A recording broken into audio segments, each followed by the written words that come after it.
Listen to the beat, the sound of my heart.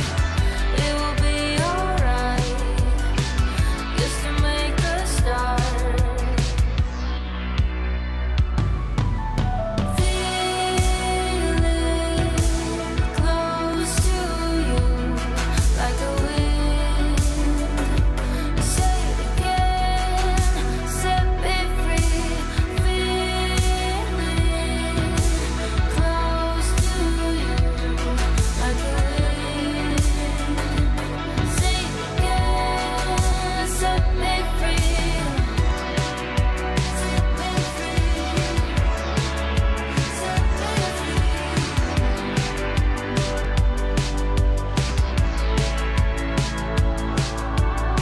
I'll be holding on to my faith. Freedom is calling, so show me the light. Listen to the beat, the sound of my heart. It will be alright, just to make a start. Feel it close to you, like a wind. Say it again, set me free. Feel it close to you, like a wind. Say it again, set me free. Set me free. Set me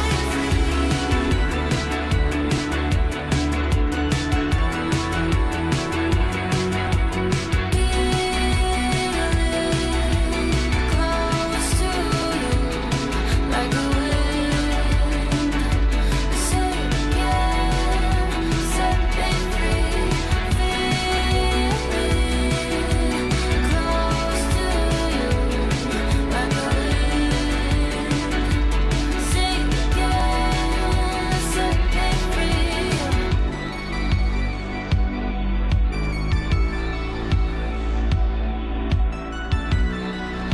Set me free. Set me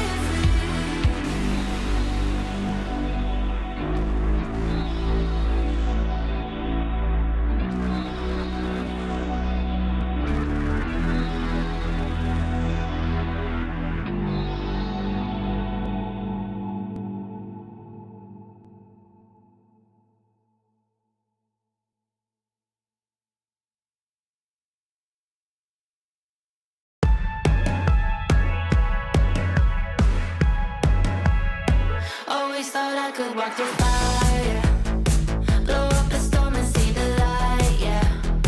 I told my friends that I could run on water, and they said nobody can. They'll see me flying through the sky, yeah. Play hide and seek behind the clouds. I show my friends that I'm not scared of dreaming, and I'll do that again, over and over again.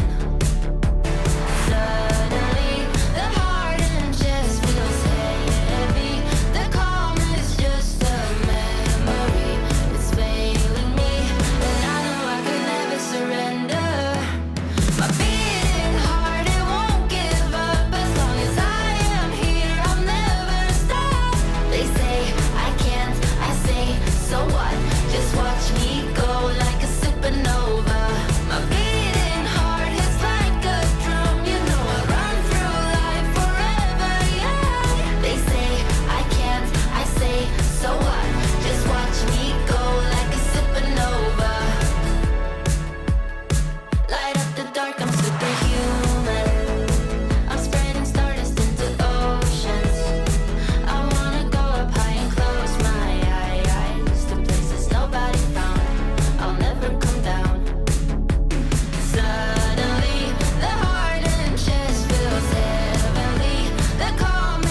So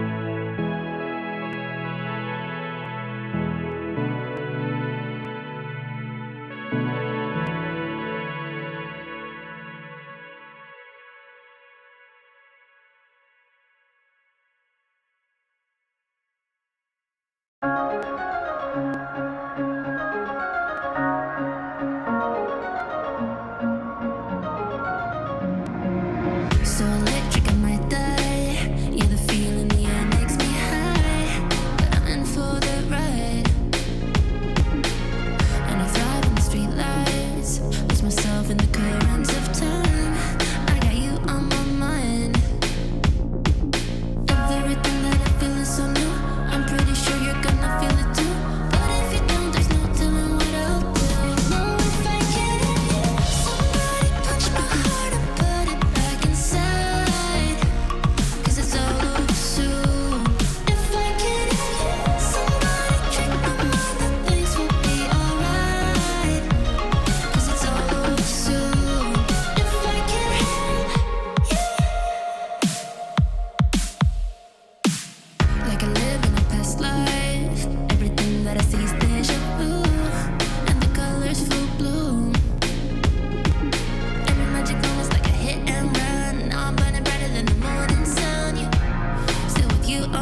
We got to start our journey back in 2022 in Dallas, and since then we went to such cities like Valencia and Katowice, but we reunite once again here in Stockholm. We have 8 teams that managed to prove that they are the best in their region, but they're here not just to get the lion's share of the prize pool, not the awards or not even the trophy. They're here to prove that they are the best of the best. Everybody, welcome to ESL Impact Stockholm Season 8 Finals.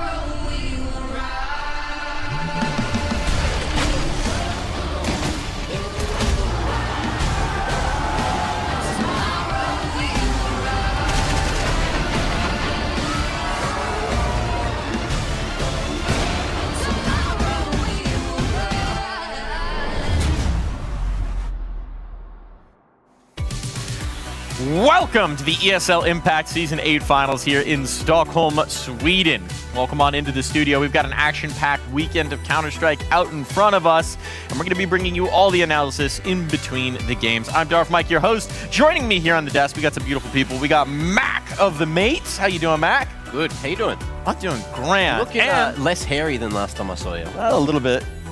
Everything comes back with time. And joining us on the desk for the first time, you'll know her from her displays in the server. We got Letty coming on in. Letty, welcome to the show. Hello. Thank you so much for having me. And let's start the party.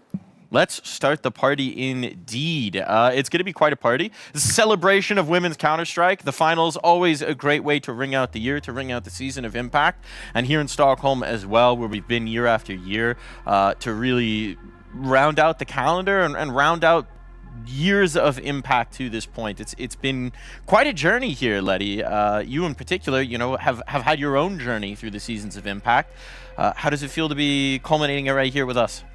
It feels a little bit weird, like, you know, like it's not my proper place, but yeah, it feels great. It feels great. It's definitely a new journey, new experience, and I really enjoy it. You're going to take to it like a duck to water, I'm sure.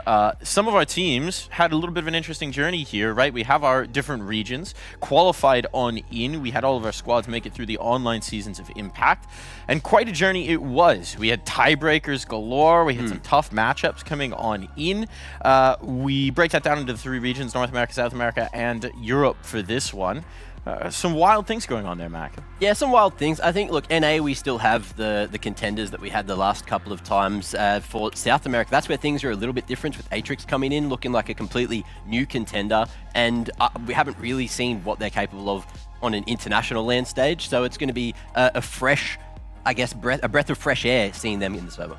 A fresher breath air, perhaps, as well. Yeah. For a little bit more insight on it, we've got Newt over in the Newt Nook, because it's not just here in studio.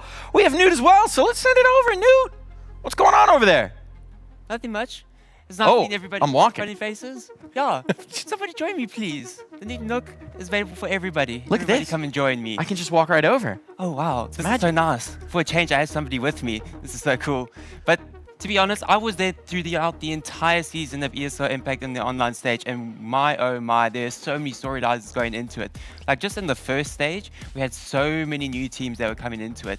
I'm just gonna check on something really quickly, because we got a new setup going. But like, look at this. Oh. Look at all these groups. Look at all the teams that we had. We had so many new organizations come into this season of ESL Impact. So many amazing new faces. We even have Peekaboo.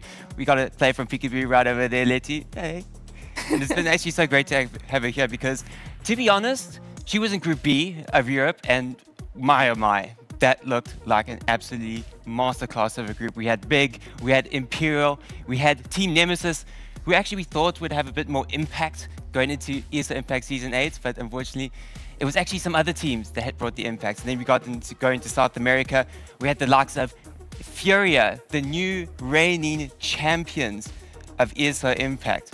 So there was a lot of eyes on them going into the season, because they need to defend their title, right? Yeah. That was like the whole thing. Because normally Can't defend the title if you don't make it to the ring, though. Exactly. Because looking into it, this is the first time we've ever had somebody else take the trophy other than the Imperial core. So having somebody to defend that title, it creates a bit more storylines. But we'll go into it a little bit later, because not even into the first week of ESL Impact did we have an overthrow from Overpeak going over towards Imperial, because this was quite intense. Oh wait, there was actually also a big overhaul, but we can talk about that a bit later, going into it. Oh wait, what's going on here? We've taken over. It's chaos at this point. Technical difficulties, but Minor this is technical overthrow, because my oh my, this is going into the first week of ESL Impact. We kind of suspect a lot of the time Imperial, normally at the top of the group every single time. The last time ever that Imperial has ever lost a series during the online group stage was in Season 3 against NIP. That was over 2 years ago. So it just started at the beginning of the season. that just shook up everything going into it. It's kind of wild, right? Because the storyline for so long in Impact was who's going to catch up to Imperial, who's going to challenge Imperial. Well, last season we saw Imperial dethroned into LAN. Now we see them struggling in the online portion as well. It's a sign that the rest of the pool has really caught up in competition. Exactly right, and that's like the whole thing about Imperial. Everybody's like, oh no, they win every season, but they raise the bar every single time. And you can see it throughout all the teams, and finally, teams are taking over, and that's just causing so much experience across the entire board. And it's actually so amazing to see because it's even spreading into the other regions as well. Then we go into it. So we finally have this overthrow. And then we also, second week in, Mac alluded to it earlier, that Atrix versus Furia game. Atrix take them down 2-0. 2-0 against Furia. And once again, this is kind of those expectations. You expect Furia and MIBR to be at the top of the standings. But so early on this season, you have teams that are supposed to be entitled to those spots to go to LAN. They already have to scramble to try get these pieces back together. So they go into it. But then we talked about those tiebreakers as well. This is what the admins were looking like, because I was in all their chats as well. I was trying to figure it out as well. The whole Charlie Day situation going on in Always Sunny in Philadelphia. It's always sunny in ESL Impact because my oh my, we had tiebreakers everywhere. In South America, we had 3 tiebreakers against MIBR, Furia, Atrix. And the thing about that tiebreaker, one map was the difference. So going into it, the final day, for Magic Gaming actually had a possibility of changing the whole tide and actually letting Furia go through if they took down Atrix. Unfortunately, Atrix took them down 2-0. And then it came down to that matchup between MIBR and Furia. And unfortunately, Furia did win that matchup, but it was 2-1. They lost the first map of Ancient. And just that one map was the deciding factor that took them out of the running to defend their title. So it's all open going into this season. And then we look at Europe. Peekaboo was in the mix. And I'm sorry, I see Peekaboo right there. I see Letty, a bit sad. Why you got to do it to her? Yeah. Why you got to bring this up? I was actually pretty devastated because I was going in the background trying to, because everyone's like, what's going on? What's going on? So I was like counting down the numbers. I was like, okay, unfortunately, it looks like Peekaboo haven't made it through. Okay, and then I'm looking at the Discord messages. I'm like, oh no. They say Peekaboo have gone through. I'm seeing all the Twitter feeds. I'm like, okay, maybe I got it wrong. I do get it wrong a lot of the time. Never. Not new. Unfortunately. Never get it wrong. Imperial and Overpeak took those slots, unfortunately, and then they went into that all-important tiebreaker scenario. And there was also Group A as well. They had the Hindsight and Let It Cook. They were both on level pegging, and then all of a sudden, Let It Cook just peaked over there. Now, of course, Newt, we don't have Overpeak here. So what happened there? Oh, that was a bit... Unfortunately, I've had experience with this as well. The visa troubles, they're real. They follow me everywhere. Unfortunately, it was also with Overpeak as well. So they unfortunately did not make it. But then behind the scenes, we had a 5th place tiebreaker. Just in case whoever wins that matchup will end up coming here. So it was Let It Cook versus Flame Sharks FE. It went the entire distance. The first map, I believe, went to Flame Sharks. It was quite a dominant win, 13-8. Then the final 2 maps, Let It Cook cooked, 13-11, 13-10. Close games just to make it through. And so they were always on waiting to hear, did they get the call up? And yes, they did. They cooked a Michelin star course to make it here into the ESL Impact Season 8 finals. Hey, that's the beautiful thing about competition. Rarely does it go to plan, rarely does it go to expectations, and so often things get very messy indeed. So we've got our teams there, Newt. You've set up the menu for us very nicely here at the Michelin-starred Newt restaurant. Now I guess I'm going to take that back over, go over to our restaurant critics over here, and see what they make of it, because we have our 8 teams. We have our squads coming on in. Now the stage is set for this season of the ESL Impact Finals, and it's an exciting one as well. Those online groups were challenging, but we've got our 8 teams. This is what we've got here. Any dark horses that you see who could really challenge for the top, or you think are going to outperform expectations here, Letty? To be honest, I have high hopes that NIP will actually show how strong they are this season. Because on the previous one, actually it was like last year in Stockholm also. Yeah, like we played against each other like twice, I believe, in a season, and they were already very, very strong. And I think they have very strong individuals, but they just need to have this experience on LAN. And I think they actually could get it like for this year right now. So I'm really looking forward. They've been together for a fair amount of time as well, so hopefully they do have that experience and they can show that at the ESL Impact LAN here at DreamHack in Sweden. And I really want to see, the narrative would be huge. Yeah. Bilga finally making it happen would be insane. And yeah, I agree. They're probably the dark horse for that group. It'd be a massive one, right? Because it's been the slower road around for this one. But you're right. If you can bring that experience, we've seen, I think Kiara was the top-rated player in Europe online. If you can bring that kind of form into LAN and actually perform when the lights are bright, when the crowd is there, that's where we see that next step forward as a player. And that's where we see maybe NIP step to the forefront. So that'd be very exciting indeed. Now, if you're wondering how things are going to be played out over the next few days, we have a little bit of an explainer of the format. It's pretty straightforward. 8-team tournament, 2 groups, GSL groups, basically. Now, if you don't know what that means, it means this. You have 4 teams in each group. If you win 2 matches without dropping one, you go straight through. Everything's easy. These are our teams, 2 from North America, 2 from South America, 4 from Europe. If you lose a game, well, then you're in the lower bracket and elimination is on the line. Now, those upper bracket matchups, those are going to be best of 1s. But as soon as elimination's on the line, we start playing the best of 3s, which means that there's a little bit more time to show us what you've got. Still, it's a pretty brutal format. If you lose one of those lower bracket matchups, you are out. You are done. And the first one of those is going to take place at the end of today. So we will be saying goodbye to our first team today. They will only have 1 day at the ESL Impact Finals. Once we get into playoffs, it's a single elimination bracket, BO3s all the way through. Those are our 4 teams. 50 grand for first place plus 25,000 club reward. That is a whole lot of money for any of these teams to be coming in, both for themselves and also to support their organization in terms of being able to keep that funding going, being able to keep the team going, maybe making new acquisitions, building on whatever they've got. Yeah. Those resources are huge. I'm curious, Letty, from your perspective as a player, this always seems like a pretty brutal format. It's so quick, it's so fast. If you have one bad day, you can be out. What does it feel like when you're in the chair playing these matches? Yeah, it's sometimes it feels very, very unfair, not gonna lie. But yeah, it is how it is. There's like only 8 teams and only 3 days to play, and of course it's hard to make it like completely fair that everyone will have to play all the games VO3. But yeah, it feels sometimes illegal to be here for only 1 day, not gonna lie. Yeah.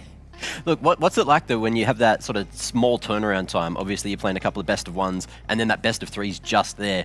How much prep time do you even really get? It's only a couple of hours at max. Yeah, and then the experience is very important, like how fast you can get the informations and how good you know your strat book, how good you know how to work with your coach and your players. So that's very important. So if you have it like prepared already like before, it's so easy to just you just hear one keyword usually and you know what you're gonna do. Cool. One of the things we also have is that we have a lot of rosters returning season over season, right? So there's a lot of familiarity between those teams. There's a lot of rivalries that have built up as well. I'm curious about expectations for this one. I think we're going to dive into it a little bit here, but this is really where we set the scene for what's going to be coming up over the next few days. We've got a little bit of a video to check in on what the teams are thinking about their own expectations here in Stockholm.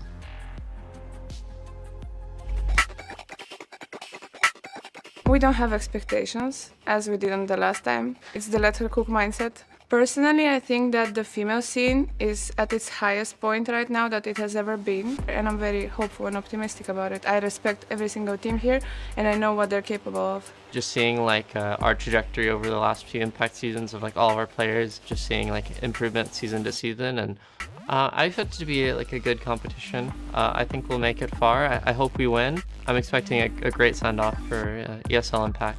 Any team can beat anyone at the moment because like the skill level is just raising and raising every time that we have a new Impact. It feels incredible to be here. I'm very excited. The atmosphere here, the crowd, the energy, it changes a lot. I expect to be very competitive. I like to scream and provoke. Yeah, I expect to be very fun also because I like to have fun. Like we still can't believe we're in here actually. It was like really hard for us to get here. So we're just like extremely happy all the time. I know it's gonna be a tough tournament. We know it's not gonna be easy, but we have great expectations. I know like we are the underdogs, but they shouldn't doubt us. we're probably like the best version within of ourselves, and everyone likes each other, so that's good. I think first and foremost is just everyone having fun. I think everyone is just gonna try to enjoy the experience, and but also at the same time just try to show the best CS we can as a whole. I mean, we are very excited as always, so we have a lot of motivation to win. I would just say good luck to everyone and enjoy the game.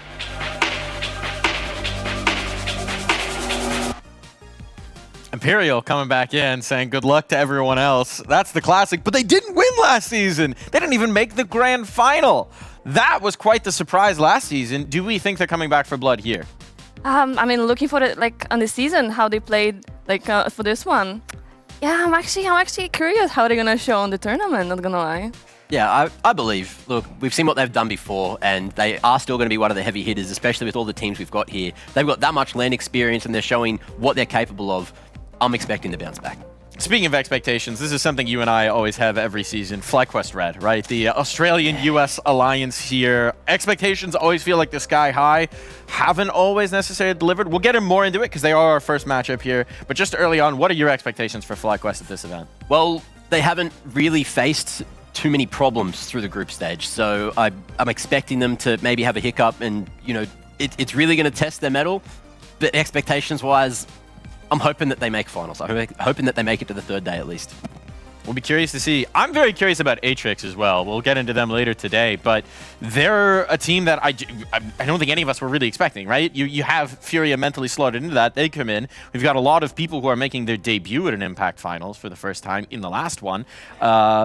Could be the surprise of the tournament, no? Yeah, definitely. It can be. It can be. I mean, beating Furia is like, of course, like very already an achievement. So like, yeah, I'm looking forward for them. It's going to be exciting indeed. To take a look at what we've got today, we have our bracket. We're going to take a look at that. This lines up our early matchups. Lets you know how the groups are going to shape up. So we got that FlyQuest Let Her Cook game coming on. Sakura, who played last season as Supernova Comets, made it to the grand finals. Taking on Big Akipa to start as well. That's one where sparks could definitely fly. And over on in Group B, there are some other games coming on in. MIBR versus Atrix. The Battle of Brazil early on, and then Imperial taking on NIP. That's a classic. That's an Impact classic. That's basically our version of El Clasico at this point. Is Vilga versus Imperial with the NIP squad in tow. Here's our schedule. FlyQuest Red, Let Her Cook, Sakura, Big Akipa, Imperial, then NIP, and we round out the day with MIBR Atrix. Did I say round out the day? That was a lie. Then we have two more best of ones for the upper bracket matchups, and we actually round out the day with the first of our elimination BO3s. So it's an action-packed day of Counter-Strike. We're going to be going all day long, straight into the wee hours of the morning, maybe. Hopefully not. Maybe, hopefully not. We'll see. We'll see. Yeah, hopefully everything runs smoothly, as opposed to some other competitions that have been going on lately. But look, there's another big change that's coming into this season, and it's the map pool. You know, we saw so much Anubis last finals, and it's not here anymore. So what has been going down? Which teams have been putting in the prep? And I know at least in the best of ones, we're not going to see those map pools flexed too much, but when it gets to the best of 3 later today, that's when we can finally get into the deep sort of nerdy stuff. Yeah, but you know what Imperial had a Instaban? What map was that? I can't remember. Anubis. There you go. So they have I guess they got a the rich get richer. Yep, exactly. The rich get richer, indeed they do. Two people who are going to be bringing the action to you with their rich voices as they move on through. We have our lovely casters ready for a check-in. Freddie and Sam on the headsets. How y'all doing this morning? Hello, Stockholm. Hello, Disc. Hello, everyone. It's Grimzuki. We finally made it to the studio, and we are feeling... Well, I am feeling incredible. How are you feeling, Freddie? I'm feeling great.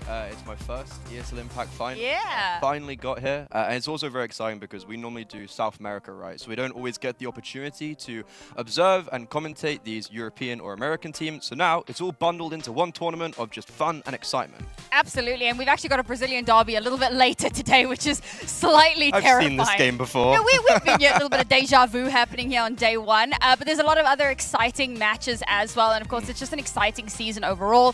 Our grand champions aren't even here at the moment. The desk have obviously touched on that. Imperial out for blood. So many amazing storylines. And honestly, I just cannot wait to dive into it. Yeah, same. I'm still processing that Furia didn't make it out of the group stage. And we kind of knew that from like week 2, basically, that they lost super early to a team they shouldn't have. So it opens up the floodgates for a either reigning champion for Imperial to take it back, or potentially someone new to find the crown in the final chapter, which is very poetic. I think there's a lot of conversation around like Big and Ninjas in Pajamas to potentially be the big forerunners, but like I said, Imperial out for blood. And then you've got like a revitalized MIBR with Goddess, who's now in a more like player managerial, coaching-esque role that's kind of helping to bolster the team that little bit more. We've seen how amazing she is at the helm of a team when she's playing. Now that she stepped back and brought in Danny, there's so much more. There's so much to talk about, right? And then there's Shimmer, the first North American team to ever make a grand final here at ESL Impact Finals. It's so super exciting. But we're going to let the desk carry on talking you through all of those wonderful storylines, and we'll check in with everyone a little bit later. That's right. It's our turn to yap right now, casters. You get more time later. But for now, it's back into the studio, and we're going to be diving into our matchup in just a moment here. But you know what? That moment is now. Let's go ahead. Let's do it. Let's roll it. FlyQuest Red taking on Let Her Cook. The FlyQuest Red squad here in pink. And we've touched on it already a little bit, but this feels like it's got to be the season where we see the results come to fruition for FlyQuest. Yeah, I feel like you hit the nail on the head, and they said as well, you know, that they all like each other. So that's obviously a great place to start, you know, good chemistry in the server. And then Let Her Cook, look, a bit more of an unknown. Obviously playing in Europe is a stronger area, stronger region to sort of get that practice in. And I'm sure, Letty, you would have practiced against them at least a few times this season, right? Letty, do they practice? Well, that's very hard to say, not gonna lie. That's very hard to say. But to be honest, okay. You know what? It's very, very good to actually come and play with no pressure. No pressure at all. Mm-hmm. It's very amazing because FlyQuest, I think they heavily do with pressure. Yeah, well, you're coming in as that top seed out of NA. You've got a lot of points to prove, and you've got a lot of regions all sort of hoping that it's going to go well finally, because historically they kind of don't make it through the groups. You know, things haven't been going right for the last couple of finals, and this is their last real chance here. Yeah, and I think pressure is absolutely the right word, because, I mean, we can look at the story of FlyQuest Red. The Red program has been in ESL Impact since the beginning of it, since before ESL Impact existed. The Red program has supported women's Counter-Strike teams and has built this project year over year. They've put together some pretty ambitious rosters over the different seasons, you know, going across, bringing in Australian, bringing in Europeans, traveling the globe, trying to find the right mix of 5 players to actually bring this one through.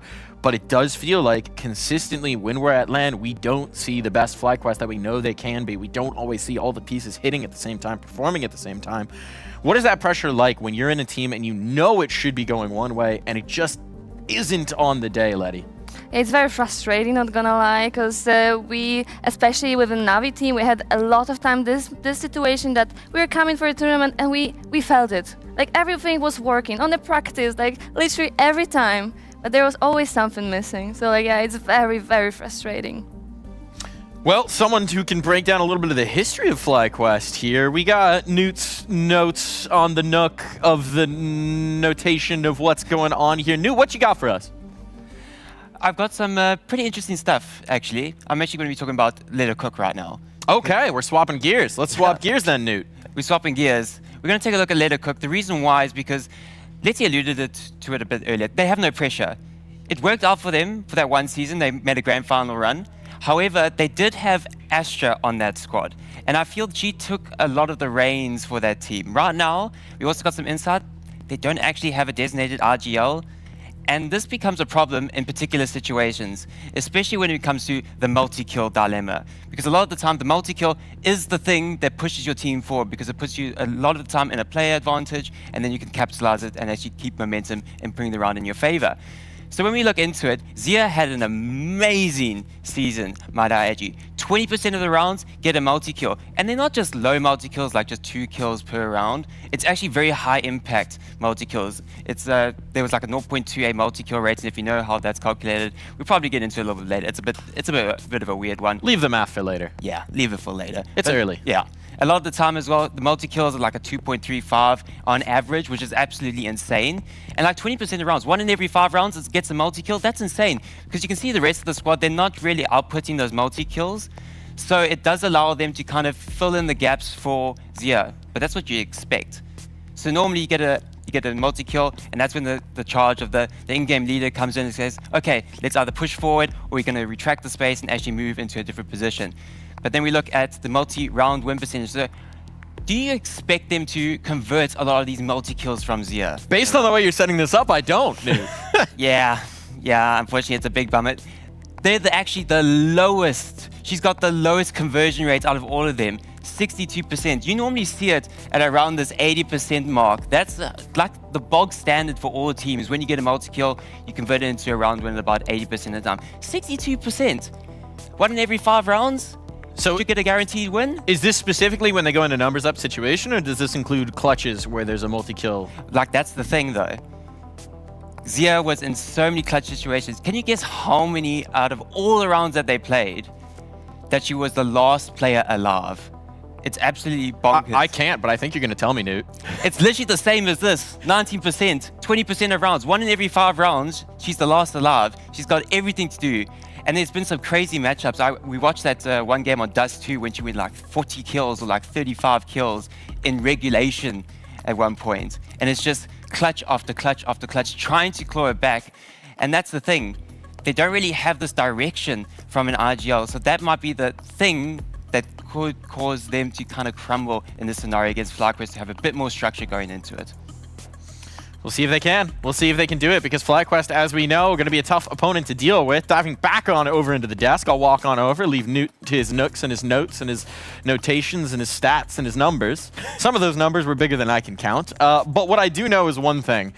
If a player is trying to clutch in like 20% of the rounds, there's one of two things going on. Either everybody's dying a little too quickly, or they're doing a little bit of baiting. What do we think might be happening here? Well, I could tell you, I'm seeing a Zontix effect coming through as well. 31% headshot percentage, but also putting up numbers like that with multi-kills like that, like that's crazy if you're going for a body shot bandit. And I feel like it has to be, at least someone's trading, you know, maybe it is a little bit of bait going on, but it's also, if she is going to be one of the slight sort of anchors, then she'll always be a bit more last alive than the other teams. Yeah, that's true. I don't know how they actually do it, but I remember that Xia in our like last mix was like also IGLing, so maybe she's always also IGLing, so she tried to be a little bit behind.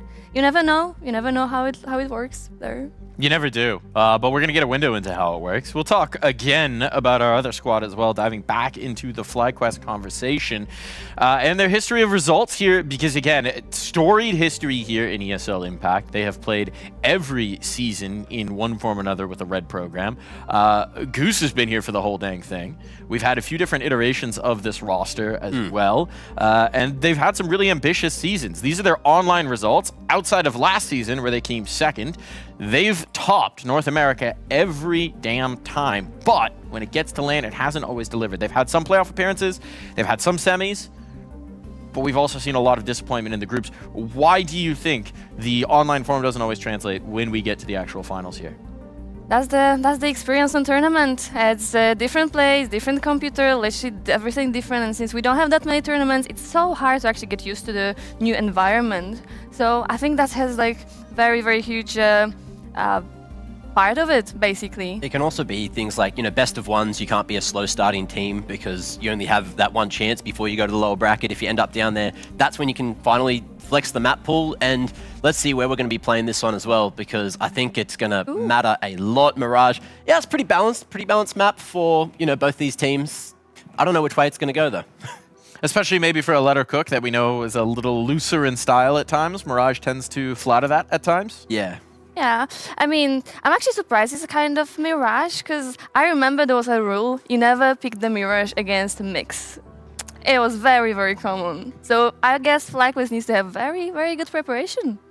Yeah, I think they have to have pretty good prep. Like, you bring up a solid point. Like, all puggers around the world, you know, teams that don't have that leadership, they do love to play a lot of Mirage, and it can always lead to an upset. So we'll see if FlyQuest are going to be ready for that. They managed to let it go all the way back to the middle of the map pool. Look, Dust 2 or Mirage as the final selection. That's going to lend itself to Let It Cook for sure. Yeah, I'm sure Let Her Cook are rubbing their hands together watching this one, thinking, now this gives us a real shot at this. This is a team, I mean, they started our expectations video, right? And they put it very aptly. We have no expectations. Whatever happens, that's the Let Her Cook way. We'll see what happens. So no pressure on their shoulders, all the weight of expectation on FlyQuest. And we're going to Mirage. We're going to get into it here in a moment, but what are your thoughts? Who's winning this one, Letty? FlyQuest. FlyQuest? Fingers crossed, FlyQuest, please. This doesn't seem that confident for either of you. It's Mirage, man. No one can be confident. What about you? Surely. I mean, yes. I believe FlyQuest will do it. I think that we have these expectations every season, but this is the season where I really do believe they've got the right balance, they've got the right mix, they've had the consistent team, they've had all their players in the right continent for long enough to actually practice, to play together. Why not? Let's go. Quick thoughts. Close or not close, Mac? I think it's going to be tight, like 13-11. Same, 13-10. A tight game on deck to start out ESL Impact, and we wouldn't have it any other way. It's time for Season 8 Finals to begin. It's time for our casters to take it away. Well, Desk, 13-11, 13-10 on Mirage. Freddie, what do you think about that? I don't know if I'm just, or if I just don't know ball or not, but like, I'm thinking kind of the opposite. When I saw Mirage, I was thinking, how have Let Her Cook let this through? Like, I look at FlyQuest, it's Mirage, it's their best map. Even though they have Marie, who I think their best player is the Bianca, she still just locks that bomb site down. So I'm coming into this map feeling very confident for the North American side. I mean, I was already confident for them, and well, they're going to kick things off with BBR and getting that first kill onto a very aggressive Joanna. That's going to open up the pathing onto that B site, starting to overrun, but Shia, one of the newer players, going to keep that on lock, and suddenly, in the blink of an eye, FlyQuest have fallen by the wayside. It's all down to Goose Breeder, the leader, the absolute voice of reason, the calming effect, to now clutch this out. 1 versus 2. She's managed to get that first kill. She knows where both of these two players are. Has to play this very carefully and unfortunately gets swung. A beautiful first round for Shia here. Not a great start for FlyQuest. That was actually a really lovely pistol round from Let Her Cook, because Joanna gets very aggressive in apartments and you think, oh no, she's died straight away. It's a 4v5. Like, why is she getting aggressive there? But it's all a ruse, because there was 3 players when Zia rotated in, which was very swift. So it was a bait of Joanna gets aggressive, come onto the bomb site, please, we want you here. And FlyQuest Red actually just walk into Let Her Cook's trap, and especially considering this is a best of 1, it's the first game of the day, it's very early, players probably, I don't know, jet lag, are we having that conversation? No. But it's like, Let Her Cook, they come out, if they're able to get some rounds off the board on the defense here, like that could be a very important pistol round win. Well, I mean, it's really interesting about this Let Her Cook roster, because for those that maybe don't remember, I think it was like Season 5? Season 5. Season 5, they get all the way to the grand finals. Now, I will put some caveats on that. I think there was like 2 players on this current roster that were on that squad. And they literally rolled up here and made it all the way to the grand final on vibes. Yeah.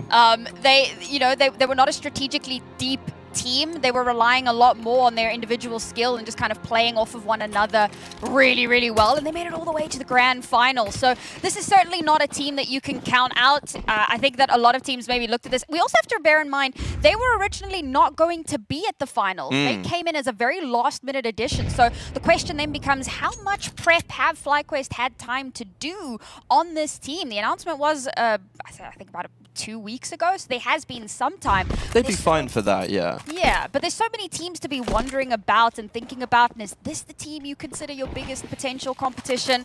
I don't know. We'll find out. Best of 1, anything can happen. But of course, this is going to be a pretty bog-standard anti-eco, or should be. I mean, like, we've been there before with Let Her Cook of people thinking, we don't need to worry about them. So for FlyQuest, hopefully they've learned from last season as well. Sakura, then Supernova Comets. Yeah. That was, I think, in large, one of the reasons why they got to the finals, because people just didn't expect them to get there. Also, this eco is getting a lot of damage. They aren't going to win the round, FlyQuest Red, but 3 kills is a lot to take home when they had all invested, I think, a smoke and a flash. Yep.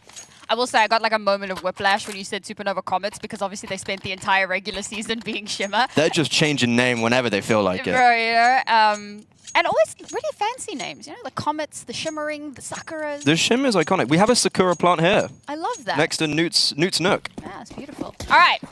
Gun round now for FlyQuest Red. A lot of damage done. Forces that reinvest from Let Her Cook. So potentially going to have some economic repercussions. We'll see how that does pan out. As again, we're going to be angling in towards that B side. Nice little Molotov here to slow down any pushes. That's going to give a lot of time for Ledocook to start gaining a little bit of map control here. We're already seeing them contest quite heavily in towards mid, but now that the Molotov is cleared, the utility will start to come through. They don't check, bro! The MP9 gets more value than it has any right to, because they just don't check the corner. 2 players remaining. Bomb has been lost, and with Emmy going down, Goosebreeder's the last one left. Can't even get damage, not a single kill. That's kind of worrying to see the first gun round be absolutely flawless from Let Her Cook, and that was just signature FlyQuest. You have Goosebreeder going out middle, she's putting a lot of pressure, and they play that 1-4 T-side strategy. That's when we're watching FlyQuest T-side, they do that a lot. They send Goosebreeder to take that control, and then they hit another bomb site quite early on. Let Her Cook, we're really ready for that. You were talking about preparation. It's hard to prep against Let Her Cook, because there are vibes mixed, let's be honest. And for FlyQuest Red, it is easy to prep against them, and you can already see it coming out in fruition. But straight away, next round, they're applying that pressure even further. Yeah, I mean, you came into the weekend with a phrase, Freddie. You said it was going to be your favorite phrase this weekend. Well, what was that phrase? Litmus test, temperature test, and especially for this game for FlyQuest Red, it's what I think everyone's going to say is every single season we go FlyQuest Red, but it's like, are they actually going to perform? And right now, they're kind of being owned. It is only 4 rounds, but it's the best of 1. Yeah, I mean, this is, you don't really have a lot of leeway, a lot of like room to breathe. It's not like, oh, we got 2 more maps, we can bring it back type of thing. They've got to start making miracles happen. And it's another round. Okay, they do finally manage to get 1 kill. I thought it was going to be 2 consecutive rounds where they don't even get a single kill.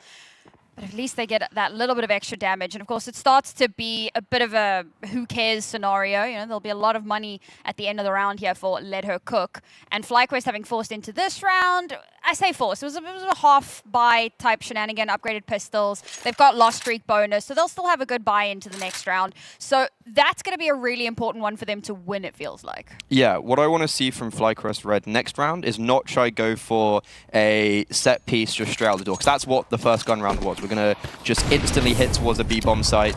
I would like to see FlyQuest Red play more of a default, and because that's how they're going to win this game. They should be able to just default Let Her Cook and win from that. Also, it is still very early on, but Marie yet to get a kill. Marie posted a significantly better regular season, a 0.3 plus rating on HLTV. She went from like 0.97 to 1.27. It was actually kind of ridiculous. That was the raw talent, the kind of diamond in the rough being smoothed out. So in this event, I am actually looking at Marie as quite significant. Yet to get a kill yet. It is still very early on, so I feel like we're going to have to see her getting the ball rolling.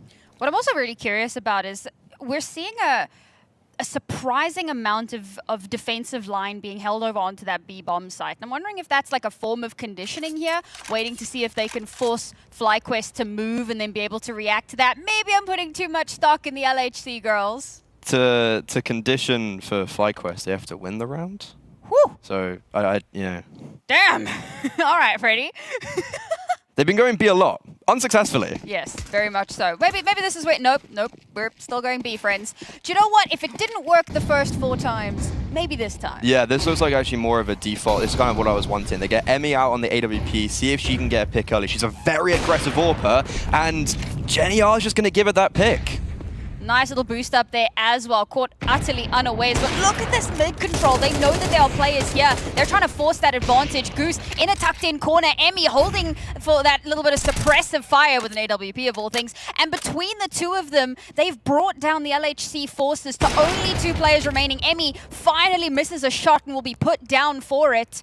But it's still player advantage FlyQuest Red. That being said, they have garnered no real control here. Now, they know that one player is deep down mid. They don't know where the second player is. They have to get the bomb. And again, they know that they could be being watched here. So the paranoia starts to set in. But they've cleared out the A bomb site. With this bit of information, they should be able to turn the round around. The issue is Vanessa going to find Zia? because so Vanessa's making her way through CT. You'd expect her to go through Murder, and this actually should just be round done and dusted. Vanessa's going to come through, shoot Zia in the back of the head. There you go. And now Melly has to 1v3 for the A. She does get the first kill on Vanessa. 35 seconds. FlyQuest Red, they're going to have to commit towards this A bomb side. This is a very tall order, but can Let Her Cook stay flawless. Certainly doable, but a big ask, as you said. And there's a world in which Melly just picks up the AWP and heads out. But they've got a decent bit of money here. She's got 4 util. Yeah, I'm feeling confident that they can still make something happen. Bit of a headshot angle then, and the information comes through, gets fed over to Bibian, who's hiding behind the default box and can shut that down. Finally, FlyQuest Red showing some signs of life. Didn't expect that round to get that close. I was pretty sure the best part of a 5v2, yeah, 5v2. And it very quickly gets very complicated in a way that I don't think that should have happened. It's a great round from FlyQuest Red, but it's also just a missed call from Let Her Cook. We expect them to play very fast. It's exactly what they do. Unfortunately, that pressure apply doesn't succeed. So it's FlyQuest Red on the board, but it wasn't clean. Yeah. Need to see something a little bit better. Again, really heavy stack towards B. I wonder if they've read into this, because FlyQuest do like to take a bit of B. So maybe this is one of those reads, but it does look like, again, there's a bit of an angling here. Bomb is even hovering towards that direction as well. Of course, there's lots of time to pivot if they so choose. Good to see them changing up the flow as well, as you were saying, right? A lot of those set plays that were just kind of getting shut down very, very quickly. Let Her Cook expecting maybe a bit of a set play towards B, but they've spread out and reinforced A. So this is looking like a little bit more of a typical hold. And dear Lord, wouldn't you know it, the bomb has pivoted and is starting to make its way in towards the A site. This is such a good read from Let Her Cook, but can they get the results? Let Her Cook cleared that B apartments. They've gamble stacked over towards the A bomb site. There's 4 players here. The exit's going to come in, but the CT side, they're ready and waiting for it. And they've got util to drop. A spike tucked in. Certainly will be expected, but is it known that Molotov does a chunk of damage, a suppressive fire to try to enable Emmy to find space. Gooseberry does labored spray. Bibian finally gets one back, but the gamble stack pays off. This is incredible from a team that I think many would have counted out coming into this weekend. I am super impressed. I'm impressed from Let Her Cook, but I'm also a little bit almost scared for FlyQuest Red because they would have heard the deep flashbang pretty much at the start of that round, and yet they never actually cleared B apartments. They just continued with their setup of playing passive towards apps, taking mid control, and then heading towards A. There was no pressure actually applied anywhere on the map to force Let Her Cook to rotate away. So, you know, it's great from Let Her Cook, but this is also just kind of worrying to see from FlyQuest Red coming out the gates. This, to me, was the game where FlyQuest Red, temperature check, they come out the gate swinging, they show why they're the best team coming out from North America this season, and yet in the first 6 rounds, that's the complete opposite of what I'm seeing. Back down onto pistols once again. See if we can get a little bit more out of this A site this time. Gonna have to be quick about it before those reinforcements can come in if they are gonna get the full value out of this. So very quickly the pop starts to happen. Joanna in a great position here is able to follow up on that beautifully. And well, it is once again a absolute firing squad. FlyQuest barely touched the site. I think they've only had 1 plant in 7 rounds. Was that the pistol round? Or the round they won? Like, they haven't had a bomb down. No, that was the round they won. Yeah, so they haven't had a bomb down in the round that I think they've lost. So they've only, exactly. Cool from FlyQuest Red. I imagine it's because Zia was playing towards CT with the AWP in the previous round. So they tried to hopefully like jump out Palace, isolate the AWP. Issue is in that round, Let Her Cook were also prepared for an anti-Palace pop. So these first 7 rounds, we've had our second tactical pause coming out now for FlyQuest Red. Getting Sheikh Zula on the mic. He's a very experienced player. He's also very good with the people on the server. I think that's where he was a bit different from Munster, who's more analytical. So what I would actually have wanted to hear from Sheikh Zula in this tactical pause is just like, wake up.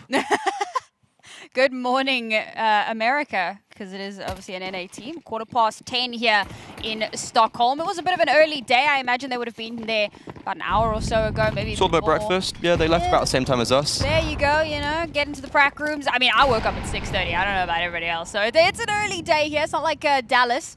Although I suppose for Dallas, they're on site, so it is still an early day. Still an early day. Yeah. Ugh, time zones. All right. Guns in hand once again.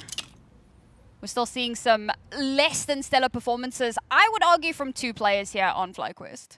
Look at this. FlyQuest aren't doing anything around the map. Let her cook. They're mobilizing. They've pushed the whole of B apartments. And again, there's 4 players here. These reads from Let Her Cook have just been unreasonable. I don't know if it's reads or if it's just right place, right time. But no matter how you slice it, once again, Spike, Sheer, shut down the can openers and give themselves an opportunity. And Gooseberry gets the first, can't follow it up. Unfortunately, it's a deadly 50-50 that she does end up losing. Now last 2 players alone on an island. Don't realize there's a flank coming in. Melly activates, gets an extra 2. And it's devastation in the FlyQuest camp. This is season 5 all over again. This is just 1 minute and 30. CT side, we're pushing extremities. And FlyQuest Red, they don't seem prepared for that whatsoever. On top of that, the individuals have come out to play today. You look down the board. Spike, this is her first ever ESL Impact LAN. She's 9-2 right now. Jonana didn't have a very good regular season, 9-2. Zia, who's been the mainstay, the kind of star player on the AWP, stepping up 8-3. And Melly, what are we seeing with that? 10-4? That is ridiculous. 4 players on Let Her Cook are absolutely owning right now. And unfortunately, on the flip side, I was saying, 2 players, Marie has not stepped up, unfortunately. She hasn't turned on her monitor yet. And Emmy, while she had a great round with the AWP in mid, it's been a bit of a flash. That was it. That was literally it. That's all she's done. Those have been the 2 kills. But now, okay, Mac-10 and Tech-9s activate on the B side. It's all a ruse. It's the first fake that we're actually seeing from the FlyQuest squad, and it seems to be paying off. Bomb has been planted, and it's all down to Jenny R now. No stranger to ESL Impact, no stranger to the finals, the LAN environment, but a 1 versus 4 clutch is what it's going to take. The HE does a ton of damage, but doesn't finish it off, so she still has to clear every angle and cannot get it done. Emmy with yet another kill here at last, and FlyQuest start to find a rhythm.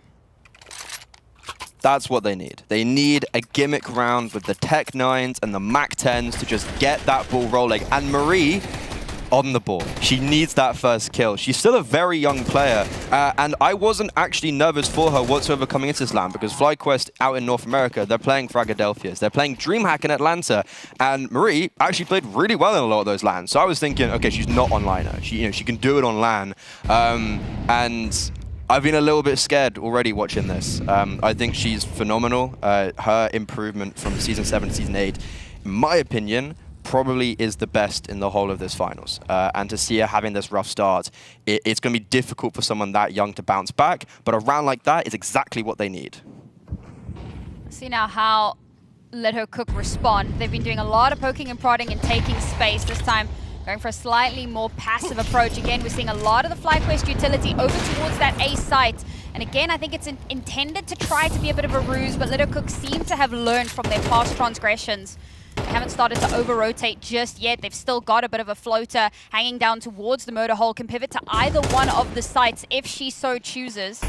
So reaction time should be quick. Unfortunately, Marie gets a little bit too big for her britches, and she's going to get shut down by Sheer. That's going to leave things very uncomfortable here. Damage being shot through, and so limited on utility. FlyQuest just falling like flies. I'm going to go ahead and say this is probably the least coordinated we've seen the FlyQuest roster in a hot minute. Utility's not being used. It's not being followed up on. They're kind of just randomly swinging. It's a bit early for the pressure to be getting to them. I don't know if it's pressure, if they haven't woken up, but this is worrying, especially considering that this is Mirage. This is supposed to be FlyQuest Red's map. And sure, we can have the conversation of, oh, it's a puggy map. I personally hate that whole conversation. Like, let's get that all out of this. It's my favorite conversation. Let Her Cook. Sure, it's a puggy map, but I think how they're playing this would very much be able to go to any other side. And yeah, Let Her Cook, they're instantly taking mid control. FlyQuest Red, they're going to go out through this Lurk smoke on B. There is only one defender here, so they should be able to at least, at a minimum, get the bomb down. Yeah, well, the question is, I mean, they've been caught not checking angles before. This time around, however, shots get fired, give away the game a little bit. BBR does manage to get the site open, and Leto Cook going for that aggressive mid-push has been the opening that FlyQuest need, but can they hold on to it? They've got that player advantage, they've taken a little bit of damage, and they're now going to be figuring out where these reinforcements are going to be coming in from. They've got eyes everywhere, they've got a lurk being set up as well, but Shia shuts down BBR. And that's going to bring this into a far more doable scenario for our CT side as they start making their way in. Vanessa, beautiful shots connecting there. Oh, and this time it's Leto Cook that don't check the angle. A very clean round from FlyQuest. Admittedly, off the back of Leto Cook just not being present on the site. You missed that. Oh, sorry, that completely threw me off. That was... All right, Abby. At least she's excited. But yeah, no, it's good to see, especially BB. That entry pathing was fantastic. Like, someone needed to take the space. I was a little bit worried by the fact that there was no one with her. So if she died there, that would have been a really scary round because Jo Nana would have stayed alive for a lot longer. But BBN, she needed to get that opening kill. She did. Very good entry pathing, a lot of conviction. And FlyQuest Red, they are holding on for dear life. They can still get 4 from this half, and all of a sudden they win second pistol and they're back into it. And Emmy with this AWP is coming a lot more alive than I anticipated. I mean, I'll be honest, I was anticipating more. So it's good to see her kind of starting to step up a bit there. Nice flashbang, gets Shia off the angle, gives them the space they need to get in onto the side. There's still someone here. Oh, Jenny R can't hold on to the anchor and get shut down. And FlyQuest, well, it looks like they should be getting themselves a 4th into the half at last. Those signs of life, the question starts to become, is it too little too late? Do they still have a little bit of fight left in them? They're still playing this really nervous. Bomb only now going down, giving a lot of respect to Melly, who's been a bit of a multi-kill monster, but not this time. 8-4 will be our score at the half, and FlyQuest need to mount a comeback. Last part of that half there, guys. Yeah. Let's just make sure in the second half, Nice. you guys are playing very fucking confident. Like, Jungling in the scrim yesterday, you guys are playing very decisive. Very sure what we want. Pretty timid right now in this game. And the execution, like, a little struggling right now. my bad. But, like, again, let's just make sure we're plugging these mid rounds. Like, let's call the pathing we're gonna do. Mid rounds. Again, we're not on T side, but like same thing on the CT side. Where are our gaps? Where are we gonna rotate in? What do people need to be looking at? Right? Let's focus on very broad macro stuff. Let's be very decisive in these rounds. Like, what are we playing strong for? You know, okay. Our mid setup. Again, let's just have very clear goals in these rounds.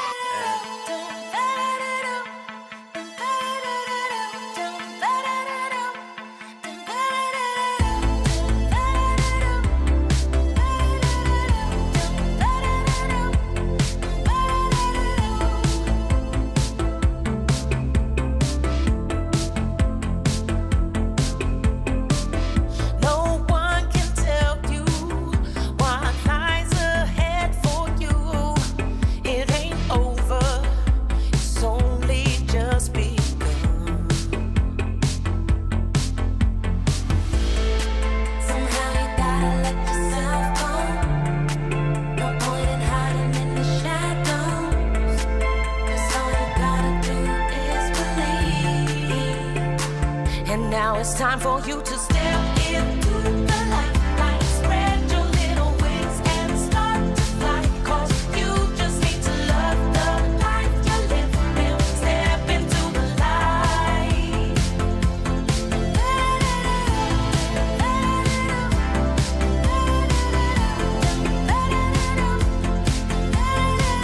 See all the colors, don't fade back into gray. And remember,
now it's time for you to step into the light.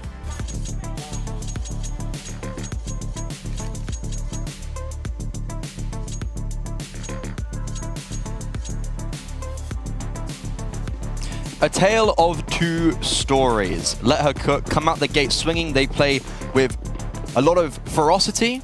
FlyQuest Red, timid. I think that's the right word to use. They didn't come out as fierce as I would have expected or wanted, but they get 4 rounds at the half, and now they're on the CT side. A pistol round and a first gun round win. Boom, right back into the game. We can forget about the first half. You got to wonder how much stress is affecting their mental, you know, knowing that they've had less than the best performances in previous finals. I mean, they've never missed a final, but they have struggled in these international events, and maybe that pressure is starting to get to them a little bit. Yeah, Joanna, however, not feeling that pressure at all, unfortunately does get shut down. The anchor of Vanessa also stepping up here. Jenny R will be able to trade back, but Goose Breeder keeps it competitive and Let Her Cook in a very uncomfortable spot here. Now the experience of Jenny R becomes a very important pivot piece if they're going to have an opportunity to bring this back around. Goose Breeder makes noise, but it doesn't matter. The shots are just sharper, and Melly's left to somehow 1v3 guard the bomb from Incursion, and that's not happening. The swing is too good, and while there is a bomb planted, ultimately it's still FlyQuest taking the round. FlyQuest Red getting a bit elated. We got a lot of different gestures going on over in that camp. Let Her Cook, I think, overcooked that round a little bit. I wasn't sure the whole Jonana lurking out B as the XQ was coming out onto A felt a little bit unneeded. But FlyQuest Red, the narrative that I've been wanting to spin on their CT side has already kind of come into effect. The anchors, they have a rock-solid baseline. Vanessa over towards the A bomb site in the regular season posted her best ever statistics in the online season. And she's played every single season. So that's pretty impressive, I'd say. And then Marie, we've already spoken about. She, you wouldn't expect it, plays over towards the B site. She's small site anchor. And every time I was watching their games, I was looking at Marie and I was just thinking, how is she getting these kills? Like, how is she doing this? So that's what I'm really excited to see for FlyQuest Red. And hopefully, especially in this turbulent game, that rock defense is going to be what they're able to fall back on. Yeah, I mean, one of the things that really impresses me about not necessarily FlyQuest specifically, but so obviously you've got at least 2 players that have never missed an Impact final, but BB wasn't always part of this squad. Goose Breeder has been that one constant. Every iteration, always at the helm, always leading, and no matter what team she has put together, what the hell is that? What's going on there? Is that that is like the most cursed thing.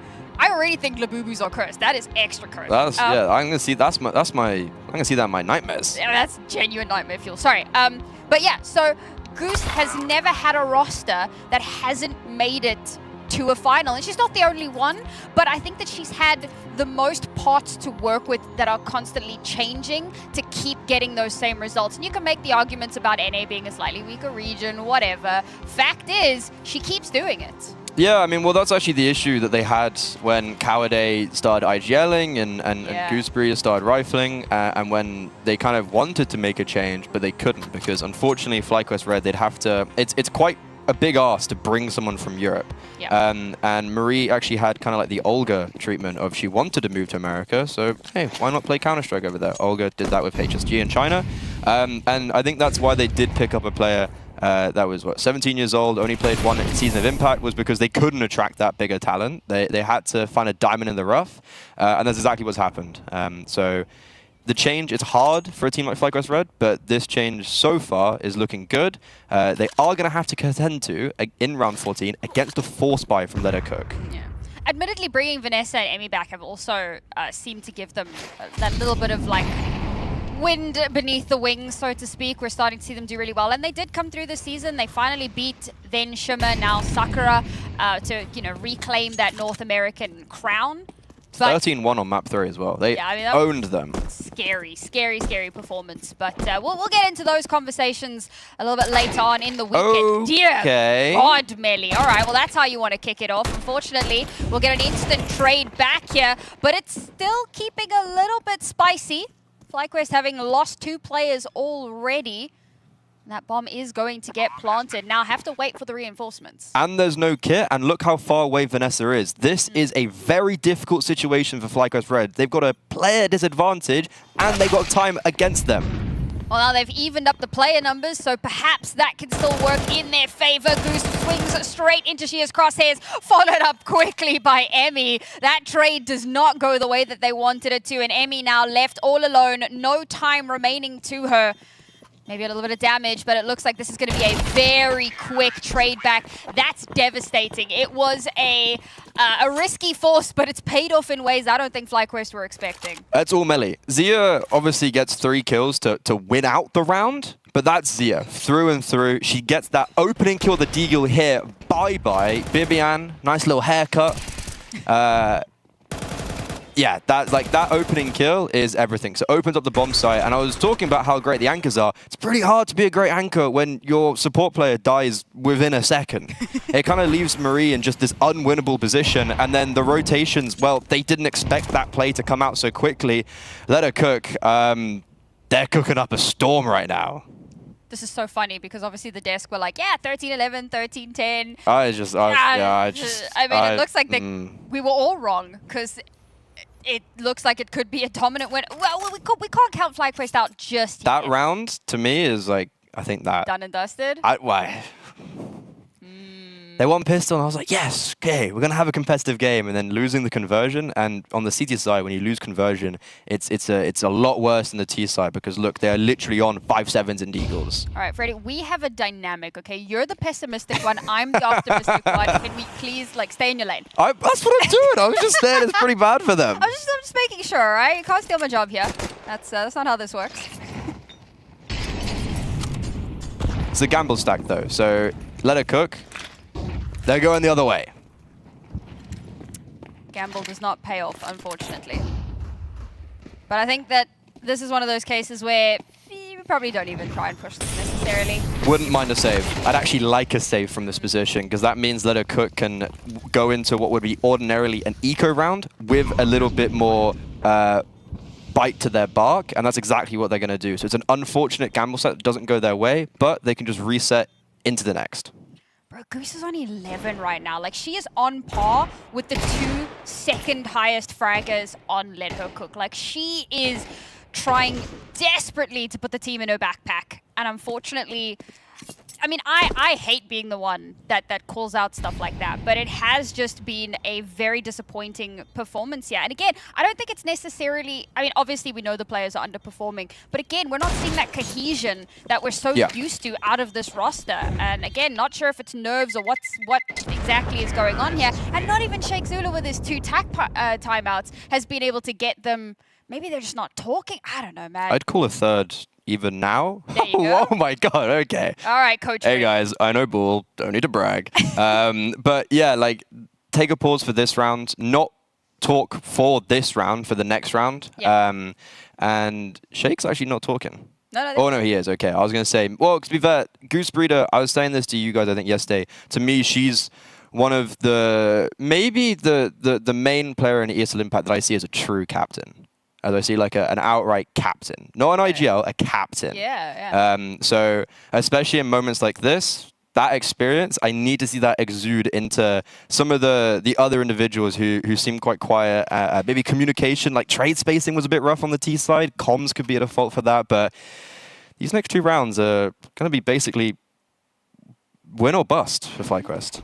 I think that's the point I was trying to make a little bit earlier, but you summed it up really, really nicely. Yeah, she's that person. I will say Sheikh's looked a little bit shaken. I'd be terrified if I was him right now. Yeah, seeing the frustration coming out there, but we're at 5 rounds now for FlyQuest. Unfortunately, like you said, right, the timeout isn't for this round. If anybody had any illusions of this being the one, there's a world. I don't think it's this one. No.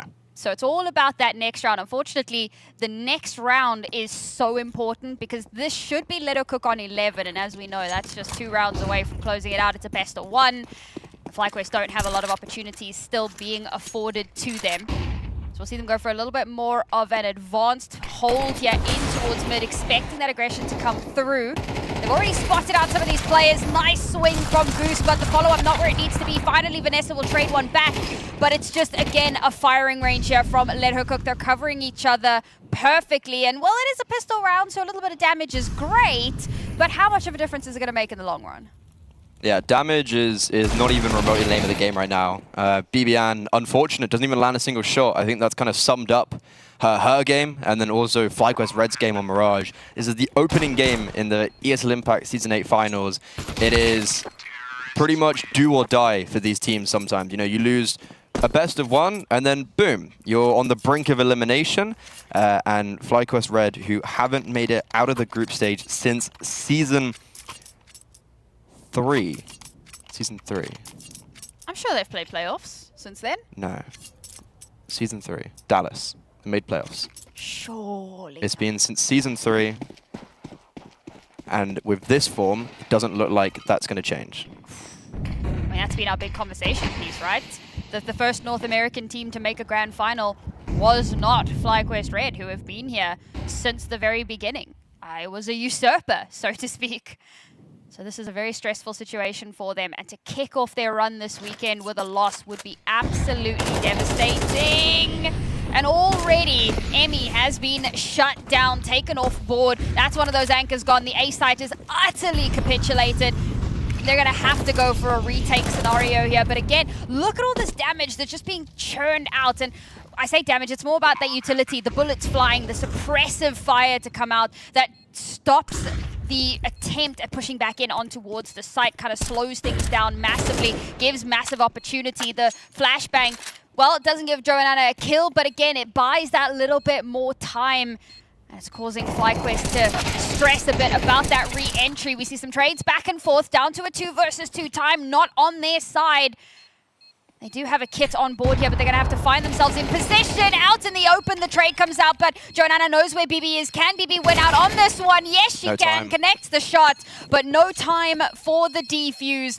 And that, ladies and gentlemen, could be the end of this series for FlyQuest Red. A great retake. They were in a 4 versus 5, a player disadvantage. That is a good retake. They just couldn't deal with the 2 players in that 2v2 in a quick enough time because they were coming from jungle and connector. They had to actually mobilize, and it just took them far too long. FlyQuest Red, wow, backs against the wall. They're already on the 11th hour, and I feel like we've barely started. I mentioned in the very opening game round is like, this is a best of 1, and it might just end right here because Let Her Cook, pedal to the metal. They are already on this A bomb side, and I think that could be it.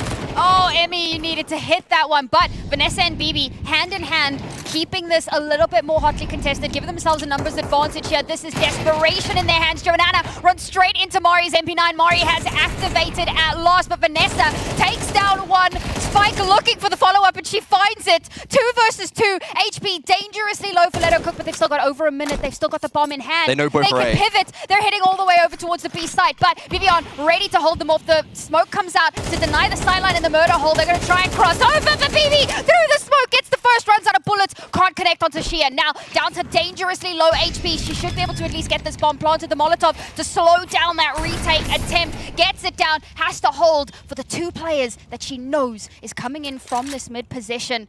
Repositions herself, tries to find the perfect angle, the perfect position to hold for these last 2 players, and timing now is going to be everything. BB and Goose, these are the veterans of this roster that have participated in every single LAN final, looking for a chance, an opportunity, an opening, and BB has found it. FlyQuest, a stay of execution. I was thinking, Zia, she has been the best player in Let Her Cook this season. I was thinking, if there's anyone that can do it, it is certainly her. But unfortunately, low HP, and at the last moment, changes her purview away from where the players are coming from. That is very unfortunate. That was a really great attempt, but regardless, that was a gimmick round. Let Her Cook have so many rounds to play with, and unfortunately, they maybe just tried to end it off a little bit too quickly, especially when it was in the 3 versus 4. Joanna, who had the bomb, could have just smoked CT, but instead just kind of dry peeks it. That's when you see maybe the ebbs and flows of a mix coming out, but Let Her Cook, they don't close it out here. It's more FlyQuest survive to see it. They survive to die another day right now.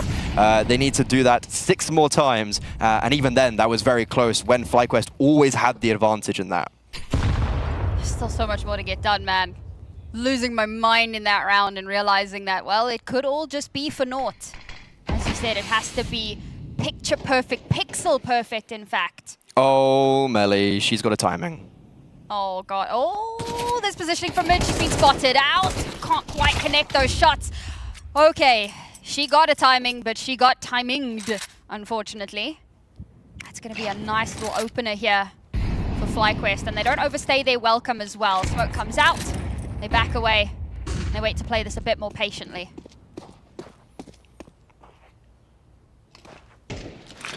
FlyQuest playing pretty aggressive in connector, in ladder room, and also Marie coming from short. She's just left the B bomb site. They want to fight towards middle, but Spike's actually going to be with the bomb on her back, leading the charge, and that feels a little bit complacent potentially from Leto Cook. Not coordinated in mid, and FlyQuest just shut them down before anything can really start going. These have been some really good trades. Now they have control of the bomb. They need to try to hold on to it. Unfortunately, so many sidelines. Marie on a bit of a flank there. This was such a great round. I really enjoyed watching this. The trades were really good.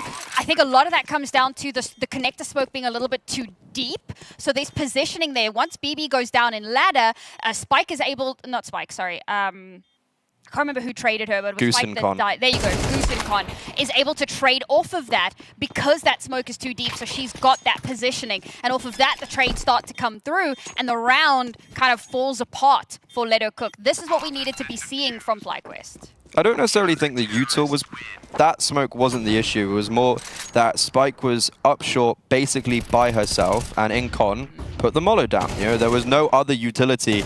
And yeah, Spike gets traded there, and there's no contestion from Leto Cook. They were trying to go for a mid-B split, but it felt just not everyone was on the exact same page. But then still, that was a pretty close round. Like that still, I was thinking, hey, there's a possible clutch. It was a 2v3, and the only reason I think that was one was because Marie just charged through a mollo.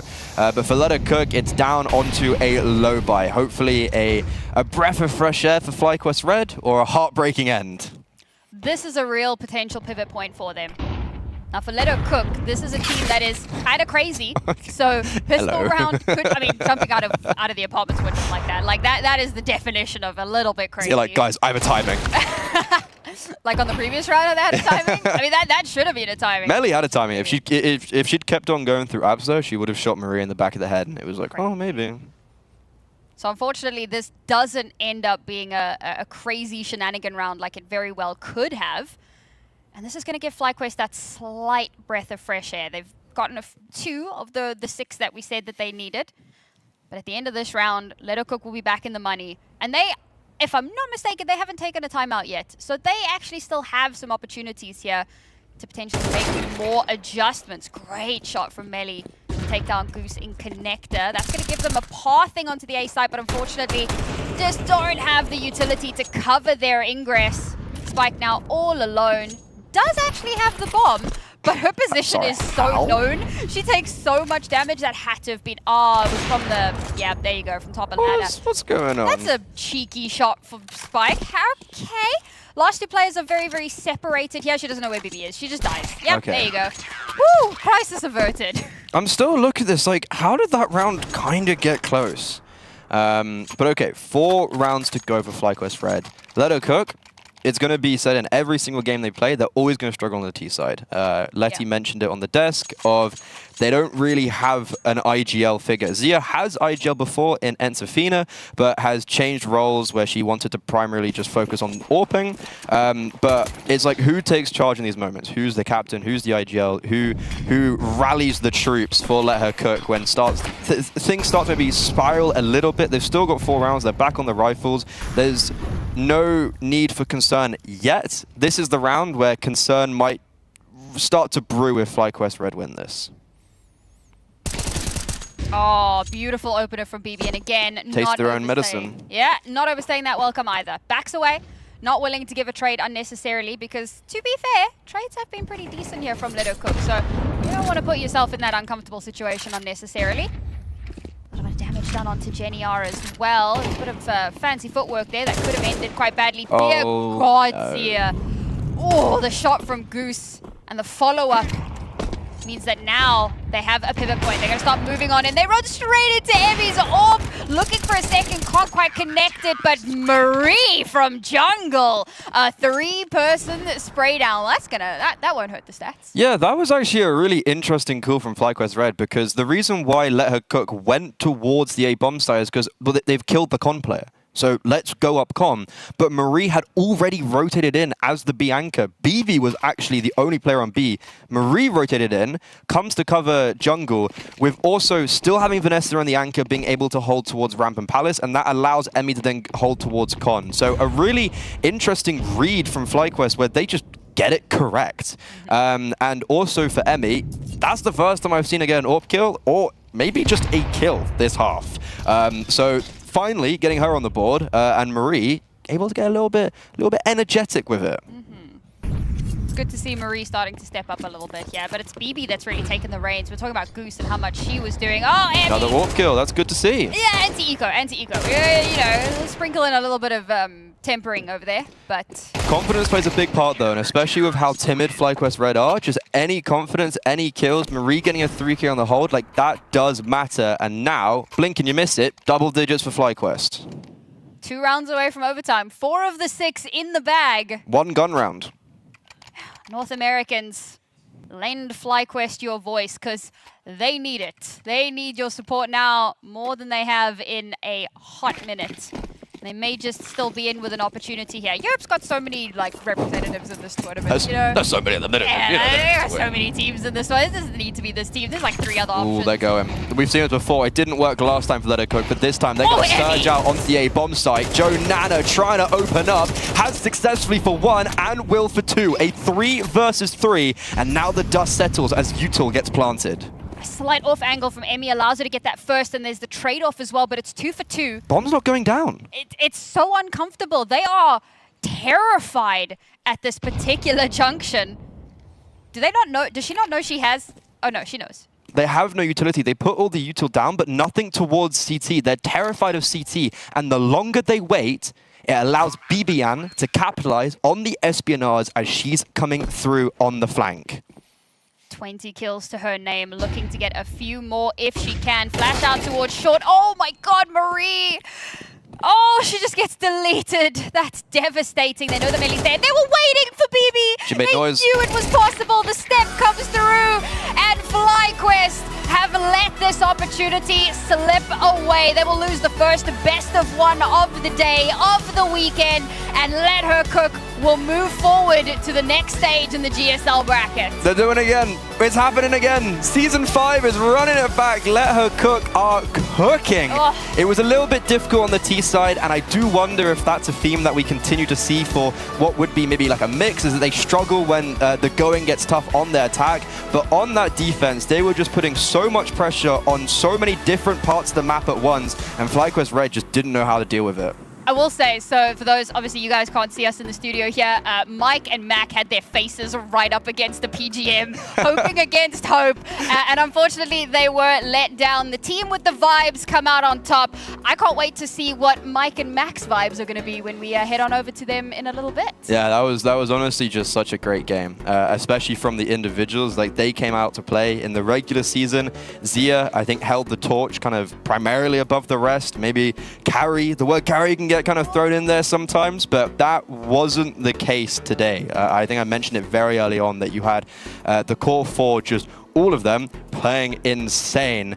And then on the other hand, maybe a little bit more of a timid FlyQuest Red, where they did start to wake up, and you could see that maybe if they had a few more rounds to play with on that CT side, they probably would have closed it out.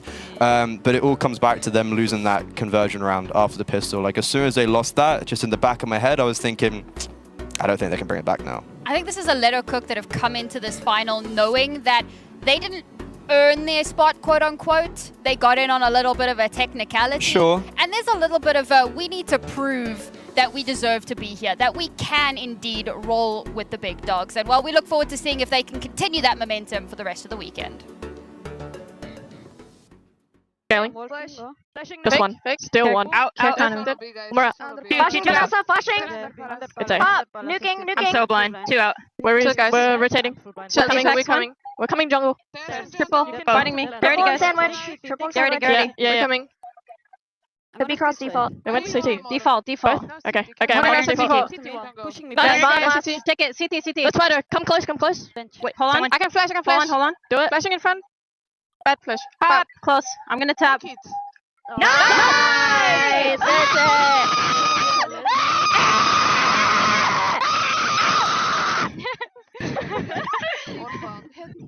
That's it! My game is stuttering. It's so cute.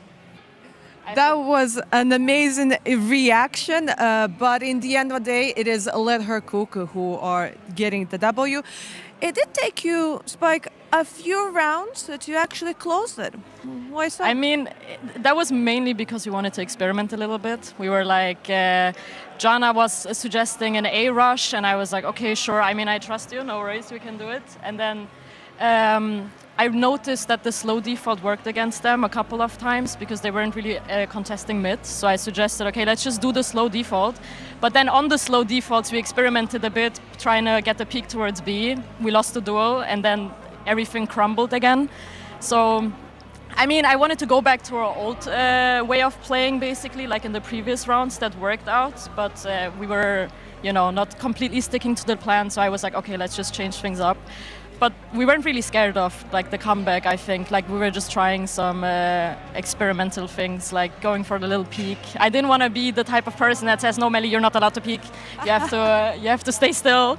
So, yeah. You didn't want to shut her down. Yeah, basically. Yeah. But I need her to keep the confidence, Exactly. That's what you need. You need the confidence. Exactly. And, I got to see how the team was enjoying the media day yesterday. Yeah. And I did hear that there's kind of maybe 2 IGLs, there's 2 people calling, and right now I'm not even sure who's calling. So the thing is, we didn't expect to come here, right? The whole season we were not pracking, as everyone knows. I mean, it's not a secret. You could see by our gameplay that it wasn't really full of prac. I think we were the only team that didn't prac at all the whole season. I mean, Joanna, me and Melly had combined 10 hours past 2 weeks. So I was turning on the PC to play the official. I turned it off again, turned it on again to play the official. And then when we got the invite because of the situation, I was like, okay, we have to kind of use this opportunity. So I just spent 2 or 3 days of prepping, basically. And then I told everyone what the plan is. I was obviously watching our opponents and stuff. And well, it worked out in our favor. I mean, and it's kind of difficult for FlyQuest as well because they didn't know what they should expect, kind of, because if they watched our demos, they're gonna think we're just pugging, which is valid. We were just pugging. Yeah. So yeah, I think it was kind of a surprise for them too, probably, I would assume. So yeah, I mean, it's a tough game for them because I think, yeah, it's unexpected. And kind of throughout the video, you kind of managed to put them in a situation where they had to choose between Dust 2 and Mirage, the maps that are actually known for pugging. Exactly. Maybe it was a bit of a mistake, letting the whole video go for like that for them. I think so too, actually. But then again, given that it's a best of 1, we have a huge advantage as a team that didn't prac, obviously, because we can ban 3 maps, and we just banned the try-hard maps. And I prepared every other map that was a possibility. So even if it went the other way, we would have been prepared because I, prepared it kind of, sufficiently. So, yeah. But it means now with this win, your next opponent is going to be either Sakura, another North American representative, or it's going to be Big, which is, Jenny's previous team. Yeah, I mean, who do you think is going to be? I think it could go either way as well. It's going to be, emotions are going to be in play, I would assume. But then again, we're all professional. We're all kind of friends. So I don't think it's going to be that big of a deal. I could feel today that people were confident. They weren't very shaky. So that's already a great start. We need confidence on our side. And the preparation is done. So, I mean, it's 50-50. We don't know what to expect either. It could go either way. So, yeah, we're happy to be here, and we're just using this opportunity. Don't want to go to waste. So, yeah. Well, you're happy to be here. I'm happy to have you here. Thank you very much for the interview, and one more time, congratulations. Thank you so much. Let's go back to the desk. That was a wild interview. Didn't prac all season long. Turned on the PC to play your officials. Turned it off again. Realized you were coming here. Prepped for 3 days.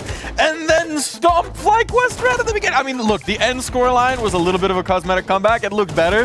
That was shockingly one-sided for a team that was barely playing the game all season long. Yeah, they just got off to the best start possible on a map that, one of the, 3 maps she said that they were prepping for. And yeah, it came down to, in my opinion, the veto. And unfortunately, FlyQuest just got pugged on, as you heard there. You could see as well the way that Lettercook were playing in that first half. They were kind of just playing the buddy system or just playing close, where it felt like FlyQuest just weren't feeling themselves initially, weren't able to trade towards the end of the half. They managed to make it look a lot better, and then in the second half, there were moments where it kind of went well, but then, second half, the second round of the second half is kind of where the game got lost. Yeah, I completely agree. But actually, you know what? Like, when you sometimes don't open the game for, to play in the Counter-Strike, you feel the hunger of the game. So maybe this is what Lettercook actually have. They just have a hunger to game. They're just happy to be here. They didn't expect to be here even. So they just want to have fun basically. Vibes impeccable, it seems. I also did love the answer of why didn't you close it out earlier? Oh, we wanted to experiment with the thing. Just in a BO1 at the opener in the finals. We could have closed it out, but we wanted to try some stuff. I didn't want to tell them no. This is insane. Use it while you have it. They did have an extended lead. They did get to try some stuff, and hopefully that'll help them out, when they do play another best of 1 later today. Yeah, I mean, I guess now they have 4 days where they've been cracking CS. Yeah. So that's better than 3. Wow. I mean, this is astonishing, right? You can look your way down that board. We expect it from Zia, but the reality is everybody was popping off, especially in that first half. You had so many multi-kill opportunities. You had so many moments where FlyQuest just hit something and got dismantled by the first player they made contact with. I mean, we had so many rounds where it just felt like FlyQuest could not get their talons in it at all. Yeah, and it felt bad for, a couple of individuals. Marie as well was having a very rough start. And I went back and watched all the rounds. A lot of it wasn't even her fault. She was like third out, second out a lot of the time. And whoever was supposed to be taking that first contact just was in like a corner at a moment where Lettercook decided to peek, and Marie wasn't allowed to play the game for like the first quarter of the game. It was only when, they got towards the end of the first half where she started to fire up, and you could see that she managed to catch up in that second half as well. Now, Letty, you were touching on it before. The pressure was wildly different for these two teams. One team, they're not even supposed to be here. They're just having fun. They're barely playing CS in the season. They're having a good time. They don't want to let this opportunity go to waste. The other one, I mean, we could see it. That's not the FlyQuest we expect, right? Nerves seem to be on display. What did you make of it? Yeah, I mean, to be honest, this is what I told you. Like, I hope that FlyQuest has actually, like, the mirrors really, really well prepared. And it kind of looks like, because they wanted to start with default, they wanted to make it easy.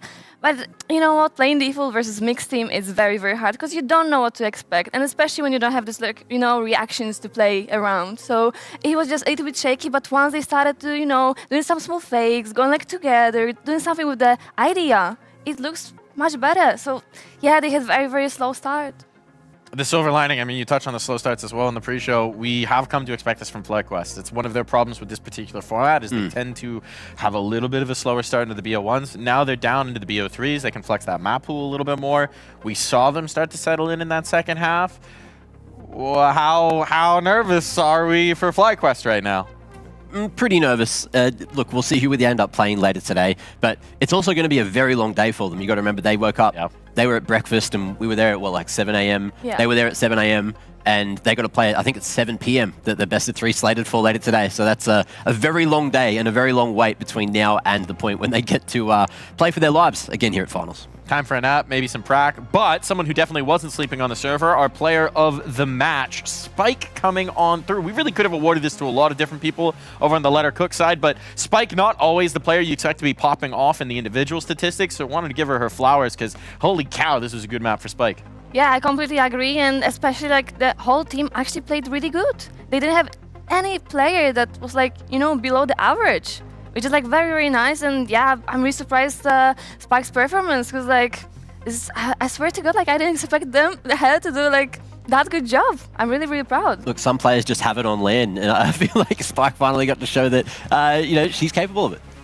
Certainly is. Displayed very well. I think Lettercook are a dangerous team, right? It's that lack of pressure, it's that magic, and especially in the BO1s, right? They put it nicely. You never know. It's a bit of a 50-50 in a BO1. Things can get real weird in Counter-Strike, and things could get real weird in our next game as well. Before then, we're going to take a quick break. When we come back, more Counter-Strike coming your way. Sakura taking on Big Equipa here in just a few moments. That what lay on the other side of this. The break that we are going to get to in just this moment right now.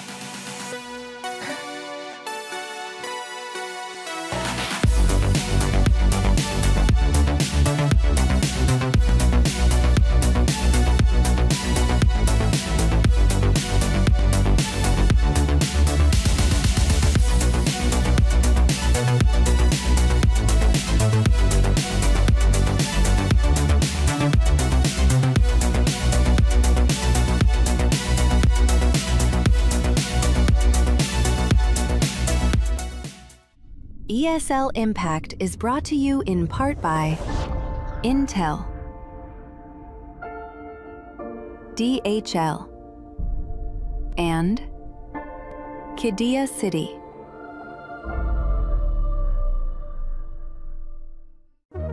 Hi, this is Basement Dweller's first advertisement. And our second drop is, it's up, actually. If you're seeing this, it's up. It's available on the ESL shop. We had our first go at a jacket, and I'm really proud of it. I've always had an interest in clothes, but, you know, seeing behind the scenes how the sausage is made has been a lot of fun. And if you like the clothes, tell me.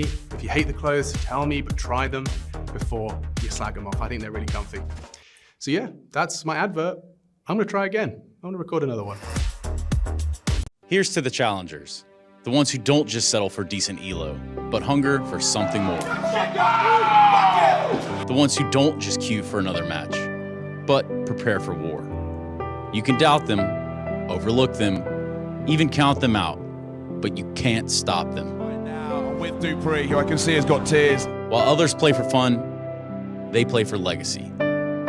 This is ESEA League, where challengers take their first step.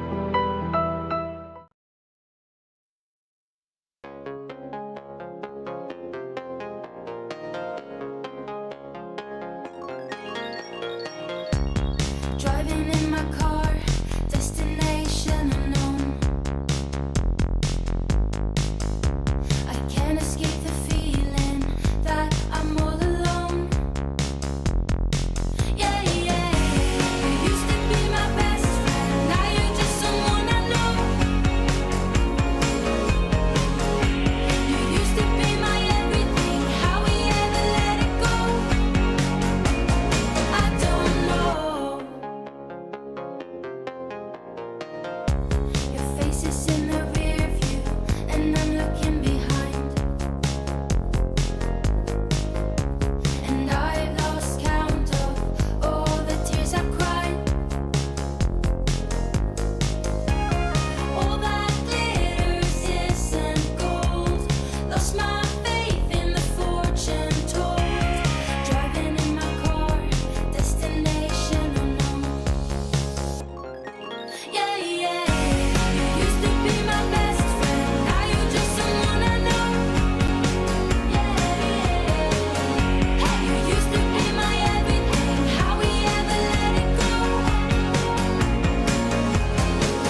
questioning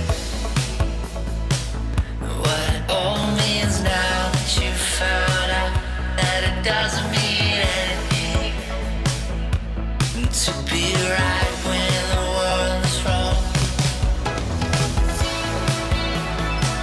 I'm so sorry to hear that you crashed falling alone now. Do you believe it is new? Something bigger than you, love. Something bigger than me. And do you wish it was true, love? Do you wish it was me? You see it, something small, just a flicker, and you swear it was real, love. But you're a fool before. For the first time, for the last time, for the first time, for the last time.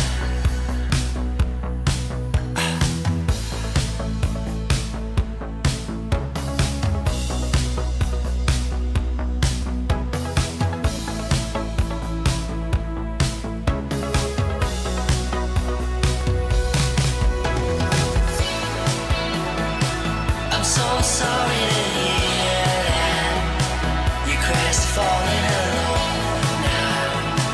Do you believe it is new? Something bigger than you, love. Something bigger than me. And do you wish it was true, love? Do you wish it was me?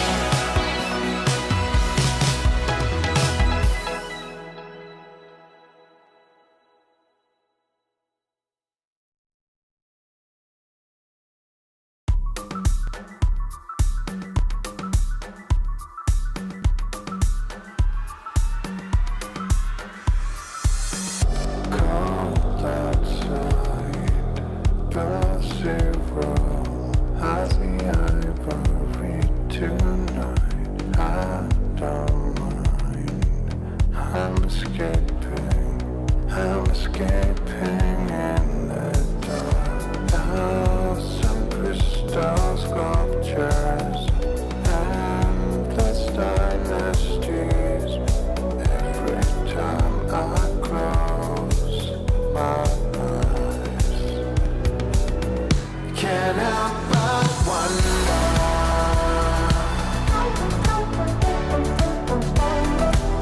I see the end of the dynasty every time I close my eyes.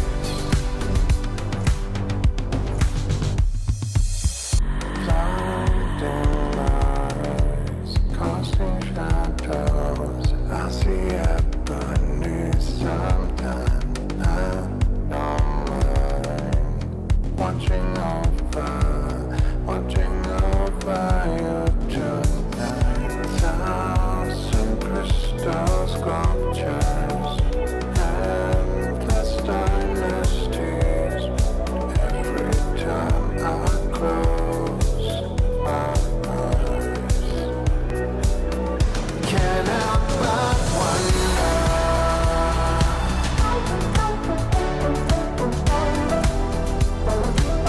I see the end of the dynasty every time I close my eyes. Can't help but wonder why. I see the end of the dynasty every time I close my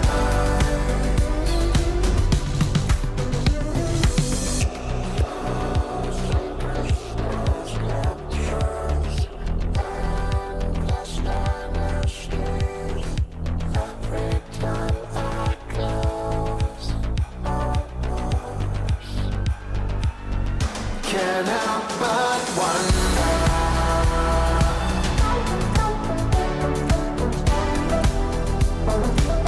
I see the end of the dynasty every time I close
Welcome back to the ESL Impact Season 8 Finals. We're ready for our second matchup of the day. Still in the thick of the BO1s. We got Sakura taking on Big Akipa, and now there are a lot of expectations on these two teams.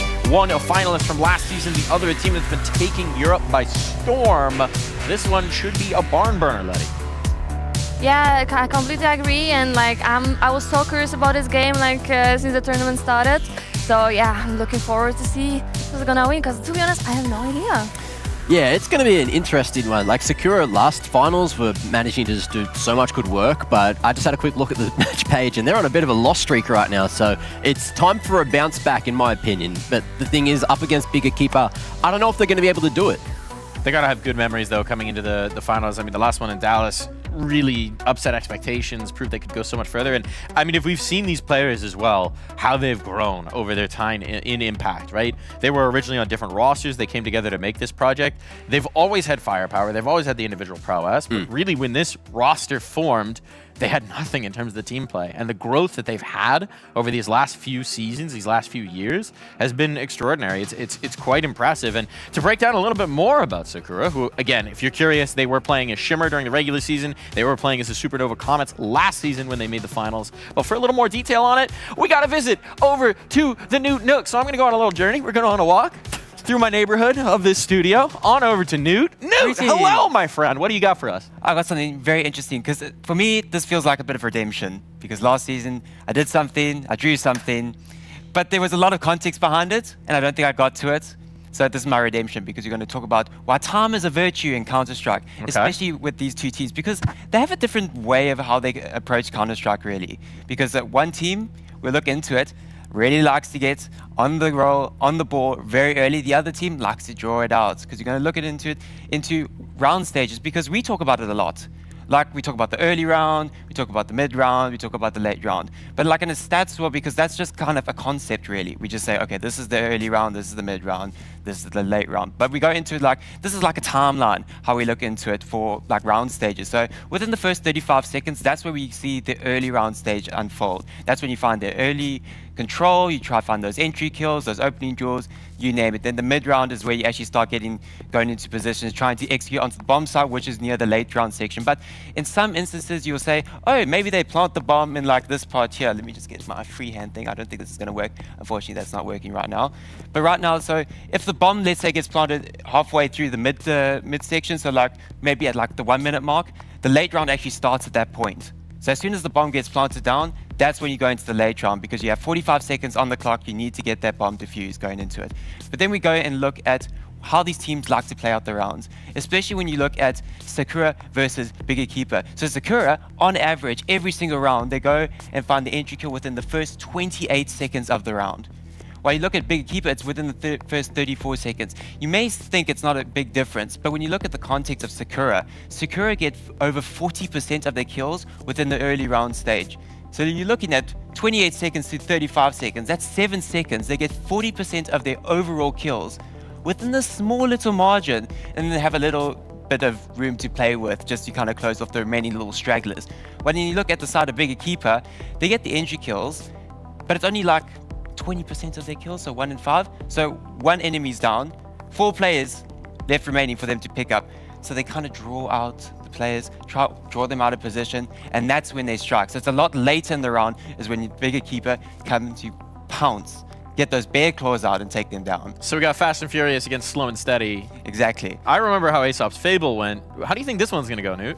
I think it's going to go in favor of Slow and Steady? Yeah. All right, he's a tortoise guy. He's a tortoise guy. Time to find out what our desks are as well, because it's not all about animals, except for the animals in the server. They'll be tearing each other apart. And here on the desk, maybe we can get some action going on here. You got the claws out, Mac?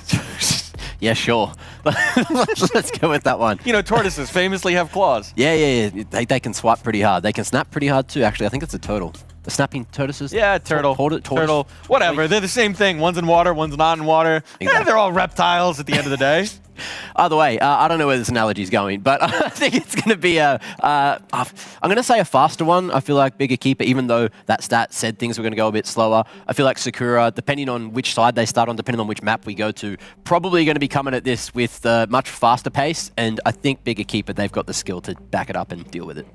Yeah, I mean, to be honest, it all depends on the map. Like, I'm not that sure that Big might win the game, not gonna lie. I mean, they have a new lineup, they were owning everyone so far, but you know, Sakura had the second place last Impact, and they showed that they know how to play Counter-Strike. And especially on LAN as well, right? They've got a lot of experience traveling around the NA circuit, playing some of these open LANs, and they shoot very hard. So especially in these BO1s on LAN, you can just get that fast-paced play. You can get a little bit of that overwhelm, that dazed coming in on the other side, and before you know it, your head's been ripped off. I think the other thing as well is like Sakura last season finals had the hometown advantage. Of course, they got to stay in an A. This time it's a bit more uncomfortable coming over to Europe, trying to play over here. And the other thing I want to touch on, I remember Ink's playbook. Do you remember Ink's playbook from last season's finals? Yes. It was huge. It was stacked, and I'm expecting the exact same thing. So Bigger Keeper, they've got a lot of footage to go over, and I'm sure that Ink's prepped and ready. Yeah, I completely agree. Like, as I said, like, it's all gonna be about the map for me. Like, it can go both ways, not gonna lie. Well, we'll get into the map in a little bit. Before then, I want to get into Big. Now, this team has been totally remade this season. Your old friend, Hanka, coming on in, building a roster in her own image. What do we make of this Big squad? Yeah, to be honest, like, I think Hanaka couldn't choose, like, better players to a team. Like, I think they have, like, literally everything enough. So they have firepower, they have really good sniper, they have really good ankle, like, everything fits perfectly. But of course, like, Amson is the only player who doesn't have, like, this experience from, like, LAN. So I'm not sure it's gonna do, like, that much, not gonna lie, but maybe. You never know. So yeah, this squad looks very, very good on the paper, not gonna lie. Was it Kyosa that went and did that 2v2 tournament against Monacy? That's her. And she won that as well, right? Yeah, I mean, her aim is like incredible, like... All eyes on her. All eyes indeed. Sharp on the server for this squad. I mean, we've seen some really bonkers individual performances. They've got that team play as well.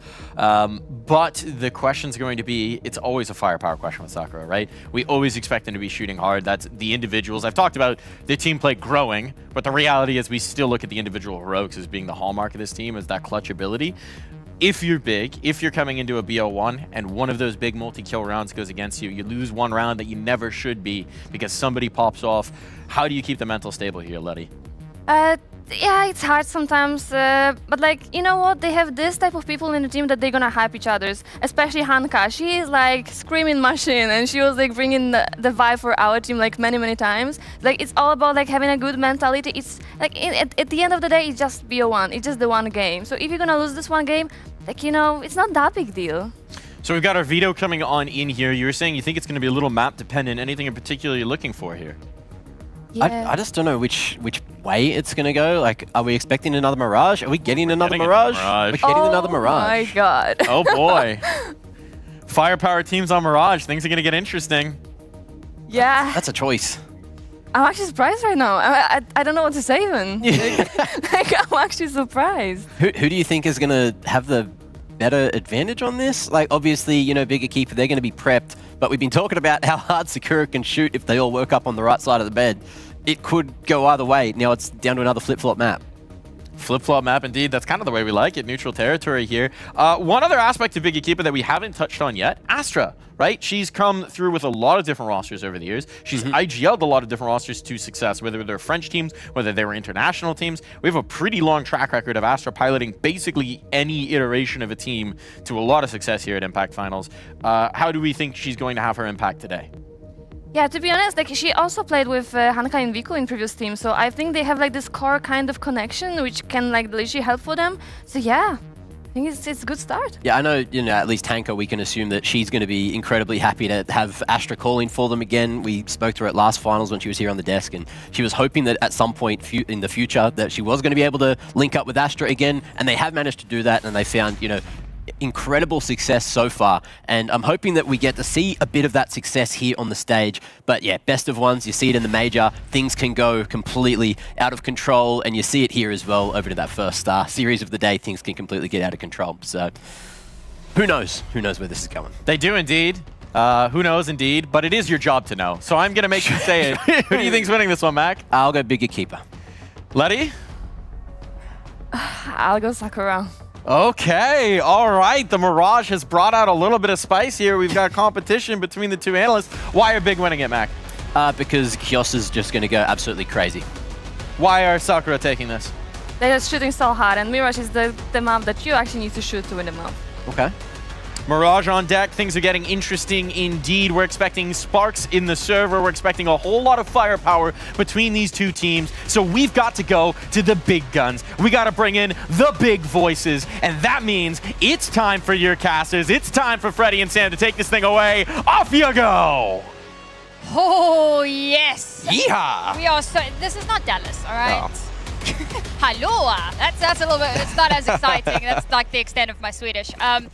I'm so looking forward to this particular matchup. I have it on good authority that Sakura are feeling incredibly confident coming into this tournament today. And of course, this is going to be their litmus test, their proving ground, their opportunity to show that they have what they're made of. Because I don't think this has been mentioned just yet, but Big and NIP come into this tournament as pretty firm favorites. So a win here could be huge for the Sakura roster. We kick it off with Serendipity getting that opening kill here, anchoring hard, but Hanka and Viku, hand in hand, shut it down. Bomb's gonna be planted, and it's a two-person attempt at a retake. We got a flank coming in from pretty much Narnia at this point. They're going to get a crossfire set up, but look at how Big have taken control of the space here.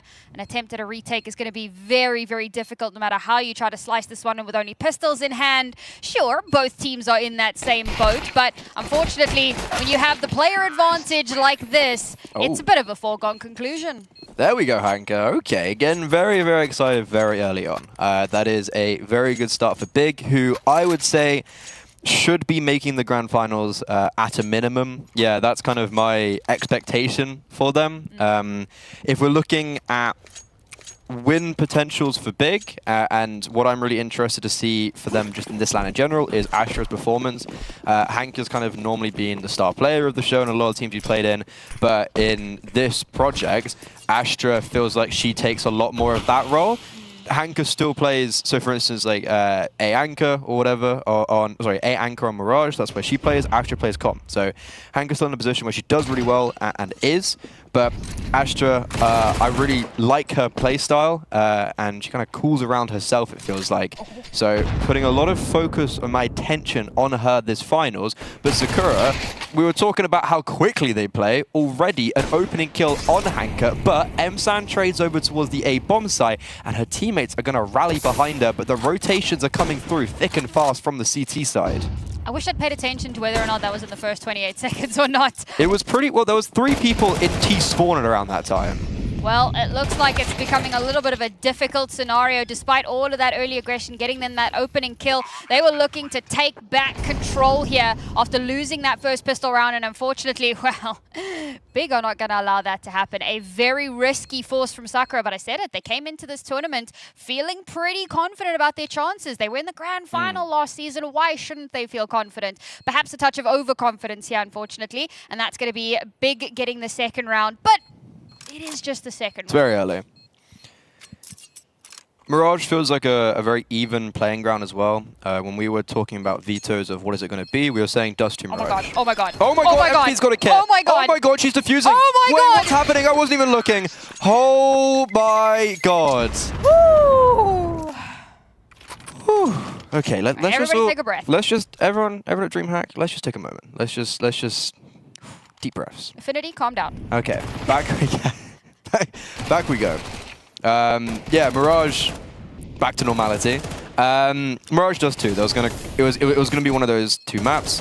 Dust 2 was banned out at the end by Big Equipper, which for me makes it very confident for Big going to Mirage. Like, they were like, we want to play Mirage over Dust 2, so I'd be very confident for them going into this game. And for Sakura, talking about win potentials of Big, I was saying Astra, Sakura, they rely maybe a little bit too much on Forks and Empathy. So my win potential isn't Forks and Empathy doing well, it's actually one of the other 3 players stepping up. What I do find quite funny is, so Hanka was on the desk last season when Newt first did his whole stats thing about how fast Sakura are in their rounds and how quickly they exec. She was here. She was doing the analysis. Now she's in the server. Surely she knows then, right? She's like, ladies, they're going to go for some crazy aggressive shenanigans. We need to be ready for it, and it's working. So have you heard of Newt? There's this guy, right? Wears a bow tie. She's on the boot camp and she's just posing like, Newt, time to kill. Newt. We're big fans of Newt here on the broadcast, obviously. Well, you have to be. It's like, you know, your yeah. brother from South Africa. Okay. I will say there's a sadness of not having Sammy. What's going on? Okay, Viku, that's messy. Forks, not the person I want to have an AK. That nade bounces off her. Forks, no armor, getting a lot of damage. 2 kills, and the rotations are here, and the AKs are being collected. It's a 3 versus 3. Empathy not being cleared in CT. The Deagle, though, not connecting. Count your lucky stars, but it's not over just yet. Kyosa, a 1 versus 3 needed. She's found 2. She knows exactly where Empathy is. Needs to put in a reload. 10 seconds against her is the time. Gonna pick up the bomb. No, she's messing it. She's fumbling it. Has she got enough time? She has no time. She didn't pick up the bomb, and she doesn't have enough time to put in the digits. The round is over. Sakura, they win it out on the full eco. Kind of rough out here, not gonna lie. I thought she had like a split, like I know when it hits 3, but there's this split second window. We actually saw it in, I think it was Budapest. There was a moment, and I thought maybe she just kind of slid it in, but she no. She didn't pick up the bomb. She missed the bomb. Oh, that's devastating. She thought she picked it up. She went nuclear in the end there. 1 versus 3, the first couple of kills to come out. That was so damn close. But unfortunately, it all falls by the wayside. You were talking about Forks with the AK. Unfortunately, now she's got an AWP. Now that power has grown exponentially. I put her in possibly top 3, but absolutely top 5 AWPers. Top 4 for me. Top 4, yeah, Top that's 4. fair, that's fair. In the entirety of the ESL Impact League. Yeah. She is exceptional. Now she's got the gun in hand, and she's waiting for an opportunity, man. And Big are posturing to give her one. What makes it so exciting for me? I have Viku as my 3rd. So for me, AWP head-to-head is very important in this matchup. And in this force buy, this bite back from Big, they are just being chewed up and spat out. Astra, first kill on the board for her. That split mid to A barely even gets any legs to it. You can see, look at where Big died. Entrance of Palace, Tetris, bottom con. They didn't even remotely get on the bomb site. Remember, the first game we watched, there was a conversion round, won very early on by Let Her Cook. How did that go then? Oh, definitely going to start to get a little bit stressful here. And actually, Forks misses the first shot. And I'm like, oh man, that's uncharacteristic. Does she just get run over here? No. You know what she does? She's got confidence. She re-peeks and then gets that kill onto Viku regardless. Like, Missed the first shot, I'll go again. We'll try one more time. Utility? No, don't stress. I got this. Shuts it down quite nicely. And off the back of that, it's Big back down onto Pistols. And it's messy, it's spicy, but it is Pistols. So what really were you expecting to come out of this one? Kyosa can't get too much done in this round. Goes the way we expected it to, and Sakura now in the driving seat.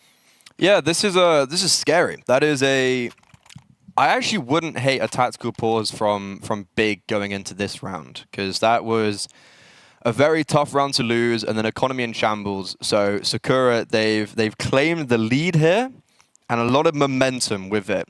Big, how are they going to bounce back? They've got no AWP out on Viku.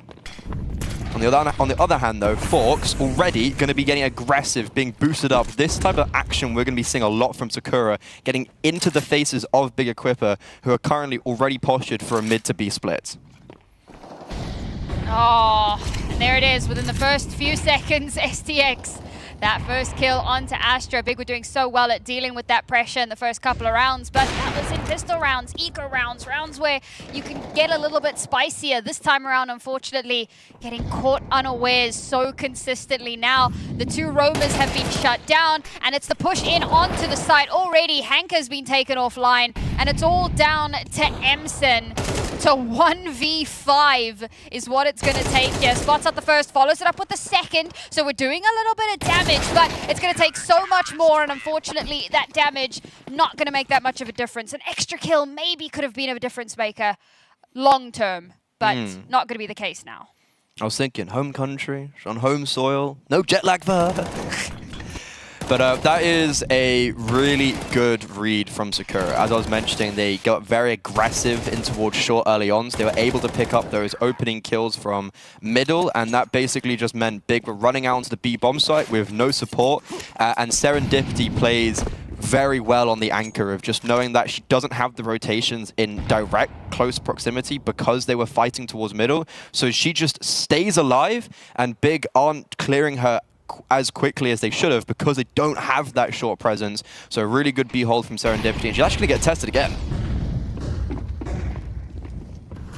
Looking like it's going to be one of those Tech 9 rounds that I love so much, but mid has been cleared. They know there's nothing happening there. The push starts to come through apartments, and, well, the firing squad are on high alert as Serendipity living up to the name a little bit here. Certainly Serendipitous gets those 3 kills, shuts it down. Viku's all alone with a pistol in hand.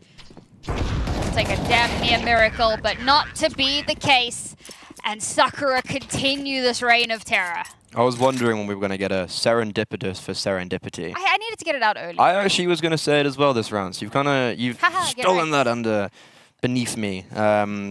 But this is just a really good start for Sakura, and already, you know, Astra's chilling top mid. She wants to lurk. Nope, she's going to get swung on. It's like, this is the Sakura who are playing, I guess, in a similar way to Let It Cook, but just a little bit more refined. And Jersey's so pretty. Sorry. Sorry, what did you say? Jersey is stunning. Yeah, they're actually awesome. The dragon, the kind of homage to, I guess, Japanese culture. I think the that's mask, yeah. Yeah, it's really cool. We've got a Sakura plant by Newt's Corner, which I don't know if that was on purpose, and if that was just an accident and a coincidence, a very good one. But a tactical pause, I'm pretty sure this is. I don't know who for. I don't know if we saw who that was for. I would assume Big. Sakura, because we were on them. Oh, okay. That's an interesting time to take a pause, but Ink, we kind of saw his playbook right last time. We know what that can do, so I trust him to take those pauses. But regardless, is into another gun round where Big, I'd say they kind of have to get the ball rolling because they haven't got a round since those opening 2. I feel like I really want to just drive home the point once again. This was a grand finalist last season, and Big didn't qualify last season. Okay, this is a revitalized roster. Very different team. Brand new. It's only really Henker that remains from that previous big squad, and obviously with the performance they had last season, makes sense. But it is the grand finalist versus, you know. I mean, a lot of these players didn't qualify last season. That's like, it, right? Astra did on Zorant, Viku didn't on Eco Warriors. Well, there's the AWP battle you were looking for. Viku's already been shut down. And STX and Connector follows it up. Astra's going to get a trade back, so might give them a bit of an opening. Astra actually gets 2, but Raven gets yet 1 more to keep the numbers advantage firmly in favor of Sakura. Bomb has been lost in A main. Needs to be recovered, and Serendipity has shut down the push in towards the site. They're playing so perfectly off of one another, and it's so funny. I hate to draw this parallel now, but, you know, the 2 NA teams, it's got to be done. This is the coordination we were looking for from FlyQuest that we just didn't get. I'm surprised. I didn't expect this from Sakura. I thought they played quite badly in the regular season, to be honest. I think they dropped a map to Ghost. Yep. All love to Ghost. Shouldn't be dropping a map to Ghost. Lost to FlyQuest. Dust 2, third map. Lost 13-1, which is kind of why I thought Big were going to go into it. But yeah, Sakura didn't look convincing coming out of the regular season. And right now, they also, I was thinking, hey, great stuff with Big. That's how it's going to play. But this round, the last round, all these rounds, Big haven't even got onto the bomb site. They're dropping the bomb at ramp. They're not even getting out of the choke points. This is snowballing very, very quickly, and it's all because of that 1 eco round. STX is on 12-4, just for anyone who might not have noticed and that is exactly what I was saying at the very beginning of Forks and Empathy. They're going to be good. Empathy's been the highest rated player in multiple ESL Impact seasons. Forks, top 4, top 5 AWPer. Issue is, in that regular season, you saw a massive divide. Top 2, then the 3. This is the type of game. There's a reason why they're doing so well. It's because those other 3 are also stepping up. And this time we've got a big timeout. So there you go. Now we know for sure that it is big, in fact. And what's interesting to me is obviously STX is also the IGL, if I'm not mistaken.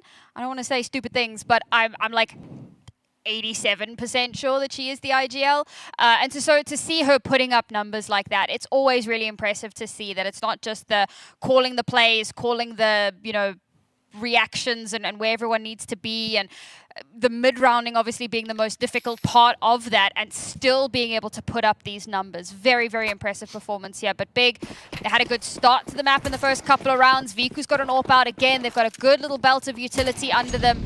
This is the moment where they need to start turning it around. This is where we need to start seeing them wake up, because losing around here could just spell disaster. Again, gotta remind everyone, best of one. Yeah, there's no room for mistake, and currently Big have only done that. Losing the anti-eco, since then it's just spelled disaster. Sakura look to take the fight to Big though once again in mid. Forks has been boosted up into ladder room. We've seen that before. There's also a double con setup. STX playing around a lurk smoke in connector. Hanka none the wiser. That is an instant opening kill, and then look at the reactions from Sakura. They get that opening kill and then just fall back. On top of that, Forks also damage onto Astra. And a massive nade on Kiosa. Oh, that smoke. Astra dead to the nade as well. Oh, it's just going so wrong. Big, they haven't even started plan A. They got out of mid, boom, 2 players dead. I mean, so that's, Newt was talking so much about, you know, the timings. You got your early, mid, and late round. And obviously, most of your plan happens in the early round. Okay, guys, this is what we're going to do. This is how we're going to exec, or this is how we're going to take the space or whatever. Then everything goes awry, right? And anybody can have a plan A. But when your plan A doesn't work, how the hell do you pivot? And that is the mark of an incredible team. And unfortunately, this is a Big that's not being able to make those adjustments. But okay, sorry, well, I also here, like, I don't really get it from Big. Like, M-Stand's in apps while the other 2 players are walking out connector. Like, I don't know who's to necessarily blame there. Was it a miscommunication that M-Stand thought that she could rotate around T-spawn? But it's a 3 versus 5, and one of your 3 players on the other side of the map, Sakura, they're playing very conjoined. They have a game plan, they're executing it perfectly, and just like that default in many other executes, Big, they haven't even been able to get out the choke points. They haven't even been able to go plan A, let alone plan B, not even plan C. There's that mid-rounding. It's so important. And so how often haven't we seen it where a team that starts to lose by quite a large margin just kind of go quiet, and the communication doesn't happen where it needs to be, and not finding the positioning that they need. And again, I mean, we know this is an aggressive team. It's actually playing out exactly as Newt laid it out for us early on. These opening kills are happening so quickly. And look at this setup as well. Forks is deep in B apartments, and that's allowed for 4 players on the Sakura side to be over and rotated towards A. Big, they're going into the belly of the beast, and I don't think they're going to come out the other side unscathed. Some great little util to try to enable them, but oh, they're just so slow to react to it. They'll finally take down Raven, but Serendipity playing so patient here. Takes down M-Sand. Her position is known to still get traded out. Astra's picked up a rifle, so this could put them in a good position. Kiosa as well will pick up that M4, so now they've got a little bit of firepower to back them up. The bomb has been planted. Now we have to play perfectly. It's the Tech 9 to look for that opening, but it's Kiosa who gets the kill, puts STX in the grave, and gives them that numbers advantage. Viku still doesn't have a weapon in hand, so she's going on an exploratory mission. Astra again dies to an HE, and with the limited bit of utility that is available to them, Forks, what a shot! The smoke is on the bomb now. They're on it. They're defusing. Viku, it's not planted for you. You don't have the time, the space, the vision, and that round is snatched away. One North American team crumbles under the pressure. The other is absolutely thriving, and that is not what I expected. I didn't expect Sakura to come into these finals, and play against a team that should be making to the grand finals like this. Big, potentially dropping into the lower bracket out of the first game is crazy. That is not what I expected whatsoever. And on top of that, we're going into round 12, and Big have missed a window smoke. Oh, what a rough start to the round. Staring down the barrel of a 10-2 half, but Forks gets shut down early, and Hanka gets the follow-up, and suddenly the A site is almost free for the taking. They still have to deal with Raven here. She's in such a good spot. You can see the paranoia is starting to bite. She gets that first kill, is able to dip away, and gets a follow-up as well. Viku eventually gets that little bit more, but Empathy is already in position. Unfortunately, can only get one, so it leaves Serendipity in a 1 versus 2. But if there's anybody who's going to be able to come out on top of this one, it's going to be her. Now, going for a bit of a reposition. She knows she's got a bit of time on her hands and a kit as well. Pressure starts to mount here. A good little crossfire set up from the two bigger keeper ladies. Looking to see if they can find this last player with that util coming out. It's going to give away the game a little bit. They know where she's coming from. The flash comes out, doesn't actually spot out into anything. But she's managed to lurk up. She's so close, right up against them. Somehow wins against Viku. But with that smoke clearing, she's in a dangerous spot. And at last, after such a long time, Big find themselves an extra round to bring them to 3 at the half.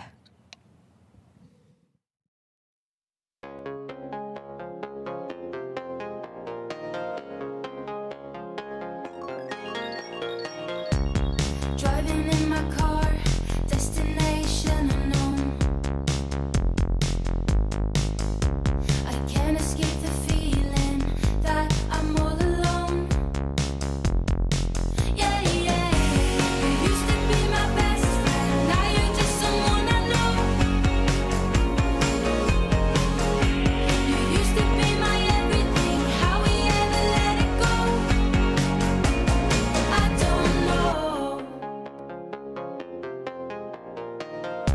Your face is in the rear view, and I'm looking behind. And I've lost count of all the tears I've cried. All that glitters isn't gold. Lost my faith in the fortune told. Driving in my car, destination unknown. Yeah, yeah. You used to be my best friend, now you're just someone I know. Yeah, yeah. Hey, you used to be my everything, how we ever let it go. These days passing by so slow. How did we ever let it go? You used to be my best friend, now you're just someone I know. I don't know.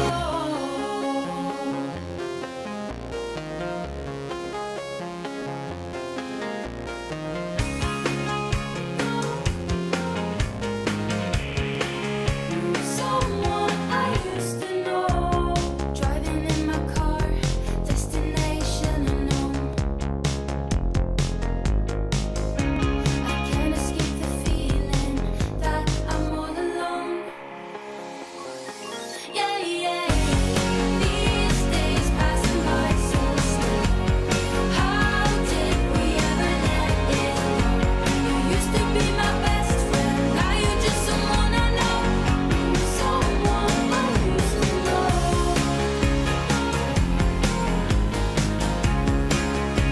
Someone I used to know. You used to be my best friend. Someone I used to know. You used to be my best friend.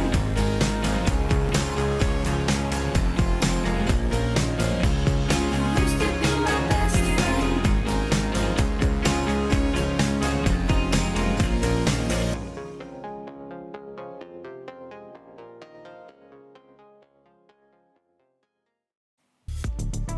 Across 5 best of 3s in the regular season, Big Equipper not only didn't drop a single map, but only were forced to double digits once. They head into the ESL Impact Season 8 finals here in Stockholm as one of the favorites to not make it out the groups, not make it out to the grand finals, but win the whole event, and yet they sit 3-9 down against the previous grand finalist of Sakura, who in the regular season didn't look that great. Yeah, it was actually a really weird season for Sakura. I mean, look, we keep bringing that up. Let's also bear in mind the fact that they only lost 1 series and dropped a total of 4 maps over the entire season. So it's not like they had a blowout performance, but it's not what we expected from them. I mean, they came through last season absolutely flawless. They didn't drop a single map until, like, the grand final of the online final for that entire set. Like, it was ridiculous display of dominance. This is not the Sakura that we were expecting today. just based off of how they performed in the regular season. So that in itself really does bode well. It tells me that this is a team that has that tenacity and that ability to bite back when needed. But you talk about that.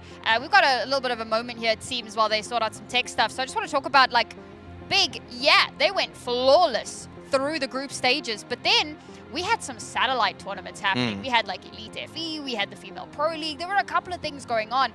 And Big looked vulnerable. They lost a nemesis. There were a lot of so they won a lot of their games, but they were closer than they should have been. And some of the games that they lost were way more one-sided than they should have been. And they probably shouldn't even have lost those games to begin with. And I always talk about, like, well, how much stock do we put in the satellite tournaments? But, like, Female Pro League had a LAN at the end of it. I mean, there's a lot of stock that you can put into it. As much as this is the kind of the big be-all, end-all tournament, you've got to take a look at some of those results and go, what has been going on in the big camp between the end of the regular season and coming into Stockholm today, where they've just started to look a little bit shakier than what we expected? Yeah, I mean, even in that grand finals in the Female Pro League, they were playing against Imperial, so Imperial won it 3-2 in the best of 5 in the regular season. Yep. Big just atomized them in 2-0 in the groups, 13-5, 13-5. So the fact that they're kind of maybe on LAN, not showing what they were doing online in that tournament, and then also here's a little bit worrying. You're talking about Big playing maybe not so great in some of those satellite tournaments, still did make to the grand finals, so you can still give them their flowers because of that. Sakura, on the other hand, out in North America, because of their VRS, getting invited to the likes of the ECL Cups. They played the most games out of any team, if I'm not mistaken, that are at this final on HLTV, kind of in the between Season 7 and Season 8, outside of ESL Impact. And look, in some of those tournaments, sure, they didn't do too great, but they actually did get some pretty valuable results, and also were competing at LANs. So Sakura, they've been putting in the reps on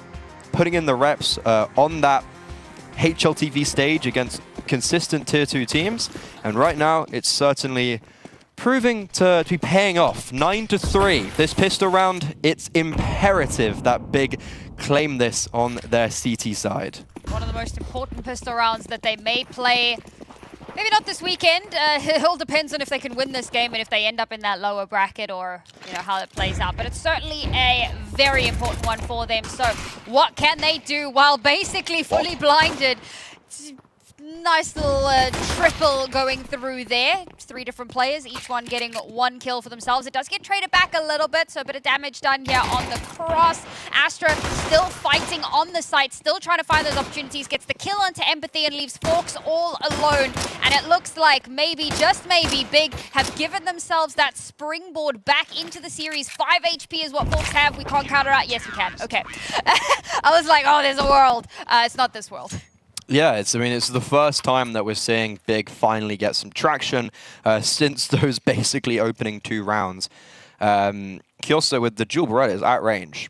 Sorry, wasn't familiar with her game. She also has had probably, well, she had the best regular season. I think she was the highest rated player in the whole of Europe. So she's really been my most impressive player on Big. And with the dual Berettas at range, just tapping away. Yeehaw, I know we're not in Dallas, but she's still there in Inspiration.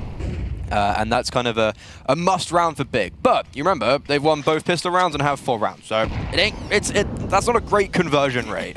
How much do you actually draw from that? A fun little stat here. I think Affinity would be really upset with me if I didn't at least mention it.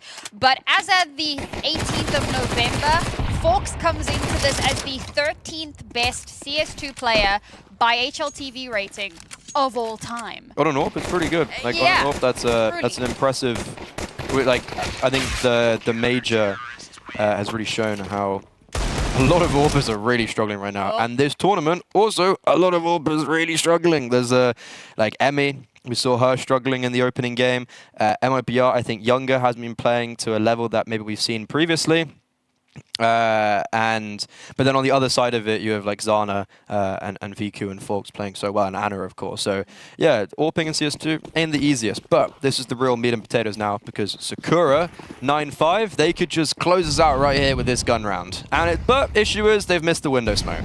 Again, Well, I mean, it was big the first side, time. Yeah, but you know. Oh, but there you go. Viku gets that first kill as well. So nice little pivot point for them. Mzan to follow up, and suddenly all of this aggression that Sakura have shown, maybe starting to become a bit of a thorn in the side, an Achilles heel of some description. This time now, Fork's going to play a little bit more passive, waiting to see if Mzan is crazy enough to push that smoke. Luckily for her, not going to be doing that. So 2 players still caught out in mid at the moment. A little bit of an island here, and Kyosa in a great position. Oh my god, she's so quick to adjust, but unfortunately can't quite get the shots to connect. Astra's quick to follow up though, and that'll keep that control in Bigger Keeper's hands. So for now, the panic doesn't set in just yet. Bomb now starting to make its way towards STX, and they'll look to hit onto this A site. It's going to be difficult to get on though. Hanker, the air anchor, not on the bomb site itself, but tucked deep into Palace. Viku overextends slightly, and that could have got very scary if Astra had gone down, but feels like it's all going to be done and dusted. Polished off very shortly. Forks would never be aware of Hanker and Palace, and focus turned towards Connector. Hanker rears her head, and the MP9 disposes of her. Big, a very good first gun round, and saying to Sakura, hey, we can play the Fast and Furious game even better. Well, at least for now. I mean, I was also, lauding them after the first 2 rounds. Like, Hanker was on the desk. She knows about the speed. And then literally the next round, it just turned into like a snowball from hell. She's like, I just kind of forgot for a second. Don't blame me. But window smoke being missed, lo and behold, hitting your utility actually matters. Crazy. Who would have thought it? And now back down onto pistols. There's a real opportunity here. Yeah, we spoke about how the first 2 rounds went for Big. I hate this.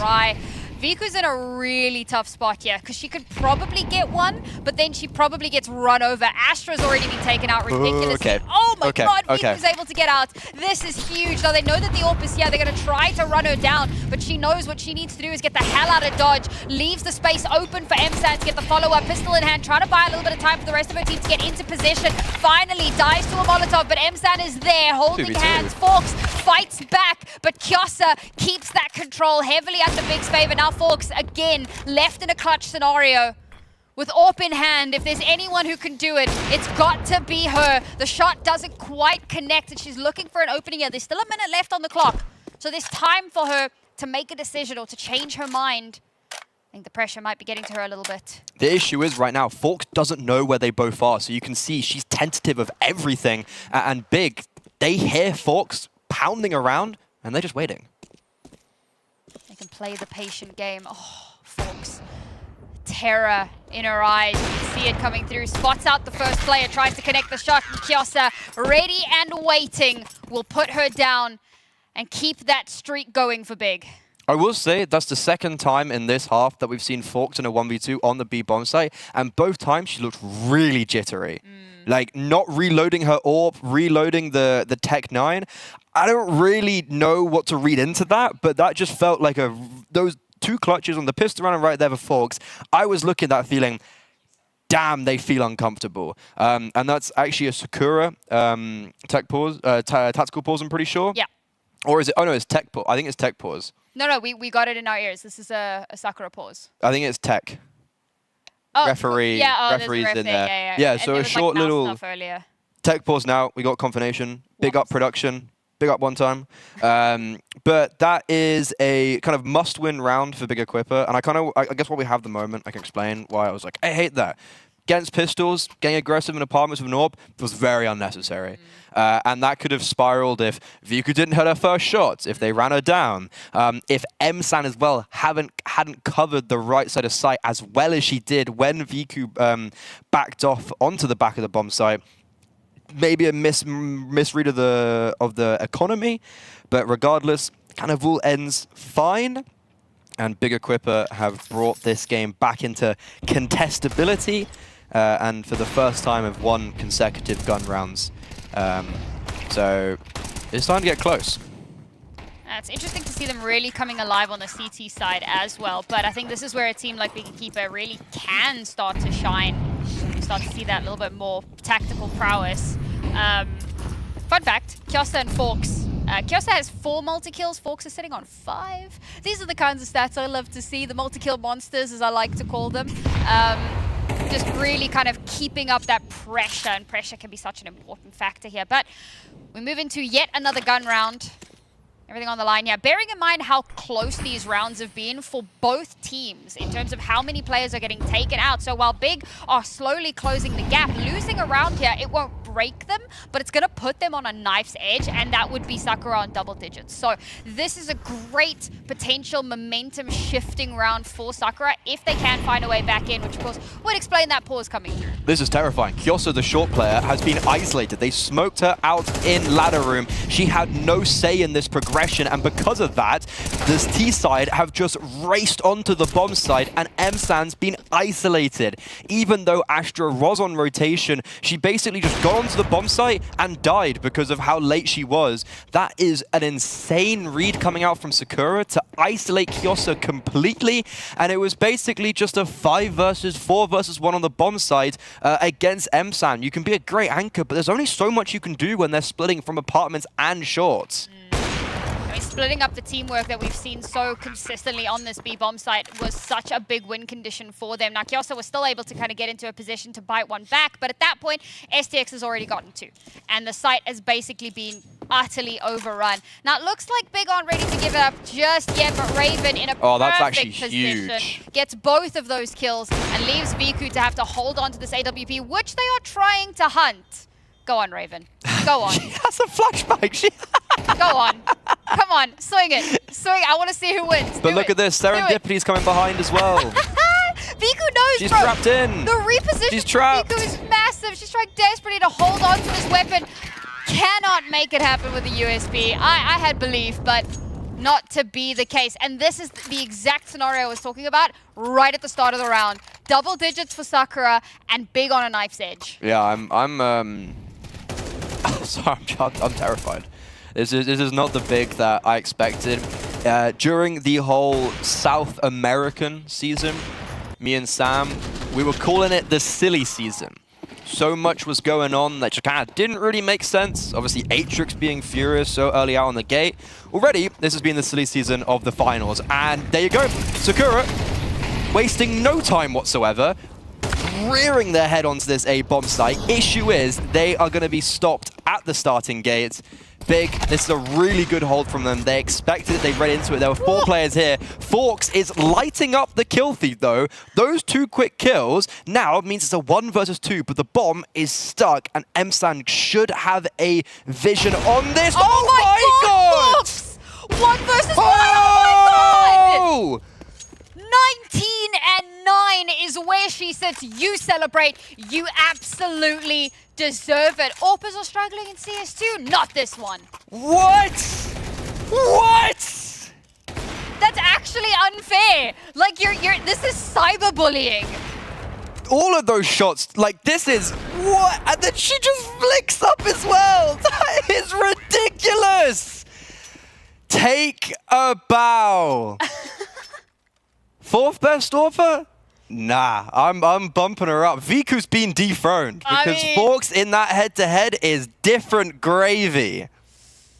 Holy, just what's the alternatively constructed? That's what she is right now.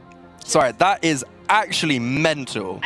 It's an unreal round from her. Was that a 1v4 or am I totally That was a 1v4.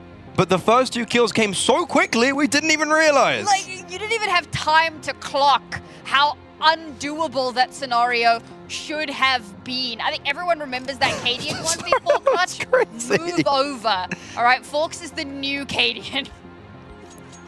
This is unreal. Jesus. And so, Forks has produced kind of that impact quite a lot this game so far. Obviously, that 1v4 is going to help, but she's 19-9. You take a look at Viku. I was saying, yeah, Forks is winning on that diff, but she's doing it in so many different ways. Viku hasn't had that impact, and that's also been a concern of Viku in previous events on the LAN finals. She hasn't had that impact that she's had on the online, and right now on the CT side, we haven't seen much of it, to be honest. And 11-7, it's a full eco from Big, and I've got a feeling that they're not going to be able to replicate Sakura's fortunes. especially because I really like how the T side are doing this. They're going to send someone out to scout onto the B bomb site. Raven, she's going to go, everyone's here, go A. This is devastating. If they had just had maybe another 2 rounds in the first half, Big have so much more room to work with. And granted, no one, I don't even think the rest of Fawkes' teammates were expecting her to come out in such a phenomenal fashion in that round. That was so good. And it's given them exactly what they need. It's broken Big's economy. We spoke about the knife's edge. They needed to win that round, and they didn't. Now Sakura on the precipice of match point against Pistol. They are going on to B. Is this scary? A lot of damage has already been done to Kyoso and MSAN. Astra is going to die. Vuku eats a grenade. If there was anything more than just USPs, I would venture a guess and say that and amuse potentially the possibility of something happening, but not to be. Hanka gets a freebie on a player with util. With all things said and done, map point has been hit for Sakura, doing what their fellow country people couldn't do. STX is 5-0 on opening kills. That's pretty good. That's good. kind of terrifying. She's the IGL. That's all right. Yeah, I'll give. Yeah, it's just the most normal STX performance. Actually, you know? It's just on brand. You know, that's what we love to see. Fawkes is now sitting on 20-9 as well. You know, she could take a back sit. You know, she could sit back a little bit in that previous round. You know, you get a 1v4 clutch, you're allowed to chill for 1 round. I'm just looking at Group A, and we're gonna have Sakura let her cook in the winners match. Spice. I'm really glad I didn't post my, because I was gonna do pick'ems for this and couldn't record it in time. I am so glad I didn't do that.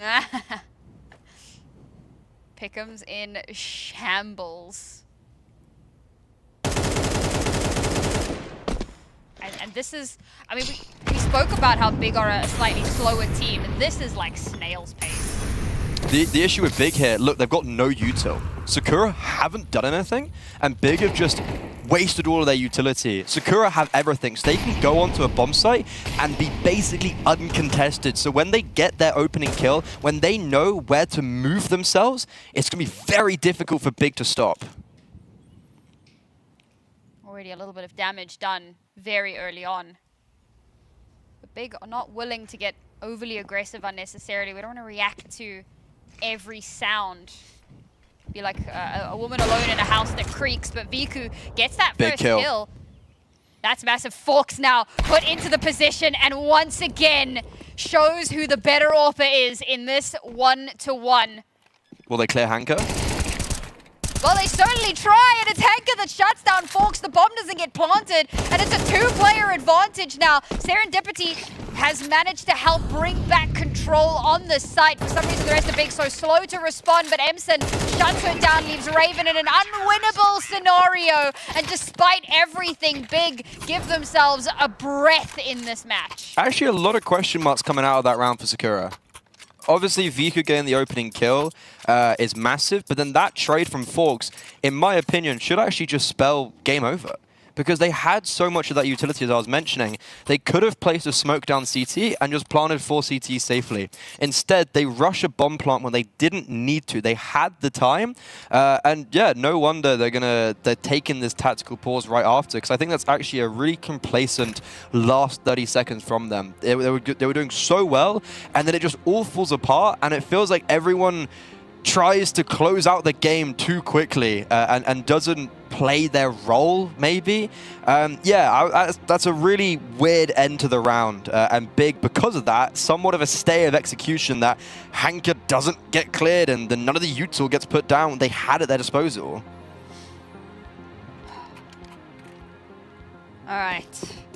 Now this should be a 9th bigger keeper, but operative word is should. Should. There's a lot of emphasis on that one. A lot of caveats. Oh my god, Hanka runs straight on out and gets a shot straight to the dome. That's a free rifle handed over, but the opening kill came from Viku. And look at the rotations. Look at what it's doing, though. So that's forced Kyoso away from the B bomb site because they're trying to stack now and put more of a defense on this A bomb site. What that means is MSAN is isolated.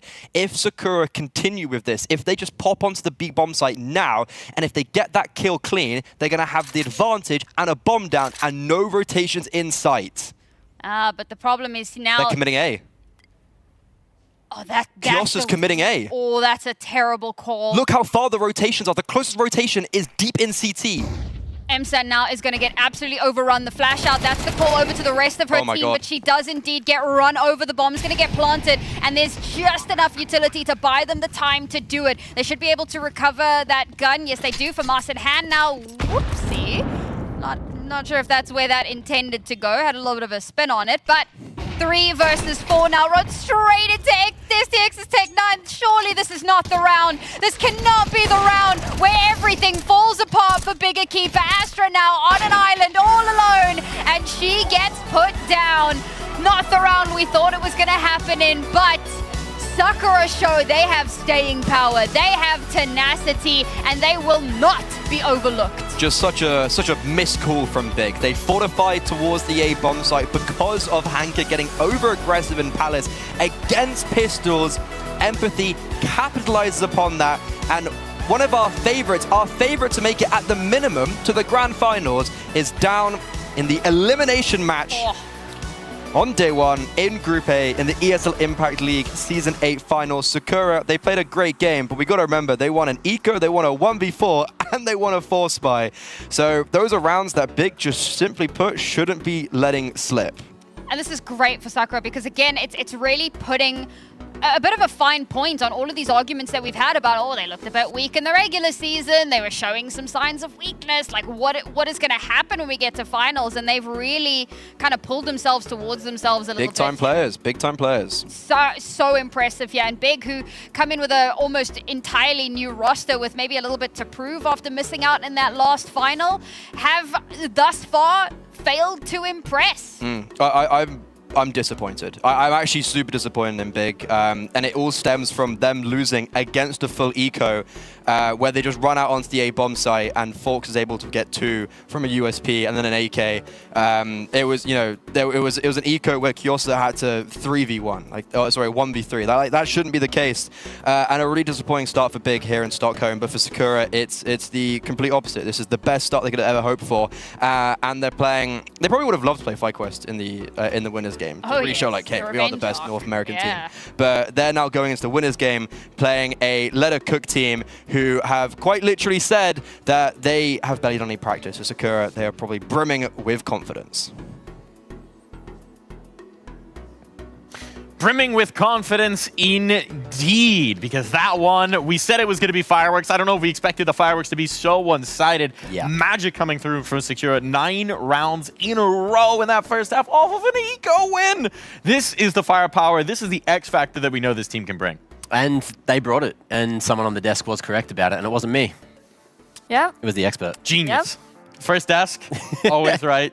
Genius. Love to see that. Yeah. But yeah, except for that last game. Don't worry about that. That was, yeah, I can't even sort of pinpoint exactly what was going wrong for Bigger Keeper. They just, they started pretty well, and then Sakura just showed them exactly how to play that CT side. Like, as you mentioned, they have the firepower, and they brought it again today. They were able to isolate a bunch of fights. There was the 1v3 that Forks managed to pull off as well. Like, so many moments where Bigger Keeper should have won said rounds, but due to firepower, due to Sakura just feeling it, I guess, managing to just put them across the line. And maybe we were underrating Sakura as well. Again, this is the returning roster. They were the grand finalists last season. I know we tend to maybe at times big up the European teams just because of the caliber of competition in that region, but we know the reality. When they get on land, when they get to these finals, Sakura come to play, and they're just such a dangerous team. They showed that very nicely again today. Yeah, completely. Like, they show that they can actually shoot, and this is what I told you. Like, on the Mirage, sometimes it's not about strategy, it's just to shoot the headshots. And this is literally what they did. Sometimes you don't need anything prepared. Sometimes all you need is to shoot the heads. We'll find out if that was their strategy going in, because we've got Heku waiting by with an interview. Yeah, Mike, I do have Rena here by my side. First of all, congratulations. The first half looked remarkable. Like, 9 rounds, you were just shutting them down. Is this the result of really good prep? Yeah. I mean, we Ink, our coach, did tons of prep work, so we kind of once we got it rolling, it's just like next call, next call, next call, next call, and like we're like building confidence and just like moving to like the next plan of like our anti-strat and trying to like guess their money. So like we know like kind of based on their money like what they want to do, since like we've been shutting down like plan A, plan B, plan C. They did some stuff we like didn't necessarily expect, but like it didn't work out for them like first timing. Like the up boost behind the smoke like top mid like didn't really like catch me and Con. Like I didn't necessarily expect that from them, but we're able to just like keep moving like next call, and everyone's like fighting off each other and like really high energy. And you were also like getting the rounds kind of that you were, let's say, like, not supposed to get, you know, maybe I guess it was against the odds. Maybe it was because there was like less pressure in that round, or what was the cause? I mean, we're like a really scrappy team, so we're always good for like one or two like just like complete like BS rounds where we can kind of make anything happen. Lydia's like, I've seen Lydia like full ace Fox with like USP no armor. Like I've just seen like so much stuff where it's like breaking the rules and it doesn't make sense for Counter-Strike, and it's just like, okay, you want to do this on an eco, go do it. Like go do your thing. I'll let you play. Just go kill. Just go and get us the win. But I do remember, like, I just need to like, you know, point out, like in Dallas, I got introduced to the big strat book, and as I know, it became even bigger. What are the changes now? Yeah, it's a bit bigger. I mean, we've kind of like touched every map too. Like we've played like a little bit of train, so we have like a book for that now too. We didn't have one like back in Dallas, but it's like we removed some old stuff and like brought in some new stuff, but a lot of the old stuff we removed, like we can still just run, like it's in like the back of our heads, but we have like more up-to-date stuff from like the last 3 months that we've been practicing. Because Fox said that now with the amount of information that you have, like all of the printouts, like you just gotta keep on checking out what are they supposed to do. Now the biggest question is, your next opponent is gonna be Let Her Cook, and considering that you are a team that really likes to do prep, how can you even make prep against a team like that? I mean, we are a team that likes to prep, but like kind of like how it's shown in the eco, like we are like a really scrappy team too. So like I was watching your interview with I forget the player's name from LHC. Spike, yeah. Spike. Okay, I wasn't sure if that was actually the alias or like, but she basically said that they were just like pugging it out. I mean, we play North American Counter-Strike, so like that's pretty much like our area of expertise. So I mean, I'm looking forward to that game. We'll probably just like play our own game at that point. But considering that so far both of the teams actually got to play Mirage, will you consider maybe avoiding the map, or maybe the other way around? Because like you actually got to see them on Mirage. Yeah. I don't think we'll avoid it. I mean, Mirage is a map that like I love Mirage. It's like my favorite map, but we don't really like stray away from anything in vetoes. We kind of just like play to our strengths. So like if it's a map that we think we can play, like we're probably just gonna play it. Like we love to like pug and just run around. So if they want to pug on a pug map, like we'd love to meet them there. Such a big book, so many strats, but in the end of the day, if you get to pug, you gotta pug. Yeah, I mean, we love it. We love it. All right, thank you very much for the interview. One more time, congratulations, and let's go back to the desk. They knew what they were about over on the Sakura side. They came prepared, they came ready to rumble, and once they got rolling, they were moving indeed, weren't they, Letty? Yeah, they showed like really good Counter-Strike today. Fantastic interview as well. I mean, talking about the fact that they like to have that preparation, they like to have the depth of the map pool, but ultimately they're still an NICS team. If they gotta plug it out, they gotta plug it out. It happens sometimes. That's very important to have this kind of like skills to also like know how to play against teams that doesn't know how to like prepare very good. So you need to expect everything, basically everything. And it's that X factor as well, right? I mean, STX put it very nicely. They're good for 2 to 3 bullshit rounds a map. And when you have those rounds, sometimes that is all you need to tip the scales in your favor. There was one round in particular we're going to get to in just a moment here. That Fox 1v4 was brilliant. And we're going to bring that through. But there were a lot of those moments as well, right? We know the firepower. Any round where you have like Empathy alive with a Deagle, Fox with any sort of scope in her hands, there's always the chance to tilt the scales, to just turn this thing around, to make it just an impossible round, make it possible. Yeah, that's true. Big, to be honest, looked a little bit scared in some situations. So maybe that's why they didn't step up on their side. But yeah, it was looking like very bad for them, but yeah. It was indeed, and so now we've got Mac over on the Qiddiya City playbook to break down that Fox 1v4. Hey. How you doing? So for the Qiddiya City playbook that we have today, at least the first one, sometimes it does come down to some bullshit rounds, and having really good players is sometimes the best play that you can make. So the play is made by Forks. There you go. Absolutely insane on the AWP, and this round in particular set them up for success. So nothing really special other than that, and then a bit of that as well. Crazy reactions to find the first 2 picks, then manages to figure out, or at least know that someone's over towards that jungle side, ends up getting the pick over towards stairs, which is happening right, boom, now, and then here's the footsteps coming in from CT and isolates every single fight that they need to. Incredible round out of Forks. And there's nothing really special about it other than a lot of hours put into Counter-Strike and some crazy raw mechanics. And sometimes that is the best play. Just be the better player. And today, that was Forks. Sometimes that's what you need in the playbook. A sheet that says, I don't know, make something work here. And when it does work, that makes everything else a whole lot easier. We know that they do like to bring in a thick playbook. We know that the coach, you know, they talked about it. Ink has them prepped and ready. But yeah, at the end of the day, sometimes you got to go to page Z, and page Z says, shoot head. Yeah. Sometimes that's just what it takes, right? Like the amount of individual heroics we saw from Sakura going through that map was just absolutely insane. And got him across the line, got the, I'd argue, upset win, even though you might not say upset win. I feel like the big upset is these vetoes. Like the vetoes keep going to maps where it allows teams that are underdogs to really have a good shot at succeeding. And we've seen, look, 2 out of 2 so far today. It's happened.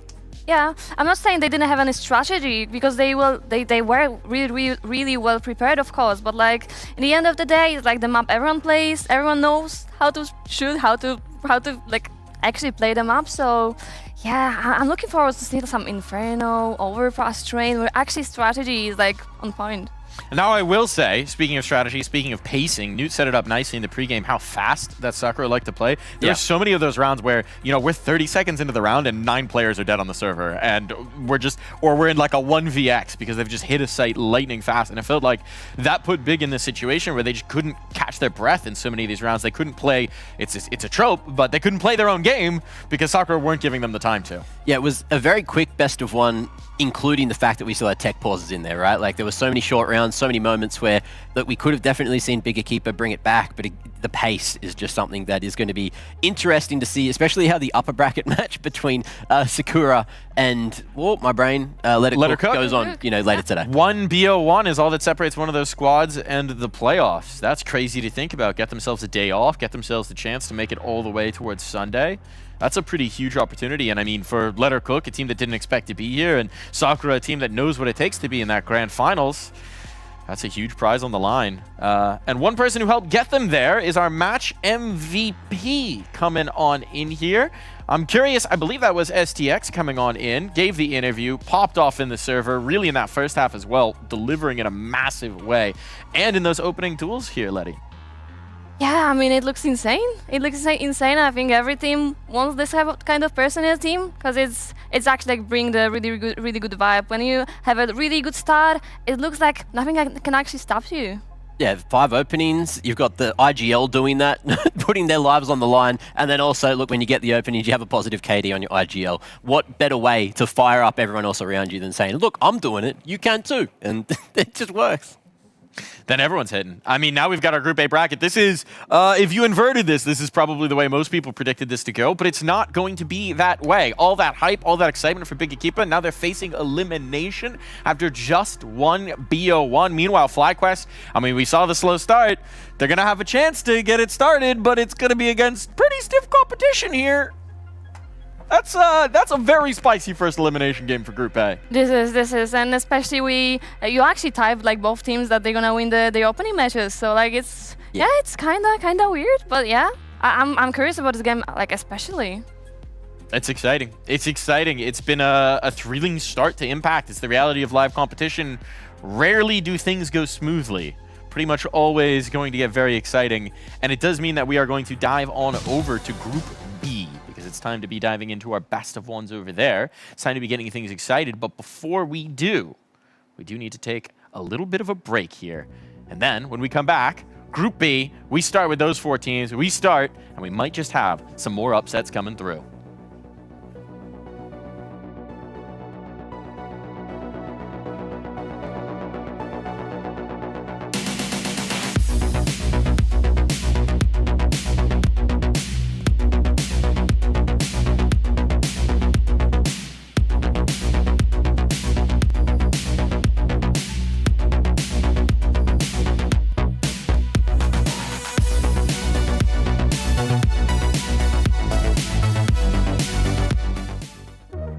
Hi, this is Basement Dweller's first advertisement. And our second drop is, it's up, actually. If you're seeing this, it's up. It's available on the ESL shop. We had our first go at a jacket, and I'm really proud of it. I've always had an interest in clothes, but, you know, seeing behind the scenes how the sausage is made has been a lot of fun. And if you like the clothes, tell me. If you hate the clothes, tell me, but try them before you slag them off. I think they're really comfy. So yeah, that's my advert. I'm gonna try again. I'm gonna record another one. Damn, guys, we almost had this. Thank God that's over. Bored of endless matchmaking? Take your first steps towards EPL, experiencing real strategies against teams of your skill. Learn more at fce.gg/EPL.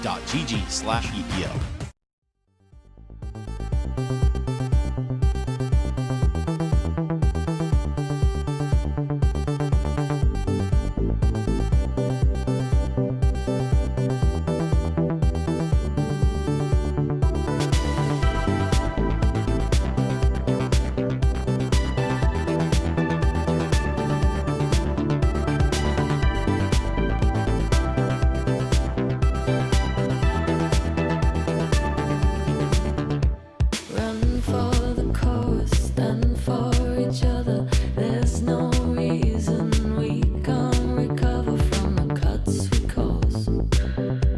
How we gonna break the fall? Run from the bullet, don't waste a minute. You take the blame and try to forget it. Don't know it's us. How we gonna heal the scars? We take the blame. We're gonna see we were always the same. No, we can't change. Start putting the pieces together again. Whoa, whoa, oh. Start putting the pieces together again. Whoa, whoa, oh. Start putting the pieces together again.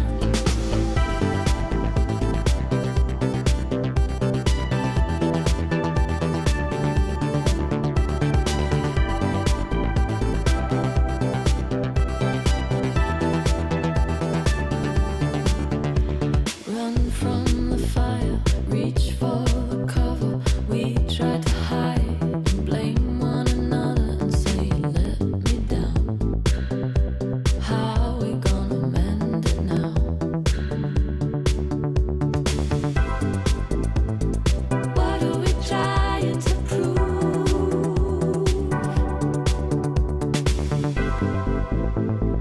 What if we got to lose? We take the blame. We're gonna see we were always the same. No, we can't change. Start putting the pieces together again. Whoa, whoa, oh. Start putting the pieces together again. Whoa, whoa, oh. Start putting the pieces together again.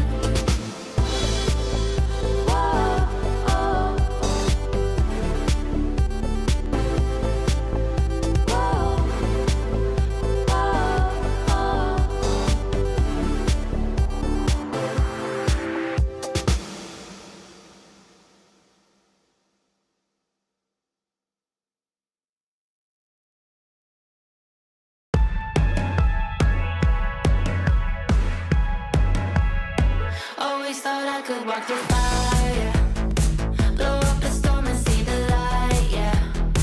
I told my friends that I could run on water, and they said nobody can.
what? So what? So what? So what? My beating heart hits like a drum. You know I run through life forever young. They say I can't, I say so what? Just watch me go like a supernova.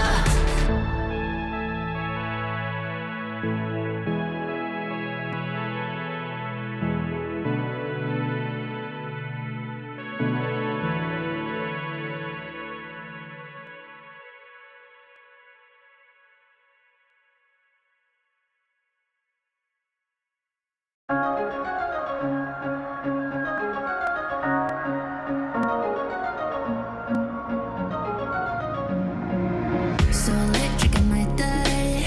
Yeah, the feeling in the air makes me high. But I'm in for the ride. And I thrive in the street lights. Lose myself in the currents of time.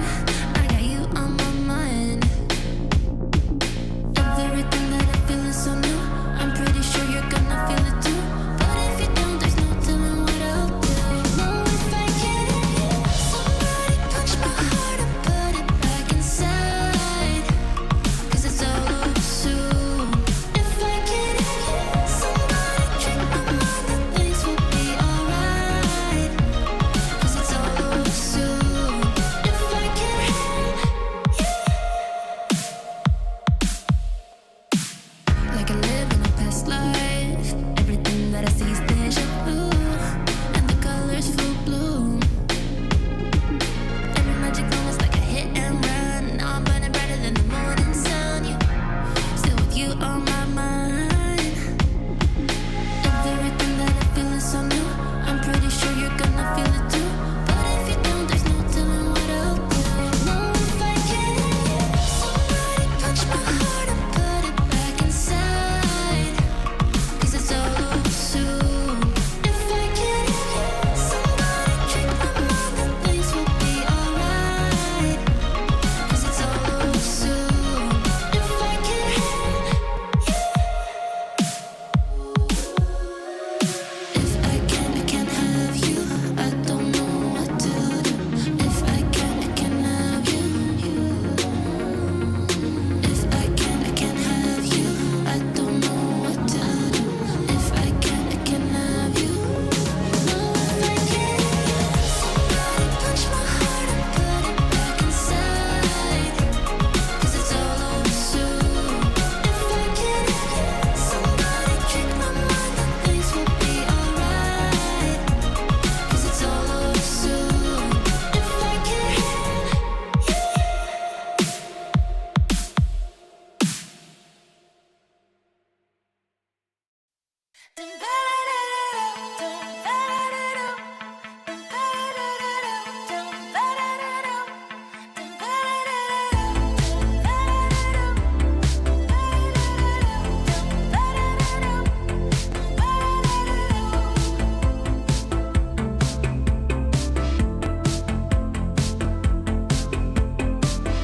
No one can tell you what lies ahead for you. It ain't over, it's only just begun. Somehow you gotta let yourself go. No point in hiding in the shadows. 'Cause all you gotta do is believe. And now it's time for you to step into the light. Like spread your little wings and start to fly. 'Cause you just need to love the life you live. Then step into the light.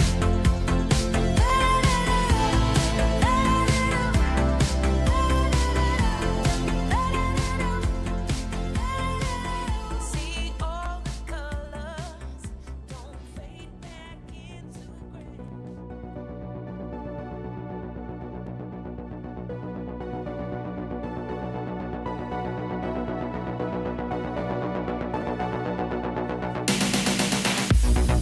Welcome back to the ESL Impact Season 8 Finals, where we've got what could be our marquee matchup of the day.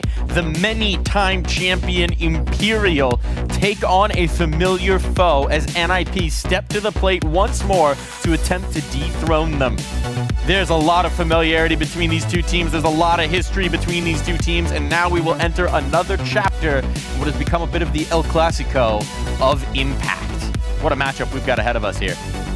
It's a big one. It's a big one. Lots of marbles on the table here. Who's going to take the majority of them is a big question. All of the marbles, perhaps. We've had how many upsets today already? You know, there's, on paper, a pretty heavy favourite here, but with best of ones and with a weird, wacky map pool going either way, we don't actually know how this one's going to play out. But it feels like, in particular this season, Imperial are more mortal than we've ever seen them, and NIP, meanwhile, have been surging here, Letty. Do you think this match is an upset, or is this very close? Oh, to be honest, I have a feeling it's gonna be very, very close. Because, like, of course, like NIP had like very, very solid season. They won every single game very easily, I would say. But meanwhile, where Imperial had some struggles in the whole season. But yeah, like you never know because Imperial went to the grand finals like so many times. They have this experience. They know how to win on the stage. So that's gonna be rough. They have a fresh face as well. And they're also on a 7-win streak. So there are different things coming into this that, you know, maybe some things like the win streak are a bit more prevalent. But, you know, a new face is something that they haven't really changed up too regularly. No, very few changes. But yeah, that new phase Veen coming in, you know, fresh off that victory as well at the FPL, the other FPL. There's a couple of those in the scene. But yeah, it was very exciting as well that they could get it done on land in a best of 5, even with that change, right? We know the pedigree of this team. This is a championship caliber team. They have lifted 6 out of 7 Impact trophies with this roster, with this core. That is pedigree as far as it goes, right? You can just, you can't bet against Imperial. Yeah, that's true. Like, you always, whenever you see on the cameras, they always so focused, they never think they're gonna lose the map. They are never stressed. You cannot see it on their faces. They're locked in. But someone who might be stressed, because we're about to go to him, is Newt over in his nook. Newt, are you feeling stressed right now? If I get too stressed, I might explode. But don't worry, I won't explode. But maybe Imperial might. They might even go up in flames because I think that NIP have a bit of a tingle with the Mother Nature because for them, it seems to be it's raining nades. More so particularly, NIP are super good with their utility usage, especially in the damage department. Because as we go into it, they actually have one of the best stats going into this season with utility damage alone. So overall, they have about like 35 damage every single round of play dealt to the enemy team. That's actually ludicrous numbers. It does sound very low in the context, but imagine every single round your players are all going low down in HP every single time. It makes it easy clean up for the rest of the squad going into it. And the one leading the charge is Naomi. 10 damage every single round with a nade or molly in hand. That's actually ludicrous because not all the time you're going to have some utility because you're just going to have a bit of full eco buy, or even the pistol, you don't really get that much going into it, so it's just a pistol. But still, these numbers are absolutely ludicrous. But what's kind of interesting as well is like the leaderboard. Who do you think would be on this leaderboard of like the highest like utility damage players going into it? Because I'm really going to kind of give you a hint. Is this just EU? Is this Impact overall? Overall, across every single region. Okay, we're stacking in Naomi, obviously. Yeah. You've already spoiled that for us. Yeah. And I'm going to let you reveal the rest because I don't want to ruin the surprise. Well, it's quite interesting, especially when Olga's in here, but the rest is all kind of EU orientated here. But you got the number 3 of the best utility damage players. You got AIM. You got Vilga. Vilga last season was the best at utility damage, but now it's Naomi. Absolutely impeccable. That just creates more depth for NIP, especially with the playstyle that Imperial have. Imperial like to do this kind of setup. I watched it quite a bit now. They like to have a 2-3 split when they're on the T side. They like to execute. They kind of bait 2 players on the one side of the map, try to draw the players, and then 3 players go in for their execute all at once. They throw their utility, everything going into it. If NIP are a bit more proactive on their CT side and they find the info of the 2 players and get that hint, they know that there's an execute about to go down, so therefore they can hold on to that utility a little bit longer, and then when the time is right, because normally once that first contact is made between those 2 players, that's when the 3 squad go in for their execute onto the side to get that bomb plant. So they got the timings down, they've got the utility, they got the know-how, and they're going to lay waste. They're going to rain nades upon Imperial. You've set quite an apocalyptic scenario here for Imperial, but I'm going to go back to the desk because I suspect they might have some ideas of how they could answer. A rain of nades here over on the Weatherman segment. What are you predicting? Showers coming through here, Mac? maybe. I just don't know which way the showers are going to be going. Like, I like what Newt.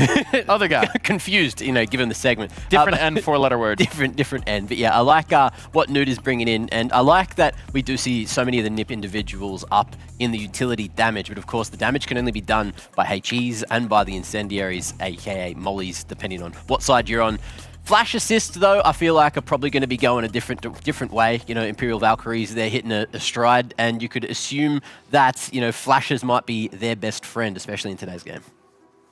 They might indeed. They might indeed. So, thinking about this Imperial squad, coming fresh off the land win, what does that do to build your confidence here, Letty? That's a hard question, actually, not gonna lie. I don't think anything can actually help you, to be honest, like to actually build the confidence. Like you just need to finish the first game and actually like feel the stage, feel the computer, like literally everything. So yeah, I just need to have a very good start. They've had good starts here historically. Imperial have lifted a lot of trophies at this DreamHack, at the winter competition, in the Impact Finals. Yeah. Specifically, all of them, actually, that we've had. So that does tend to go a long way to building the confidence, I'd imagine. Meanwhile, on the other side, if you're NIP, we know that this is a classic, right? The storyline for anyone who's joining us now who hasn't been watching Impact for a while, Vilga built this Imperial roster, was part of this Imperial roster starting back when they were Enigma Galaxy, brought this team through, won championship after championship, continuously won ESL Impact. They made the shocking decision to cut her, to make a change, to bring in Zaz at the time, who is now off the roster in favor of Veen. That was a stunner. Vilga didn't expect it, built this NIP roster, and she's been slowly building it up, being better and better and better going forward. But she's only had one chance where she actually got one over on her old squad. How do we think it's going to go this time? Well, it is another best of one, so there is a chance that history could repeat itself. The big thing is going to be who has the bigger map pool, and on paper it looks like it should be Valkyries. They've managed to play a bit more and have more success recently. NIP, on the other hand, they have a lot of groundwork. They've got a lot of young individuals, which can definitely lend a helping hand to that. And especially when it comes to best of ones, if we're talking firepower, both these teams definitely have firepower on their squads. Yeah, I completely agree, and especially it's very important to have in a team one very experienced person that everyone listen and pay respect to. Like it's very important because it looks like everyone in NIP just really respects Vilga and her work, and they all listen to her. I think it's also very important to note that we have seen an explosion in individual form from the NIP players. Kiara, in particular, top-rated player of the online season of Impact in Europe, and I think AIM was certainly in the top 10, if it wasn't the top 5, also very highly rated. We've had some really strong individual performances coming from it. Do you expect that to translate here to LAN? Yeah, I mean, I really hope so. I really hope to see actually NIP showing very good performance on LAN, because this is what was missing for me recently. We'll see if they can. The flip side, right, is if we talk about the other side as we're getting into the veto, we haven't even touched on the names, but there are some really strong names. Anna, somebody who's consistently been one of the highest performers we've had in Impact, the player who really set the bar in the early days of ESL Impact for what the expectation was for individual prowess. Yeah. We're going to play Ancient. What do we make of that? More balanced than what I was expecting, I'm thinking that definitely gives NIP more of a chance than some of the other maps we were thinking it might have ended up on. And, we did, where'd that Mirage ban come through? Imperial ban Mirage! Oh, Imperial ban Mirage. Really? Yeah. I didn't even notice. What the hell? Wow, okay. Well, that's a surprise. Yeah. Anyway, that being said, we are an Ancient, so we won't be getting that Mirage, which we thought could have been floated at some point. Just, curious that Imperial have gone to take that one away. Maybe it's all in prep, maybe it's all in different things. One thing I'm just noticing on the player cams, we got a mask on one player. Might mean some illness is running through. This does happen, unfortunately, with travel to LAN. It's a classic thing. Managing your health and your energy levels could be just as important as managing your in-game prep. So hopefully that's not going to impact Imperial too much today. Might just be being cautious about it. But we are diving in here, so now I'm going to ask for your predictions. Mac, who's winning this one? Oh, let's go NIP. NIP? NIP? Letty, what do you think? Actually, I'm gonna say NIP too. It's just BO1, you never know. I'm going to throw my hat in the ring. I think it's crazy that you're both doubting the Queen. Look, they lost last one, but they won 6 in a row ESL Impacts, and this is still a championship caliber roster. Imperial, I think, are coming right back for their crowns. I think they're more motivated than ever. I think they're probably a little pissed off as well. I think they're ready to show that in the server, and look, I love the storyline of the Vilga upset potential of this NIP team that's been building, but right now, there's a very angry Imperial team that is ready to run roughshod over this tournament and roll right into the server. Give me a round score. 13-11. Keep it close. All right, playing it safe. What do we think? 13-7. 13-7 for NIP. That is very fierce indeed. And so we'll bring it over to our fierce voices. Take it away. Oh my, that's some really good points that I brought up there on the desk. And bearing in mind, of course, Imperial, they looked a little bit shaky at the start of the regular season. This was a team that almost didn't make it. We were having conversations about them not even getting here, but they've had a phenomenal resurgence in the last couple of weeks. And look at this. Doesn't matter if they're resurging because they're coming through the smoke very quickly into this pistol round. AIM was on the other side with the dual Berettas. Think you probably could have got a little bit more out of that, especially with those Julies. Only one kill now for the retake. Kiara spearheading a 2 versus 2. Vilga dinked Goosh. Now same with Kiara. Tori's yet to rear her head. 23 is doing it all by herself, but the highest rated player in the regular season is just sticking it. Ice in her veins, but Tori fakes it out, and Kiara, a 1 versus 2 and 2 bullets is all she needs. I wonder if everyone heard the entire desk on their way out of the studio just losing their minds at that final shot. I heard it. I was there. Outrageous final shot there to allow them. I think the most important part of that is the fact that she's had the time. Like, she actually gets Tori to swing out and still have enough time to get the shot, get back on the bomb, and get the defuse going in the pistol round. Like, that's super impressive. That is crazy. That just, that's cute. Kill him with kindness. Yeah. And I'm just so glad that Kiara's already done that, because one of the key talking points of this NIP Impact side is just how ludicrously good Kiara's playing. With the Twingers, Naomi was actually the first person to break away. In Season 6, she was the highest rated player coming out of Europe. And then Kiara went, actually, I'm the better twin. And from last season, has had a 0.12 upgrade in HLTV rating from the regular season. So I thought a 1.30 rating was already good, but apparently a 1.42 is where Kiara wants to settle herself. So she comes into this matchup with very high expectations, especially because of last finals, that crazy Deagle round on Inferno, and already Kiara is just not taking her foot off the pedal. Already, we've got a numbers advantage for NIP, and this is an important round for them because obviously with the bomb planted, there's a little bit more of a spend out of it from Imperial. Makes it a bit dangerous. Yeah, unfortunately, that's going to give away the position, and that's going to force a rotation or a change of position just because you don't want to be caught in that scenario. But they do have control of the site now. And as mentioned, right, so they had that bit of extra money. It makes it a little bit more of a dangerous round for the NIP players. So having this numbers advantage could bode well for them. But they gave over the site pretty easily, and they're going to have to do this in a retake scenario. They know that we've got a couple of players coming in from this backside position. Wayin, stunning double kill spray down, leaves 2 players alive now. That 4v2 turns into a 2v2. And it's certainly doable. Oh my god, Naomi, the timing, but somehow Zana! Oh my god, another spray down, another phenomenal moment in these final moments from NIP, and it gives them that little bit more to boost them to a second round. Dishing out 1v2s left, right, and center, and it's the new kid on the block for NIP Impact. It's Zana coming in to replace Ramsden at the start of the season. That was the upgrade for NIP Impact. For me, Zana is the second best AWPer in the whole of the women's scene, and she's showing it with a rifle. That was a very difficult round for NIP. Wayin made it. She made a great case that they should be winning that out. And because it came down to a 1 versus 1 or a 1 versus 2, Imperial with that bomb down are going to continue to apply that pressure with a force up. 23 is just rocketing her way out of middle.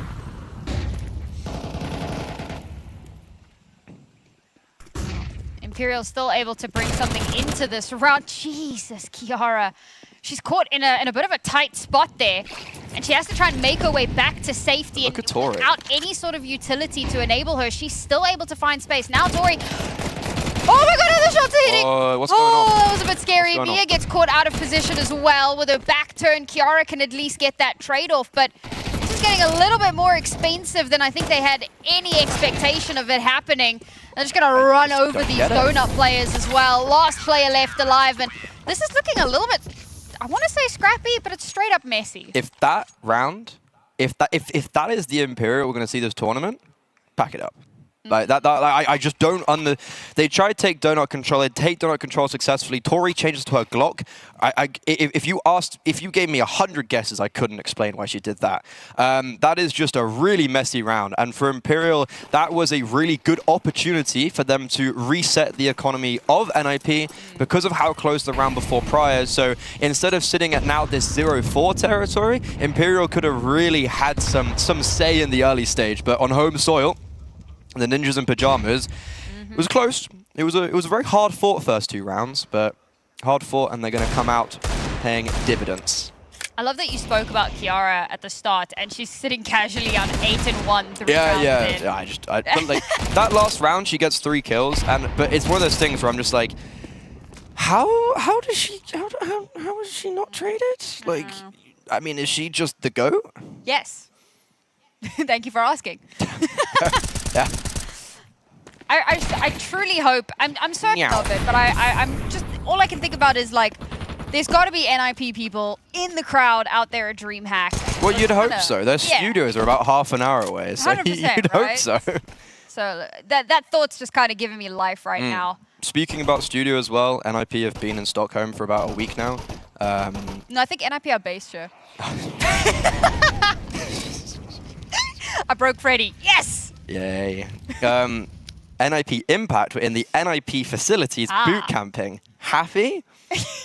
They've been here. I actually kind of thought they'd be here for a bit longer instead of like I mean, from what I gauged, it was only a couple of days through social media. Imperial were also at a boot camp. I'm not sure where. They were on a boot camp though. But for NIP, you know, they've had time to acclimatize. They haven't had a travel day, for instance. Like, it's just been smooth sailing, and a boot camp is going to definitely help. They didn't have a boot camp going into Season 7 in Dallas, so this is their first boot camp in 2 seasons, which is going to actually really be beneficial to a team. They don't have it very often. When they do get that opportunity, I think they're going to really take it with open arms. Ooh, a tactical pause straight away for Imperial. Well, first gun round. Very much needed. And I love the storyline that we have between these 2 teams, because it's not just about, obviously, you know, Mike highlighted the importance of Vilga in this matchup, but it's not just about that. It's about, you know, last season, NIP finally got that win, knocked them down into a lower bracket scenario, put them on a bit of a knife's edge, and, you know, that's kind of part of what put them on a collision course with not getting to the grand final, because they ran into Furia in the semi-final, and which is, you know, Furia ended up winning the whole damn thing. So that there's a lot there. And then, of course, in the Female Pro League, no, was it the Female Pro League? There was another tournament where Imperial very recently beat NIP as well. So it feels like there's this kind of back and forth answering back to one another. They had, yeah, in online stage of the Female Pro League, Imperial beat NIP Impact and not on Ancient. So they didn't play Ancient in the veto. Ancient's actually a massive curveball for NIP, but you were saying... Yeah. So that's kind of that back and forth little tennis match that's been going on, and that makes this a really important one, I feel like, for both of these 2 teams to finally kind of put a fine point on which one. It's kind of like the Sakura FlyQuest rivalry that we've going on. It's a very similar thing happening out here. But now we've got weaponry in hand for Imperial. They've just come out of that tactical timeout. So what are we going to see from them in this round? And right off the bat, very slow. Yeah, very slow, and NIP are taking the fight to them. They're getting aggressive down ramp. There's 3 players, 4 waiting for them, actually. Vilga trades, Anna stuck and lost in the source. Move aside, Kiara, because Naomi is now taking the spotlight. It's 2 kills and a 2-player advantage, but you sit back and wonder and go, what the hell is going on, Imperial? I mean, to be fair, that second kill onto the AWP was just smoke spray. No, Anna was sitting in the smoke. She came out and kind of got stuck on something, or was waiting for a flash. Either way, Tori, she might be a little bit ill, but she slipped through the net. Oh, aim. Aim dies there, but gets the information. That's the most important. I went through a lot of emotions, all of them. Sounds, a lot of interjections in those final moments. It was something, I'll tell you that. Not my most eloquent moment, I'll be honest, but those are most of my moments. Actually, fair. You know, when people aren't popping up outside your window, then you become very eloquent. Noah's rejoicing. That's a very stressful round because, again, they just took the timeout. And it's not one of those timeouts that's like just before a pistol round and you're just kind of like, okay, it's a next angle. You know, they just got into it. Oh my God, Tori's been chunked down to half HP from a freaking nade in the first like 3 seconds, and she's the hero AK. I mean, this is just falling apart so early on. And I love that Newt pointed out the util because that's playing such a huge part already. Ooh, Naomi lucky to get around that corner. Almost gets caught off guard, but is able to retreat. And so the first gun round from Imperial faded into obscurity. NIP just got to make sure that they don't make the same mistake as Big, for instance. You know, you do the hard work, you win the pistol, you win the gun round, and then lose on the force buy. Naomi needs to be very careful. Doesn't clear Wayne, who snaps onto her head, and now commotion on this B bomb side. Vilga needs to dispatch of her, and she does, and that allows then AIM to transfer her vision over towards Ramp, and a round that looked very scary actually gets resolved quite well by AIM and Vilga, unless 23 has something to say about this. She's picked up the primary rifle, and she could isolate these kills. Never mind, Zana just puts her in the ground.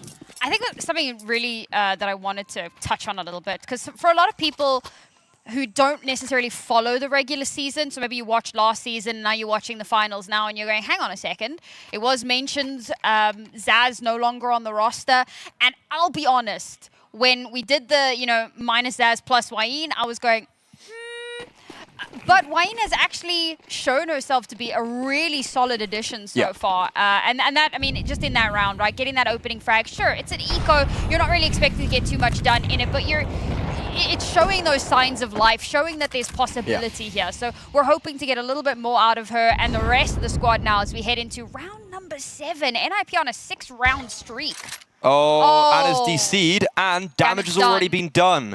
Onto Anna, onto Tori, and onto AIM. So this round has to be played out. That's the bomb also dropped. Vilga will actually be able to see them trying to pick up that bomb. This is nightmare fuel for Imperial. If you think it couldn't get any worse, it has. NIP 6-0 up. This should be a sure footing to a 7th. And on top of that, this is the second gun round from Imperial. They are fully invested in. And AIM on 16 HP brazenly pushes into AIM. And Fortune favors the bold.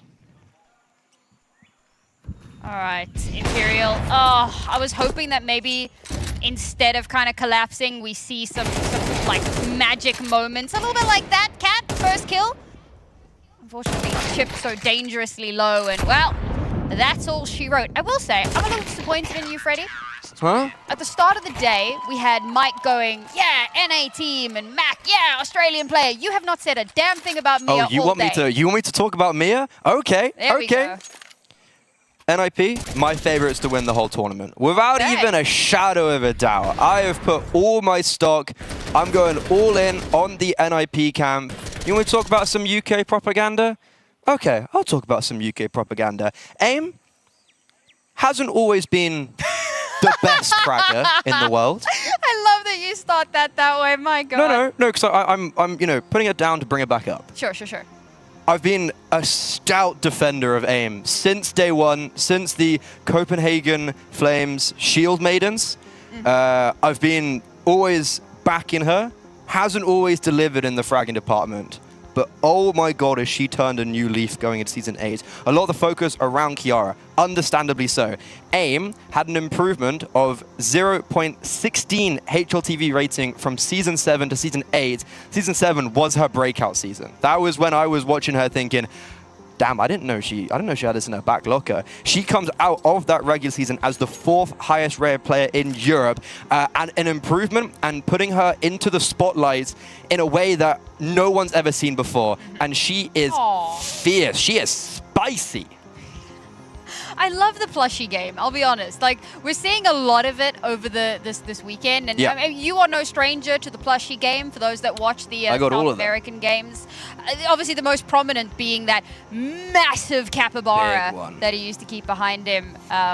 Good stuff. I need to up my plushie game. All my plushies are in a cupboard at the moment. It's very sad. Yeah. Also, if we're talking about aim, there's you also got to talk about how loud she is. I think it was after season 6 when I did an interview with her, and she was talking about how I just love to shout. And then you talk to the other players on NIP and you go, yeah, if things are ever difficult or whatever, Mia is there to lift up their spirits. She like, if someone does something well, they know they've done it well because of Mia. And yeah, I mean, it's all UK propaganda, but she backs it up. And she certainly is already. This is a really strong looking NIP impact where Imperial Valkyries, they look weak, and it's just kind of the perfect time to capitalize upon them. I think my favorite storyline about NIP is one that we kind of echo with MIBR. You know, we spoke at the start of the day a little bit about Goddess and how she'd moved off of the roster. They brought Danny in, and Goddess has gone into a very sort of being a role model type of role. Yeah. And for Vilga, I mean, she is someone, Mike mentioned that she built the Imperial roster. She's now helped to, you know, form this whole NIP thing and has taken a strong leader, being a strong voice in the team. And very similarly to Goddess, okay, still within the team herself, but taking on that role of fostering and developing that talent. And that's something that I really enjoy from this roster. It's a storyline we've always followed with them. And of course, there's a part of me that's sad that we don't get to have on the broadcast anymore. We had her for that one season, which was a ton of fun. But it's good to see her back in the server, doing what she does best. But I will say, we've put a lot of attention on NIP here. And I think it's really important that we remind everyone, sure, Imperial had a rough season 7. They've had a rough year. They have had a rough year, but this is the team that has won 8 ESL Impact trophies. I'm very glad you mentioned that. Okay. Because I'm gonna call out the desk over here. Okay. They're forgetting about the standalone events. Oh yeah, Katowice and Valencia. They forgot about those. Yeah, those matter. So it's 8. Shame on you. Not 6 events. It's 8 events. And also within that, satellite events. We were talking about them. They were just winning everything. Like it was it. They were winning for fun. Yep. And 13-0ing them in the finals, which I don't know if Letty remembers being 13-0 in the final. I'm sorry, Letty. I would Pretty sure never that's- say wait, that. I need to actually fact. I actually need to fact check this. That would be so funny if you're just wrong. I would love it if Letty just goes on the desk and goes, actually, Freddie, you know what? It was Nuke Valencia season 4 finals. I love that you just remember that. Second map. They won on a 13-0. Oof, that's rough. See, that's the type of team that is like, I think why we're speaking so highly about NIP is because they've got to a level where they've actually maybe exceeded Imperial when it took so long for anyone to get to that point, which makes even just that more impressive for NIP.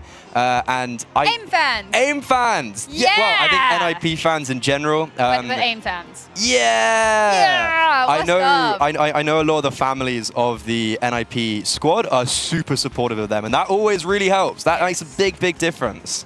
The parent that I am most excited to see, that I'm most excited to see every season, Poppin's mom. Yeah, Poppin's mom. Poppin's mom is the go. Unfortunately, to all the parents out there, you've got a tall task. Oh yeah. She's been there every event. Yes, she, one of the most incredible people. It's always such a joy to see her excitement. And like, she's often in the Twitch chat, and she's often like her Twitter game's elite. Every time they play a game, she's always doing something. She responds to everyone on Twitter. It's great.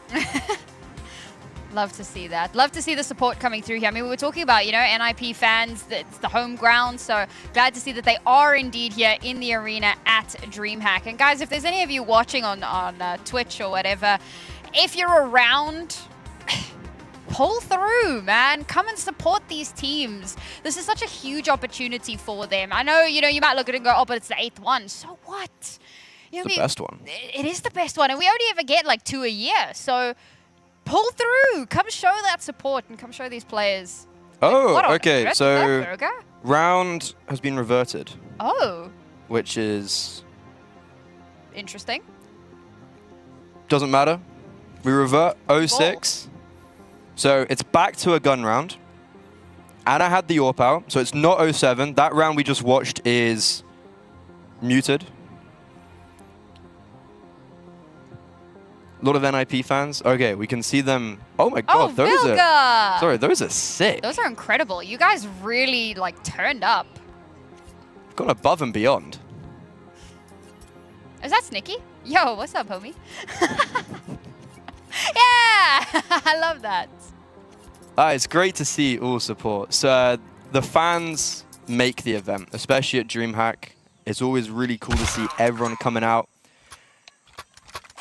But yeah, so it's been reverted. We're now to 6-0. Yeah. And just kind of like rewind. DJ. Guys, this is why I love casting with Freddy. He's so cringe. Makes me feel better about myself. Cringe fears me. Well, I'm a weeb and you're cringe, so I feel like it's just kind of, you know, we're that casting. I think I know what's worse. Yeah, being cringe. Okay, buddy. Anyways, fingers crossed no one DCs this round. Oh, that's going to be a big nade. Oh That's a lot of big God. nades, but it's actually Wayne to come through the fog of war with an opening kill. And the reaction on the other side of the map is Vilga taking so much space. That was an absolute assassination. That was an attempt at Kiara taking space, gets shut down. Zana tries to re-peek that and gets punished for her hubris. Imperial, off the back of that, have come back with a vengeance. Okay. Imperial was sitting there in the technical pause. They were like, what's all this talk about us having a bad year? What's all this talk about NIP being Freddy's favorites to win the event? Waim cruising for a bruising, coming out middle. Nades, molos, flashbangs, unsurpassable. She goes straight through all of it. And a flawless round for Imperial as they finally get on the scoreboard. Look at NIP's economy, bro. Aims on a 5-7. 6 consecutive rounds, and they've been kept so close that off the back of one loss, they still can't get a full buyout. That's insane. And they've reinvested into the AWP. They're putting a lot of faith into Zana here to continue keeping up some strong performances. Now Cat holding, waiting for the aggression, gets that shutdown. Naomi is put to rest. And you know what? I can get spammed through a smoke. You can get shot over a smoke. Lovely shot coming through there. And okay, Imperial, where the hell was this for the first 6 rounds? I will say, even though that's a great round from Imperial, I think missed call from NIP to push down ramp there, on the basis that they have done it so many times. Pretty much every round, there's been some sort of aggression down ramp. Vilga and Naomi doubling up, or Naomi going into cave, Vilga dragging like Zana over. You can see that Imperial were just very ready for that. So it's a great round for Imperial to double down. And also, look, there was the lurk in middle that was super prolific. But in general, that just feels like kind of a bad call from NIP. And because of that, the repercussions are them down to an eco. So this should be a pretty easy third for Imperial, as they are closing the gap and making this map contestable. Good time to do it, I suppose. When the enemy team gets to 6, you don't want to let them get any more of a crazy lead than what they already have. And if you can go into the half at a 6-6, I mean, it's a really solid position to come back from, particularly because they've started off on the T side here. So if we can even things out, that'll be a great spot for them. Still 4 more rounds to go. And of course, NIP will be back in the money in the next round. We'll see if they can get a little bit of damage done here. Maybe steal some guns away. For the most part, I don't think there's too much to be done in this round. It's a bit of gamble over towards A, but the push goes towards B, and it should be somewhat of a foregone conclusion. Yeah, I'm looking... So Imperial have been playing pretty heavy towards mid already. Kiara plays towards mid, so I'm very excited. Yes, we saw her got blown up in mid. We've seen that before. Like, kind of a Kiara versus Wayne. Like, if Wayne's going to be just charging out mid like she is, you're having a rock meet an unmovable force. It's like, who comes out on top? And I think that's actually going to be, for the rest of this first half, a pretty key thing to be keeping an eye on, is just how that opening engagement in mid works. Do NIP choose to continue fighting it, or are they going to pivot and look elsewhere?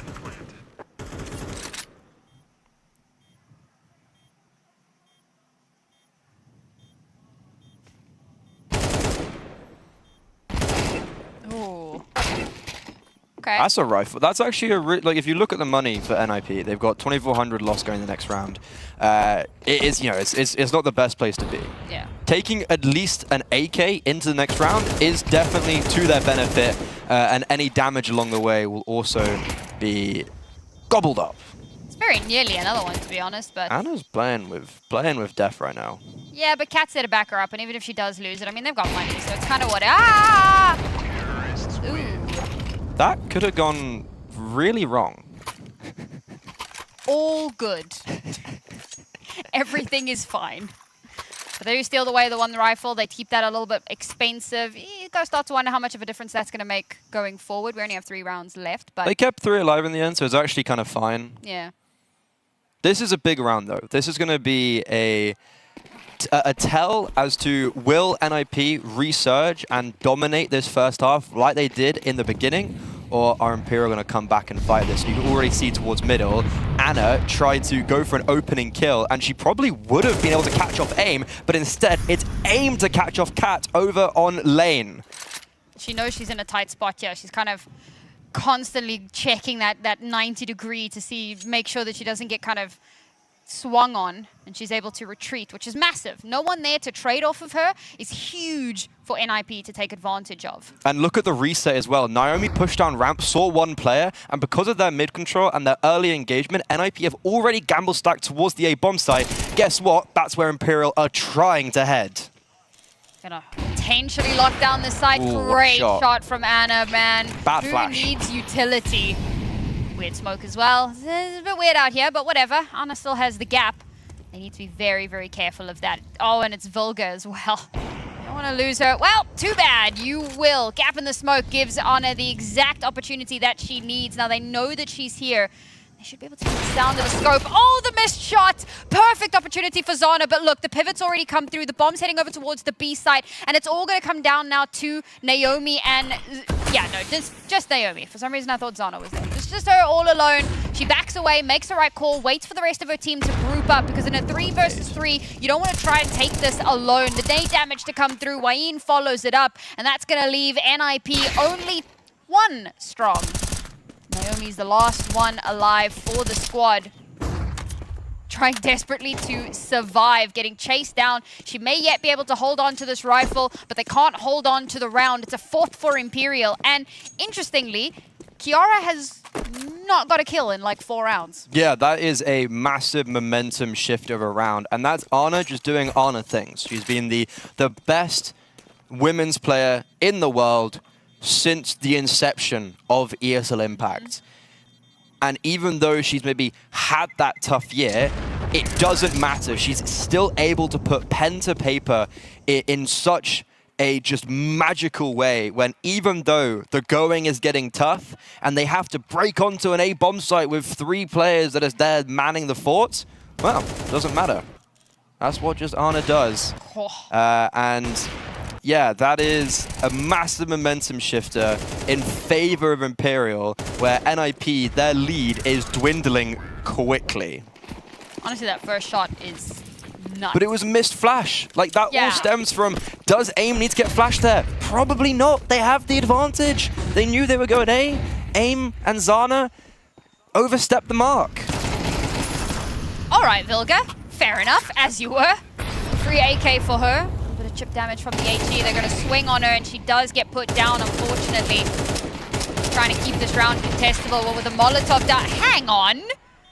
All right, AIM. MP9 through the smoke at range. Look, we're not expecting anything to come out of this round, but I am enjoying the shenanigans. Oh, Anna gets out of the scope and allows them to cross. Finally switches back in, and Anna is making a mockery of this round, painting the wall with their blood. Fox?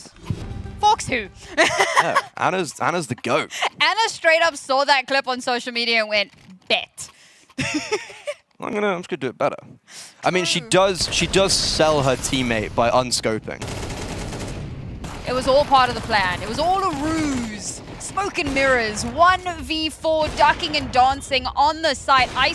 Actually, that's a fair point. They allowed the isolation of each player. But again, it was an eco round. It should never have been that close to begin with. So impressive there. But last round in the half, we started off with some aggression from Vilga. She gets run over. And the A site is free for the taking. The utility comes down, gives them that space to hold on to. AIM tries desperately to keep that space, but she will not be afforded the opportunity. Only 3 players remaining now. Bomb should could get planted momentarily, doing a good job of making sure that everything is cleared out properly before we go for it.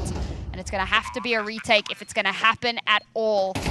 They just don't have the numbers, but they're trying to battle it back. Unfortunately, Anna is still alive. She is the raid boss of this team. She continues to be a devastating force. And unfortunately, She's got a kit. 1v2 with a kit. Tori's flanking though. Yeah, they're so separated from one another. Knew that she was there in the smoke. The knife kill to end the half, 6-6.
NIP were running away with this game. They were 6-0 up. Sure, there were a few clutches in there, but they looked unstoppable. And from that 6-0 lead, they end the half and an even keel, 6-6. Imperial have the wind and the momentum in their sails. And a pistol round here could reaffirm all of that. Smattering of dualies here always does my heart good. See if it can get the much desired effect. Got a little bit of posturing at the moment. Nice flash. What a flash. Beautifully done. Tori gets shut down. 20 very quick to follow. The dominoes start to fall. The site is open. Now it's going to be the push out from mid to try and wrap around. But of course, NIP very much expecting this to be part of the play. Vilga in position. Can't quite land the shots, but teammates there to back her up. It's all down to Anna. We've seen her in a similar position before. Okay, previously she had an AWP, not dualies, so not too sure we can expect the same kind of magic, but This is a player that you can never really count out, sitting on 16-9 at the moment, which is absolutely outrageous. But not going to be able to get that same clutch again, and it's one more pistol round that NIP can put in the back pockets. Great awareness from NIP, because when they take contact towards Cave, Imperial know that multiple people are flying in towards there. So 23 and Tori, I think it was, go and get aggressive down ramp. It's a push and pull, right? Aggression towards Cave, CT side, aggress towards ramp. And ideally, Imperial would be looking to catch someone off who's not quite prepared for that. But instead, NIP was so ready, they knew exactly what to expect, and they just shut down that pistol round without any difficulty. So it's both pistol rounds for NIP, and a much cleaner affair than a Kiara 1 versus 2. Be a tough round for Imperial to get too many results out of. Vilga's Mach 10. Just shred through that stack. And this should be the site. Hang on. A lot of damage. Like, I mean, it's already a kill, but Zana on 45, Vilga on 11. This could be a very damaging round for the economy if Imperial are able to pick up another 2 kills, let's say. Part of me thought maybe we would just kind of send Vilga with a Mach 10 as a distraction and then send the bomb over towards A, but they do in fact opt to make it a full team send up towards B. Now they've got some presence up towards red, but they're not doing anything with it, and they're allowing time for Tori to potentially set up a bit of a flank. And oh that's my bomb. That's God, bomb. That's the bomb. What are we doing? Vilga's on 11 HP, and 23 has also picked up a Galil.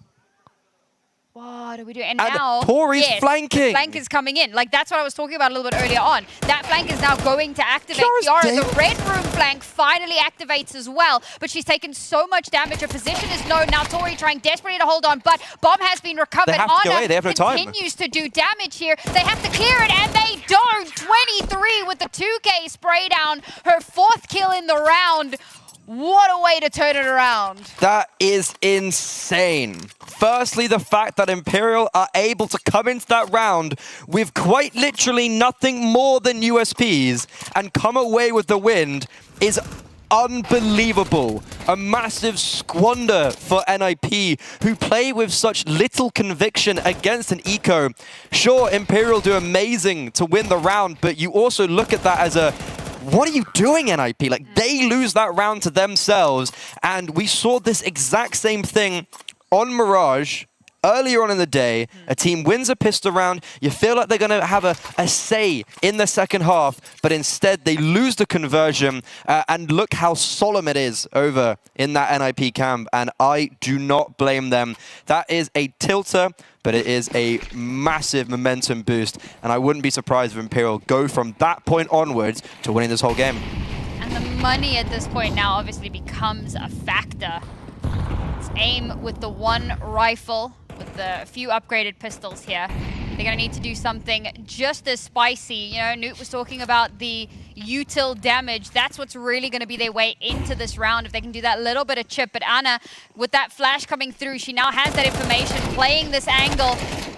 Actually just gets run over. Kiara follows it up beautifully. In fact, you've got a couple of pistols aiming in towards Donut there. Gets them that 2nd kill. Now they're on the site. Now they're in with an opportunity. Flash gives them the space that they need to get that bomb planted. Just slightly tucked in, so no one can get those shots from the Donut position. Now we're in a post plant. This resilience from NIP is admirable, but 23 making a case out of this one. All 3 players and is over towards A main. Vilga alone towards Temple, but oh my God, Naomi tearing heads off, finally put down. Will they expect Vilga here with all the commotion towards A main? A nade in the smoke, and Vilga just deals with everything against her old teammate. And AIM knows that because they just lost against a full eco, and they go, actually, we can do it as well. Now, I'm no lip reader, but I don't know if we can repeat those words. No, we cannot. Well, she's from the north of England. Right. Fill in the blanks. Okay. I mean, for those that don't know, NIP put out a great video earlier. You know, I think everybody should go watch that. I think a lot of people need to hear that message in life in general. That is exactly what Imperial did 2 rounds ago. And NIP just go Uno reverse card and make that same magic happen. And look at the buy for Imperial. It's 3 pistols, an AWP, and an M4. They're putting a lot of faith in Ana, and with good reason. A 1v4 a couple rounds back just to touch the surface of what this player is capable of, but needs to make those same miracles happen again now in a round where they shouldn't, but probably could. A lot of damage being applied early onto NIP. Zana gets tagged by that aforementioned AWP, so it's no confirmed kill for Ana, but she'll be happy with, at a minimum, some damage. Vilga ate a nade pretty much immediately into the round. NIP, they're defaulting over towards lane. They've put no pressure on middle, and 23, with the only primary rifle, is going to start to mobilize, and is going to be able to call for Ana to go back towards B, but will she be able to rotate in time, as it looks like NIP are already starting to get moving, but look at 23 in lane, drops the bomb, but Naomi just swings across her screen, doesn't expect Wayin, somehow picks up an A1S. How is she nabbed that? And that's actually such an important pickup. Don't want to be facing that. And look, Imperial, they're just replacing their fallen comrades. Ana is here with Cat, ready to put them down, but she misses the shot, the most important shot she misses. And this Deagle is no match for the rifles. They know where Wayin is. They're swinging her. They're lining up. The bomb's dropped on. It's 26 HP Wayin. That is amazing. That is egregious, NIP! What are we doing? Just lining up for Wayin to just go absolutely nuclear, and with a pistol in hand to get that final kill as well. The pressure starts to mount, the cracks start to show themselves. And we're going round for round in the most ridiculous way, because it's not anti-ecos. It's eco after eco after eco that is somehow getting way more value than it has any right to. Exactly. The force buys are winning out, and it looks like it might continue that way, but Kiara, the talisman of NIP, only able to get 1 before dropped. And the T side, they lost the round and they didn't get the bomb plants. They don't get their extra money. And you can really see they've got Galils, they've got Deagles, and they've got a singular smoke at 1 minute and 26 seconds. Silly season, innit? It just never ends. Well, it's December. Like, this is... Like we said, we started saying silly season like 2 months ago. I know, it's crazy. It's the longest silly season ever. Doesn't look like it's showing any signs of slowing down. Tori can just push ramp as well, and they're just not going to expect this. Like, look at this pressure. NIP have no idea how to deal with it. They've got some control up towards red, but having Mia up here is why they kind of struggle. Oh my god, what is happening? Sorry, Tori gets that kill in ramp and then runs to red room and gets that kill on Mia. That is just... talk about dynamism. Only 2 players left here, and Vilga is dangerously low in the health department, and unfortunately the read has been made. Imperial reinforcing this B site. It seems nigh on impossible. At the very least, we'll get that bomb planted, that little bit of extra cash for the next round, because let's face it, they need it. Hey, but I don't know how much... Don't count all your chickens just yet. I mean, to be fair, with the way the last 4 rounds have gone, you're not wrong. It would just make sense, wouldn't it? It'd be very on brand for this particular best of 1. Only 1 kit on Wayin. If she dies in cave, that could be very difficult to retrieve. Well, it's Vilga that died, Never mind. in fact, on Okay. the follow-up. And there you have it, folks. Imperial once again back in the lead. But honestly, this whole second half has just been a... Wait. That was close. No, we're fine. That was like a second away. 2 seconds. No. Imperial looked way too chill for that to have gone any other way. Okay. I was like, pause? No, don't pause. Keep defusing. The last thing you want to do is pause.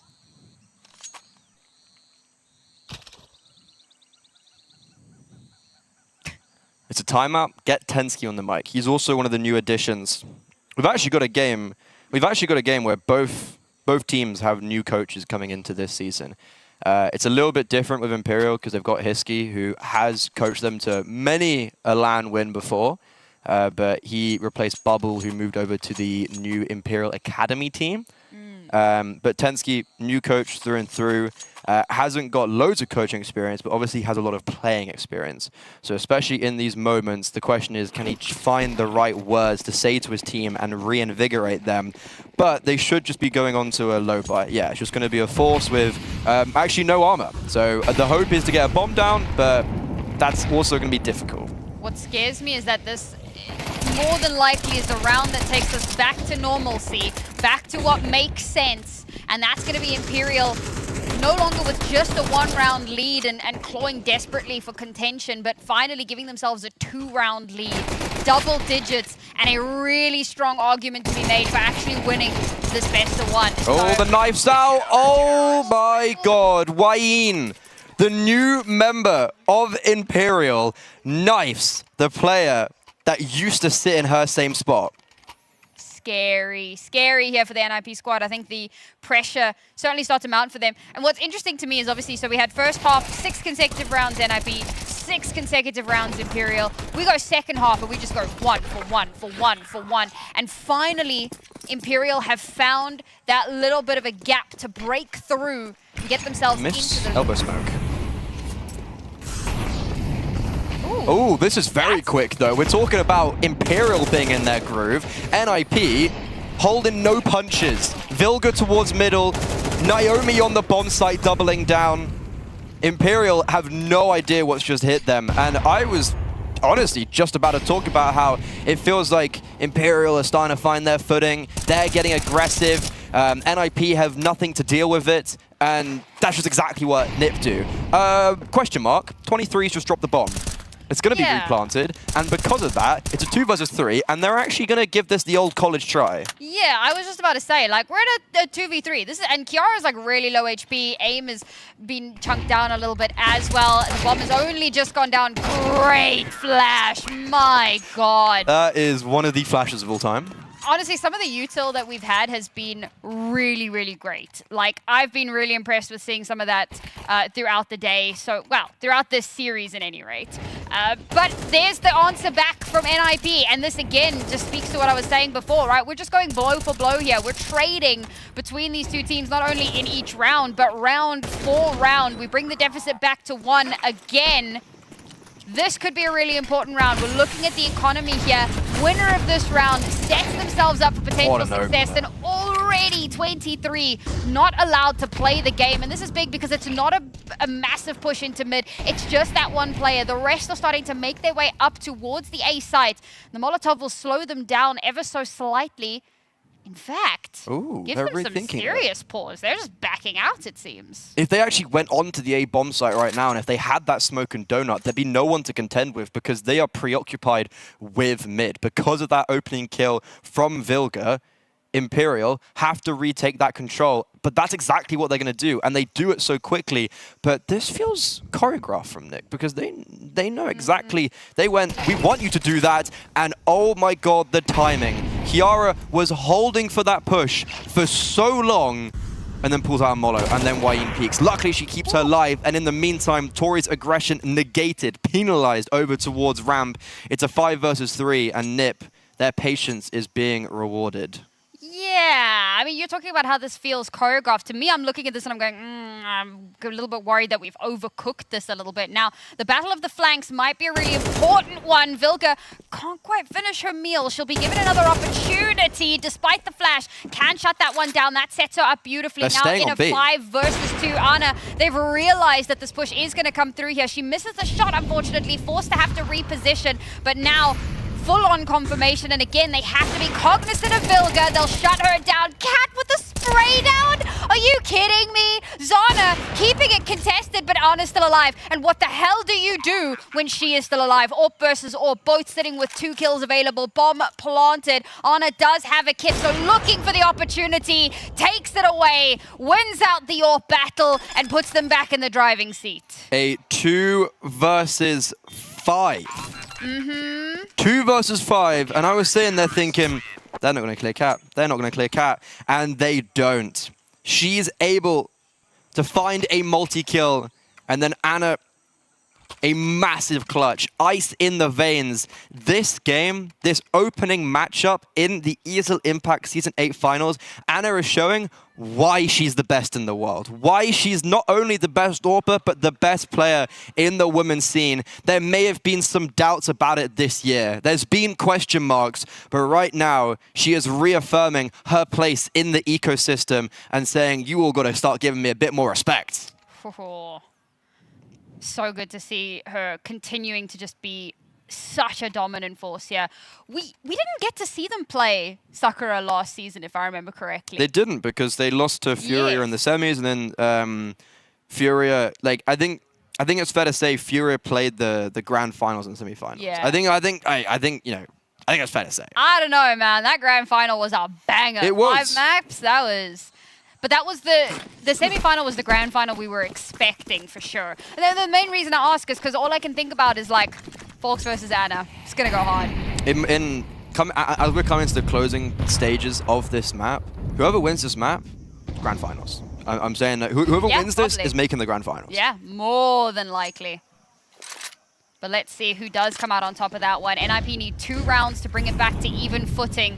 But if they lose this round, their money is broken and it's map point. This round is everything for the NIP ladies. Keep your eye on the lady.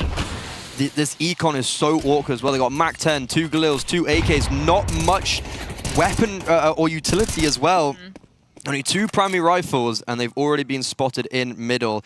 What does AIM do with this? She's been having a pretty difficult game so far, and after their mid presence, they're just going to retreat. But as soon as they back out, I guarantee that Imperial, they're just going to be taking back that control. We're certainly fighting for control. A lot of utility coming out here to try and keep people out of particular angles. Wayin caught with a back turn, but 20 and Tori, hand in hand.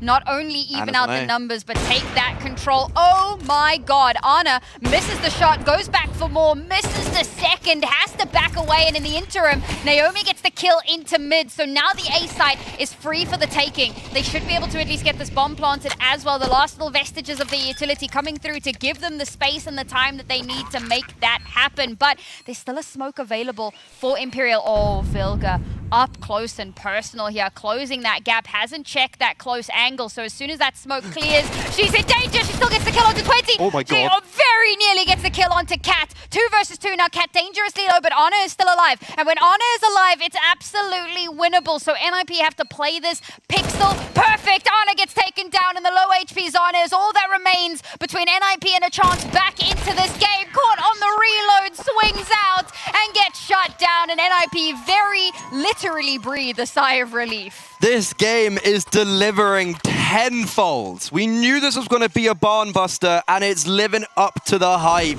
Blow for blow. 4 spy wins. It's only 4 spy wins. Only the low buy wins galore. Bold plays, and Ana showing that she is mortal. Missing those shots. If she had just connected one, that completely changes the round. And Imperial, they did everything correct. Tori smokes top ramp and doesn't allow them to come up B, forces them into middle where Imperial wanted them to go. And then again, Imperial wanted NIP to go towards A because Ana was there. NIP walk into their trap, but come out the other side unscathed. That is so impressive. And now, because of that, their reward is going to be a tied game at 11-11 round. We're going the full distance. I think we're going to be having to see overtime. Hey, first overtime of the tournament feels like it could be on the cards. Although I will say, Freddie is really discounting these USPs, and I'm just like, you know, we've seen it before. Some crazy stuff today. we've seen it in this map. We've seen it in this half. Let's see here if Imperial can do the impossible once again. Certainly a team that has proven that they can. So, you know how when people say if you win both pistol rounds, but then you don't win the game, like, did you know, like, but then Imperial have won an Eco and Ana's won 2 clutches. Oh my god. So, like, does it even out? So, yeah, Nip have won both pistols, and they've won 2 1v2s. Ana's won a 1v, she's won like 3 or 2 clutches, and then they've had an Eco. So, like, who's really dropping the ball? I feel like I don't even know anymore. And at what point, I mean, ooh. Okay. Zana's just like, run, run, run, run. Let me out, let me out, Because let me also, out. they shouldn't be able to afford an AWP in the next round, or it's going to be difficult. Why is this actually scary? This is way too scary. Okay. Back to normalcy. Okay. Woo!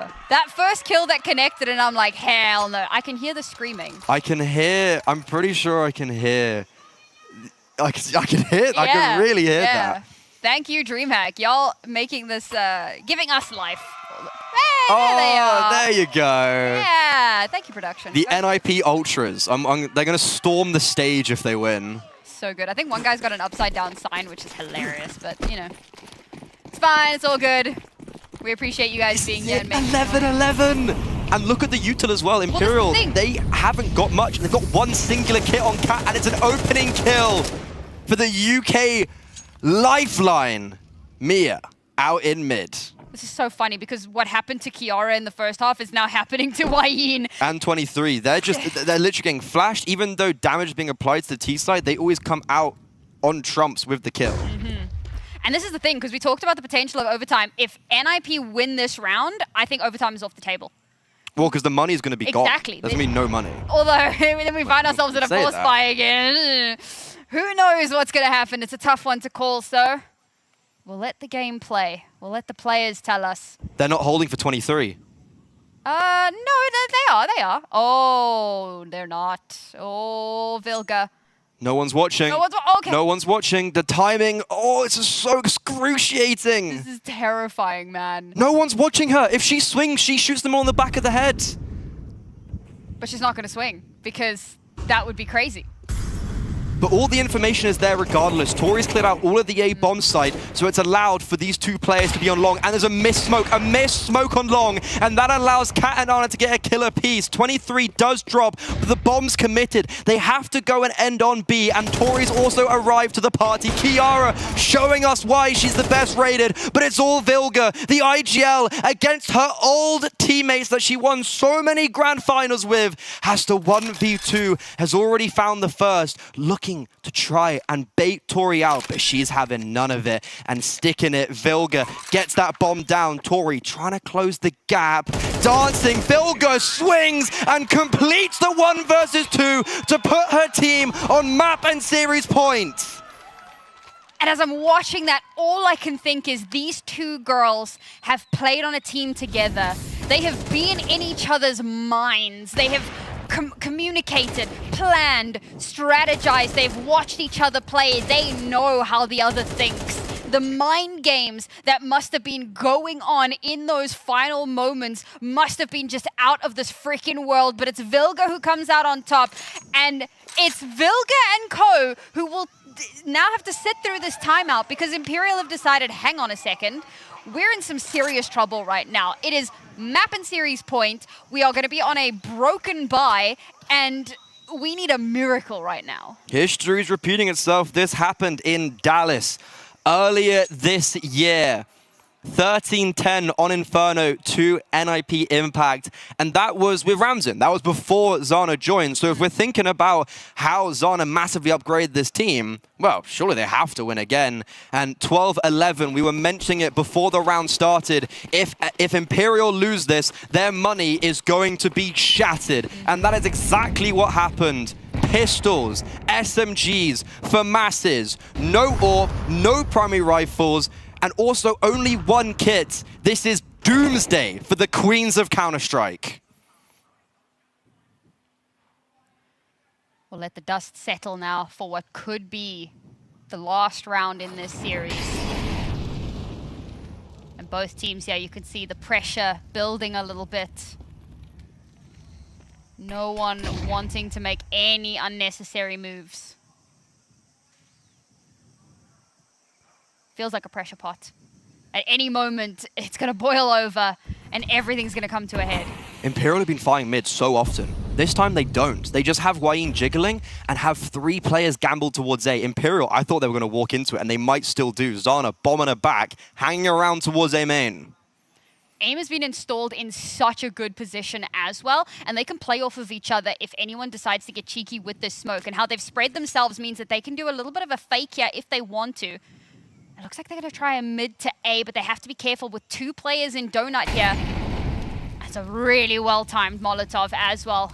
Will they clear Tori? This whole round is will they clear Tori, and Vilga seems very aware of it. Yes, they will. First kill to come through. Now the follow-up onto Wayne. It does connect. Vilga has gotten those first couple on her, finds herself a kill, but Zana is able to trade it back. She's no longer alive in the server. Can't be the demon that she has in previous rounds. The bomb to be planted. 20's taken down, and it's all up to Cat with an MP9. A 1 versus 4 for all the marbles, and Vilga through the smoke shuts it down. Once again, Imperial fall to the wayside as Ninjas in Pajamas prove their dominance.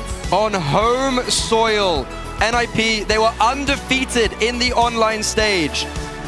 They didn't lose a single series. Hell, they didn't lose a single map. They only got brought to double digits twice across those 5 best of 3s. Imperial, they showed that they were mortal, and once again, they bleed. NIP Impact, you can see how much it means to them. Zana joins their ranks, and immediately now is progressing further into the winner's game here in Stockholm in Group B. An amazing performance from them. It looked shaky. I'm not gonna lie, I was sitting there thinking Imperial have that. They came back into that first half, and even though they lost a second pistol round, after that eco, I was thinking, that's it. And yet, the resilience from NIP is just admirable. It's so out of this world. It's what we were talking about Vilga fostering teams, fostering talent, helping to develop it. And she's done it again, man. She just continues to make amazing things happen. And there they are with the crowd that were cheering them on NIP throughout Ultras. that game. I love it, man. I love the support. Apparently, so we got to hear bits of it, but apparently they were incredibly loud in the actual venue. So really cool to see the supporters coming out here. That's so they amazing. will move That's forward. amazing. And of course, they're now going to play the winner of the South American Derby. That's going to be our next game. So pretty soon we're going to find out who has to take them on. But it's been really cool to see them doing so well. Since Vilga joined NIP, in our first season, they made it to the finals. In the second season, they made it through to the playoffs. Now, surely, they're making it through to the grand finals. There's a trajectory. I did say coming into this that whoever wins this will be making the grand finals. That's my opinion. And NIP, they've come out on top.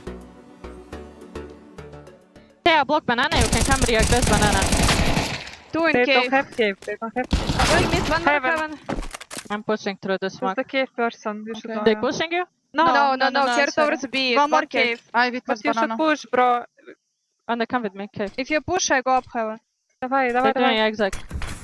Two smokes on B, smoke long, smoke short. Nothing cave. Be like out be 2 people. I was spawn B. Two side. One side. We have bomb. Wait. Zana here from NIP by my side. First of all, congratulations! Joining a team like NIP and winning against Imperial. What does it mean to you? It means everything. I'm so excited. I'm still really nervous. It was my first line with this team, so I feel like more nervous than other times, but it was the first game, and of course it had to be against Imperial. But yeah, I'm really happy. Do you think it might be related to your lucky sucks? Or? Yeah, we have some lucky socks, so they're working so far. So yeah. It definitely is working because it was incredible. Do you maybe have like an idea of like why usually when it comes to like NIP and Imperial, why the games are usually like really close? Either if it's a best of 1, it's a close map. If it's a best of 3, it's gonna be another close series. Yeah, well, I think both of us are really strong teams. We have a bit similar style sometimes, and we. Yeah, mostly because we're both strong teams. It's always like really nice to play against them because they are really strong and they are hard to beat. But of course now we won, so I'm just happy. And after the handshakes, you went to talk to like the audience, and I've heard like so many voices. Can you maybe like tell us who came over like to support you? A lot of people, family members. They came to support us. From me, from Mia. And then also people from NIP's office are here with some flags and stuff like this to support us. They are all screaming. Even Vilga said on 11:10, she said, "Look at all these people supporting us. Let's go." And then I think that also motivated us. So yeah, we can hear them from the stage. So them being here, it's really important for us. It's really important for you. Well, right now you played against a European team that, you know, is playing for a Brazilian organization. Now, your next opponent is going to be not just a Brazilian organization, but a Brazilian team. Which one do you think is going to be? I think it's going to be a close match, especially it's best of one. Anything can happen, any team can win. But I would say MIBR, they are looking really strong. And any team that wins, I'm going to be happy to play against any of them. Any of them. One final thing, considering there are people like, you know, like in the audience, family, and also like NIP people, and like your whole team, anything that you want to say, maybe not to your team, like you already got to talk to them during the match, maybe to those who are supporting you here in the venue?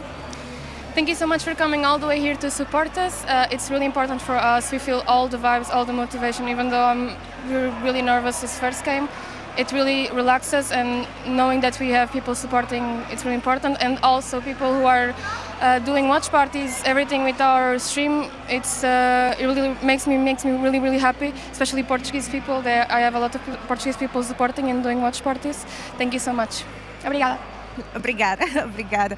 Thank you very much, Zana. One more time, congratulations. Thank you. You now need to prepare. Yes. Maybe the desk can give us some final words about the series.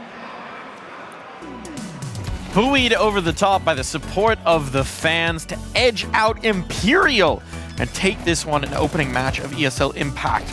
Wow. Quite a performance coming through from NIP.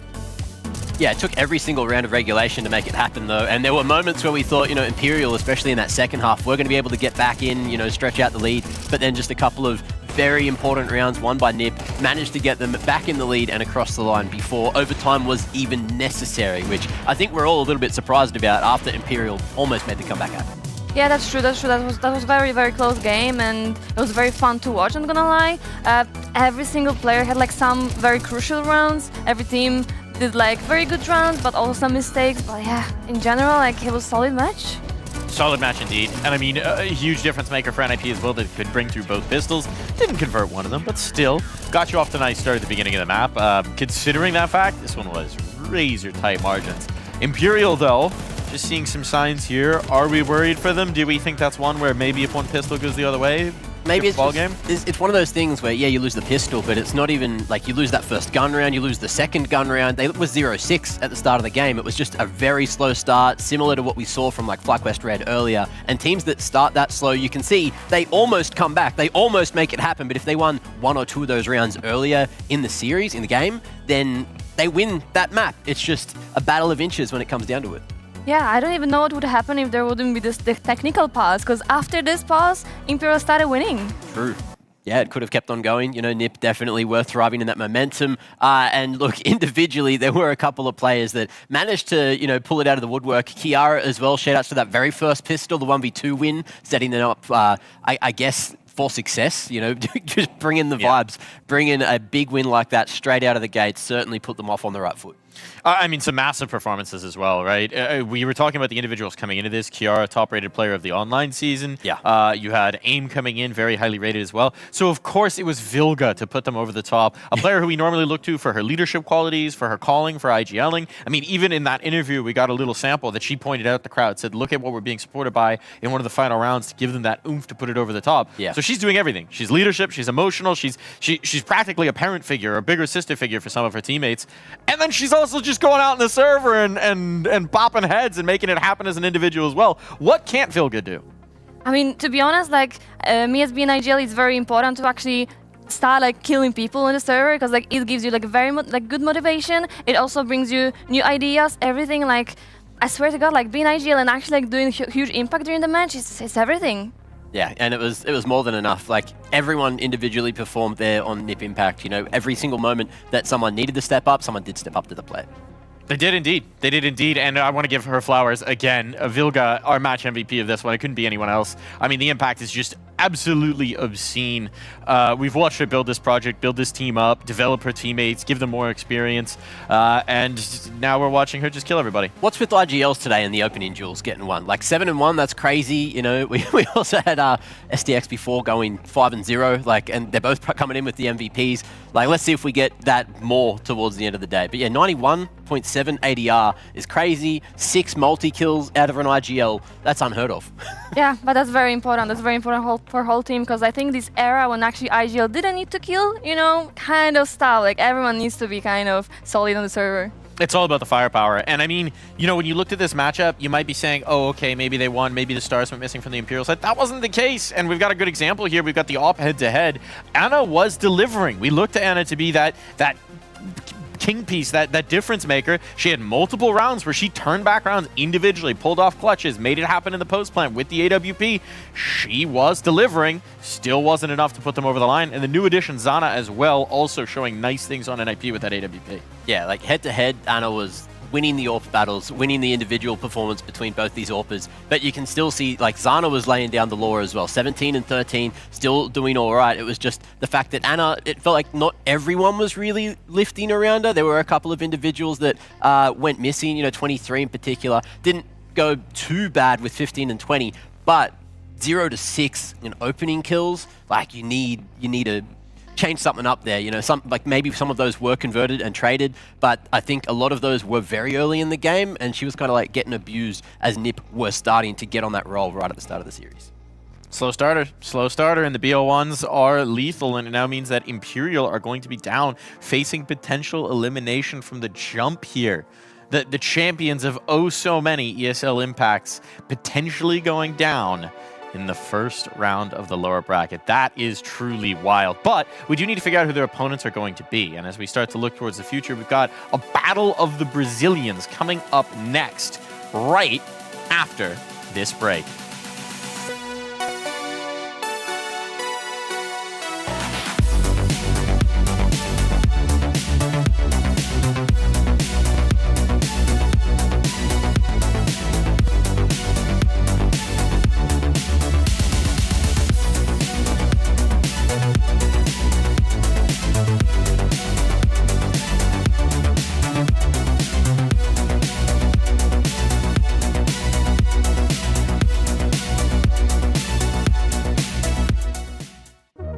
Hi, this is Basement Dweller's first advertisement. And our second drop is, it's up, actually. If you're seeing this, it's up. It's available on the ESL shop. We had our first go at a jacket, and I'm really proud of it.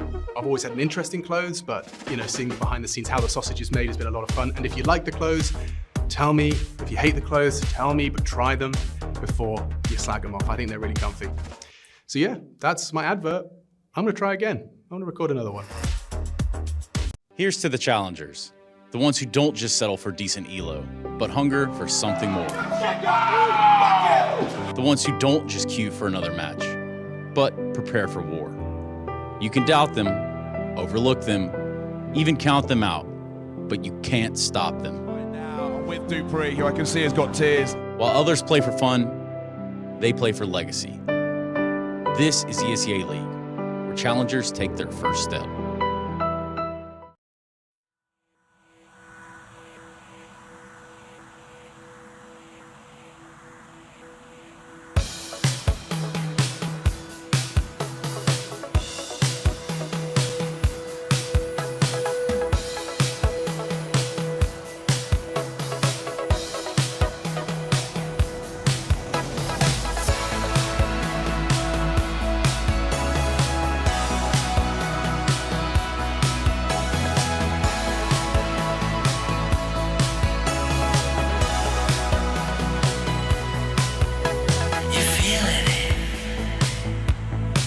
to your last $5 to smokes. You got big dreams. You're just an ambitious proletariat, questioning what it all means now that you found out that it doesn't mean anything to be right when the world is wrong. I'm so sorry to hear that you're crestfallen alone now. Do you believe in it's new? Some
No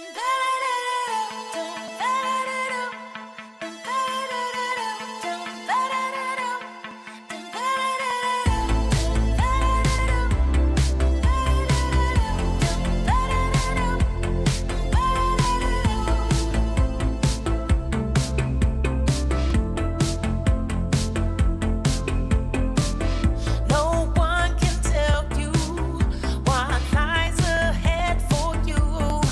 It ain't over, it's only just begun. Somehow you gotta let yourself go. No point in hiding in the shadows. 'Cause all you gotta do is believe. And now it's time for you to step into the light. Spread your little wings and start to fly. 'Cause you just need to love the life you live. Then step into the light.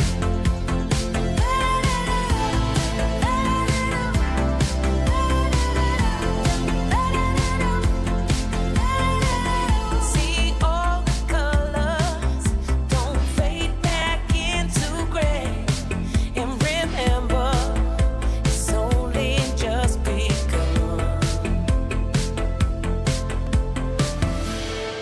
Somehow you gotta let yourself go. No point in hiding in the shadows. 'Cause all you gotta do is believe.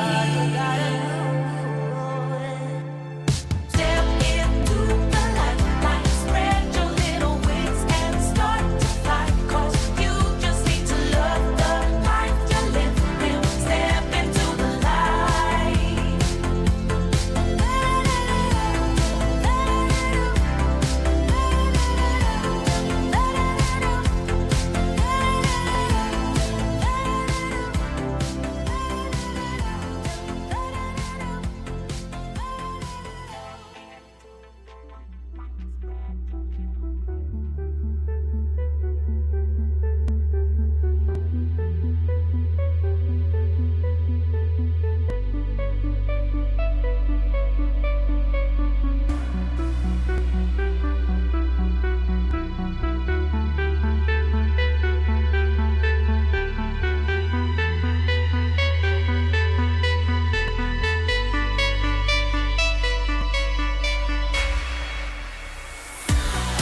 Welcome back to the ESL Impact Finals for Season 8. We've got our final of the opening BO1s, and this time we're headed down south because it's all Brazil here. It's the best of South America, MIBR, taking on the newcomers in Atrix, and only one can emerge the dominant team in that upper bracket to continue their journey.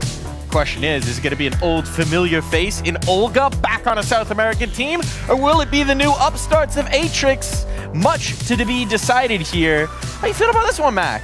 Well, look, on paper, last time they played, it was a best of 3, not a best of 1, and MIBR, if he did manage to take that W, but Atrix was the team that also managed to take it at Furia, which was the defending champions, and now they're not here. So who knows what's going to go down? We've already had topsy-turvy results all day in the best of 1 so far, and I'm expecting a similar thing here. Yeah, I mean, to be honest, that's gonna be also a very interesting match, because, like, to be honest, I again have no idea who might win this match. Like, I don't know what is happening, but yeah, I mean, in my heart, I really cheer for MIBR, because they always show, like, from really good side on the events, so yeah. I don't know what to add more. It's also very cool with MIBR to have this fusion of the old and the new, right? You have Olga coming back. She, for context, in the early years of ESL Impact, Olga was kind of this star player that we were looking at as going head-to-head with Anna for that title of, biggest impact player in those first few seasons. She went out to HSG over in Asia. That didn't work out so well. They made a couple Impact finals, but didn't really have that signature result that we were hoping for with the move. Now she's back home. She's taking up the IGL mantle as well, working with a younger generation of players, and players like Poppins, who are very excited to play with this legend of the game. And now bring up that next generation. It's kind of the next phase of one's career, and it's super cool to see, in many ways, the South American Impact GOAT come home to join the herd again. And also speak a native language rather than speak a secondary language. That's also a big conversation, you know, around the grounds for all teams. And yeah, knowing that, it gives me a lot of hope for MIBR FE, but the thing is there's a few individuals on Atrix, it's going to be their first big LAN, first big showing on a stage. We don't know if they're going to be able to, you know, overcome the nerves. We don't know if they're going to be able to play well with the extra nerves, but that's what we're here to find out is how do they go up on a stage? That's actually true, because like I think they put a lot of pressure on themselves, but just because if it's like the first Impact tournament, it might be rough also, but you never know. We saw Let Her Cook already today. Sometimes when you open up the mystery box, you could have another star in the making. Sometimes you could not. But to give us a little more insight on who might be what, we've got Newt over in the Newt Nook to check out a little bit of what might be going on inside the mystery box. What's going on in the mystery box of this matchup, Newt? I know exactly what's in the mystery box. What's in it? It's one of my favorite things in the whole wide world. What is that? Homer Simpson likes them. It's donuts. Donuts? Yeah.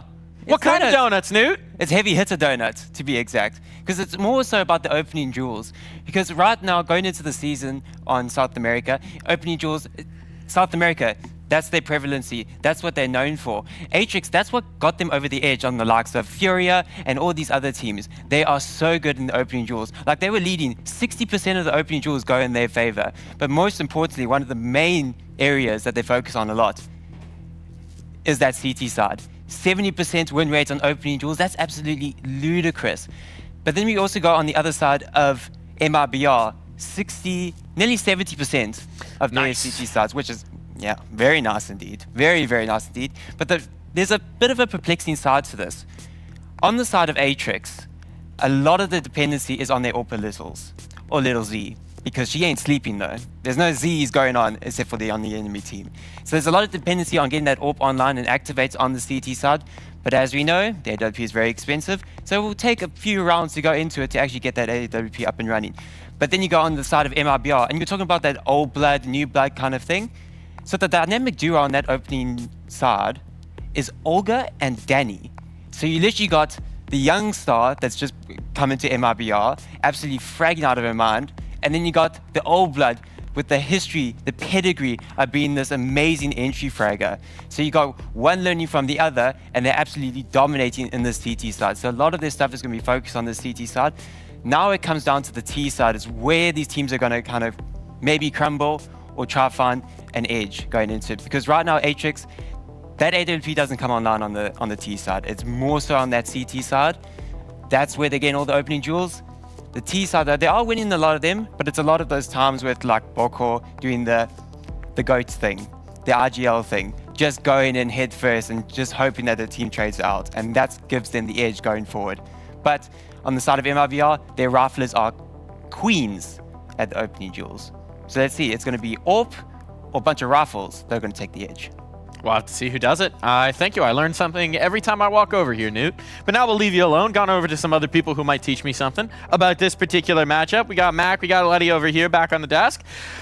Mac, what do you think of this Atrix team? I really don't know what to think of this squad. I'm right there with you. And look, the numbers tell me that they should be pretty good, but that's all online. That's all just through Groupstage. There are a couple of individuals that we touched on earlier that, you know, used to play for Furia FE and some other different teams back in the day that have managed to culminate and make this happen. And as you can see, they've already managed to make it look pretty bloody good, at least online. 13-10, 13-9 over the top of Furia, well, not knocking them out, but getting that win, which eventually gave them the head-to-head 6-1 in the groups to get them to this point and knock Furia out because there's only those 2 slots for Brazil. Going into the mind of these players, going for the psychology side from the player perspective, first international event, potentially first Impact final, certainly for a lot of these players over on Atrix, having the less experience, going up against legends of your scene. What do you think's on these players' minds here, Letty?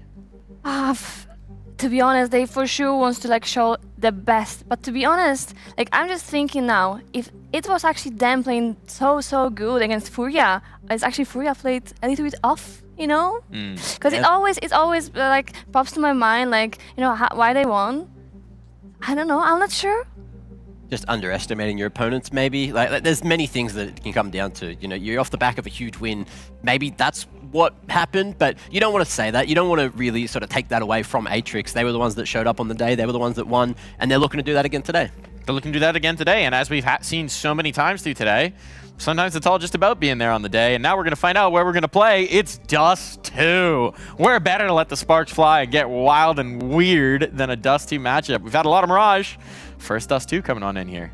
Not too bad. 80% win rate for Atrix, MIBR, FE as well with 71% out of 7 maps. So both teams getting pretty high reps on it, looking to play this a lot during the online stage. And as you can see, yeah, during the regular season, MIBR didn't actually lose this map. So we'll see what ends up happening. You know, Atrix as well, very confident on it in terms of the statistics, but it might just boil down to things like a pistol or who starts stronger, because that's, you know, one of few teams some rounds already today. Might be indeed. What do you make of it? Dust 2? Can I have some fun? Yeah, personally, I don't like this map. Like, from IGL perspective, for me, it's very, very hard to actually like manage. Like, you cannot like fake that much, basically. It's all everything like on the middle, how you're gonna treat the rotation, everything. But yeah, I'm really happy, and maybe I'm gonna also learn something. Yeah. Maybe we will. Maybe we will. They did play it in the regular season. That was in their matchup. They played the Dust 2. It went 13-11, which means it's right down to the wire, which sets the stage very nicely for this one. Yeah, and I'm keen to see exactly how it ends up going. Of course, it can come down to things as small as, you know, you're talking about hating calling on Dust 2. It can come down to spawns. You know, you got to be switched on. If you're a team that just likes to default a little more, then maybe you'd slow it down. But we saw with the opening perspectives, you've got an opening player, you know, Atrix, I believe it's Regained, who wants to get in there first, get in there and be the entry player. But if she doesn't have a front spawn for like a long spawn or a B spawn, then someone else has to sort of be that entry if you want to go straight off spawn. So there's different conversations that we can have in that regard, and they might even be starting on the CT side. I wasn't paying attention to who's starting which side, so we'll see what we end up getting. But from MIBR, FE, we know exactly what to expect. We do, and I'm kind of curious about how that's going to go, because some of the newer names have been stepping to the forefront in terms of delivering as individuals, right? I mean, obviously we look to Olga with the pedigree, with the history, but the likes of Danny, the likes of Gabby have really been stepping up in that department. We're coming right down to the wire. The countdown's on the screen. Who's it going to be? Letty, who you got? MIBR. MIBR? Sticking with the tried and true? Mac, what do you think? I'd do that, but I think to make it interesting, I'll go with Atrix just so we can split this one up. And yeah, 13-11 again. Let's get some revenge and let's get it as close as possible. I mean, today has been the day of upsets. Upsets here at the Impact. Yeah. Some wild turns of play.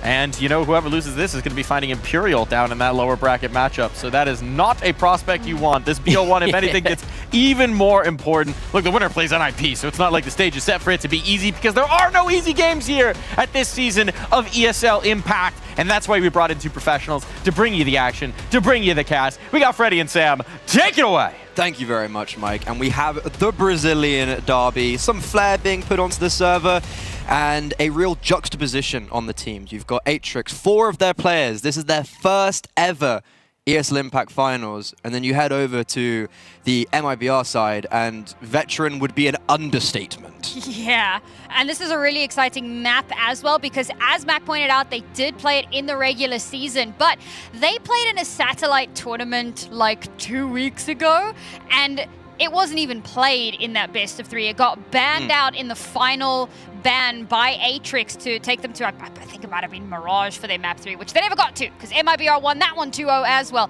So seeing the Dust 2 come out again, even though Atrix know they haven't been able to have much success on that map against MIBR in the past, is interesting. Yeah, Dust 2 is actually, it is a map that I wouldn't sleep on Atrix. So obviously mentioned on the desk, in the first week of the regular season, long time ago, Atrix lost this. At that time, we were like, we weren't ever amusing the fact that Atrix were going to be here in the first place. That was so long ago, and the Atrix right now is a very different Atrix to then. So much so that they've basically been on boot camp since that game. So even though there once was a time where Atrix lost, I wouldn't count them out, because they've also beaten Furia on this map in the Fergie LAN qualifiers in a best of 1. They beat Furia on Dust 2. This is a best of 1. If there's ever an opportunity for Atrix, it's on this map, it's here and it's now. A lot of people are going to be sleeping on them. Not me. I don't know, man. This roster, even going back to when they were still Oplano, they've not been able to take a map off of the MIBR roster. Yeah, yeah. It's been a bit of a rough one for them. And we talk about the South American Derby, and truthfully, there's a part of me that looks at this and goes, oh man, I hate that South America are playing against each other on the first day in the first game. They're going to send someone to the lower bracket. But at the same time, I'm like, we have watched them throughout the entire regular season. Freddie and I, we were there. We saw every moment, every triumph, and every heartbreak. So to get to bring you that story today is also a bit of an honor in and of itself. Yeah, this is the opportunity for Atrix to face their demons. They've beaten Furia on multiple occasions. Not MIBR. They haven't beaten MIBR. So if there's ever time to do it, it is here. Sophia, the young buck, just flashed and put down. A big trade coming out from Bokor. But MIBR, they're here, they're prepped, they're ready. Olga's taking all of the attention, and Younger is going to go unchecked. Younger fighting forward, whiffing her shots a lot, and I don't understand how Atrix still have 3 players alive, and I don't understand how Atrix might win this round. Vibes. I don't know, man. I wasn't We've already sure. seen that today. Yeah, we have, actually. I wasn't sure they were even going to check Cobb, but there you go. Gabby brings it to a 2 versus 2. And now it really is anyone's game. Gabby up on the catwalk now has been reinforced by Poppins. That flash. What a flash. That Kobe'd from the other side of the play. That Kobe'd from Mirage. Little's lining up the server. Known for her AWPing abilities, why not do it with a pistol? Yeah. That is actually such a statement of intent. And especially in this matchup, I would go as far as say that I actually rate, in recent form, Little's over Younger. Shoot me. That is a Shoot me. bold Shoot me. statement. Ooh, okay. Dust 2 is the perfect playground for us to observe that. Well, this is the thing, because one of my big talking points coming into the regular season was that Lils was looking a little bit inconsistent, and she actually showed up really nicely in the regular season. So I look forward to seeing how that plays out. Younger showed her mettle against Ka as well, who, I mean, we've always touted Ka as one of the, if not the best AWPer in the South American region. So it's been really cool to see the resurgence here. But now, with that first pistol going the way of Atrix, it means that they've got all that extra money to deal with, or to play with, rather. And MIBR find themselves in a slightly more disadvantageous position. I will say it was really cool. We panned to Poppins, and after that round, her nose was in the notebook, man. Yeah. She was getting ready for that next round. She's so on top of it, and that's been a big talking point for us as well. Poppins has really struggled on LAN historically, so unfortunately it looks like, okay, we're only 2 rounds in, but we're hoping that that's not going to be the trend, as 11, the newest player on this roster. Remember, for those that don't know, she replaced Sinan coming into this season, and she has been an upgrade. Yeah, I think that's an upgrade that people might not appreciate. So 11, just in isolation, was the highest rated player from the regular season in South America. Yep. That's crazy, seeing how the season before she was playing on Bounty Hunters. Don't blame me if you don't know that name. And she finished 6th, maybe. Season before that, dead last. She so took Luliton. Yeah, goes from playing in kind of like a nothing team to being the highest rated player. And also, as much as we did love Sign-On, she didn't bring as much to the plate, I'll be honest. And there's the Atrix Ultras out in the stage. I love this. That is an... Wait, stop waving so it. There we go. I'm actually going to need some context on that flag because I saw it on social media and I'm just like, I don't know what to read from that. I don't know. But, I didn't see it and I was trying to look at it and she kept waving it. And I was like, God damn it. But to kind of finish the point off, 11's been, in my opinion, like the missing piece to the puzzle. Like she has elevated this team to new heights and this team, I don't know, I've got a lot of love for Atrix and I really believe in them. And I don't know if that's just code. Well, it must be said, you know, as much as there's heartbreak for not having Furia here this season, it's fantastic that Atrix have been given this opportunity because some of their players have actually played in Impact LANs before. They've had an opportunity to be on stage and just haven't really had much success. Yeah, just Bokor a long time ago on Furia. Now she's kind of changed her career a little bit. She's an IGL, and she's also about 20 years. Oh, she's 21 now. She turned 21 after they qualified for the finals. Probably the best birthday present. But yeah, you've got a super young IGL who would have played with Olga on Furia, and we've spoken a lot about Atrix, MIBR. This is obviously Olga's return. And speaking of Olga, actually gets her first kill. It's not going to mean anything in the round, and it's only a, if I'm not mistaken, Mach 10 picked up. But good damage. And Olga, even though she's IGLing, don't disillusion yourself in thinking that she can't still shoot back hard. And this was actually interesting because the first time we saw MIBR on Dust 2, I remember we looked at it and we went, Olga's not really putting up the numbers. This is feeling a little bit... Against Atrix. Exactly. Then we saw them on Dust 2 against, I believe it was Furia, and it was night and day. Olga went absolutely nuclear. So there leaves a few question marks about what this is going to be. And we had the conversation about, well, maybe she's uncomfortable in the IGL position, and we got to interview her, and she said, no, actually, she's IGL'd before. A long time ago. A long time ago, but she's done it. So, Sophia through the fire and the flames gets burnt alive and peppered down as well. And this round has gone off to a horrific start for Atrix, already having lost 2 players. And MIBR, so much control now, every angle covered. Doesn't matter where Atrix pivot. And look where the bomb is at the moment as well. It's so far out towards the doors. They haven't really decided anything. They're still trying to figure out what the mid-round plan is. Well, the issue is that they've gone for plan A, and that gets thwarted because they try to get out long, and MIBR were already set up in a anti-long pop. Poppin's first kill as well, so a lot of the MIBR players finally getting on the scorecard.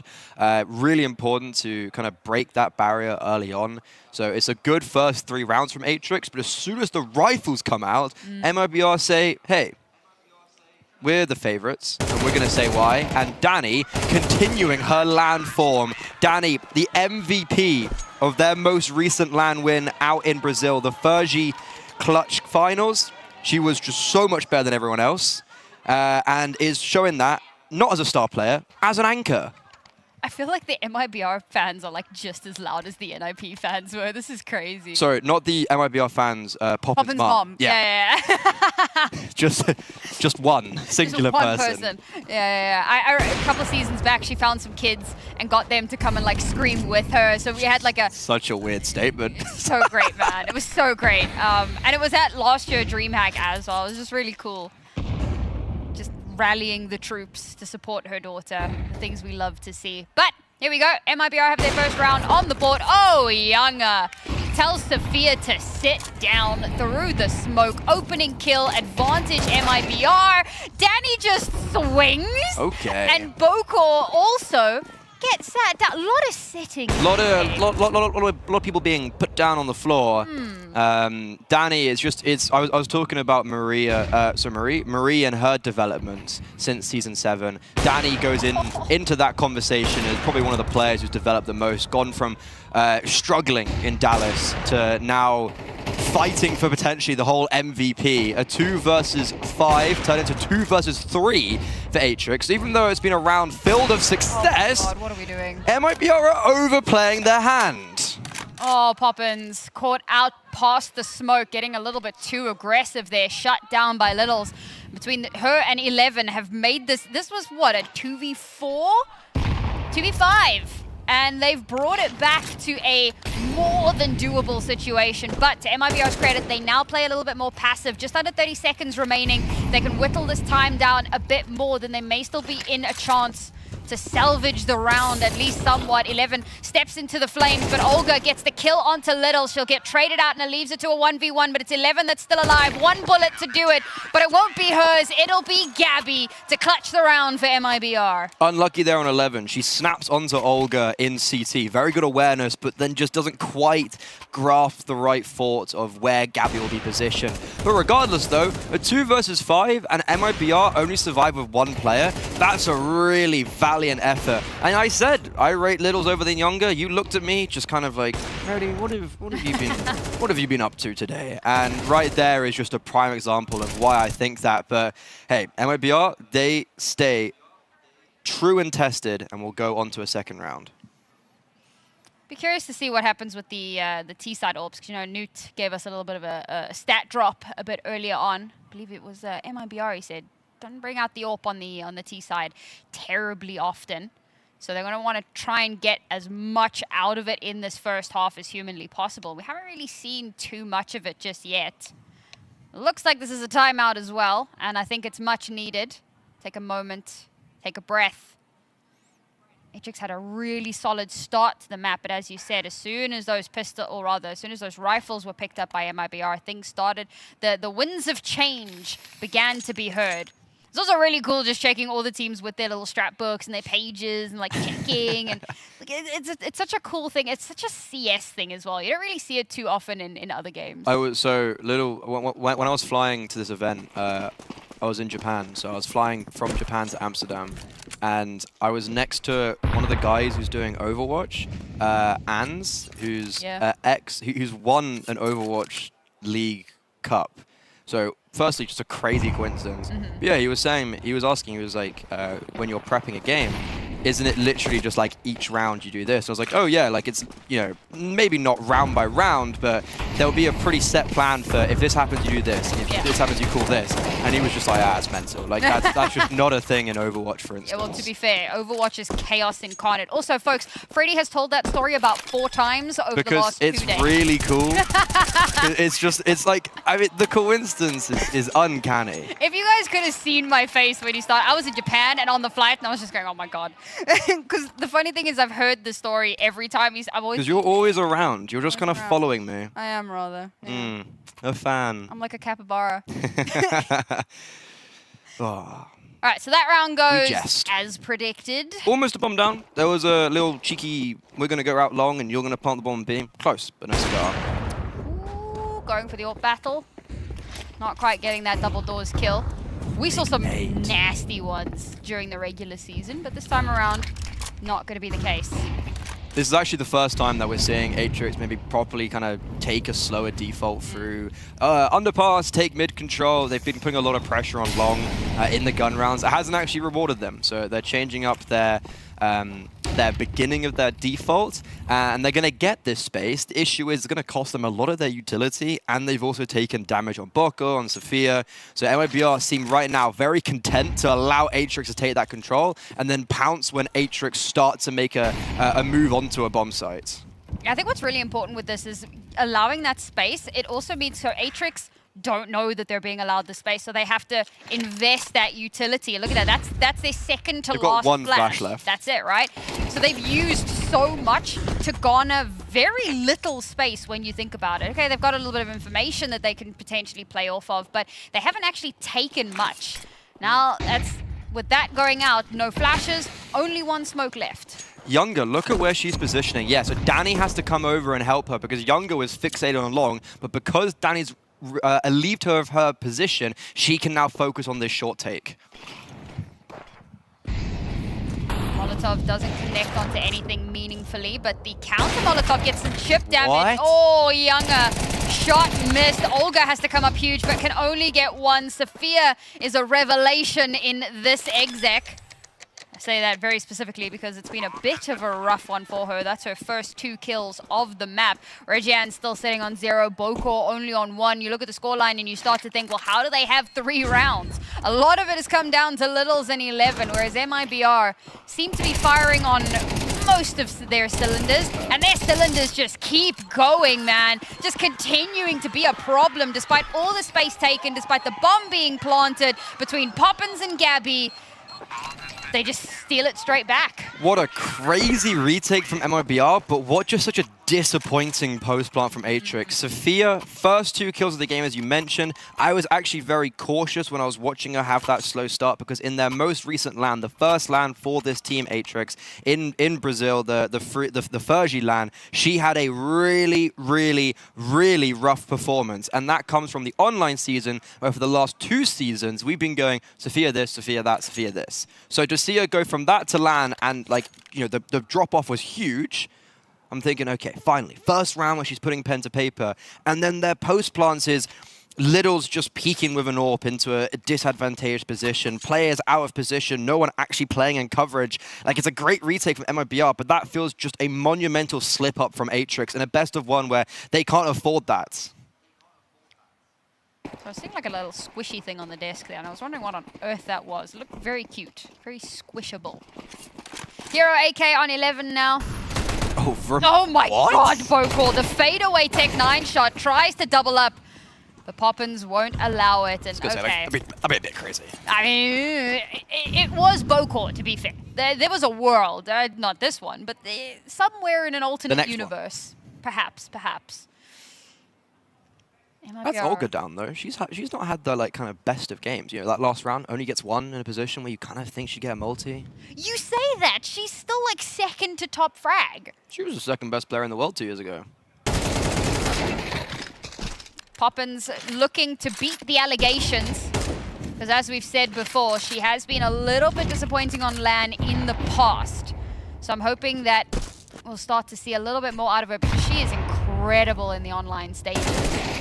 Given over a rifle, and she's taken it straight back, actually. They'll recover it, but 2 rifles versus 4 very strong players, and a Poppins that's on track for the ace. And she holds this long angle, looking to see if she can spot someone, but they're up on the bridge, so Danny will get at least 1, and in fact make it a second. Between Danny and Poppins, again, they keep that ball rolling for MIBR. Danny was seriously the player that I was hoping was going to step up in this event. I mentioned it, she struggled in Dallas, and then in the last 2 LANs against Furia and against other teams in Brazil, she's been the best player in the whole tournament. So to go from that kind of juxtaposition of struggling on the international stage, then ridiculously owning on the regional stage in LAN, which was a kind of the key feature. I'm really glad to see her succeeding here. But Younger and Littles head-to-head once more. They doth do battle, but Littles just coming out on top. You know, I'm starting to see the light. I'm starting to see the light. You called me crazy. I always called me crazy. That's just your default setting, man. It's just like, Freddie says something, crazy. Yep. Until proven otherwise. You know, innocent until proven guilty, crazy until proven otherwise. It's a good opener. Shutting down Younger like that. I mean, Younger has been a pretty important piece for the MIB roster, just kind of in general. MIBR, rather. Oh, Poppins feeling that confidence, but unfortunately gets baited out into the open, so Littles can get yet 1 more kill. Olga again trying to be that anchor piece, but again only good for 1 before being traded. Now Gabby, the best she's going to be able to do is get a little bit of damage here, but Littles is still waiting. Oh my god, somehow baits out the shot. Got to get a utility here. There's a world. Molotov to try and flush her out into the open, but the shot misses. Pistol out. Oh my god. She's done it. She's taken out. Wait, they've left the bomb site. I don't think they were expecting to lose their AWPer. 11's on 12 HP. And there is a kit as well, so there's a world. She's got a flash. It's not a smoke, so it's still very much deal with Ubble, and it is planted for them, and as time now ticks away, it's just impossible. But a little bit of extra damage from Gabby. They all die. Gabby, Jesus. That's so Gabby also dies, but it doesn't matter. Hey, Marie. Okay, stop waving it. No! I'm never going to get to see that flag, man. Don't know what the kind of... yeah, anyways, we move. Gabby goes down with the ship there. So what? She got 4 kills. If you take a look at the money and compare, Gabby ended that round on, I think, 10+K. So she has all the money in the world. Take a look over at Atrix. Not going to have the AWP out. There's 3 Galils. That damage was imperative, and it kind of puts a stain on this next round, despite Atrix looking like they came into that round, and that should have been 4 players, 5 players staying alive. But instead, they're now down in the dumps economically. Gabby's having such a crazy... She's 10-2, bro! She's the B anchor, and they haven't gone B. I don't actually know how she's got that many kills. It's just Gabby, man. Just Gabby things. It's so funny though, because when a B anchor doesn't get kills, we all just go, oh yeah, well, you're a B anchor. I present to you for your critique. Yeah, Gabby. I mean, this is. I was talking about FlyQuest. They have the rocks of the anchor and the foundations. MIBR also live up to that. And Poppins, unfortunately, now leaves Gabby on an island. Well, Gabby's been queen of this castle for so long, but the utility barrage, she struggles to maintain that space, and the B site capitulates, and MIBR back away. There's no world in which they retake this, so live to fight another day. Not sure really what happened in middle there, because we switched to it as Poppins died, but it felt like Poppins got isolated a little bit too easily. In previous rounds, Poppins has been playing with Olga, so Olga's moved around to A, and they've been playing a double mid setup. So Olga wasn't there, and Poppins just gets isolated for free. So that round for Atrix, sure, they've conditioned towards A, and then they do switch it up there and change the narrative towards B, but it felt like Poppins was really just caught lackadaisical there. And so because of that, we're going into this 5-5 even game. It's actually a little nuts how back and forth this is at the moment. Everyone was sleeping on Atrix. I'm gonna, like, it's 5-5. You know, this could end 13-5, but everyone's just been like, MIBR is gonna win, it's not gonna be competitive. Hang on, did anyone actually say it wouldn't be competitive? I think I heard the words. I think you're spinning a narrative here, Freddie. I'm paraphrasing. Freddie putting words in literally everyone's mouths, just for the drama. There was definitely they don't have a chance. That was said. Whoever said that was a clown. Was it Mike? I can believe it was Mike. I was about to say little do we... No, everyone knows. Freddie's a bit of a stirrer. He's in there stirring the pot. I'm just creating my narrative. Quietly in the Anyways, corner. we digress. I mean, the standard. We've had to learn how to podcast with some of the... South America, they throw everything at us. Oh, they throw everything. They really test us. All right, back in we go. 2 rounds left in this half. Can one of them go in with a lead? Big fight. This will be a big fight on long. Oh, that's big, Util. Good smokes to kind of shut down a lot of those sight lines. Could keep Bokor alive just a little bit longer. Gets spotted out. Catches Olga while trying to use utility. Can call the rest of her teammates. Spams through the smoke. Not quite connecting. 11 will follow it up. And Poppins on the edge of the smoke gets one and actually is able to slip away. Not able to even out the numbers, but gets one back, causes a little bit of bleeding for Atrix, and is able to survive. Now that stemmed the tide ever so slightly, and it's bled out a lot of utility on both sides. Bokor getting out early on long was everything, because MIBR just didn't realize someone was already out. And they do so much damage with the following utility, but only 1 kill. So it's a player advantage for Atrix, but Gabby is mobilizing. She's left her post of that B bomb side because she's nestled herself into tunnels alongside that. Poppins and Younger are walking up mid. The issue is, Gabby has seen nothing. She checked tunnels and comms over to her teammates. B is clear. Guess what? 10 seconds after that, Atrix and tunnels about to head onto the B bomb site. But the confusion, Sophia's on A. Sophia's walked up long and has said to them, A's clear, come A. And they're stacking B. Guess what? All 3 of them are long.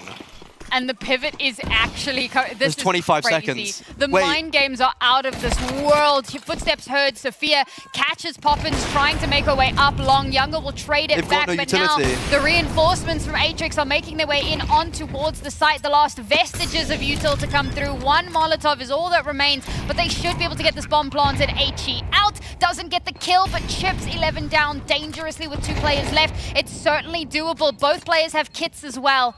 So timing is not as much of a problem. It's all going to come down to the pacing of this retake. Gabby for 1, but does get traded out in the final kill. Of course, it's 11 to bring Atrix back into a lead. An absolutely mental round. Almost overcooked by Atrix. Sophia gets the kill on Poppins on long. It's like, wait, how did you get there? And then it's just like, wait, I've had another one on long? Like, what's going on? But missed utility there is the reason why MIBR lose that round. 11 has a... Sorry, not 11. Younger has a T-side Molo, throws it to neither bomb, and a Lance Goose. If that Molo had landed, 11 wouldn't have been able to plant the bomb, and this would be a 6-5 round to MIBR, and Atrix would maybe bad money. So missed utility is everything. We head into the final round, the half now, and Reggie-Ann, outside of the B tunnels, has spotted Younger, and now is just biding her time, doesn't want to peek into her crosshairs, but then finally does, and that's just a freebie for the MIBR sniper.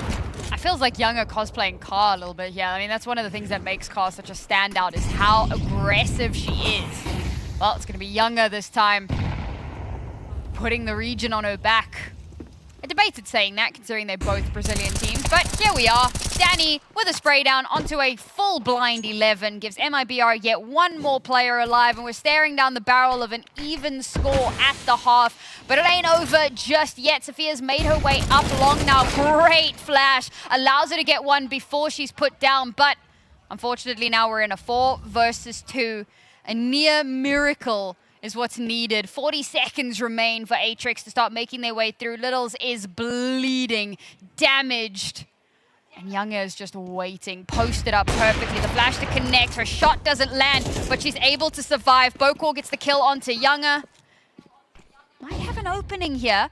The bomb's crossed over, or the bomb was lost rather, over on this side. So they should be able to recover it. Littles has brought it to a 2 versus 2. With so little HP, she's keeping them hotly contesting.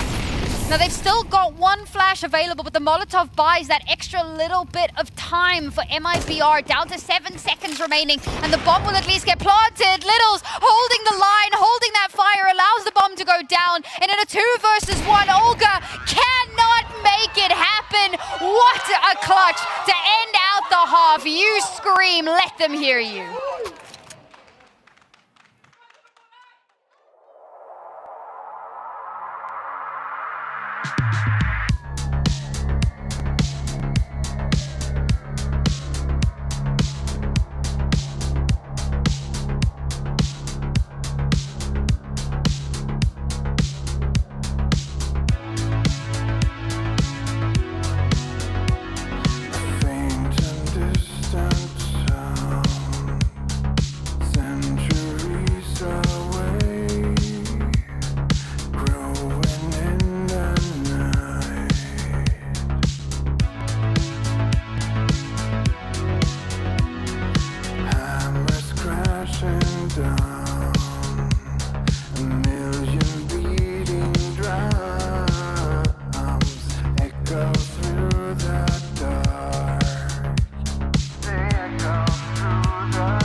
No experience? No problem. Atrix are, without a shadow of doubt, the least experienced team at this ESL Impact Finals. And yet, in their regional derby against maybe one of the most experienced teams at this event, Atrix lead 7-5 after a ridiculous and jaw-dropping 2 versus 4.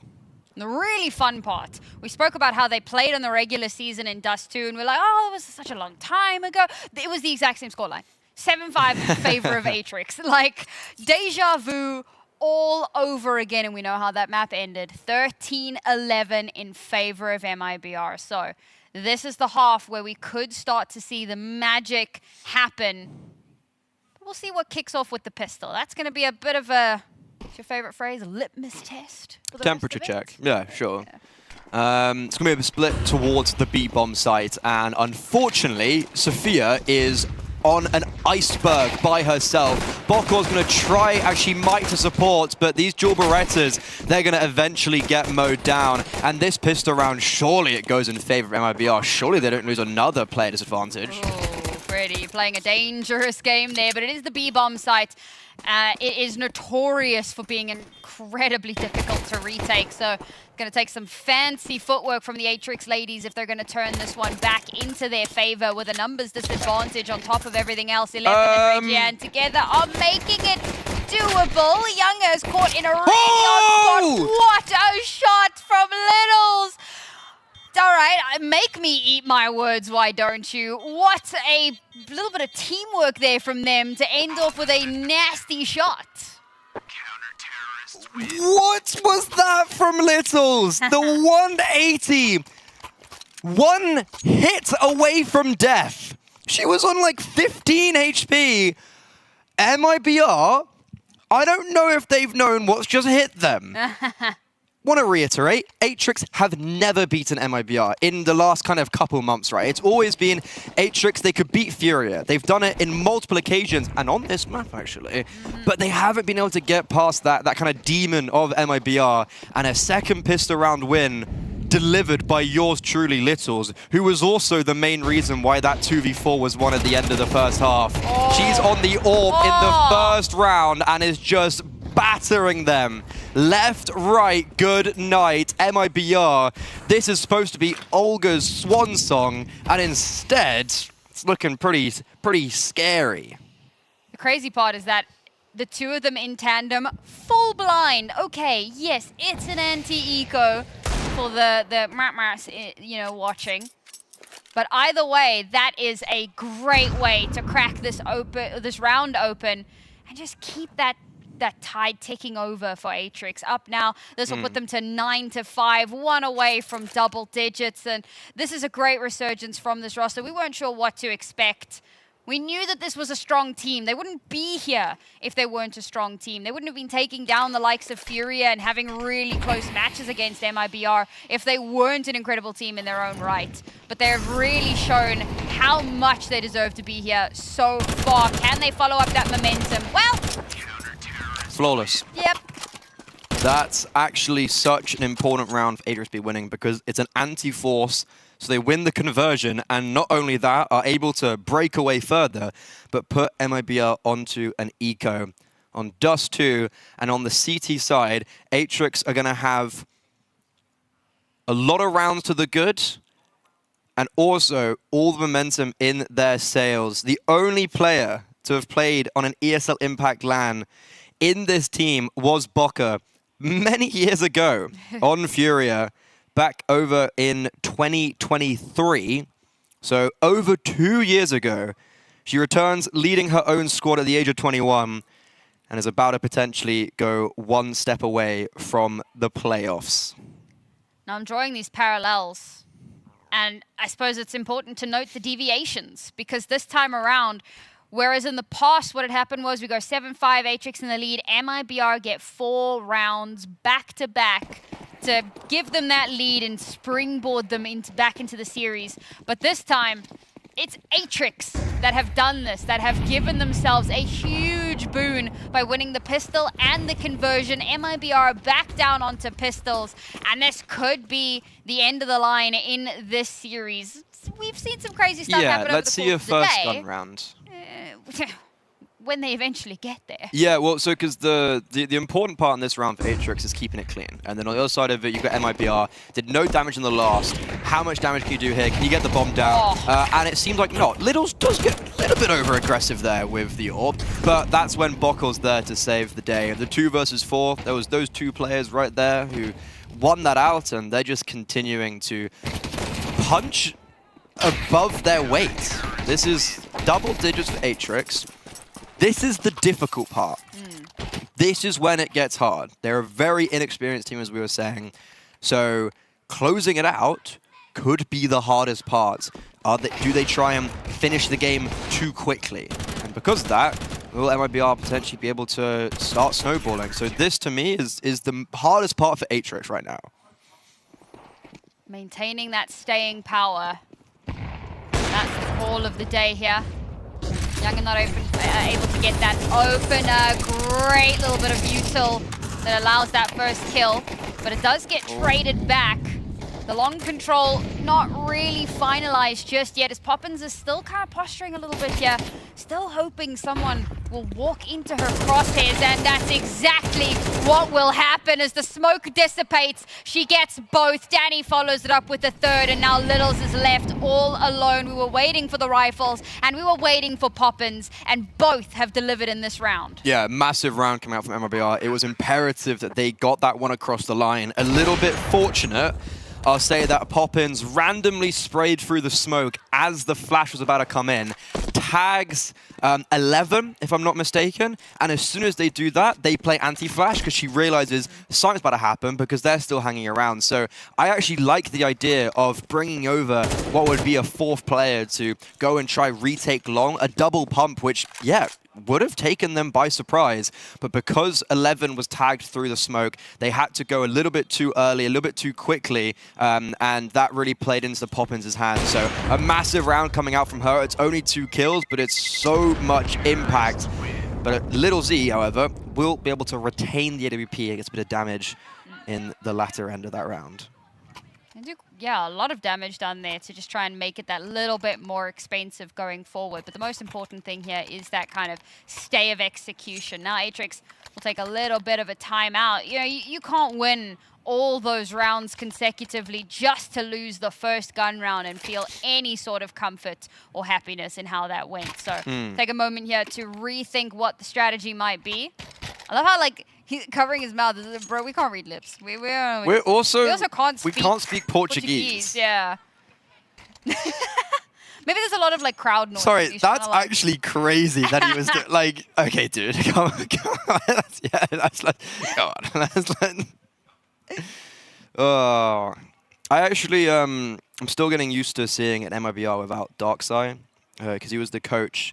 So, like, it was the Poppins' younger goddess, Darkside, who were together for so long. And that's kind of changed up a little bit. So I'm still getting used to seeing Landon with MIBR. But I might not have too long to get used to it. Regardless, Atrix back on the rifles.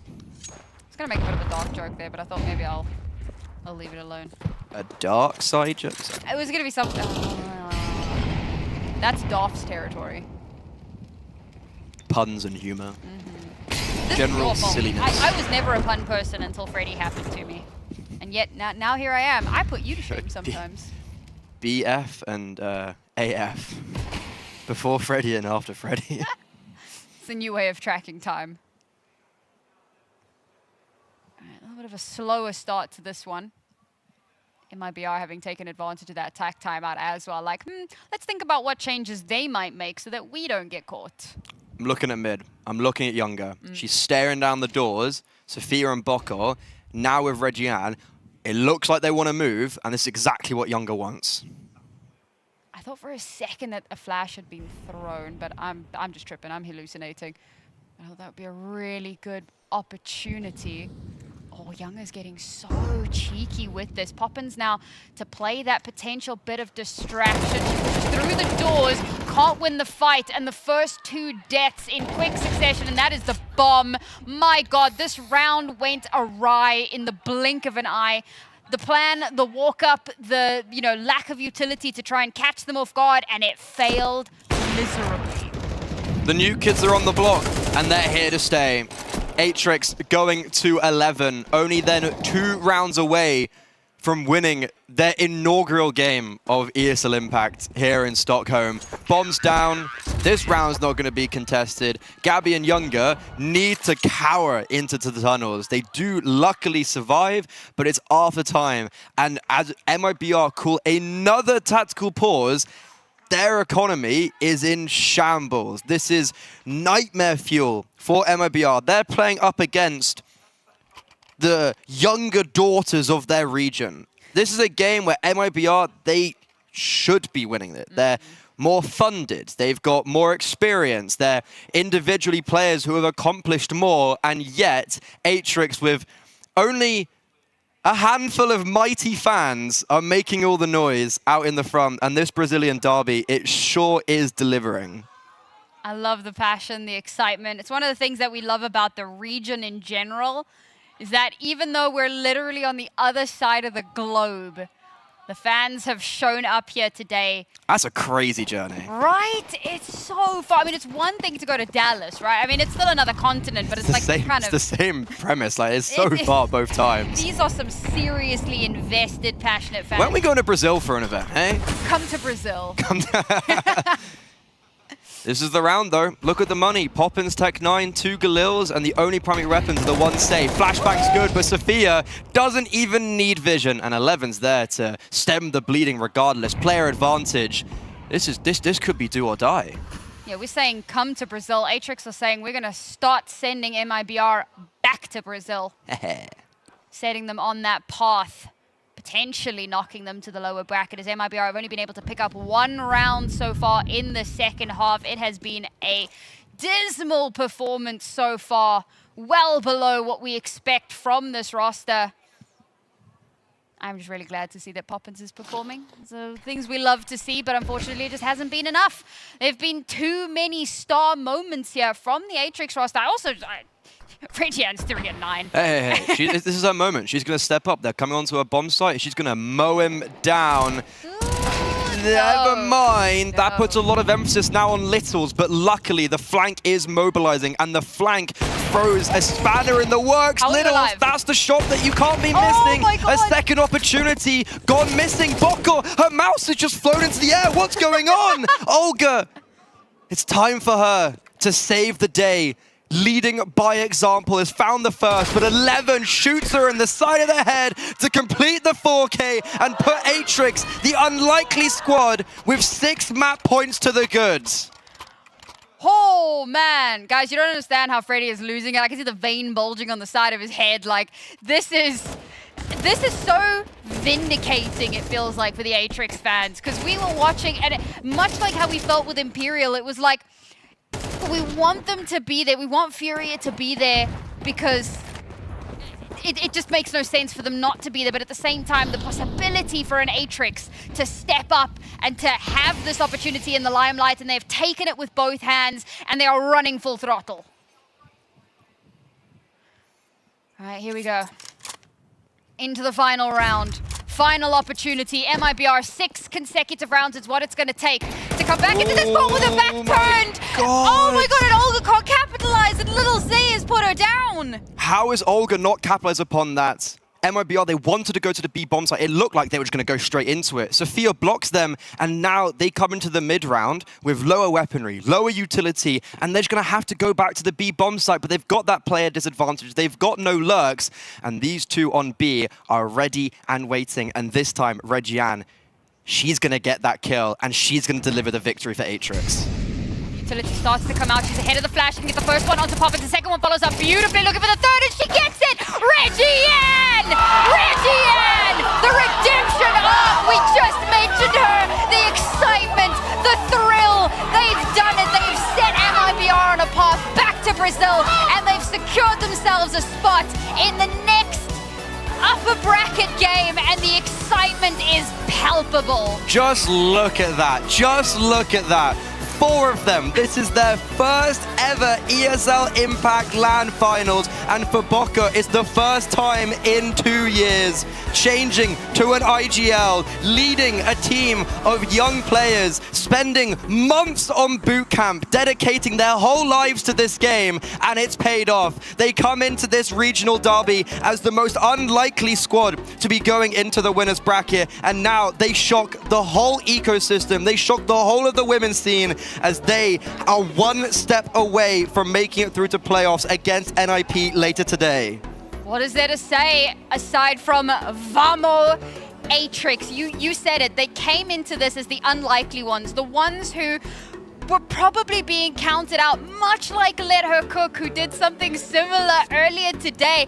I'm gonna be honest, Pick'ems are in shambles at this point, but the stories that we are telling this weekend are undeniable. Atrix is undeniable. They are inevitable, and they are staking their claim here on this Impact Season 8 final. And it's Sophia as well. I was saying that Sophia struggled in the Fergie land, which MIBR won, by the way, which MIBR knocked Atrix out of. Sophia had a really rough tournament, an uncharacteristically very bad tournament. Comes into this LAN, and I was worried. What's she going to be like on LAN? I don't know why I was worried. I don't know what I was worried for. And Littles, I said in round 4, I rate her more than Younger. You looked at me all disapproving. What have we just seen? What have we just seen coming out from Littles? If you didn't know the name, you definitely are going to know it now. I love this though, because the conversation in Tier 1, as you pointed out earlier today, has been like, where are the good AWPers? They're all in ESL Impact! And Brazil, apparently. And Brazil, apparently. Like, phenomenal prowess from these ladies over the course of the day. And the day is not even over yet. We still have 3 more games coming through later on today.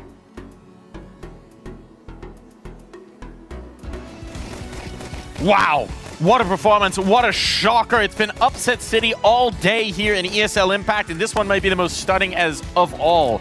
We saw the pop-offs, we saw some crazy pop-offs there, especially at the end. You know what it means to these players, you know what it means to Atrix. They have just knocked off the top team of their region. They have claimed that spot for themselves. They have moved on into the upper bracket here, and what a stunning fashion in which to do it. Yeah, I'm so surprised how good they performed, to be honest. Like, it was like the first time ESL Impact season for them, and like they played really, really confident. I'm very, very surprised. Yeah, it was a fascinating game. There was some curious rounds which we might take a look at in just a little bit. But again, yeah, it's just a upside down day. We were talking about the potential of many an upset, and we've had it in almost every single one of the best of ones, depending on who you ask, of course. But yeah, this one definitely provided the goods and definitely set the tone for, I guess, later on today. You know, it looked like MIBRFE just in that second half didn't get anything going for them, just couldn't get anything happening on the T side, and it meant a lot there to Atrix. And I mean, if you're talking about a team that doesn't have as much experience on LAN, doesn't have as much experience traveling, getting this kind of a win under your belt early, that's a huge one, especially when it's an opponent that you've struggled against in the past that you haven't really been able to overcome.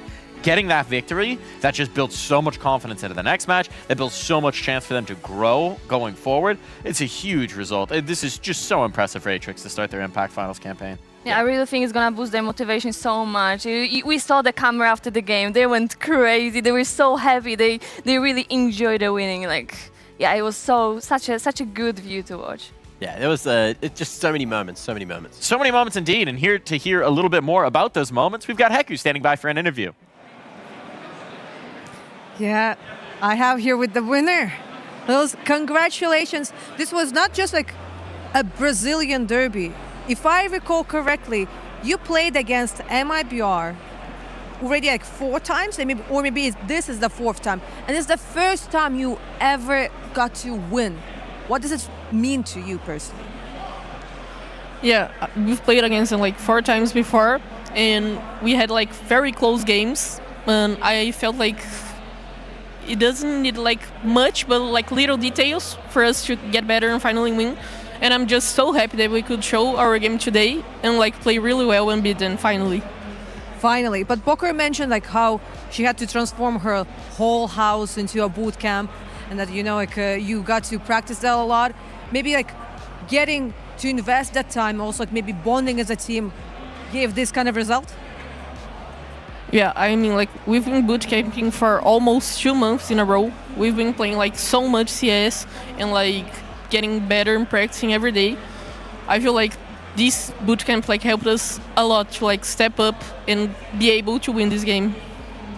But this means that your next opponent is gonna be none other than NIP, and they just won against Imperial. Do you feel that you managed to get enough boot camp to also win against NIP? I actually feel very confident to play against them. I feel like we prepared so much. So I'm happy to play against them, to play against any team in Europe. But I really feel confident. I think we're prepared for this game. And I've noticed that like in the audience, there's Marie like who's supporting like you and like, the whole team. Is there anyone else who came here like from Brazil to support the whole team? Yeah, we have Mary, our old player. She's filming. And we have 4 people on our staff. They are our best supporters. Yeah. Well, they were really loud, and I'm pretty sure they're happy because right now they're sending you kisses, they're showing you hearts. One more time, congratulations and good luck in the NIP game. Thank you very much. Thank you. Let's go back to the desk. Hello, welcome back. I am the desk in this case. We are here for the Qiddiya City breakdown, and we're having a quick look at exactly what is going down here. This is one of the curious, weird rounds that we were talking about. It's round 11 during this game, and I'm just going to play this one out for you guys. As you can see, we're going to be zooming in on the map because this is where all the action happens. Well, we will be zooming in on the map. We will shortly be zooming in on the map. I've just cooked something. Just give me a second. I'll cook something good in a moment. Ready? It's coming. It's it's not coming. Look, give me a second, Mike. Do you want to take over? Minor technical difficulties. Yeah. Minor technical difficulties. We'll walk this back over. Let's see. Let's see if I can just do a little tech support here. That always worked back in the day. I don't think that's working. I think we might have to abandon this one. Come back over. We'll take a look at it in just a little bit once we get it working. I'll drag you back over with me here, Mac. Come back to the desk. Come back into the warm embrace of this desk because we have a lot to talk about in that upset. That was quite wild. We heard it in the interview. They're feeling really confident. They had that boot camp. They're playing in Boker's house. You know, needs must. You make it happen. Where there's a will, there's a way. And this team has found the way to pull off a huge victory here early in Impact. Yeah, that's a good place to do it, right? You need to go and find some comfort, and what better way than doing a boot camp at one of your players' houses? That's kind of unheard of, but the efficacy of it looks to be pretty good, as the results suggest. It's the old school way, right? And when you've got that hunger, when you've got that urge, when you want to play CS from any means, I mean, that's just the difference, isn't it, Letty? Yeah, for sure. Like, as I said, like it's the first impact for them. So like they have the hunger. They want to show themselves from the best side possible. So yeah, I can imagine that they were doing like very good job on the bootcamp. They for sure didn't, you know, party or anything. They are just playing Counter-Strike. And we heard it from Littles, right? They feel they've leveled up their own Counter-Strike to such a degree in this stretch of time. We've seen it now against domestic competition. That's kind of a measuring stick we'd already seen them measured against before with MIBR. Now they're trying to take it to the next level. Littles, no surprise here, is our match MVP. She was incredible on the AWP. We kind of had that frame up of the op battle, right? Younger Littles, 2 of the top oppers in the region squaring off. Well, this one definitely went the way of Littles, looking just phenomenal all the way through. Yeah, I think, you know, especially in the early game, was doing a whole bunch of work to get those early rounds on for Atrix. And then, yeah, in the second half as well, kind of just ran away with the whole bloody series. There was not a lot that we saw out of MIBR, especially the second half. So they're going to have to go back and look at that T side because Atrix came in prepped and ready and definitely abused it. They did indeed. They did indeed. Now, I am curious. This was maybe the team that we had the least information on coming into it, just because they hadn't had the track record of international play. We hadn't necessarily had, as Freddie likes to say, the litmus test for this team just yet. Well, now we have. We know a little bit more about their acidity, I suppose. What do we think? How interesting of a team is Atrix to you, Letty? How far do you think they could take it? Yeah, they look very interesting, to be honest. But, you know, like the next opponent will not be easy for them.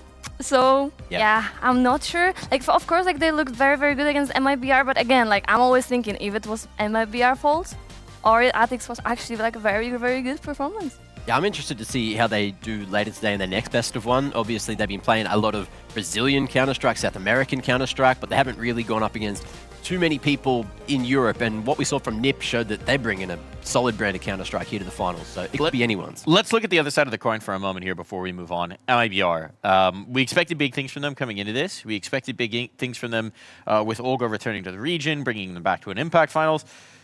We didn't really get much. It's a small sample size. It's just the best of one, but it is the most one-sided best of one we've had today.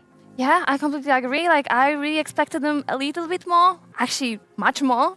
So yeah, I'm disappointed a little bit. So I really hope they're gonna pop up like for the next game. We're losing Mac. We're losing Mac. He's wandering over. I promise he's not just walking off on his duties. He's head on over to that telestrator. Oh, it's working. See if that's going to be working again. So let's send the camera on over. Send it over to Mac. He's ready for you now. We'll do it again. Kadita City playbook, Mac. It's the Kadita City playbook. We're there. And look, we've got it. We're rolling and we're going. So this is beautiful. We're going to be able to grab ourselves the zoom on the map because this is going to be what we need to focus on here. Have a quick look at this group rotating across. Oh, don't do it to me again.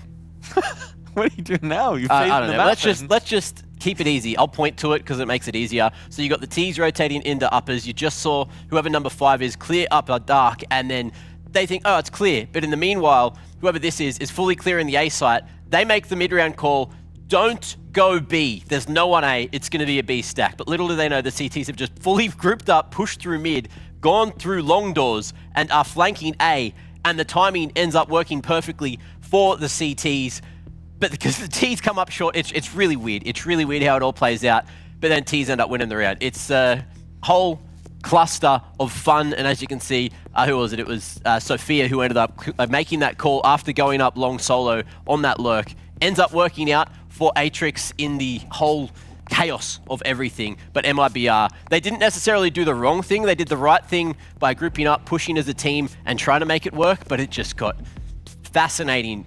This is one of those rounds where, like, you might see in pugs on just timings going crazy, and it was just something that we needed to have a deeper look at, and that is the Kadita City playbook. And what a playbook it was. Cluster of fun. That's usually the word that I use after cluster. Yeah. That begins with an F.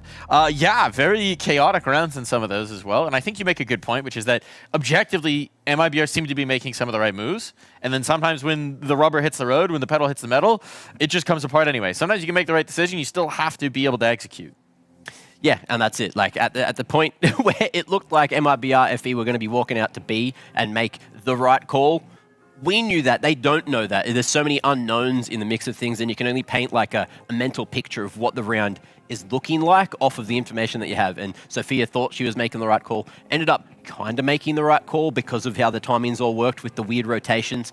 But that's Counter-Strike at the end of the day.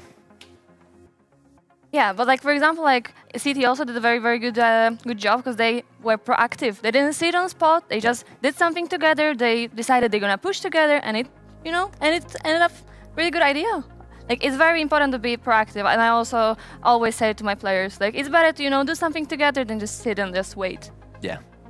Always a good call, always a good decision. Better to be proactive. It's a metaphor for life as well, I would say. And now we're proactively going to move on into a little break because we have wrapped up our opening BL1s. Every team has now played a game at this ESL Impact Finals, and that means it's time to send some teams through to playoffs. 2 more best of ones on the other side of this break.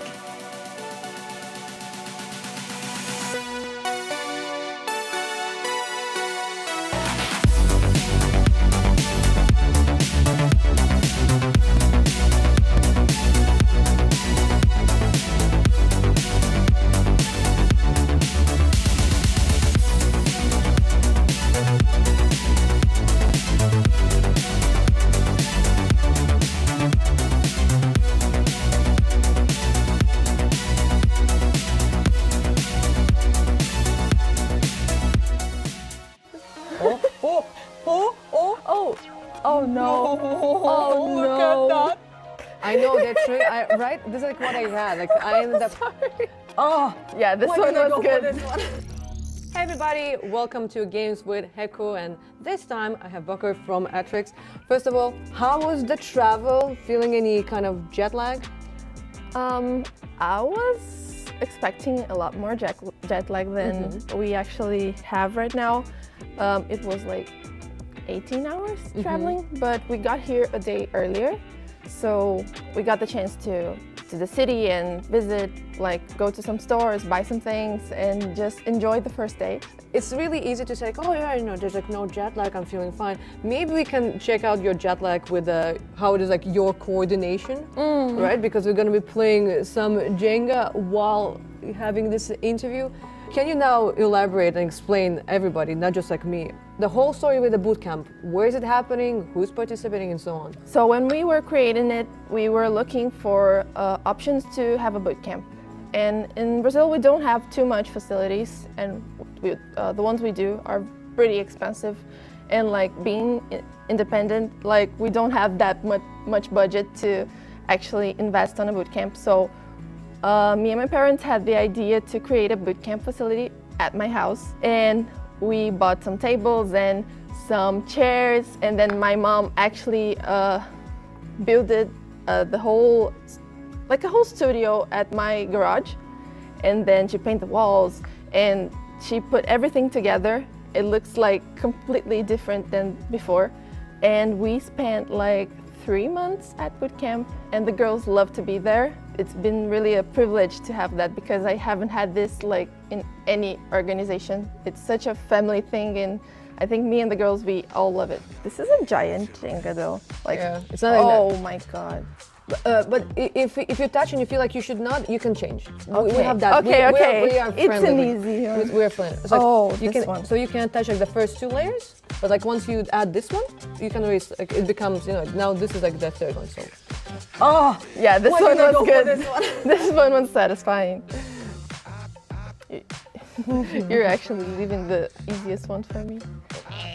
I was preparing it, and you just had to come in and just swoop it just like that. Yeah. We are getting to a state where it's getting hard because like this one is like a middle one. Oh, and it moves. Okay. Yeah. It's trying its best. Okay, it's trying its best. Aha. Okay. Oh No. yeah. This one is actually easy. Yeah. Now I'm getting scared.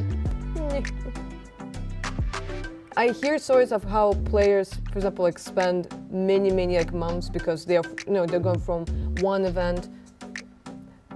I know that's true, right? This is like what I had. Like I ended up. No, it's fine. You can go for something else. Ha! There's no way. I pulled this off. Well, now technically there's like 2 spots here, right? So Yeah. which means I can now go for this one. You can. But I can't go for this one. This is This gonna fall. one is tough. I'm gonna be honest. I think this is this. The safest. Oh no. Oh no. Look at that. Oh no.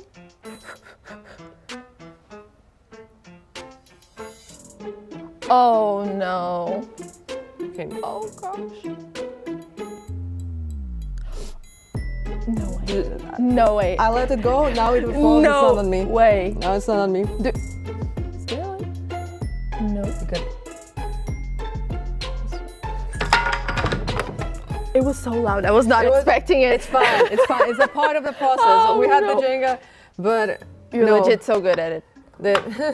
Yes, professional Jenga player. That is exactly me.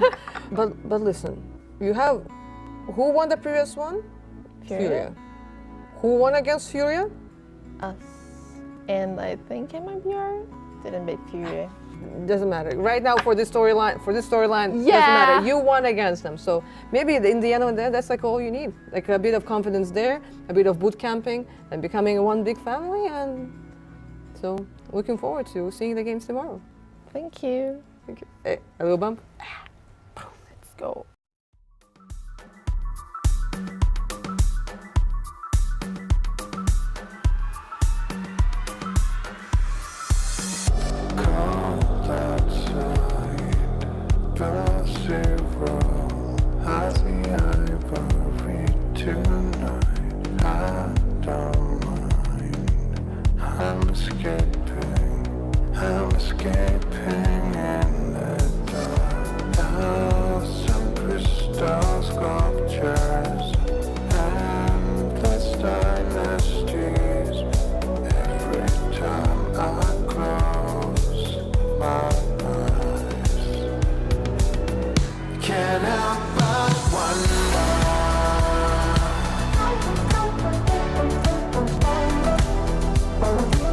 I see the end of the dynasty.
Welcome back to the finals here at ESL Impact Season 8. We are into our next round of play, and that means it's time to send some teams through. Time to send teams into the playoffs. They will book their ticket all the way to Sunday, save themselves a whole lot of pain in the BO3s, and make this one downright easy. And our first team that's going to book their ticket into the playoffs is going to be one of Sakura, repeat grand finalists perhaps, or Let Her Cook. Very much the surprise of that first round here. Either way, it's going to be a bit of a shocker. It's going to be an exciting one as well. And still here on the desk, we've got Mac, we've got Letty joining us on the show. Letty, how much easier is it for you as a player when you get to go straight to that final day of play? It's just much more time to prepare like anything, strategy, because you already know who you're gonna face. So like it's much better. Also, you can just spend some chill time with friends, with a team. You can just sleep, basically. That's the most important. And yeah, like, it's really nice. It's really nice to have like this one day off. You can just go out, just chill, and yeah, for us at least it was very important always. It's nice as well. I mean, we're well experienced with the travel. For Sakura in particular, coming over from across the pond, that extra day could be all the difference for getting yourself on the right time zone. Yeah, true. You know, a bit of extra time off can definitely go a long way, especially when it comes to prep, which I feel like if you look at the amount of prep both of these teams would have done. We were talking about Ink's playbook earlier, which is a huge playbook, and there's a lot there. If you're talking about Let Her Cook, we heard, 3 days of prep, 10 hours combined between like 3 of the players in the last 2 weeks coming into this. That's absurd. And also Let Her Cook, like, they were one of the teams that are here as a replacement as well, so they weren't even expecting to be here. No, it's quite wild, their journey to this point. And I mean, you could even hear it in the interview, right? STX was talking about it, like, yeah, we can't really prep this team, but, NACS, we can always pug it out. So this one might be a little bit more of a pug it out type of game. That's my expectation, at least here, Letty. What do you do when you don't have any idea what to expect from the team in front of you? Ooh, that's a tough one. To be honest, I'm just trying. Yeah, definitely not. Definitely not. But yeah, usually we had something called like, we just need to actually feel how they play. So we had like this, some of the rounds we needed to just see how they play. So we just were checking, like listening, okay, maybe taking some space. And after that, when we actually notice how they play, we could like prepare during the game, adapt. In those rounds, where you're trying to feel out how they play, what are you doing? You're just setting up in the default and seeing what the timings are? What are you specifically looking for? Yeah, it's usually default, but like not like very, very slow default. Just like some, just some small takes and then see how they react. It usually helps to adapt. And when you have your reactions already, like you know how to react in the certain situation, it just makes it easier. Well, one guy who might tell us a little bit more about how they're going to react is Newt and the Newt Nook. Newt, do you have any notes on their tendencies? I definitely got something on their tendencies, especially to go towards their kind of puggy style. Before we get into that, lock horns with me. Lock horns? Lock horns. Because okay. What's happening here? They're going to be locking horns right here. Locking horns. I thought that would be pretty That felt intimate. I don't know if we can do that on broadcast. Well, this will be probably the last time I talk about this, but time has played such a huge factor with these two teams, especially. They'll be locking horns immediately going into the rounds. Looking at like Sakura here, 28 seconds on average, they get the first attempt kind of engagement. Then you go into Let Her Cook, it's 26 seconds. So they are a bit quicker in that scenario. That's kind of like that puggy play style, because nobody cares. Everybody just goes head first in. They don't want to wait around and wait for stuff to happen to them. They want to be the first ones getting that engagement going forward. But the thing is, who do you think is the quickest to the duel? So on the side of Sakura, who do you think is the one player that goes in for the duel the quickest out of all of them? And I'll give you a hint, it's the one that actually goes for the most opening duels as well. STX. That's Mac's guess. STX? I'm going with empathy. All right, well, I don't know. Who is it, Newt? Well, try on the side of Let Her Cook now. Who is it, Newt? I'm going both sides. I'm not here for a quiz. Okay, fine. It's Forks. It's going to be an AWP head-to-head going into this.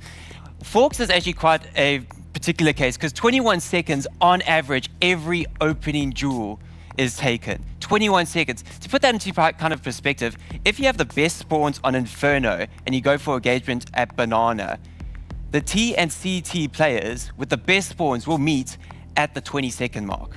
Imagine that on every single map.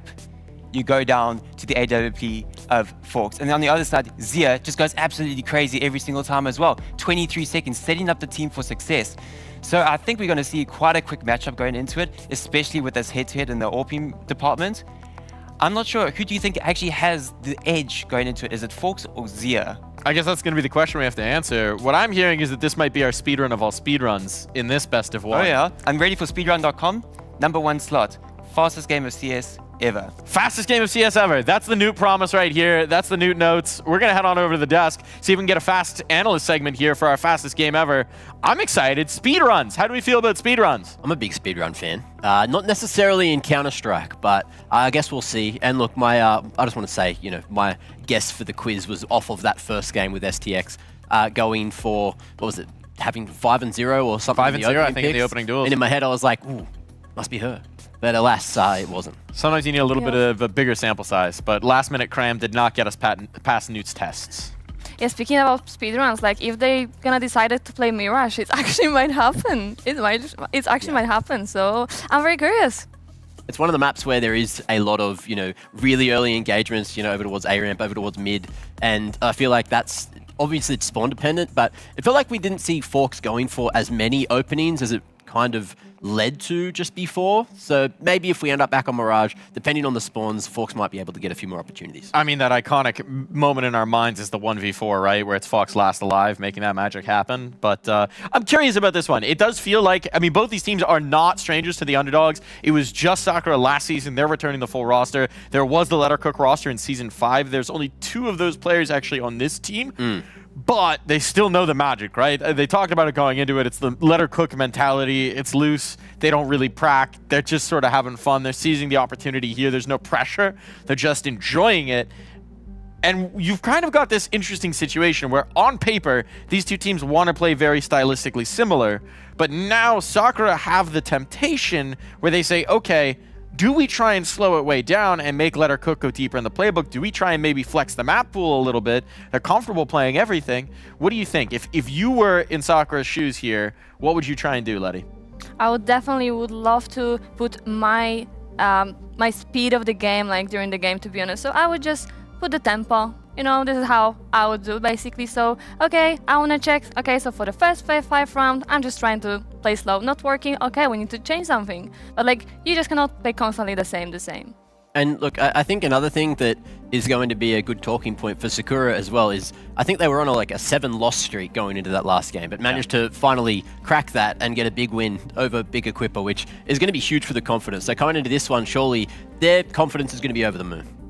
You got to think, right? And it's just a return to form as well, where that was already their expectation coming in, right? They made the grand finals at the last ESL Impact. I feel like it's somewhat tempting to forget that because, again, there have been those struggles in the online season, but we're on LAN again. We don't have to worry about that. It's all about what you do here and now, and they would know better than anyone else that if they can win this BL1 right now, life gets very easy. We're not getting a Mirage. We are getting a Dust 2. Okay, next best thing. Absolutely love to see it. And look, with how Forks was performing earlier on the AWP, you better believe we're going to be getting a bit more of that here on D2. Yeah, and it's actually Sakura banning the Mirage. It's actually them. So I'm very curious. Yeah, Dust 2 again is also very fast map and very mix friendly, I would say. So yeah, I'm looking forward for it. Look at the difference between the times played here. This again just speaks to the fact that Lettercook have not been playing that much CS compared to their opponents. Sakura, meanwhile, play every LAN they can get their hands on. They play every online tournament they can get into. Yep. They play a lot. They've got a lot of reps on this map, and it's against mixed competition as well. So their map statistics are going to be a little bit different than a Lettercook. I think this one, I don't know. What do we make of it? Well, they're playing, mixes as well over towards the NA region, which means they're going to have, I think they're going to be prepared for a little bit more than maybe what Lettercook are with the lack of practice, lack of prep. Maybe they're just going to be going for the age-old, pug sort of strategies, which could lean towards spawn-based gameplay a little bit more. And, if they are blessed with good spawns, maybe they could be blessed with another best-of-1 win here. So you're going Sakura here?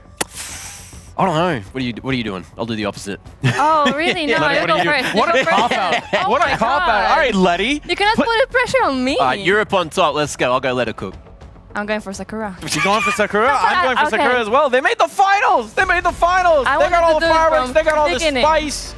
Now we're going to be bringing in a new pair of voices to bring the spice on in. We got Lucy. We got B-Dog. Take it away.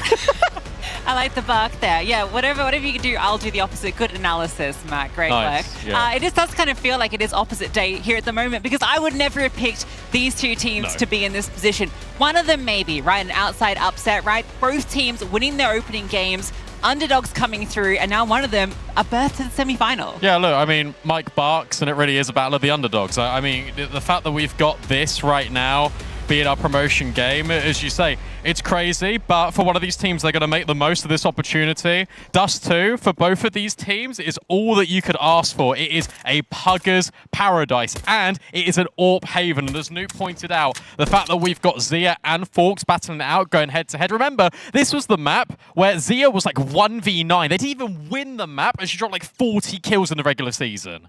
It's really funny when we're watching the videos for the earlier best of ones, the FlyQuest game, the big game, we're like, just don't go Mirage or Dust 2 against these teams. Yeah. Both of them go Mirage and, of course, end up losing it. Here, though, this is the home territory for these teams. They love these puggy maps. As you say, Zia, the player to watch, was brilliant earlier. Raven, first contact, Dorbaret is flying one, Empathy as well, and it is an easy cleanup. Raven taking the eyes out of 3.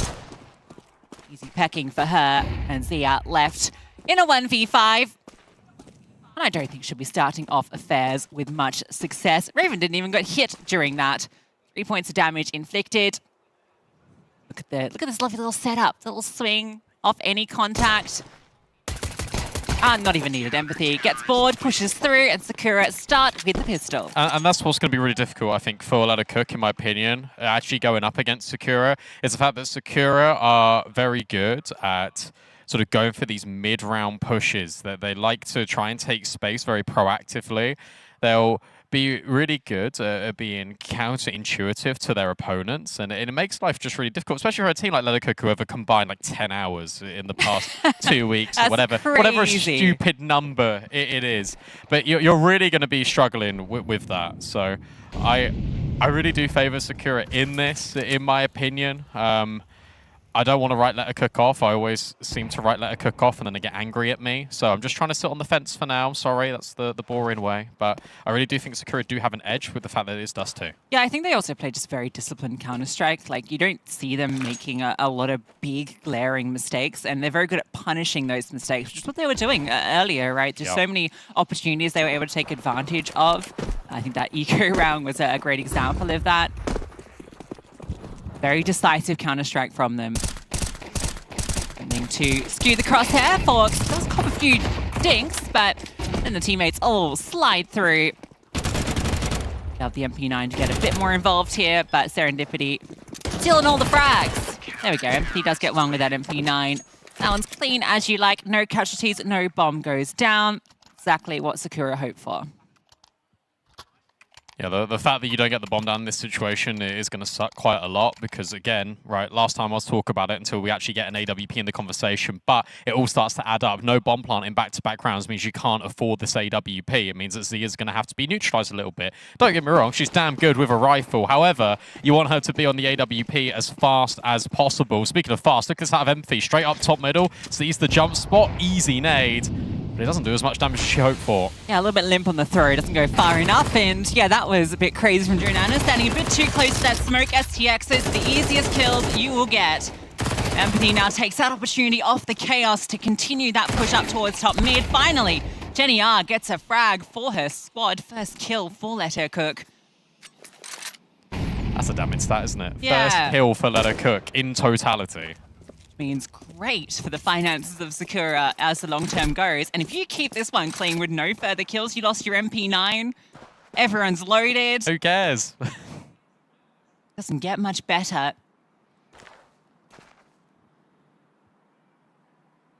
So much time on the clock It's as well. crazy. That was so early in the round. That's what Newt was saying, the head-to-head interactions. It's surprising. I mean, we know, maybe it's not surprising, but we know Letta Cook love to go for those little like pop aggressive plays. But to do it in the first gun round against the smoke at long doors is pretty crazy. Oh, there's a smoke there? Oh, well, it'll be fine. The flashbang was thrown and designed to get the players off the corner rather than players immediately up close. You could have chucked one through the doorway, but if you throw a flashbang through the doorway, especially at that time interval, it gets really tricky. And then your players are not only dodging the close flashbang, they're also trying to dodge the far flashbang, and the pathing can just get messy a little bit. So I love the fact that you've got STX getting really close. Also the fact that she can just grab a weapon, disengage, leave. It's so important. I think that's another sort of tool to the belt that Sakura have, and I think did really well in Dallas, is the fact that they know when to aggress, but also when to disengage. And I've been calling it over the past few months just an appropriate disengage, like when you want to take the space, but you know that it's probably for the best benefit of the round if you just leave it. I think they are one of the best teams we have in ESL Impact that do that. They're just about holding onto that rifle at the very end there. They were on the hunt. Yeah, I don't know if Joanna there was a bit of something that exposed through that smoke, or whether it was just a serendipitous spray. Nice. I mean, it wasn't her shooting, but, you know, that's still the play on the screen, you know. This is awkward. You got the save rifle. Zia's money, that AWP is so far away right now, unless a teammate feels generous in a future round. But it feels like a win condition. Zia is the win condition for this team. Just underline that and highlight it. STX. We'll get rid of her immediately. That hero AK now being juggled over, and as utility gets pulled out, Raven's still on the line. Jenny probably wants to give that to someone else, to be honest. She's got no armor. And he's trying to take some space, but diligently being held. No gaps in this armor right now. I know. Weaponry's not good. Oh, that's a slight little mistake. Then Forks will slide through from long.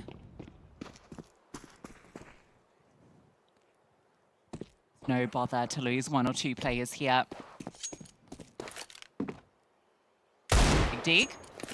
That would actually enable a bomb plant if it was brought through. Nice, okay. Scrappiness as well, let a cook thrive. True. You make it chaotic, you make it really horrible, grimy Counter-Strike. That's where Let a Cook can do their best cooking.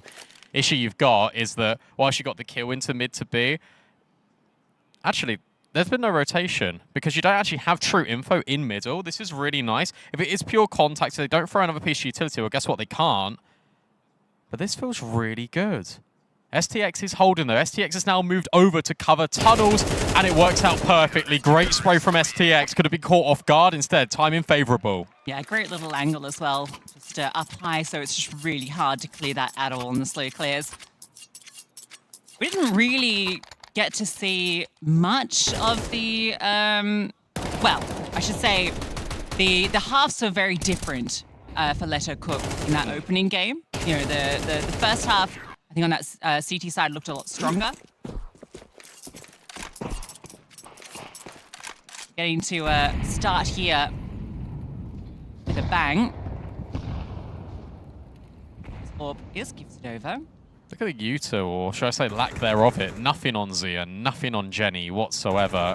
Forks now taking an aggressive line in towards short. You've got two players in mid doors that are just trying to help out. No flashbang to get this sniper off the angle. Finally, there is one. And the information gained and gathered. Good trade, at least, out of Empathy.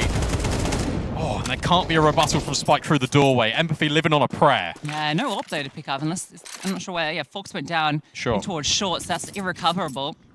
It's a shame, because Empathy's definitely a player you wouldn't mind picking up that AWP in this situation. We negated for the most part in this round. We've got a 2-2 setup. This fight out towards long, this means a lot, and Joanna will win that out. Now they can just crunch. It's Empathy with 2 HP. Sure, takes down 1, but where is that trade? I feel like it took forever. Standing in the open with 2 HP, that does go down. Now STX and Raven have to work out how they want to put this together. They have plenty of money from earlier success. Yeah, you could definitely go for this. Break on the smoke immediately out of STX whilst not waiting for a teammate is a little bit ambitious.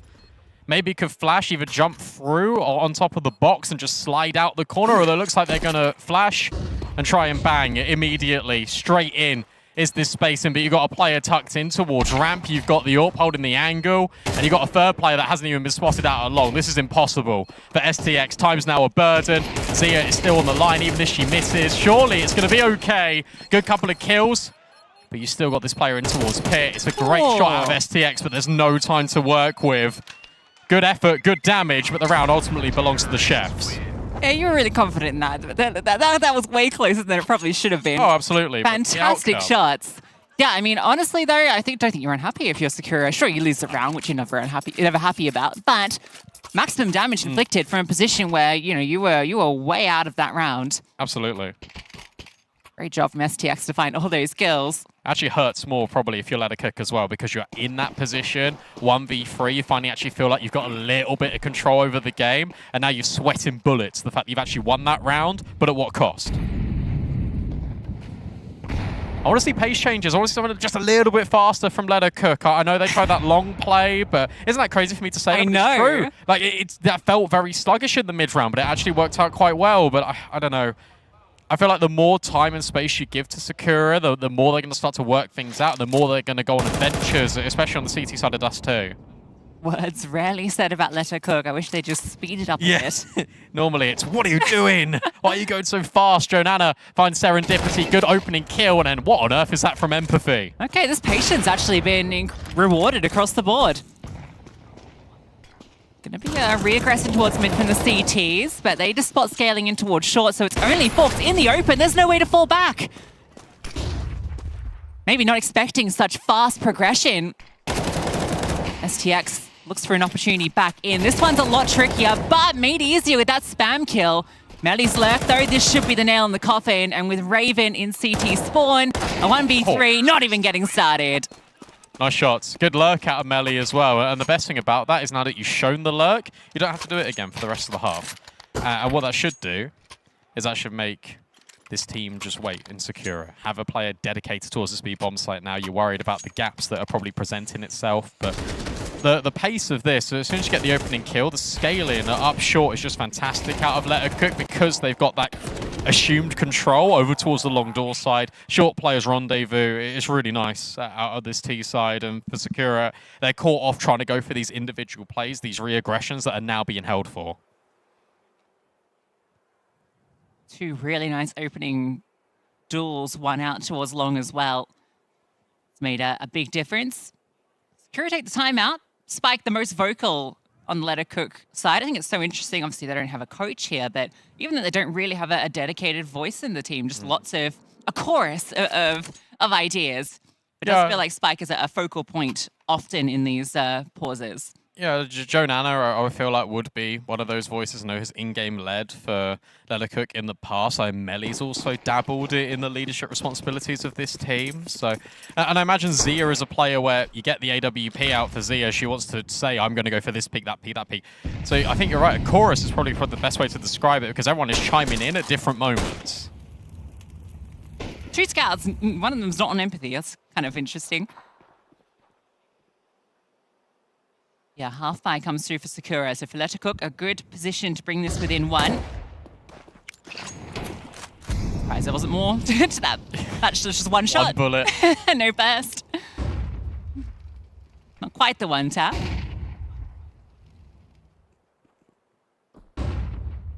A lot of players spread out here for the T side, looking for these opportunities. This pushing towards mid. Jenny needs to be aware of this possibility. She might just get caught in the back of the head. They're not looking. They're not looking. Oh my gosh. Everyone is back turns. Jenny, please turn around. Oh my goodness. Okay, the turn comes and Jenny spins, still takes down one. Off that's some information. They start to accelerate. STX is tucked, but misses with the 5-7. Takes far too long to find that kill. Maybe Serendipity can offer something, but Jonanna over the top. And it's just these scouts make that scout in Forks' hands. And her hands are pretty hot, but not hot enough to stop Let Her Cook. That timing is crazy. The fact that Jenny R is alive for so long there, I say the back line, she's right in the middle of mid. But Sakura have walked behind, they're the ones that notice, and then Empathy makes a meal of it. STX also doesn't go for the discipline, immediately just takes a shot on the first player. I don't think she was going to get cleared there. There was a real capacity where she could get a double. Obviously, hindsight 2020. I can see everything they can't, but maybe a little bit of patience is working for Let Her Cook. Maybe Sakura can learn a lesson or two. Yeah, it's really interesting, isn't it? It's like a reversal of expectations in that regard anyway. early long smoke thrown by the T's, that kind of deep long smoke, but Cities are ahead of it, so it's not really garnered too much for them. That's the first time they've actually thrown that as well. And the fact that they've not been conditioning it, the fact that they've not actually taken any space out of long in any of these rounds, they're not scared of that whatsoever. They're just going to walk through and be like, hey, cool, you throwed a smoke. Thanks, you've wasted a piece of utility for us. I guess on some level, it's like, could Jonana try and lurk behind it? Because she has been looking for those timings out towards long. And I think she might go for that this round. This looks like it's going to be short pressure with a late long lurk. Need to get this util into short if you're Sakura. Sure, you've got Forks holding the line, you've got Serendipity on this angle, but where's the block utility? It's going to come in too late. Gets dropped, forces them back. Still a reasonable set, like Forks has a smoke. Look at the prioritization. They don't care about the util. They really want this orb to get active now. Well, the smoke's come down. That's going to make it a little harder to hit these shots, but good reaction there. Forks quite good at finding the hard ones. And Jonana does go down, loses that duel out towards long. Now the focus can be on this short play. Forks goes down after one. Serendipity still on the ramp, spotted. Gush falls back, but the T's can't find this progression. A drop down, that could have been the chance from Jenny. Doesn't connect, and now they start to scale up. Maybe it's Melly that could open this up. One to get started, but needs more. There it is. Chance for further damage. And it's on to Zia. 10 seconds remain, swaps to the AK, looking for these targets, and from two different angles, they strike. That's a really cool round out of Sakura, especially in the mid-round, just the way that they approached that. And the desk have been speaking quite a lot about Ink and the level of his playbook. Here, it's about pure fundamentals, and this was really rehearsed. Forks notices the utility being dropped in. I spoke immediately about how they're not dropping the smoke in towards short. They're waiting for the AWP to potentially take a target. Instead, Forks disengages, flashes deep to allow Jonana no room to peek in towards long. That gives Forks the space to take a deeper angle in towards short. Serendipity swings. It's really awesome fundamentals. This time it is aggressive. They've thrown the long corner smoke. They're now out with it. But Empathy's not having any of it. Two quick headshots immediately. Trades out Serendipity. Jonana runs her down with the Tech 9. And STX has called for the emergency exit. Yeah, trades go back and forth there. Great entry from Melly to get that space to begin with. That was a spray on a running play while she was in motion as well. A lot of bodies left out towards long. Could be a bit of a fight in towards short. It looks like there's a re-aggress, but Jenny are caught between the angle she wants to hold. Has to worry about that long push now as well as L2 group up towards B. This could work out really well for Letta Cook here if Jenny doesn't overplay her hand. The difficulty you've got right now is this is such a powerful smoke that's just been dropped over towards the B tunnels. That means that STX isn't going to move around this corner. There will be this one-on-one. In actual fact, STX goes round the corner and will deal with Jenny. Caught out in practice. Now we're fast forward in towards this B bomb site. Raven tucked in, and every single angle's got to be cleared, and Spike will do it. Bomb can get planted in this 2v2, but both players on both teams are low. And puts a head on it, but where do you go from here? Forks gonna come up and join with STX, who is low, and it's an AWP in Forks' hands. It's a difficult retake despite the low HP, but Spike wants to get aggressive. She's just charged out, spraying with the Galil, but can't control it for the second. The sidearm comes out, and Forks will stand tall. That's so Letta Cook. That is, if you want to describe the end of a round and you give a name to it, that is Let Her Cook in a nutshell. Explosive, fast, unpredictable. That's the headline, and Spike nearly makes that work. The fact that the AWP misses, the fact that Forks has to swap to the sidearm, if she was just able to tame that spray, that would have been the perfect call and reaction. And I was thinking, Letta Cook, you can just sit back a little bit here. You can maybe just wait, because sure, you don't know about the utility on B, but they've got two smokes, no flashes, no disruptive utility, no nades, no incendiaries, just pure firepower. And pure firepower is nearly what gets it over the line here for this T side, but it's a double up on the score count here for Sakura. 6 rounds takes 3, and the economy battered and bruised for Letta Cook.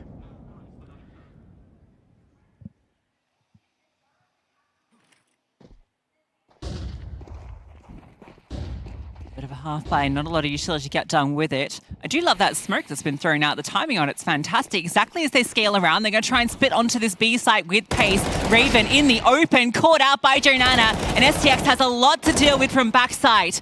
So many targets, but given the 1v1s, and she'll happily take them. Forks sends supports through the doors, and what looked like it could have been a disaster ends up looking easy. What a fantastic reposition And the target selection, cool, calm, collected under pressure. We saw that all in Dallas for Sakura. And now we see it again here in Stockholm, not just on home soil, but now doing it in international territory. The fact that you can wait, actually just fall back off the angle, and you're inviting them into your space. Come and fight me 1v1. It won't work. You've only got pistols. Just absolutely fantastic. It buys so much time for the rotates to come over as well. Fox just plucks one out through the doorway, just to alleviate that little bit of pressure. That round looked really cool for Let Her Cook, and unfortunately just shut down by individual efforts. An individual. It was a really nice opening as well. You feel like this should be an easily secured kill, but yeah, just not on the same page with swinging into that fight. That's why Max had STX on the desk, because of plays like that this morning and plays like that right now. Yeah, STX playing insane. Really, maybe the highest level I've seen. Oh, great nade.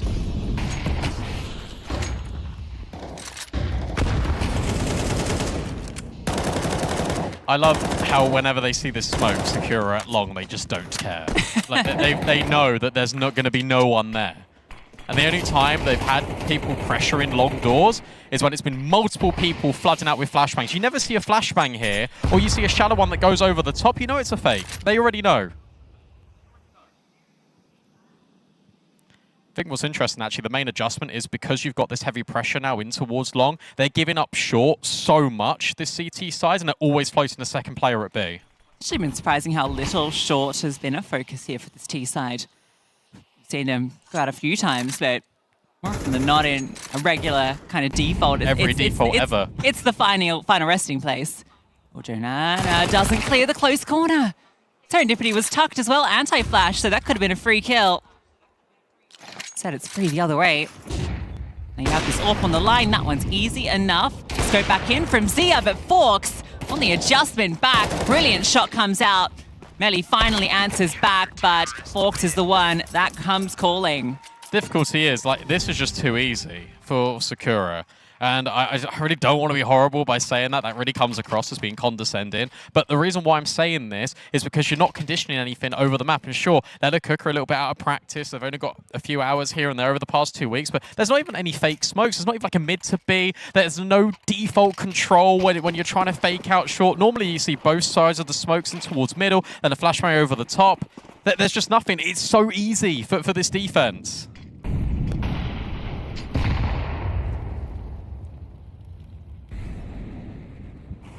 CT side was their strength as FlyQuest earlier. So it's still a chance to bring it back when the sides swap, but you want to be walking away with this final round if possible.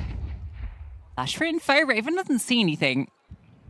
B would be a nice hit now. It's only these two players on this side. They just need to trade evenly into this bomb site, and they'll be in a fantastic spot. But Raven runs out of bullets during that. STX on fire. Jenny R is found too, but the lurk removed.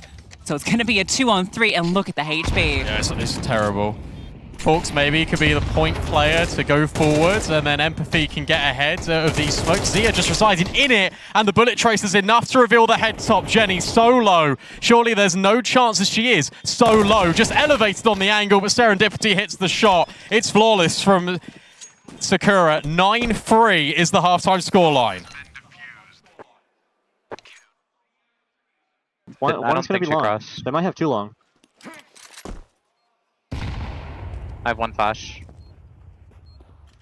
Flash Inferno, flash behind. Flash Inferno, flash behind. Flashing. Should be one long. Could be Goose long setup. Long up. Ramp on the wall, left side.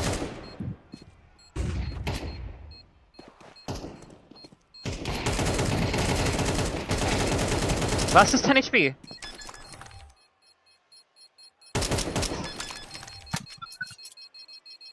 Rip. Oh my god. Really good damage, so. Their money's horrible.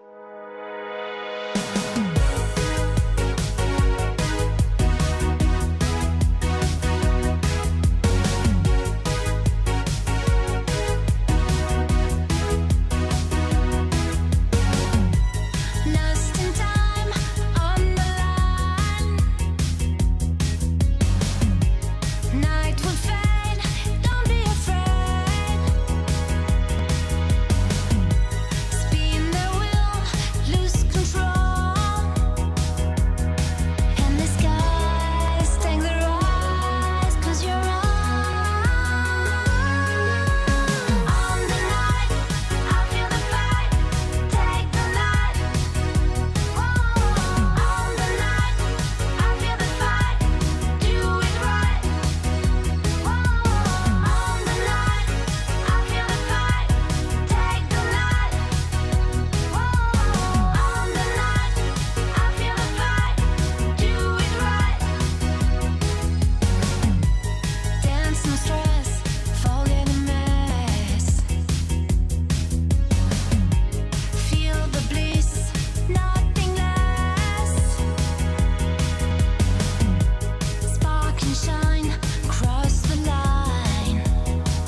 A 9-3 half for Sakura, heralded by an STX masterclass, 18-5. Teammates not that far behind either. Now Raven taking point out long. Flash comes from the CTs, and Jonana, what?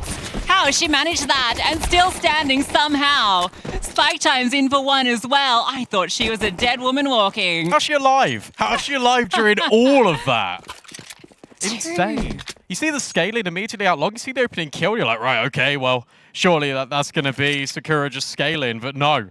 Shut down immediately between Jonana and Spiker. A deadly combination. Putting up a severe roadblock in towards long.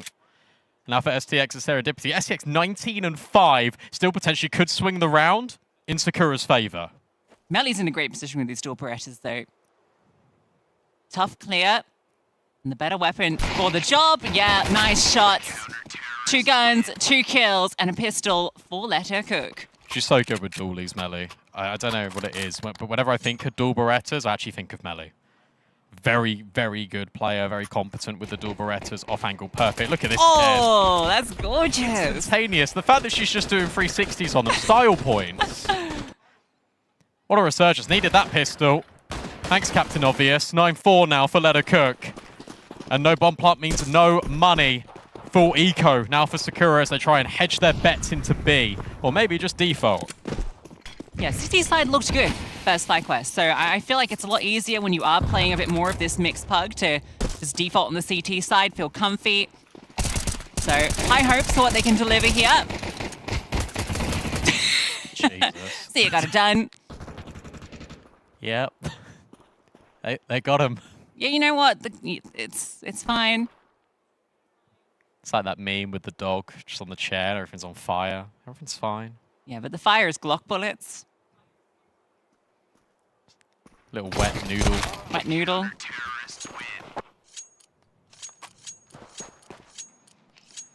Wet noodle? That's when we dump a bucket of water on Newt. When he's mid-analysis. Yeah. I'd say it would maybe break the machine, but I think Max already done his best work on that. What's he done to it? I don't know.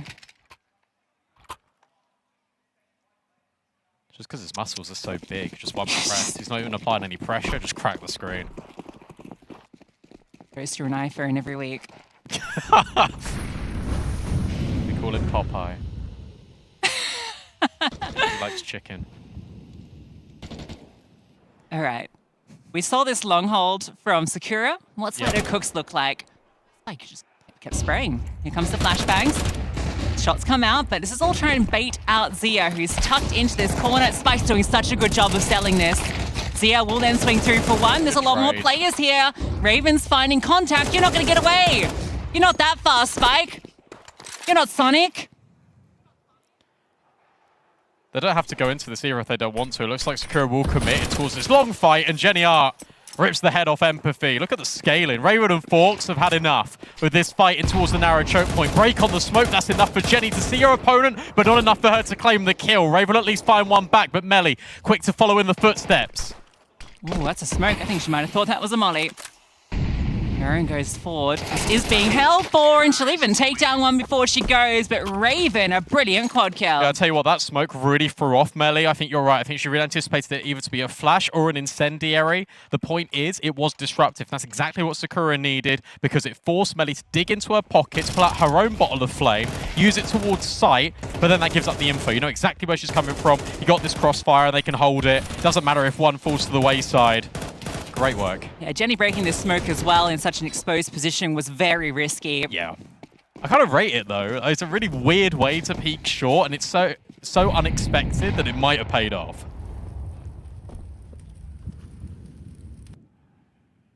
Got Zia's AWP out, and again, this 3-strong hold, and Zia peeks in. Can't find her target. Neither can Jonana. That might send Sakura scampering. Look at this. Jonana pushing. What's the timing going to look like? I'll tell you what, it's, at the moment, not good. STX is holding this. The next question is, for how long? You should anticipate these pushes come. It's all they do. Oh, here it comes.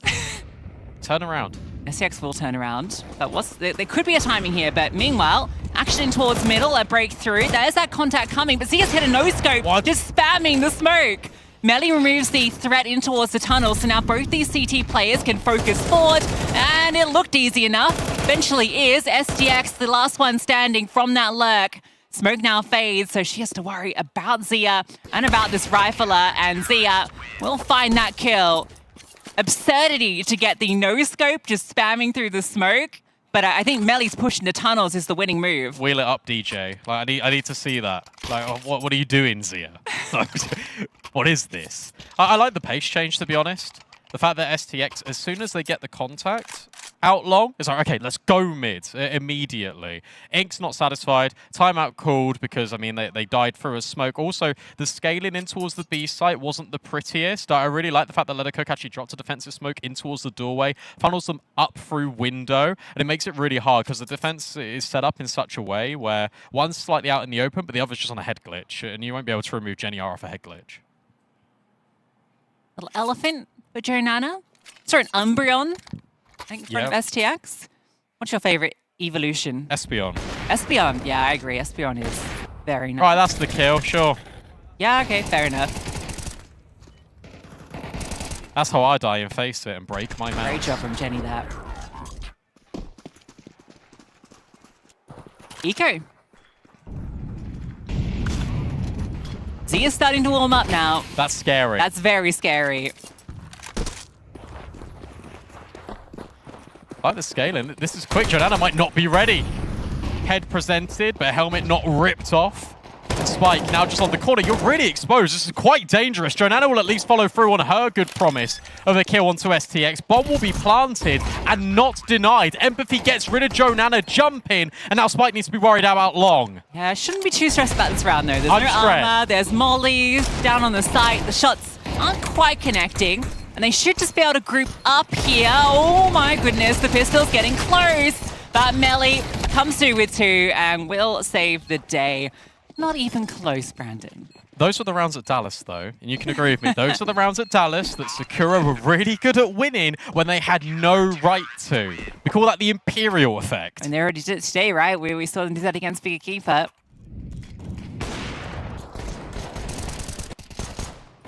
This is a good round. This is a lot of damage. A couple of casualties. Bomb planted. There might be AWP money here for Fork, so I have to wait and see. Yes, indeed. Okay. That could be the difference. Heavy start towards B.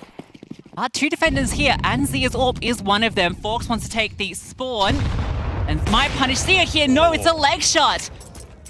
Zia wins that out, but now the pace comes through. Smoke drops. Zia's in a really uncomfortable position. I don't like this. Jenny R starts to rotate. Zia from up and over, punished, but Melly, not anticipated, tucked into the corner, re-aggress, doesn't connect. But still, over through the window, not quite the push. It's actually really far away. SDX only just now joining up on the site. No smoke for this door. At least not now. Maybe there's one they can deploy. Oh, just an incendiary. Very nervous here from Lettercook. Despite having the advantage. Okay, never mind. There's no nerves. They just fly out. Jenny R hits a banger onto SDX, just jumping to get the bomb down. Yeah, I said immediately as soon as I start pushing that smoke in towards tunnels, I don't like this. And the reason why is because it's going to be rushed. You're so excited about maybe getting the trade on this AWPer that you know Forks has legged. You know there's probably another player just playing the contact, but what does that mean? It means you miss out necessary steps to get in towards this B bomb site. It no longer becomes one of those entry, kill, go, execs. It relies a lot on you guaranteeing trades, which means your gun is out, your util isn't, the smoke on the doors isn't there isn't a molly towards window until it's too late, there's not a flashbang thrown in on that left-hand side, and it just means that so much time can be wasted, and it just means the mid-rotates can come over. Now you kill Zia there as well, completely gives Melly all the freedom that you're never going to be anticipating her on that angle. Gonna run it back, and there's only the 2 defenders here now. Close range, not cleared, and Melly even gets the 3rd there. Zia will get 1, and then Jenny R to finish the job. I thought Melly was a goner. If any of them had cleared close left, that could have gone completely the other direction. It's just comms. It's just comms, and to be honest, it's first day nerves. We've seen it a lot in all of these opening games. Just corners that you'd clear 100 times out of 10, overlooked. In so many of these opening matchups. Now, here in the progression game, we're also getting that. That's 9-3 to 9-10. Well, This time 10-9. the CT side was good for Leda Cook. Absolutely. And it's great that it's not just Zia. Yeah, It's Melly true. at the top, it's Jenny. That B hold has been brilliant. Got to remember that Dallas final, that run Leda Cook went on. Melly was so instrumental in all of that. Empathy now looking to shine a spotlight on herself, and she has done that alongside STX. Spike will get one in rebuttal, but Zia's here with the AWP. Flash comes out, and you think that it's going to be free kills for the CTs. The entirety of Sakura on the other side. That Molly. Oh, the spread. Good Molly. Last second spread. Forces Zia into the open, and just when we're praising Leda Cook across the board, this one looking like it might just fall short. Jenny R, risky business, sliding into car. I love this, but if you're Sakura, you re-molly it. Every day of the week, you re-molly this. Raven's not throwing it. Raven's not throwing this Molly. Jenny R, that one's the free one. Any more? She's found two. Brings it back into the even fight, and even the damage onto STX, who spams her through the door. This gives Melly the chance. 40 seconds. Losing in to the bomb site. The HP player goes first, which means Forks will be in a great position to trade, and oh, not necessary. Hits the headshot immediately. That looked for a second like Melly had the money. Yeah, and it made it look like as well that Jenny R was going to win that round. Typical protocols that, again, we're used to seeing Sakura do, which is why I'm going to call it out here, is you take this long space, you throw the molly to flush Zia out of the corner. That molly's brilliant because it starts to spread. It means she can't go backwards, has to go forward. But if you haven't taken the space, you've got to re-molly it.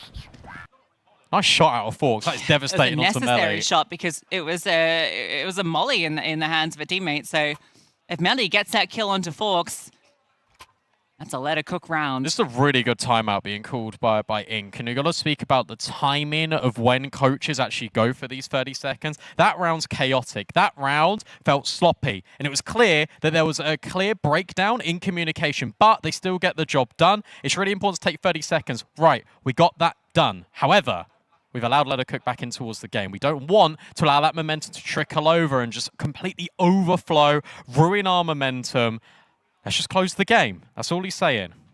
No AWP is interesting. This is the round that will win the map for Sakura. Basically all in. Melly, Spike, the only one with the extra money. Leda Cook will be broken with map point if they can't secure this. And again, it's back to B time and time again. It's Melly left here alone. Jenny R close by. This has never worked. This hasn't worked once. Let's see. Third time's the charm. Utility thrown forward, spam. Jenny R doing brilliant. Her and Cars. All of the mechanic. The way she's getting the multis from there. But Melly gets spammed out through the smoke. So it's into the 3-on-3. And they're just going to burst through. They're thinking about it. It feels crazy, but they decide to take their time. They've got it. They've got utility. They're worried about a flank. It's not coming. The protocols come through. The nade over the top, burning in the corner. And you should know STX is stuck in here. You heard the flames. And in fact, it's that which gets it done. A successful retake with great utility. And do you know what is fantastic there from Leda Cook is they wanted to go, they stopped, they said, hang on a second, we've got all the utility at our disposal. And it's the utility that gets all the damage done, as you're saying, the fact that it traps STX in that corner, the fact that the molly is just creating such a difficulty for Sakura to trade is just so important here for Leda Cook. A one-round game. They survived the tough one. They survived the challenge that you put forward to them because now they've got money to work with. Now they've got a bit of a bankroll. And yet again, they've got the confidence to shine here. This is going to be a full 24-round game. And Zia already starts proceedings off with a tag onto STX, who's leading the charge for Sakura. Zia's on the line. Do they want to progress further and tempt this AWP? Now going to leave. Raven posts up. Answers to be found elsewhere. We've got this good forward positioning at the other points. So got a jiggle on B doors. Jenny R spotting in towards Catwalk. And then Joanna herself posted up in short. This is going to be the test. Oh, the flashbang doesn't quite hit the mark. Lucky There's no punish there from the T's, but just walking straight into Fork. Spike does answer back. That was the legged player from earlier, but look at Jenny R. She's just walked through the smoke, and at the same time, Spike strikes. An absurd collapse onto middle, completely catches Sakura unawares. And now Raven's in an unwinnable 1v4, the bomb stuck in middle, and so many targets she has to find. That's the sort of high impact moves from Jenny R that we have seen at ESL Impacts in the past. A different team with her this time, but the same old Jenny R. I'll tell you what, that was such a fantastic call as well. We speak so much, all the attention has been drawn on social media, actually from the players themselves, and they come into these interviews saying, we've not practiced, we've not really been playing that much Counter-Strike. And yet, that round was played like a perfect choreographed routine. Because in the mid-round, this is the biggest change we've not seen all second half. You've actually gone for aggression in the mid-round. You've not sat back, and you've gone for it, and it was all perfectly planned. And I was thinking to myself in my head, I was like, if Melly pushes top tunnels here, the round's just over. Instead, they all collapse in towards middle, and it's brilliant. Look at that money. Jenny R needs to be careful. They're scaling up short super quickly. This should be calm, though. Should be. Two players here ready to receive. Already they're wounded from the util. Zia loves these lines. Now she has to flash to support her teammate. Spike deploys a defensive smoke and just spams one down. An attempt on the bomb plant. Can this be denied? Thinks about it. Should be. If the attempt comes through, hold up, 2 kills just come in tandem. Look at the long lurk. Out towards long. This could be the way in. Zia needs this kill, misses it, and now what looked brilliant begins to fall apart. But it's only Melly. But you say only, it's Melly, and she finds map point in the 1v2 when everything looked like it fell apart. Jonana worshipping at her feet. Malicious is what that is, because that is absolutely sickening from Melly, because you feel like Sakura have just done everything right in this example, because what you've got here is the long lurk. Again, we speak so much about the fact we've not seen a mid-crunch. Here we've not seen a late lurk, and the Sakura were bringing that out right at the very end against Bigger Keeper to push it over the finish line. Here, they try to apply the same squeeze. It works to a T because Zia misses the AWP shot, but then Melly slides in. We've already spoken about her impact, and she delivers yet again. And now the money, furthermore, is on the back foot here for the T side because you don't have a bomb plant, and because it keeps going back and forth and back and forth, we're now in this really tricky scenario. Yeah, this is the Melly that when we're watching Lettercook throughout the online season, we're like, where is this Melly? This is the Melly that's been, such a dominant force in these various iterations of Lettercook that has led to them having, this on the cusp position where they can take down the best teams. Look at all of them. Jenny's there on the 20. The whole squad. 4th time's the charm. Look at this lower tunnels push. They are ready for it, but they can't account for Raven's bullets. A third player now pushes in. Melly looks to rectify the problem, but can't come up with a solution. Smoke down, back off. Zia deals with empathy, but that is an overstep and a half. Oh, that one kill might make all the difference. STX starts to scale through. Jenny R can't quite find the target, but maybe she can make some magic. It is only her, though. And Fox quick to put her down. Well, quickly, we've sung the praises of Let Her Cook, but the answer back comes from Sakura, and overtime is needed. It's such a classic case of you've won a round, you feel like you're on top of the world. Oh, the aggressive play worked last time, let's just go do it again. Raven gets caught off guard, but for a moment, holds that spray transfer, gets that double in towards lower, and it's so obvious if you see 2 players in towards lower, there's going to be that third in from upper. They're ready for it. The Melly re-swing feels like she has to do everything because she did do everything in the last round. It's unfortunate, but it is what it is. And yet again, we get another banger to kickstart day 1 here. Raven gets rid of Jonana. Everyone's AWPing now. Had the spawn to take it, and a nice opener. Rare that we've seen a clean opener in an early stage of any of these rounds. A slight bit of breathing room for Sakura off the back of that. Still 3 players rotate, so plenty of defenders from Lettercook if this is the commit through. Empathy's holding well over towards backyard to see if there is an upper tunnels clear. Doubt Melly will be making that move while she's completely alone. No, they won't.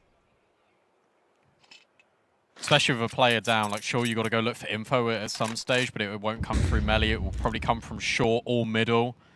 See Jenny and Spike are gearing up to have a little look. Can you see Zia on the edge of this smoke? Oh. How's that not a kill? That's a leg onto Forks. I thought that was going to be Zia down and out. And actually, Melly pushed and did get the kill into upper whilst we're saying that she shouldn't.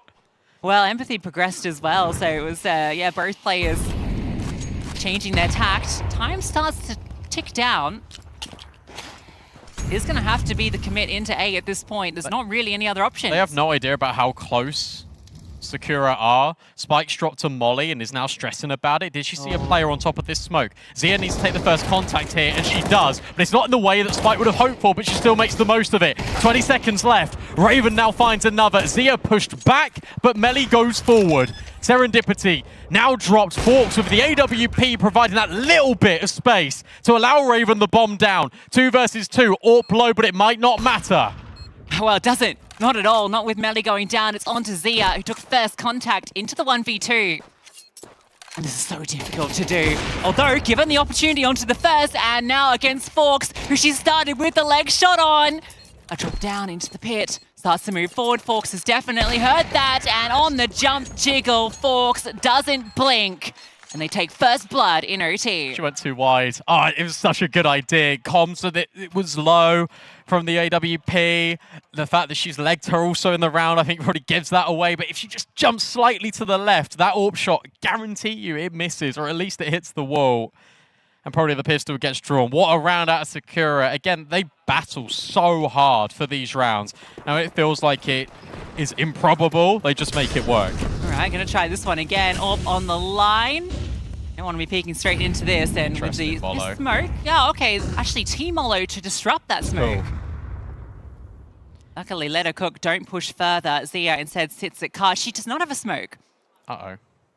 I like this from Jonana, though. Oh. She gets really close here, takes the first angle, and people Oh, praise, what? and then go even further!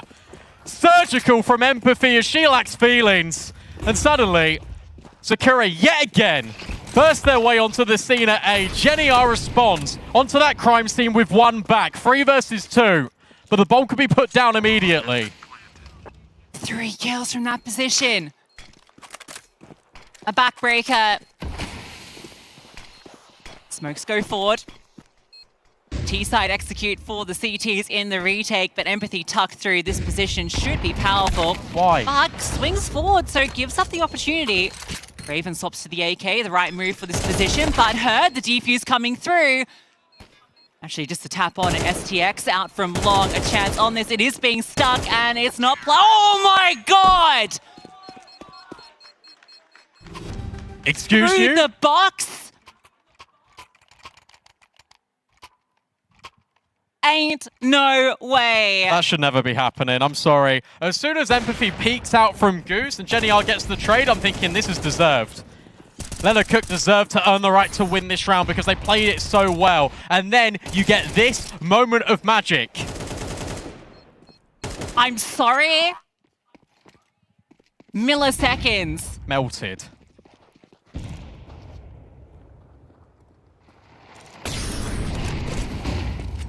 Really cool combo here. First time we've actually seen the cat molly being thrown so quickly out of Sakura. Zia wanted to peek. Now wow, okay. A deeper molly goes in to prevent the spawn boost, which doesn't care. Smoke, wallbang, headshot. How'd you like that one? A rare opener for Let Her Cook, at least in this overtime. On CT round, you feel it's a requirement given the T side was missing a fair bit of success. Jonana, again, these aggressive peeks out long, not working out. And Zia, the off angle, had a chance for it. And another one too, that one off the mark, but AWP now spotted on the drop down into pit. You really want to brave this peak. STX on the line, not necessarily a primary AWPer. Doesn't need to be if you can just hold. I like this out of Jenny. It all depends on, firstly, how far she goes. Is she going to play contain or is she going to try and be the hero that Let Her Cook needs? This is going to be plan C, taking space in towards tunnels, confirming that they're not here, but Sakura are moving back. So Jenny... B, surely. Not with a lack of info, surely. Lack of time, lack of info. They're really They going to will. run B. They're going to hedge their bets, and Jenny has just cleared upper, but she still will wait here. And they have to be loud about this. Jenny will get all of this info. So as long as she stays alive, that's the most important thing. Round the corner she goes as she hears them. Okay, now she's in the perfect position. They go silent, but this should be free for Jenny. Yeah, first is, can't get any follow through, but now the rotation starts to move. 10 seconds, hits the mark. Zia is aiming for that cross, for the wall bang, and it hits. But the damage not quite enough over the top. Can't deny the bomb. These rounds are outrageous. Sakura are stealing them away with seconds to spare. And it's on to Zia to try and pick it up. Both of them so temptingly low. They're finding them, that's the trick. STX holding for the window peak. Can the drop down come? Information all there, but too many targets. It is flawless on the T-half from Sakura. How are they not rotating faster there? Like, Zia wants to hold for the cross, like, fine, but the fact it's then that overextension in towards window. Jenny does her job, but... If the one bullet had hit from that M4, the leg comes through from Zia. So many fine margins in these rounds. Every single one of those OT rounds could have gone the other way. Wait, it's 15? 15. That was 3 in a row, and none of them felt likely. No, none of them did, to be honest. It should be going the other way. Or at the very least, a even spoil of war. And now Cook have got to do it the hard way. They've already done that once in this game. But coming back again on the T side that you struggled with for so long. They only got 3 rounds on it. Now they need 3 here. In a row. Those brakes aren't working. Does kind of bait out that second smoke very early on the B side. The B could be a good call here still. I think that's why they're still grouping here. They know utility has to be low. The issue you've got is you don't actually have any short control. So because you don't have short control, you don't really know what's going on in towards middle either. You're putting all your eggs in this basket, and it's a very big risk. Currently, it would pay off, but they don't know that.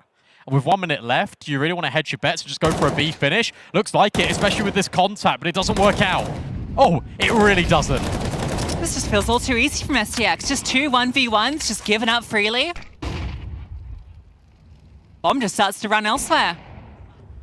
But this is the issue. Because you've got no space whatsoever, you now have to spend so long clearing all the short, maybe going in towards middle. The point is you don't really have the util for this. You've got one smoke. That's on Zia, who's holding tunnels. Oh. And because you haven't put pressure anywhere else, they still got all their util, the CTs. This is it. Time ticks. Zia does get a nice pick onto Fox, but you still have to go towards B. Raven's position should be game-ending, and it will be. STX chimes in, breaks the 30 with those kills, and Sakura go through to the semis. Yeah, they secure the semi spot, and to be honest, they really do deserve it. It does look like they have been playing some very good Counter-Strike. Questions were asked, I think, this season, especially in the online phase, but we knew how good they were at Dallas, and when it comes to LAN, that's where they completely turn up another gear. Tell you what, though, what a comeback from Leto Cook. They had us believing, goes to OT, and it just all falls apart. A brilliant attempt to bring that back, but Sakura, once again, making their way into playoffs. The question is, can they repeat what they did in Dallas? Oh, yeah, not sure, to be honest with you. I think, look, the fact that you've got Sakura in this form on LAN is impressive enough. But for Leto Cook, the fact that they're able to have that comeback, the fact that they're able to show themselves that they can play this level of Counter-Strike, I think sets them up in a really good position for the remainder of Group A. But in terms of progression and journey, the winner of this will go up... so Sakura will go up against the winner of what? NIP and Atrix. So that's going to be a tough semi-final. Absolutely. That'll be a real test, right? Because, you know, obviously coming into this, you know, Leto Cook, they're not necessarily a team that has had all of that many reps as a squad. You know, all these players are playing in different teams at different points, so you feel like they were definitely favored coming into this. Sakura, that is. But yeah, once you get to some of those heavier hitters over in Group B, that's going to be a real test. But they beat NIP last time, so if it ends up being that, maybe they can do it again. Let's hear from the desk. Smoke city by them. But I have it. Meet! Bomb! Long. More. Stop me! Nice, stop me. Short. Last long, okay. guys. Nice. Save him. You have cross? I'm in lower.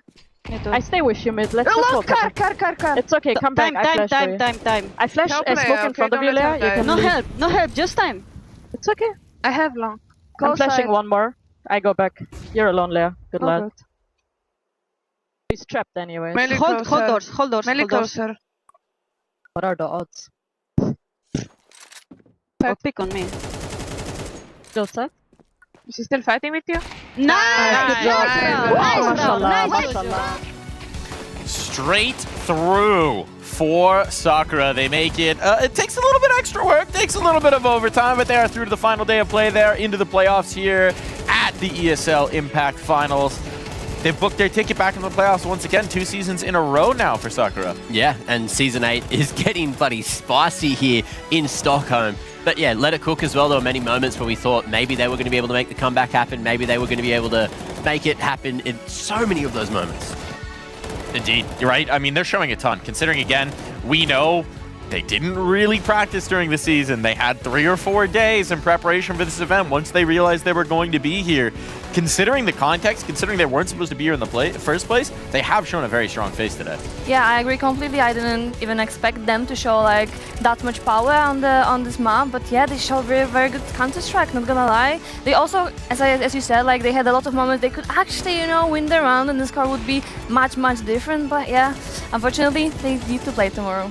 They do. They do indeed if they're going to make it through. And it felt like every time we maybe had a moment where Let Her Cook might be pulling the lead, some of the individual heroics came out. We saw that last pop-off round from Empathy. We saw big moments coming through from STX pretty consistently throughout this. STX, again, considering the IGLing role, considering the captaincy, has been delivering as an individual today.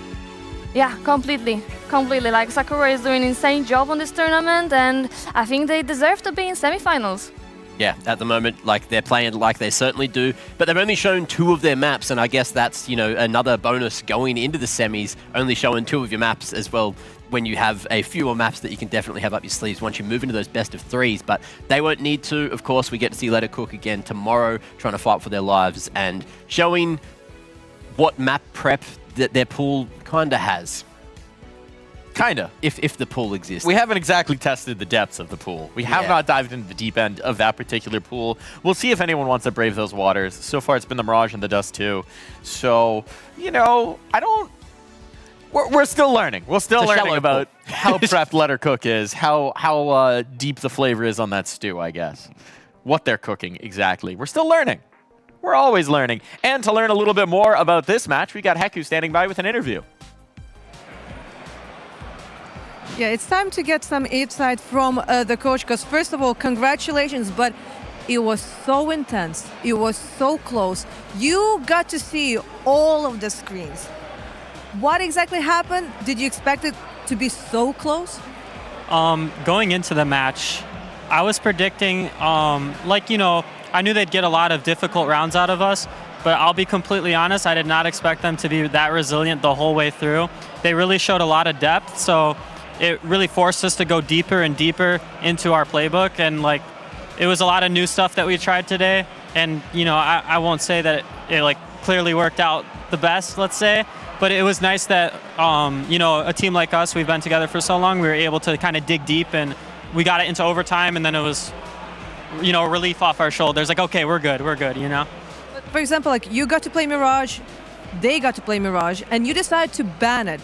Was there something that you saw in their game that you decided, like, no, we want to avoid this? Well, we banned it in the veto, but we actually gave them priority to ban between the last 2 maps, and it came down to Nuke or Dust 2, so it was kind of a rock and a hard place for them.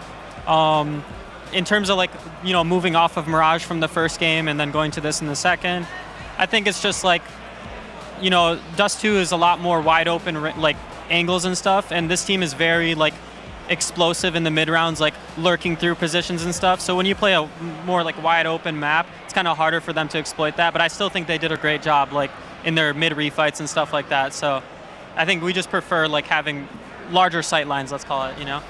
And I've noticed like some of your players, they have like some Pokemon, and you know, like Pokemon go like for different kinds of evolution. The same thing is with your book, with your strats. I don't know if you can actually see this on the broadcast. This thing is insane. Can you explain what exactly is in this gigantic folder? Yeah, so to clear up a lot of things, this is our stuff. When it comes to like opponent stuff, I print out separate sheets, and that's mostly in my hands. So this has like all 7 of our maps. You know, we play all 7 maps. And it's just a reprint for each person, and I hand them out. I take the ones for each map as we switch. Like let's say it's a BO3, I'll grab some for this map, and then next map I switch them out, right? But yeah, this is all our stuff, and this is a testament to we're almost a year together as a full 5. This is a testament to sticking together as a roster, not being like, not overreacting after tough games and just kicking people. Like, you can solve stuff together if you just commit, tenacity, So this is a testament to our work and the time we spent together. But considering that now you will have a day off tomorrow, will you focus on adding a few more pages? I mean, I think leading up to this LAN, we had a lot of struggles in our map pool. Even though we were able to play every single map, it felt like we weren't being creative, and we were kind of like, it felt like every single game or scrim was the same exact round, same exact flow. So I don't think we really need to add anything, because since then, we really made a big effort to add new types of rounds, really like innovate in a sense. Like, I won't lie, we felt behind on a lot of maps. So yeah, I think we don't really need to add anything. We more just need to show it now. There's a lot of stuff people need to watch out for, but they're not going to be aware of it until we hit it with them. So then I'm looking forward to seeing maybe something new outside of Mirage, outside of Dust 2 in the semifinals. We want that. We want that. Can people play us on like the good maps? Can we play like the fun maps? Well, the Anubises, the Caches? Okay, probably no. That is not really actually happening. But one more time, congratulations with the win. Thank you. See you in the semifinals. Yep. And let's see our desk. Constantly evolving, building the depths of their playbook, sticking together for a year as a full roster. We have seen the growth of this Sakura squad, whether they're named Shimmer, whether they're Comets, whether they're Sakura. We have seen them develop and grow as a full 5. And you're seeing the fruits of the labor here into the playoffs. But, I mean, I think Ink put it nicely. They were certainly tested. That was not a clean map of Counter-Strike. There were fireworks going both ways. There was a lot of moments where it looked like Let Her Cook might take that one. Yeah, there's, shout outs to Zia as well. What was that, 7-1 in terms of opening picks over that into the first OT.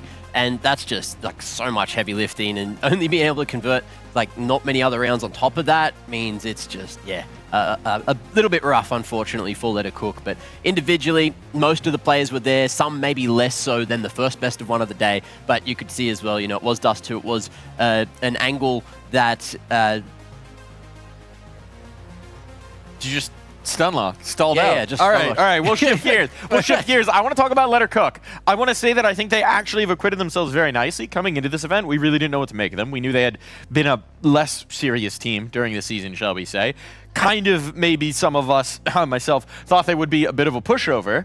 They're anything but. They're not a speed bump in the road. They're a serious obstacle. And so now they go down the lower bracket. The winner of that FlyQuest Red Big Equipa game is going to have to go through Let Her Cook, and that is going to be no easy feat. This is a challenging obstacle course ahead of them there, Letty. Yeah, I mean, Let Her Cook already, even though they lost this map, they showed very, very good Counter-Strike, not gonna lie. They showed they can actually, play against very good teams. I mean, they faced like now the second player from the previous ESL Impact final. So like this score is not bad, especially when they actually didn't play much together and individual even. So yeah, I'm looking forward to see the game because I have a feeling they might shove themselves. They might shock the world. I mean, they pushed another team to their limits. A big part of what kept this actually in control for Sakura was this player, was STX. This has been a day of firepower coming from unexpected places. STX is really not the player that we expect to be popping off like this, but she stepped up in a big way, put the team on her back, carried them over the line, 31-16. And that final round as well, coming in with a multi-kill. 9 multi-kill rounds. That's crazy performance. Yeah, it's just so much heavy lifting getting done by STX. So look, shout outs to them for just doing such a crazy amount of work. Off the top of that as well, they've got just such a deep strat book, and STX is the one that kind of has to bring those calls through round to round, and then is able to drop 30 in well, I guess we're MR15 here because we did go to OT, but yeah, dropping 30 in this day and age in Counter-Strike 2 is just a very impressive thing to do. Yeah, doing that many multi-kills in one match, and for her it's in 2 maps already, it's insane. Yeah. And it's just not the player that we expect to be featured either, right? If you're looking at this team, you're expecting empathy, you're expecting Fox to be at the forefront, to be at the top of those numbers. We had their contributions, certainly, but STX is usually taking rougher roles, setting up for teammates, focusing on being the backstop for the squad, not in some of the more high-stakes positions, the sexier spots, if you will, where you get those kind of multi-kills. So making it happen despite that, impressive. Very impressive indeed. And we saw it across 2 maps today as well, so maybe this is a new detail in the soccer playbook. That's one we'll have to acknowledge in the future. For now, we've got another one of these upper bracket BL1s to get into. That means we're going to take a little bit of a break here, folks. On the other side of it, it's time to send another team through to the playoffs, through to the final day of play. Stick with us. We'll be right back here at ESL Impact.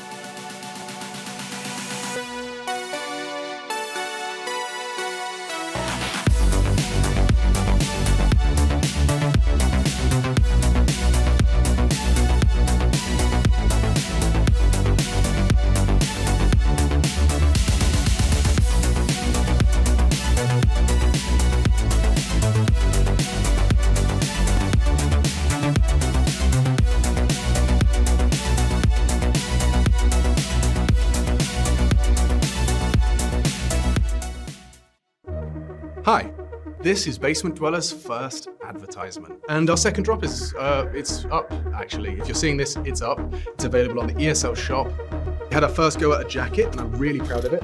I've always had an interest in clothes, but, you know, seeing behind the scenes how the sausage is made has been a lot of fun. And if you like the clothes, tell me. If you hate the clothes, tell me, but try them before you slag them off. I think they're really comfy. So yeah, that's my advert. I'm gonna try again. I'm gonna record another one. It starts with a dream, with a team you barely know, in an amateur official that feels like the grand final, where practice becomes progress, and every loss feels like a lesson. When will your journey begin?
always thought I could walk through fire, blow up a storm and see the light, yeah.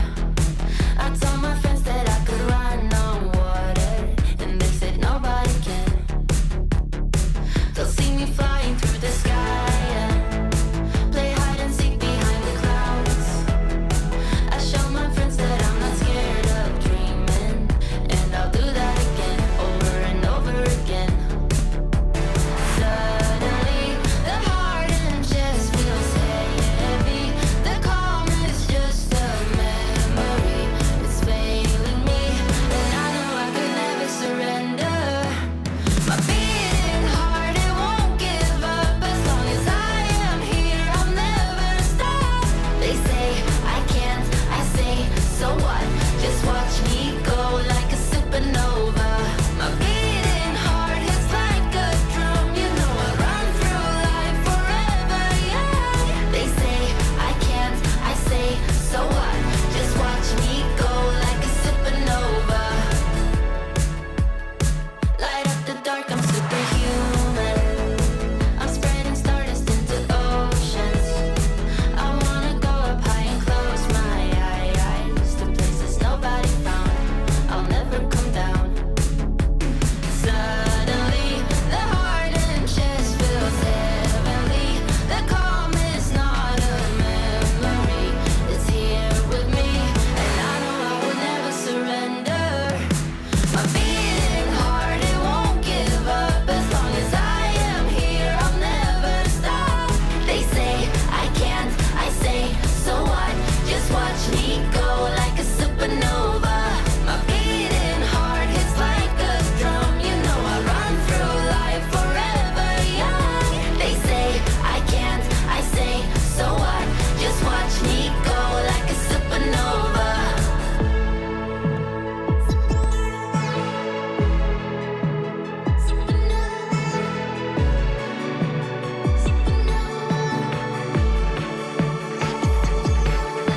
My beating heart, it won't give up. As long as I am here, I'll never stop. They say I can't, I say, so what? So what? So what? So what? So what? My beating heart hits like a drum. You know I run through life forever young. They say I can't, I say, so what? Just watch me go like a supernova.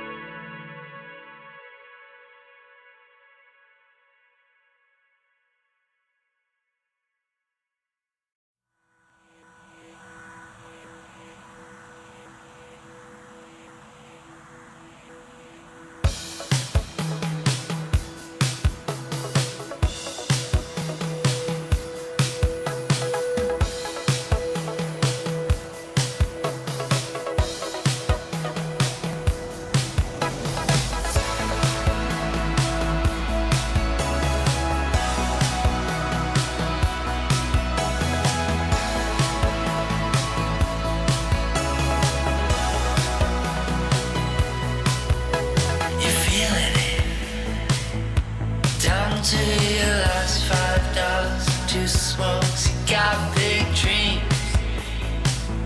You're just an ambitious proletariat, questioning what it all means now that you found out that it doesn't mean anything to be right when the world is wrong. I'm so sorry to hear that you crestfallen alone now. Do you believe in it's new? Something bigger than you, love. Something bigger than me. And do you wish it was true, love? Do you wish it was me? You see it. Something small, just a flicker, and you swear it was real love, but you were fooled before. For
Welcome back to ESL Impact Finals here for Season 8. We've got one more best of one matchup, and if BL1's have you down, maybe you've been watching too much of the major, this is the last one. I can promise you that. One more team will get sent straight through to Sunday. We'll have the easiest route into the playoffs. It's either going to be NIP or it's going to be Atrix. And one of these squads will have to challenge tomorrow to see if they can stay fighting here at ESL Impact. This matchup, NIP, maybe a little bit more expected here by the desk. Atrix, the surprise of the tournament so far. Yeah. This one could be very interesting indeed here, Mac. Well, look, Atrix were getting loud, really letting, MIBR know earlier that they were here to play, and I'd expect the exact same thing. If they find any kind of success up against NIP Impact, then NIP Impact are going to be hearing about it, because there's going to be, I think it was Bokor who was like completely popping off like multiple points in that game. And Absolutely I can't wait to losing see that again. There might have been a little extra in it. There were like 4 previous games that they had lost. Of course. Don't know if they quite have that history with NIP, but I also know NIP likes a bit of the chirping. We saw it from AIM occasionally in that first matchup. Are you a player who likes to pop off when you're on the server? What do you mean exactly by pop off? You like to yell at your opponent? Oh, I love that. I really love that, and it also boosts your like motivation and like your team feel like much more confident and just like feel free for saying it. But Yeah. of course, like you're not saying anything bad, right? What was your go-to, Laddie? What's your go-to default expletive? Can I say it? Absolutely. No, we just usually scream like "Let's fucking go," and like it's like the best. It's a classic. It's a a classic for classic. a It's a reason. classic, It yeah. absolutely is. So I'm gonna fucking go over to the Newt Nook. I'm gonna talk to him about this next match. What do we got here, Newt? Well, talking about classics, are you a Star Wars fan? At times. At times? Well, it's trademarked. So we don't have Star Wars going on in CS.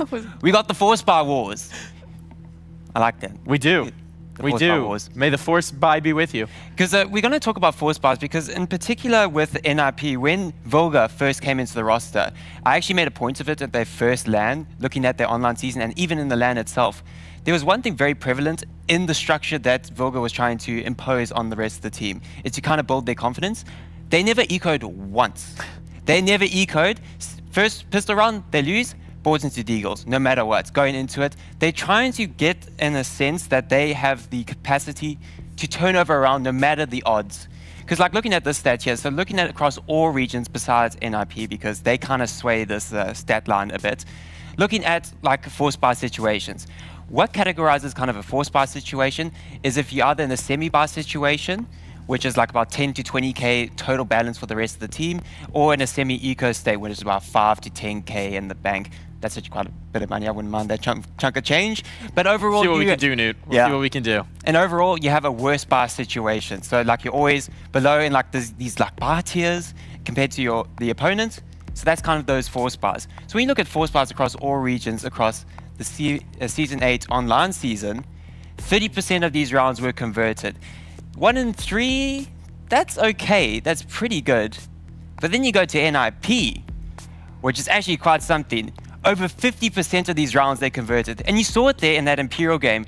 They had 2 semi-eco rounds. They converted 1. They had 4 semi-bar rounds. They converted 1. And those were the deciding rounds that got them going and got the barrel rolling. Because that first half, they were 6-6. And then after that, they just got a bit steamrolled there. And then once that semi-eco came in and that semi-bar came in, they just went full steam ahead and closed out that map 13 to 11. And like even looking at this, semi-bar situations alone for NIP, 73% conversion rate. And compared to everybody else, that's about like a 35% chance of getting it done. So that's very impressive from NIP. So it's actually been a long time in the making since Volga joined the roster. I think it was maybe Season 5 or Season 4. I can't remember. Season 5, thank you, B-Dog.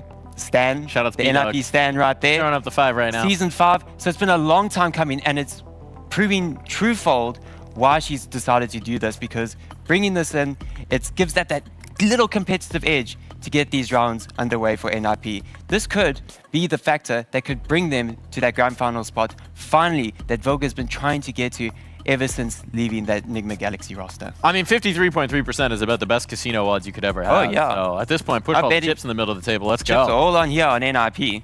All right, NIP all in. I'm going to take myself all in back to the desk. Thank you, Newt, for a little Newt action. What do we make of that one? Force buys galore for NIP over here, desk. Well, I figured out that you should never be embarrassed of a semi because it can still do the job of a full buy. It's good to know. It's good to know what you're working with. Sometimes it's not just about the tool; it's about how you deploy it. Letty, what was your favorite pistol for a force buy? I'm sorry, I'm trying to. Taking it back. We're gonna get you back into this. It's been a long day. We're going off the rails a little bit. Last BO1. We're almost there to the BO3s. Yeah. Yeah. Are you a fan of the force buy back when you were calling? Okay. Usually that you have like actually you can surprise opponents very often. If you actually have a good plan, like the pieces are very strong. So like many times when you actually have just a very small idea, very simple idea, it can work out. We've seen it as well. I mean, it's the classic thing as well, right? Teams that are struggling to get a rifle round on the board, they take one of these eco rounds, they throw in the deagles, there's less pressure in their minds, something shifts in the mentality, they go for a bolder play, and then boom, suddenly they're on the board. And I think that's definitely going to be a danger here in this matchup.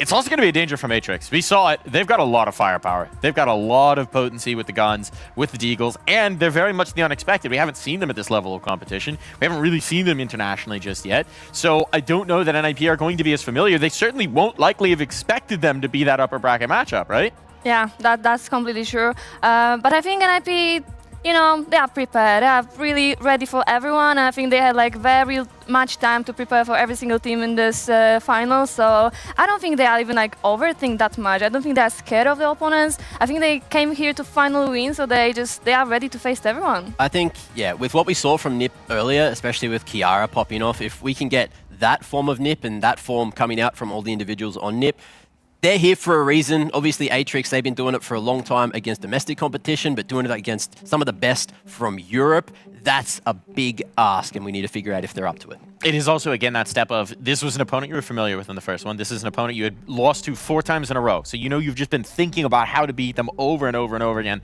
trying to deploy it. Now it's new territory. Now it's a first time, and maybe the nerves are going to be a little bit different here as well, because you're looking across and you're seeing a legend like Vilga on the other side, whereas with MIBR, yes, there's legends on their roster, but you played them 4 times before. This is a different beast. It's always a different challenge when you look across and it's a fresh face on the other side. Yeah, completely. And I think like, actually, maybe you think.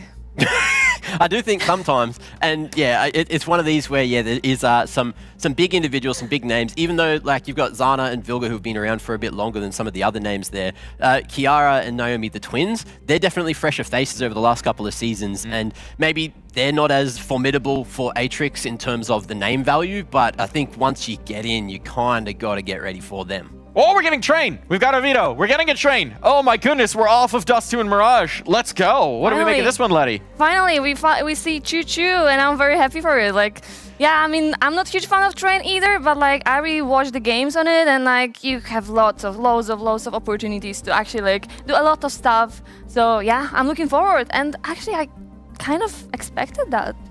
Expected the Train. Yeah, why is that? Because NIP likes Train. I mean, I didn't know the veto of Atrix, but yeah, I mean, NIP for sure feels like very confident on this map, not gonna lie. It's definitely one of those like bait picks as well, though. If you don't start on the CT side, and if you don't keep your head in the game into that second half, it's going to be very hard to make a comeback happen.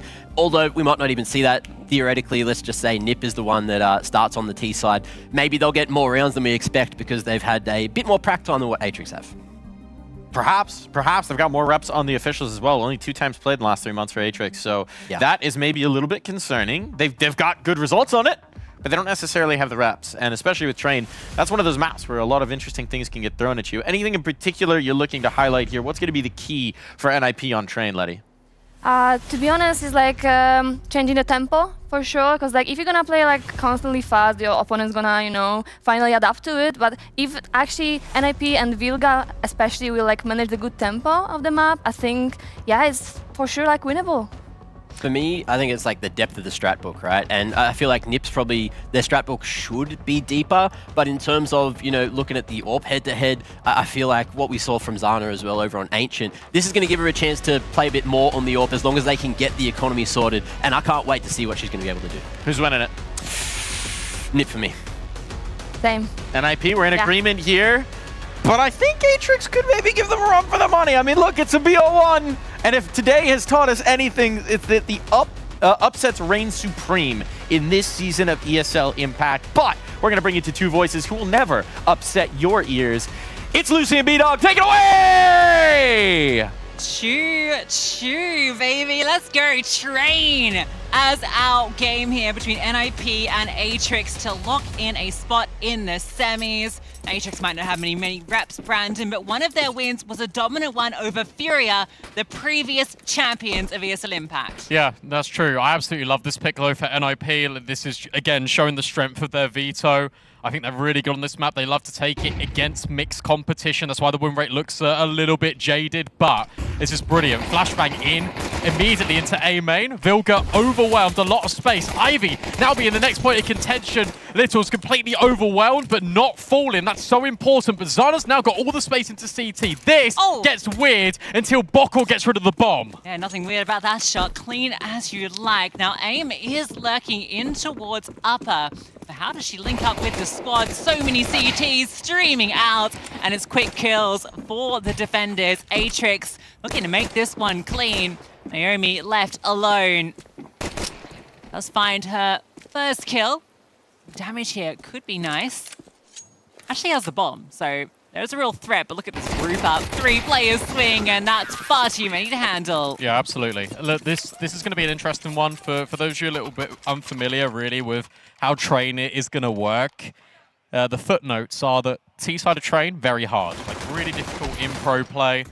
You might get it in your pugs, you're used to it, where you get 4 or 5 rounds and you're good. Here, 4 really is your benchmark. If NIP get 4 rounds on the T side, you actually expect them just to go on and win this whole game. You got to think as well, Zana comes into this squad. Big a keeper, one of the first adopters of Train when the map pool came in. Who was on that team? Zana. Who was one of the best AWPers on this map in EU? Zana. She adds a lot to NIP here.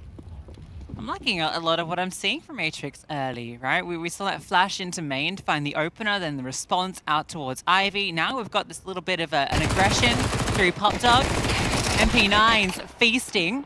It is MP9. Now the second one chimes through. Keep the casualties limited.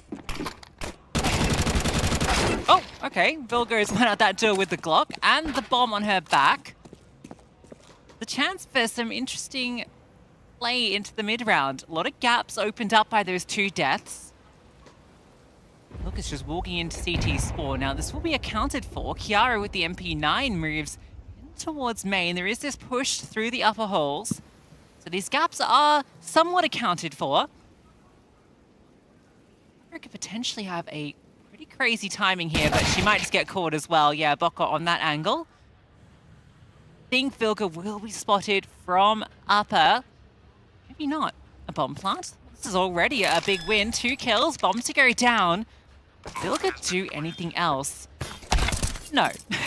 From the heavens, she's taken down, and it is a 2-0 start. Yeah, but as you say, the fact that you're able to get 2 kills and a bomb plant in this round, I think is pretty exceptional, all things considered here for NIP. You're also creating this conditioning. This is now back-to-back rounds where you have walked through Ivy, and a lot of teams, especially on the T side in pro play, don't really prioritize Ivy all that much. You see the upper B exec, you're going to see pop control being taken quite a lot. This fight for A main, this constant warfare of the A main control is such a prevalent choke point here on Train. So the fact that you've now gone back-to-back rounds where you're using Ivy as leverage, it just means your Ivy player is going to be a lot more anchored. Typically on the CT side, you want to use your Ivy player as a lot more of a rotator. So NIP is saying early, you cannot move your extra rifler off of Ivy.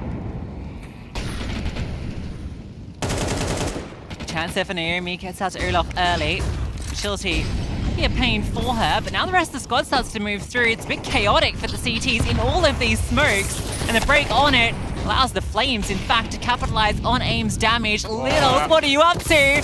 Oh, brought down by AIM, who continues to scale through, looking for more, running out of bullets, but Kiara is there.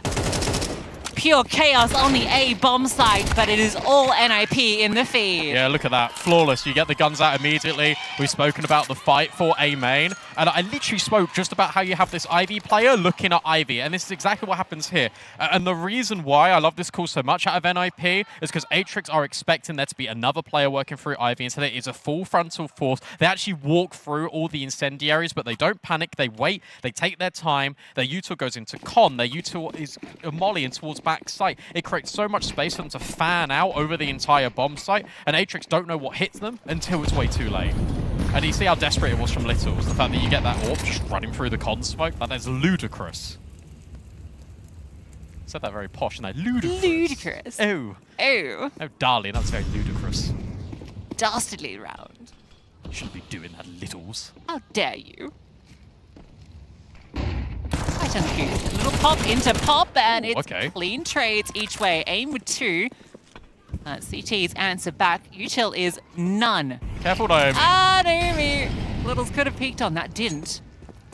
And still doesn't. It was a Littles timing window. Oh, okay, yeah, Naomi leaves, so Littles heard that This is very really loud cool. I'm dismount. sorry, this is really cool. Sorry to cut you off, but they're going back through Ivy again. So it's still even more of this conditioning.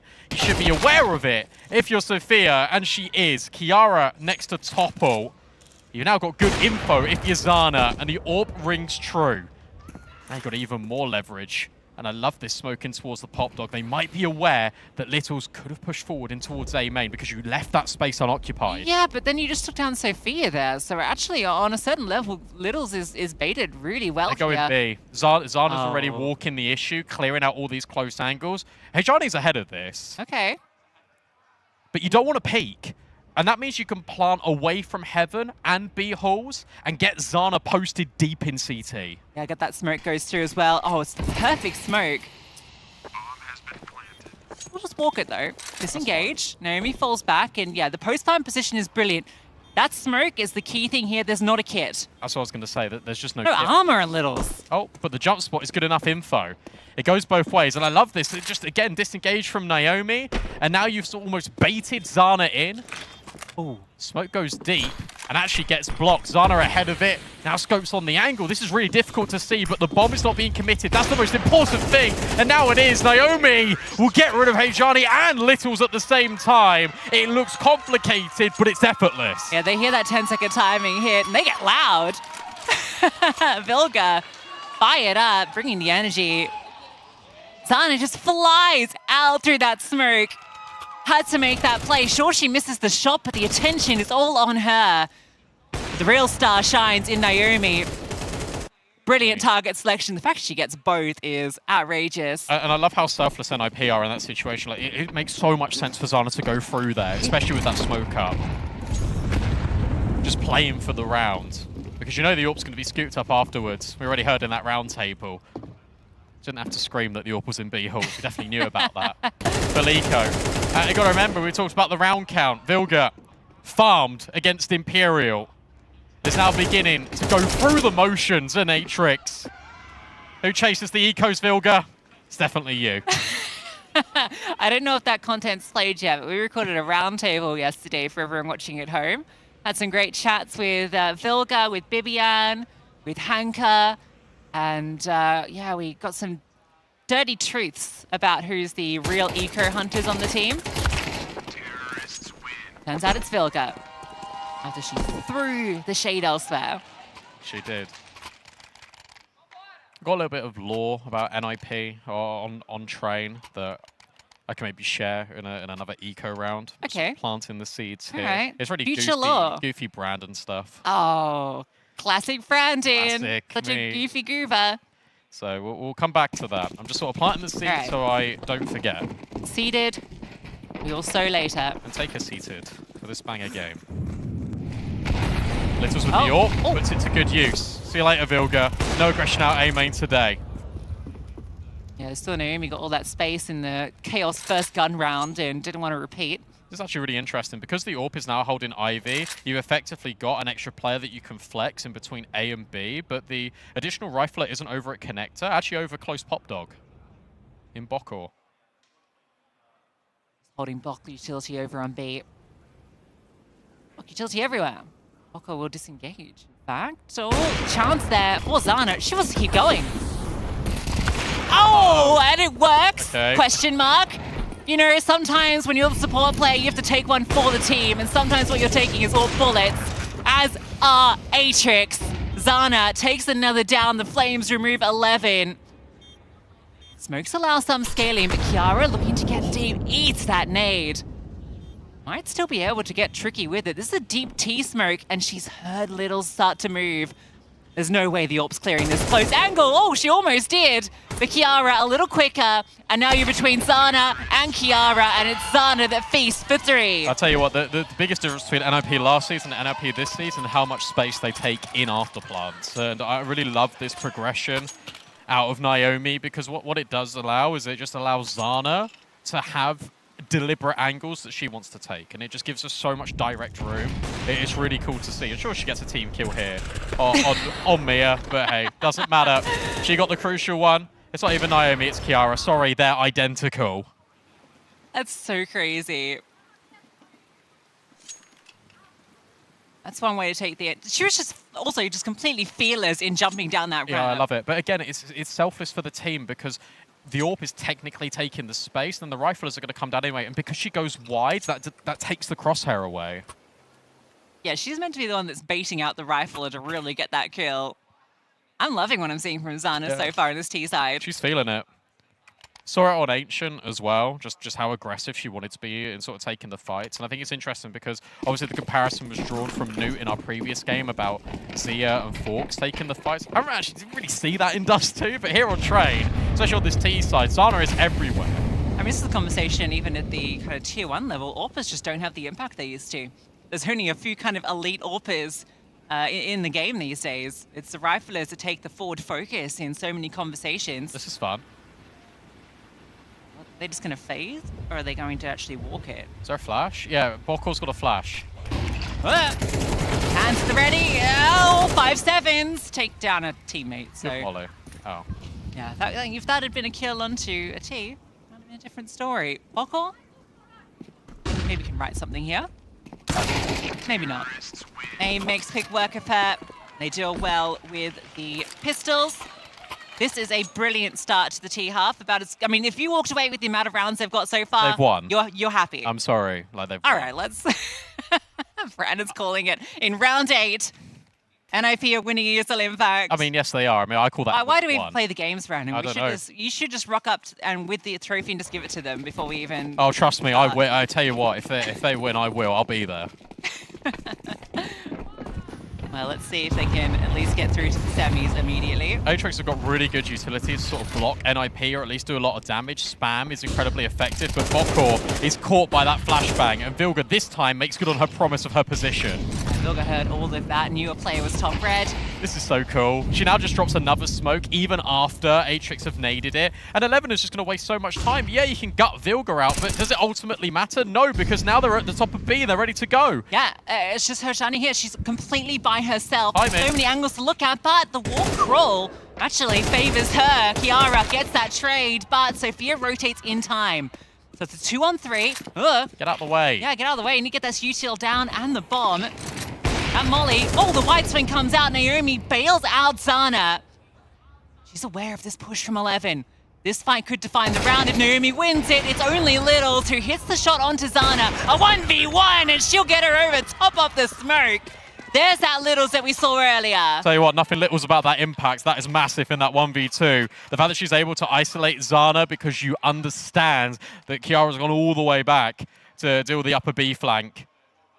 And just elevate yourself over the top, see that smoke. I thought Vilga had really orchestrated this round well.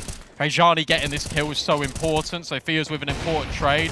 It's really cool, to be honest, out of Aatrix. The fact they're able to be so resilient in this round, and then you get that clutch magic. We spoke so much about the AWPers. And here, Littles again finds another opener. That is 2 openers for her now with this AWP on the CT side. Could be wrong. Last time I saw Littles on ESL Impact LAN, I think it was Valencia in year 1. I want to say that long ago, and she was absolutely brilliant.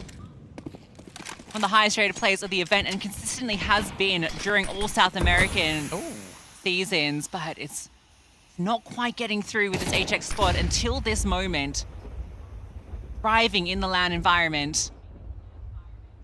This is weird. It's a weird round because you've got somewhat of an Ivy take going on for NIP, but it turns into a Vilga lurk. AIM has now spotted players in towards Pop. Doesn't want to swing, but then goes wide. Can only do damage, no frag.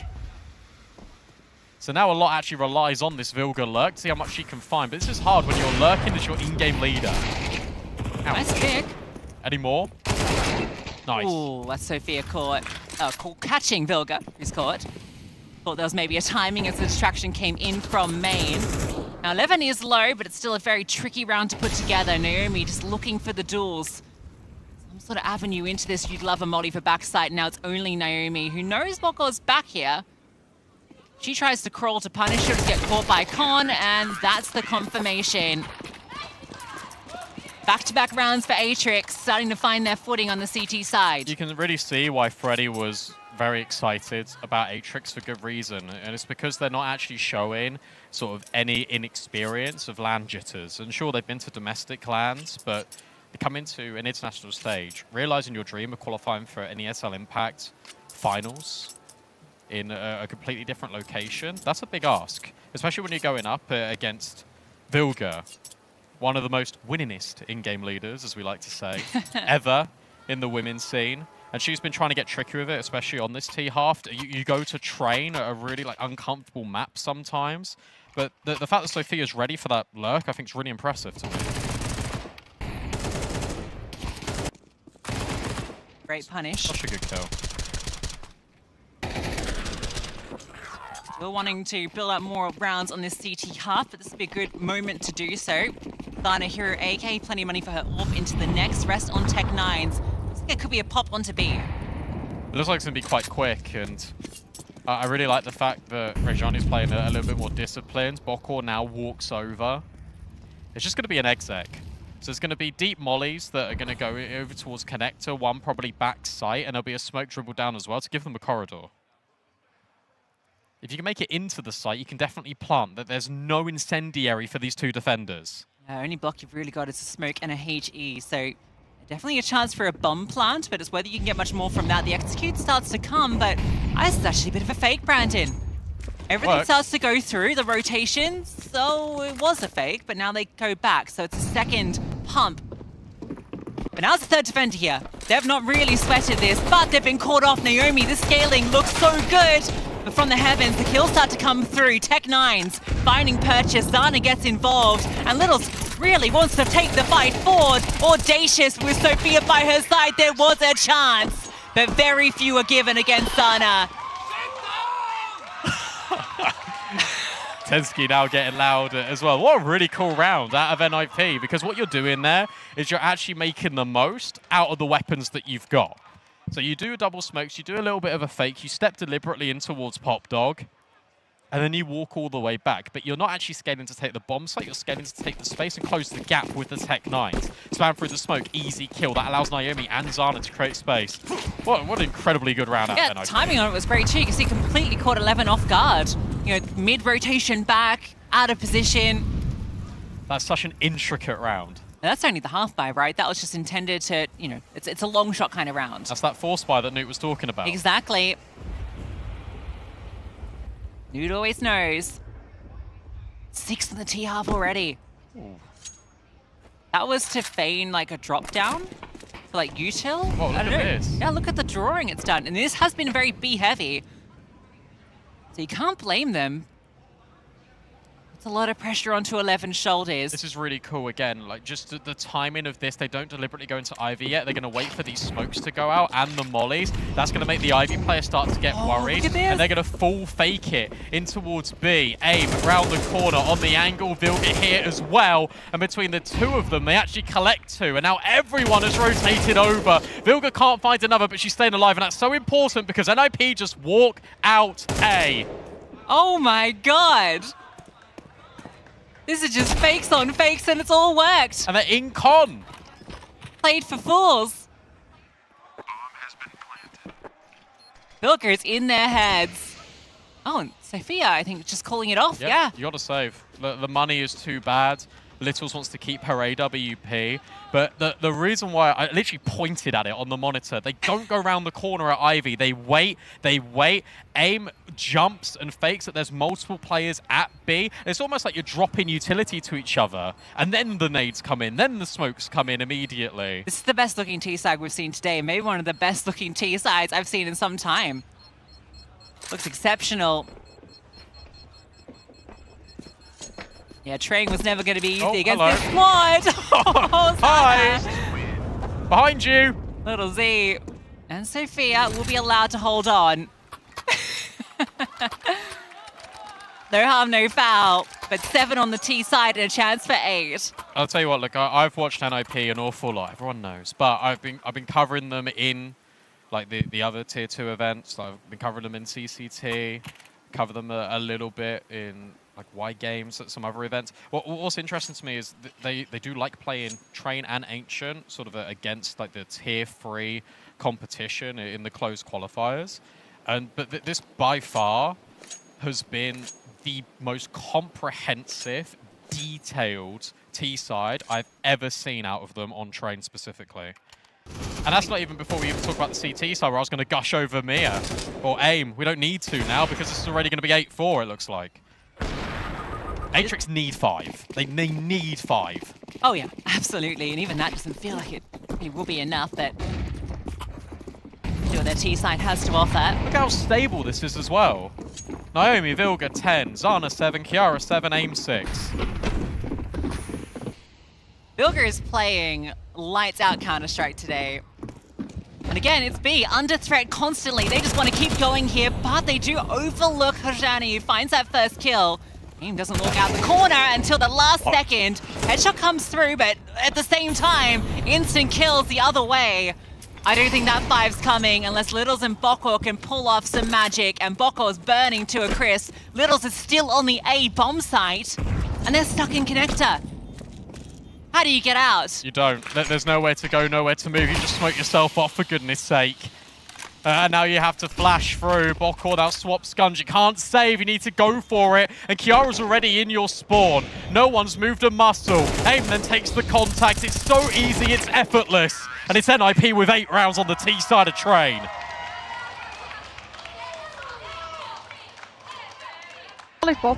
Don't go. We can come B. Come B. Come B. Come B. You ready to jump down? Hold on. Yeah. Let's go. Go. Push lower. Headshot. Headshot. Backside. Backlines. Nice. 3, 2, 1, con. You have smoke for it. Do last together. No. Nice! Fucking sick.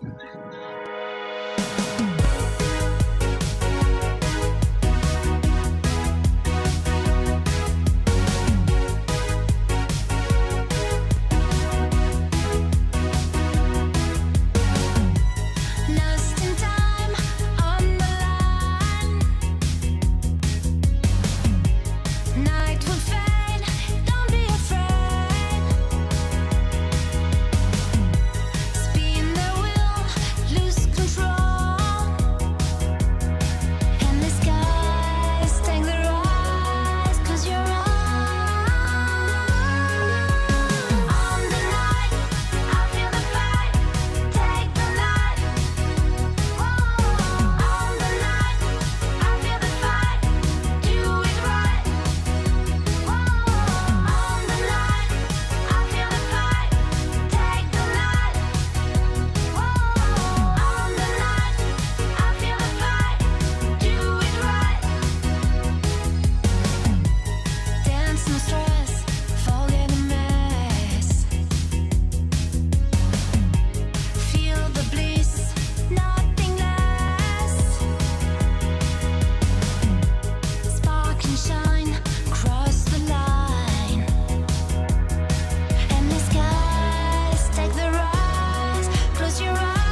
Well, there's one train here, and it's NIP's. It's looking straight one-way destination, and that is the semi-finals. An 8T half feels unlosable.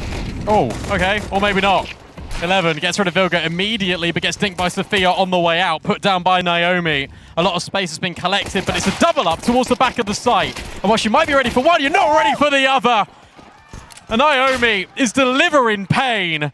And suddenly Hejani is thrown into a really tricky 1v2. Naomi on for the ace.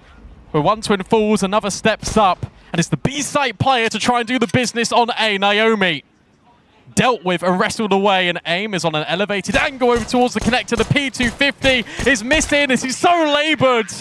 But AIM will get it done, makes good on Naomi's promise, and thinks, oh dear, that was a bit too close.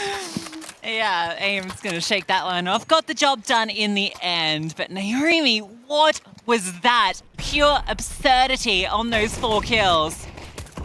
Clean. But check these out. Under so much pressure, so few bullets, but only needs the 2. Shame it wasn't the ace, but...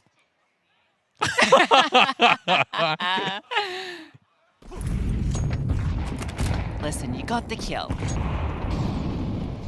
False knife. That's actually really important, the pistol round. We already spoke about how good the pistols were for NIP generally. They got both against Imperial. They lost the first one here, and now they've almost reset Atrix. Atrix, as you say, force in, 2 for 2. They only lost an MP9. Have NIP, and through pop is only where Atrix can go. NIP have got to try and figure this one out, and Kiara's going to start to push Ivy. Good information gathering. She has a pretty critical weapon here. Zana has the open line with the scout, though. Is there going to be a smoke onto her position? Yeah, it comes a little late, and oh, Kiara's missed that opportunity. I feel like that was probably one of the easier kills to find that would have put it back into their favor. So we'll have Naomi after that brilliant pistol round, who can still do a lot of damage with the M4, but Nade, just a little bit distracting. Zana's just trying to be a nuisance to allow Naomi to get closer. She hears this disengage. Littles is known to be low, over towards main. It all hinges on what Naomi can find. These Atrix players, they're all tucked away, but a walk around through red. There comes the contact onto Littles. The swing comes out. All the players seen, but can't find the kills. But maybe Zana can. USB in hand, but it's the Tech 9 that is the superior weapon. Yeah, NIP just get a little bit overzealous in that round. Vilga's really close over at Pop Dog. AIM can't really trade it, and in fact, she's the one that falls first. And then Vilga thinks, okay, well, I have to find at least something out of my position. Doesn't. And that puts them in a really tricky spot. I love that post plant out of Atrix. The fact that they just burrow themselves into this corner, they don't really give NOP any time to react. Or if they do try and get these kills, you have to go so far away from the bomb, and they're banking on the fact that there's no kits. And there wasn't. Little's big catch onto Kiara. Tricky fight at long range.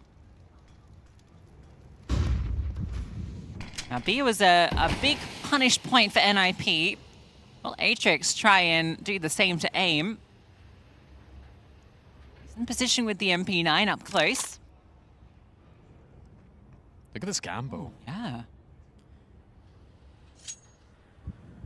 Got to hold their ground. There is going to be a fake bit of util thrown. I can see a player moving back over towards A main to try and set that up. So if they don't fall for what Sophia's throwing out here, which with this full positioning in main, you don't think they will they? No. Vilga's just saying it's one player throwing util, just remain here. Break on the smoke, you're not going to clear Vilga, completely overlooked. And now you know. And also what that's going to do is scurry Atrix into B, into the stack. AIM down close, only gets the one. Kiara can't find hers, so Vilga, who got that first kill, the only one left standing. The force of numbers and weaponry. Looks like it is enough. I don't think Vilga's going to clear that angle, so... Ooh, actually, maybe she'll have a chance. No. That slow walk presents an easy headshot. Yeah, really cool, actually. The timing of the lower push and the upper push. The lower push goes really fast. and then the upper push comes through a bit later. So you've actually still got 2 true angles to come on towards B with, but the lower portion is taking all the distraction because they've got like the Mac 10s, and then the Galil is up top, just providing like the rest of the cover. Really well worked round from Atrix because they were under a lot of pressure. And I think as soon as Vilga gets the kill, that might have indicated to them that there's either going to be a quick flank, so we've got to go now, or there's going to be more players in this bomb site than we're necessarily ready for.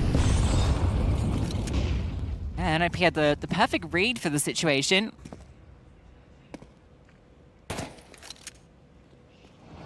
Zana gets information as well out towards Ivy. Name's little alert caught off. There's only USPs here, so not expecting too much of a threat. There was an attempt to fake out that someone wasn't walking through that smoke by the spam, but Littles doesn't fall for that one.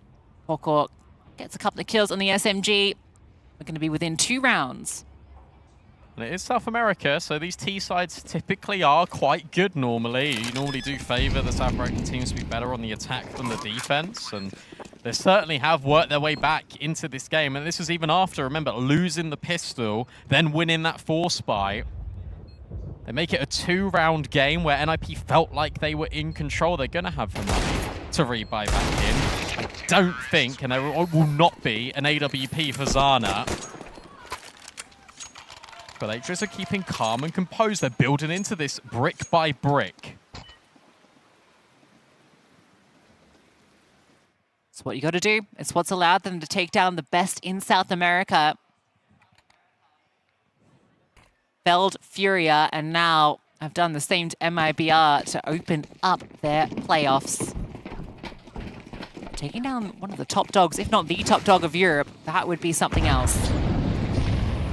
Especially after they went ahead and beat Imperial earlier. That'd be a really big scalp to take it and do your confidence a world of good.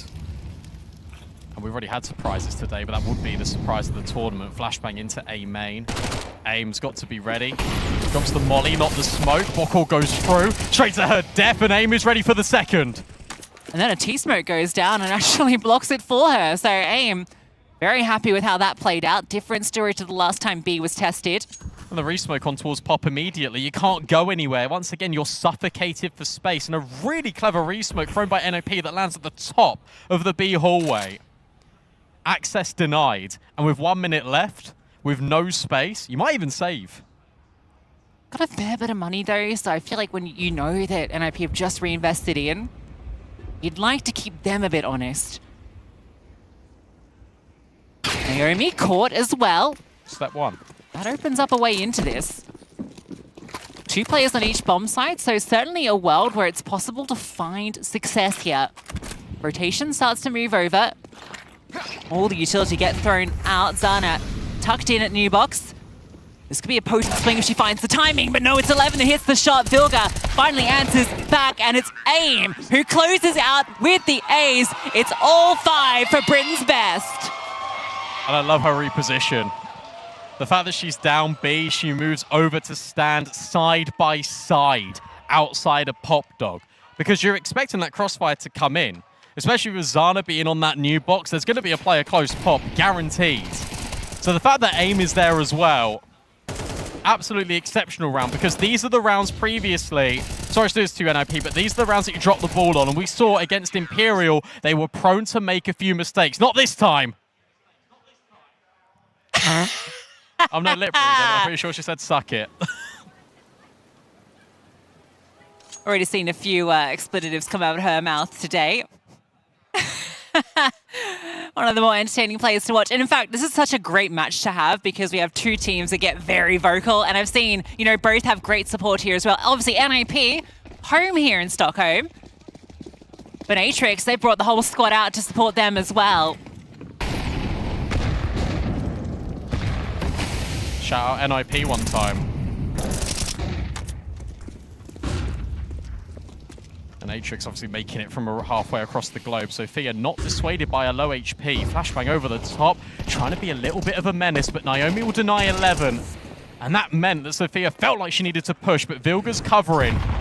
She's all-knowing. And Bokor's now caught off as well. This is starting to turn a little bit tricky. Backside player dealt with. Zana baiting and securing. That's now the bomb drop for 3v2, and players are low. A little bit scary then when all that space is allowed, but it's going to be so hard for Littles and Hojani to find this space back. Although, there goes a 1-for-1, and well, we've seen Littles in the clutch, but Zana won't even let her get started and gets herself a free AWP. And 11 now on the board, NIP in touching distance of playoffs. And I'm really going to, again, highlight just really small things NIP are doing on this CT side that is creating the distance between them and Atrix. And we get this in the 3v2 right here. You get this double swing out of Connector as soon as Zana takes this contact. This kill right here out of AIM and Vilga moving together, making it so tricky to isolate a fight, gain any sort of space. It's just allowing NIP control. Gonna play OT. Gonna have to keep 5 consecutive rounds if Atrix want to force overtime, unless they can completely upset here. Zana on the angle, Kiara close by, as is Naomi, so pick a twin. Both are callable on.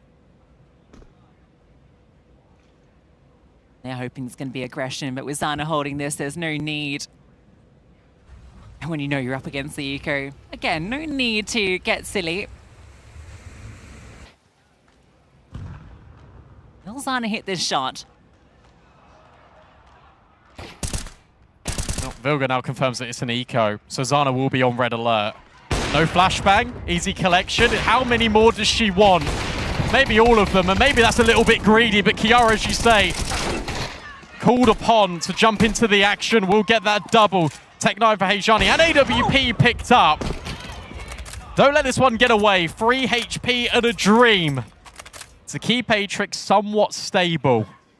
But as 40 seconds hits the top, there's not a lot of map control and there's not a lot of options. So many angles to clear. Pressure closing in.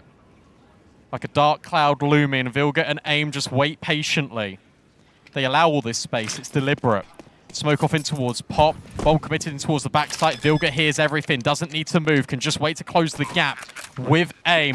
But given that 1v1 might give Reggiane an opportunity. But AIM is right behind her. And Reggiane is not considering it. Maybe until it's too late. There was a chance. But AIM will lock it in. 12 rounds for NIP and 5 chances to get semi-final points. Oh, that one's almost a little bit Zana maybe biting off a bit more than she could chew there. A little maybe just feeling like she could just take them all down. Punished for it. Don't need to give him that 1v1. Yeah. Do not need to give Hejani that 1v1 in the 1v2. Right Nice here. try. That could have been the costly kill. Thankfully, only 3 HP on her, so AIM able to deliver. And now those 5 chances, NIP just need the 1. Tell you what though, look, that was a half buy. They're playing for OT. They win this round. That money for NIP is broken. Piggy bank's cracked. Aggression, a push, upper halls, and below. Kiara getting ahead of the T-smoke. Volley into Pop, but 11's about to walk into the scope and then the rifle. But deals with the first, then Kiara strikes through. That was the extra element. And now you have to force your way through the grey into Vilga. She runs out of bullets, so she will be taken down. Naomi now to step in. Littles with the clear. And we're into the 2-on-2. And you know that both were on B. But Zana's already rotated towards the back site, and that's that elevated angle that undoes them all. She'll lock it in, and NIP will secure semi-finals yet again. Pure confidence on that swing. NIP, the crowd, they're all out here to cheer for technically the hometown heroes. But it's the pride of Britain that shone here. An ace for AIM during that one. A critical kill against Rajani to deny the clutch. And the whole squad stepping up to take train and get into those semis. And I'll tell you what, it's really interesting because you've got to give a lot of praise to Atrix, but if we just focus on the semi-finalists just for a moment, it is a similar journey to what they did in Dallas to get to that semi-finals. Another best-of-1 victory against Imperial. Another victory here against a team that you feel like they should be beating. But I tell you what, that felt different. That felt like they were a lot more on the same page. And sure, there were mistakes trickling in, but in the same breath, they're scary. I feel like they've beaten 2 of the best teams here, right? You beat Imperial, you beat Atrix, you beat MIBR. Like, this group we're looking at is so stacked. They've taken down such big names. The power is now in NIP, the best run they could possibly hope for. Absolutely. And for Atrix, look, this is not the end of the line. This is still a really good showing for you. The fact that you're down so many rounds on your CT-sided train, you come back, you lose the pistol, you force buy back in, you keep going, you keep going, you keep going. This is not the last we've seen of Atrix by any measure. I mean, they made a statement with the win over MIBR and running it this close on a map like Train after that first half. Great from Atrix. Excited to see how their lower bracket run goes. I would not be surprised, even with Imperial and MIBR there, if they're the ones that end up on the opposite semi. Think you're B though. Nothing main. Burning out. Going out B, going out B. Only one. Nice, nice. Maybe one more. Blind. Can be more. Could be upper, guys. Nothing more, I nothing go back more. Thomas now. Get pop. Yeah, that they go away. Yeah, nothing, nothing main still, guys. So care Ivy. I can flash you. I haven't, guys, close. No, I don't think we should. I don't think we should. I'm just gonna extract bot. Don't see Ivy. I'm drilling, okay? Do you have pop? No, yeah, I'm checking out. We have pop. I have pop. Yeah, I'm gonna do the play it on A. Play it on A. I'm gonna do the yeah, flash? Okay. Yeah, flash, yeah. Nothing main, guys. I'm gonna resmoke pop. Care Ivy. Guys, it should be B or Ivy still. We're good on B. I'll tell you when to flash, okay, Kara? Yeah, yeah. Still not flash behind you. Yeah. Main one. One main. She's walking back from B. Okay. Ivy. Running mid. A. Running A. Oh. Yeah, two main. You want flash sandwich? They jump left side. Care pop. Like on your flash in front of red. Flash sandwich. Flash in front of red. Flash in front of red. No, I didn't. Flash sandwich. Bang. I'm blind. Get. Wait, I flash guys. I'm with you left side. Two red. Send dish. One more. Send dish. Behind me. Nice! And they did it. NIP in Sweden, in Stockholm, without any Swedish players, but you know, like a little step. First of all, congratulations. You survived, AIM, the group of death. I like that. And that's literally what it is. Like, are you proud of yourself and the girls? Yeah, I'm so proud, honestly. When we saw the group at first, we were a bit like, yeah, we've definitely got the hard group, but I think to be champions, you need to beat anyone and everyone. So we didn't let it affect us. But for example, like right now, you know, it ended up being a train, and when it comes to your opponents, they played only 2 trains, and it was like back in September. Does it mean that you pretty much just went in full on blind? A little bit. I mean, I think we just played to our strengths, you know. I think we've played quite a few trains now, and I don't think we've lost one train to any female team. So we just thought, let's just go for it. And also, I hear like you have a lot of really, really loud fans. Like so far at this event, you have like the loudest ones, which is kind of surprising because it's usually Brazilians. But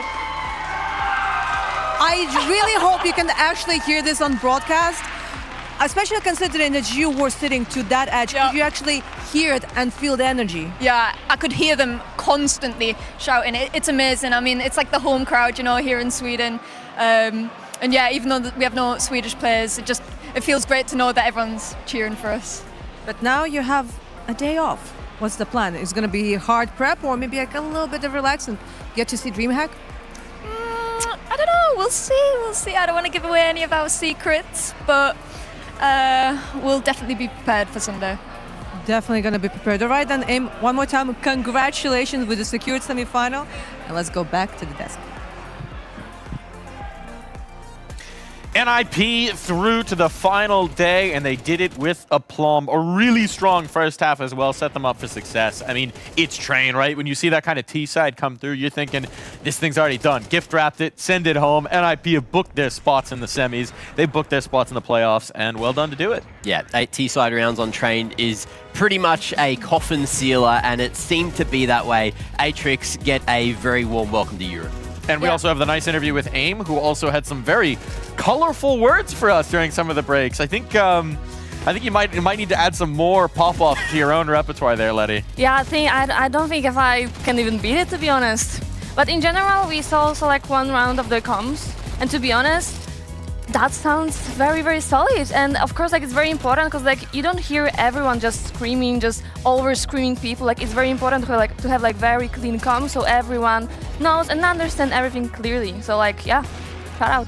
Yeah, and look, it's an international roster as well, so a couple of players probably speaking, you know, English as a second language, but it's still good to see that they've managed to work on the comms over time, try to, you know, and they've been together for, you know, the core of them for a fair while now, so it's definitely something that they would have worked on, ironed out, and you can see that it's definitely working, especially on a high IQ map like Train.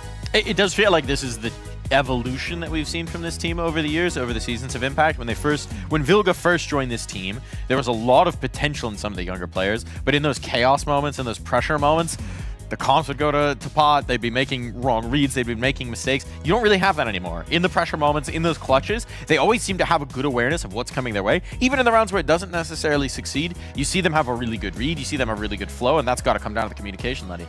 Yeah, completely, I agree with you. And of course, we constantly see NIPs growing as a team. They not doing like steps back, basically. They constantly, going forward and like, yeah, I think they deserve the place where I now.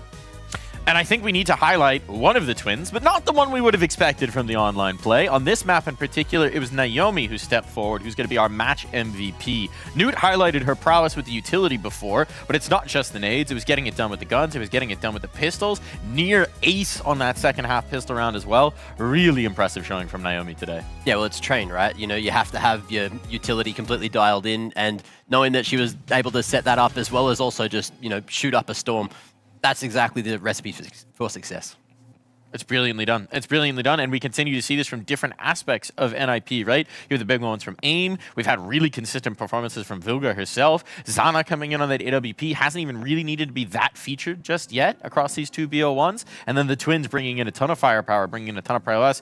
The win factors are all hitting for NIP, aren't they, Letty? This is a team that could go all the way. Yeah, that looks like a perfect mix for now. Like a mixture of people, and Zana is of course like putting a lot of pressure for sure at herself because it's her first tournament with the team. Of course, not the first in Impact, but it just hits different basically. So yeah, I'm really curious how the semifinal gonna look. Yeah, the semis are going to be very interesting when we get to them on Sunday, but I'm also interested to see how Atrix bounce back, especially we saw that they wanted to play Train. They had won it 100% up until this point, but didn't really have that solid of a CT side. So maybe the map pool doesn't go as deep as what we might have thought off of the first couple of best of ones here. And I'm keen to see what they're going to be able to do against the winners of MIBR and Imperial. It's interesting because they talked about the fact that they're feeling very confident in really any of these matchups. Yeah. But I think that one's going to be put to the test. We're going to know who their opponent is. That is our last game of the night, MIBR Imperial Valkyries. I'm extremely curious to see what we're going to get because this is, they were on different teams. They were in different situations. But Olga versus this core from Imperial, this was the matchup, the head-to-head that defined our early seasons of Impact. It was... it's going to be wild to see it now here with elimination on the line as opposed to in the playoffs, in the grand final, having it happen here and now. I think whoever comes through that, they're going to have their work cut out with them for Atrix. What do you think about this Atrix roster here, Letty? Well, they showed up really, really good in the first game. Of course, this one wasn't that easy, but they also had very strong opponent. We need to say it. So yeah, I'm very curious actually how they're going to play, but they look very solid also. But yeah, of course, they for sure have a lot of stress, on their shoulders. So it's very hard to, have it. Yeah, I think that they definitely can take something away from this game, and that is that they really need to put the prep in, which unfortunately sometimes at finals like this you don't have a lot of time to put the prep in before your next games. They'll have the luxury this time at least of watching this matchup, of knowing exactly who's coming their way tomorrow, being able to prep that, being able to watch what they put on tape during this best of 3 as well. Yeah. Maybe making some guesses about where the veto might go. Should be the best opportunity you're going to have at a tournament that's as fast-paced as this one to actually know your opponent before it comes in. Do we think that might give them the edge? It can. It certainly can. But sometimes, playing more Counter-Strike leading up until your next games on stage, in front of the audience, also gives you the edge. And that's what the lower bracket provides if you are playing from the back foot. And one more kudos to our MVP, to Naomi coming on and really demonstrating the form that could elevate NIP over the top. When you've got pieces hitting from all over the roster, that's the ideal scenario. When it's a team effort and you can count on any player to pop off, that's sort of what puts you over the line. So very impressive showing for sure. And this time, we had Newt's segment earlier. This goes way beyond just the utility here.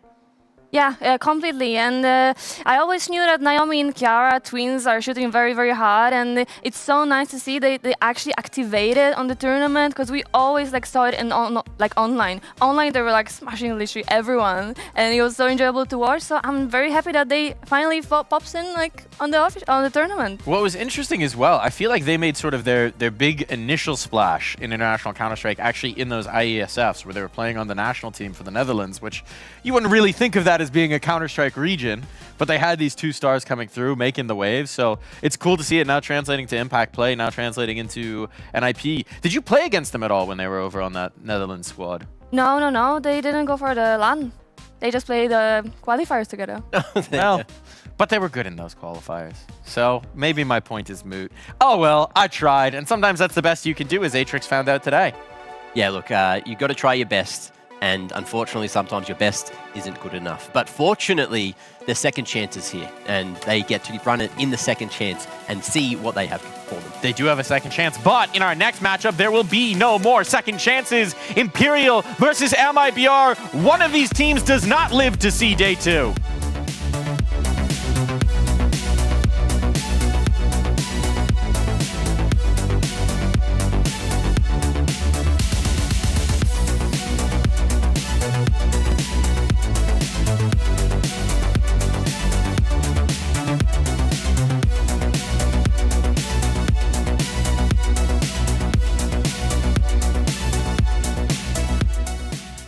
ESL Impact has inspired a lot of girls to get into CS. We've had a lot of new young talent that have grinded just to get into the league in the first place. Obviously, with the changing landscape now, what would your advice be to the next generation of players? I guess it was hard for me to come with an answer initially. I think it's because like there's, especially with the ESL Impact going away, it's a bit, I don't know, it's tough to make a name for yourself, I think, especially with the visibility going away and the foundation. But I think as long as you enjoy CS and there's opportunities that do arise, like by all means, like take it. But just also be pretty realistic, and as long as it makes sense and you have like if it makes sense in your position to like go for like a spot on a team or like. But yeah, get in a team essentially. I don't know. I think by all means go for it, but just be realistic in the end. Yeah, always plan B. Yeah, pretty much. Really Yeah. important. Yeah, I agree. I can say, don't be realistic. Be a dreamer. Always be a dreamer. Go for your goals. There will always be people who doubt you, who don't like you, who will try to downplay you. But it doesn't all matter. You have one life. Use it and live it to the best of your ability. If you like something, go all in for it. Well, not all in maybe. Yeah, she's changing my mind now. Getting inspired. Yeah, pretty much. Well, it's just that I have played for so many years, right? I started when I was studying in school. Then it was university. Then it was office job, you know. And we didn't have so many opportunities like we even have now. There were no tournaments. We would have a tournament maybe once a year. But then everything changes with CSGO. We had more tournaments, but constantly it was ups and downs. You know, there were periods of my time where I had no salary, no money. I had to, you know, like live with my mom's money. But in the end of the day, I just followed my intuition. I followed my gut. I just listened to myself. I think it's just important to always listen to yourself, to your inner voice, and just follow the path. Because in the end of the day, like I said, we only have one life, and it's better to, you know, when you're old, to think that there are no regrets in your past. And everything else will come. Money will come, you know, people will come, opportunities will raise as soon as you walk on your path. Damn. Period. Period. What a good answer that is. And now I've got to ask a question to follow that up. Okay. Let's see if we can maybe get some home truths. Maybe I can word it like that. We're in the last season now. Maybe we can be a bit honest. Look, we had that really long period where Enigma Galaxy, Imperial, they were winning and winning and winning. Is that annoying? Like, is that annoying that they're the final boss all the time? Or is that more motivating for you to go, okay, look, we can do this. Eventually we'll get to that stage. I know, for example, Hanka, you'll be in a position where so many grand finals, sorry, but so close. And obviously, Vilgi, you'll have a different perspective on it because you were there. I have no problems with it. So, yeah, who wants to take the lead on that? Yeah, like I've been many times in grand finals against Enigma Galaxy, and yeah, taking the second spot is probably the worst feeling throughout the whole tournament because yeah, we are so close, so close, so close, but something is missing in the end, and of course it's like frustrating, but in the end, when we come back home from tournament and we can rewatch, we can analyze, like it gives us so much like hope and motivation that like basically details won in that matter, that I wanna get better and I wanna like just be better than them, you know. So having this like one leading team, it's good in a way because it just puts pressure on the rest to also get better because you don't want to get stomped by anyone, and it's always tilting. And yeah, when you finally like beat them, like even online, you know, like we had this period of time that we were winning online against them, you know, and I was feeling so good, so hyped, but of course then it comes like next matches, next challenges, next mistakes, and it's all the time about like improving in the end. But it gives tons of motivation and tons of tilting also, you know, like this both cannot go like separately, I think. Hand in hand.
One can tell you what lies ahead for you.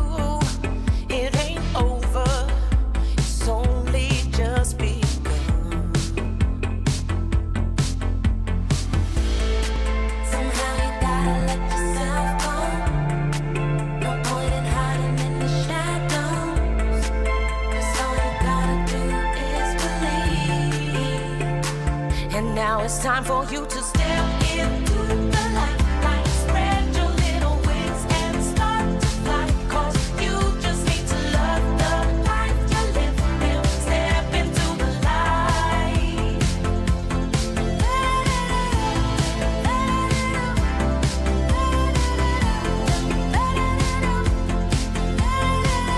See all the colors, don't fade back into gray.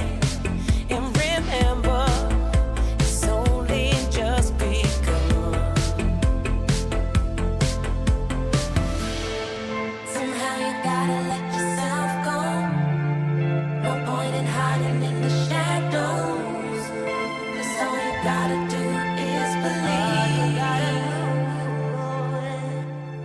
Step into the light, spread your little wings and start to fly. 'Cause you just need to love the life you live. Then step into the light.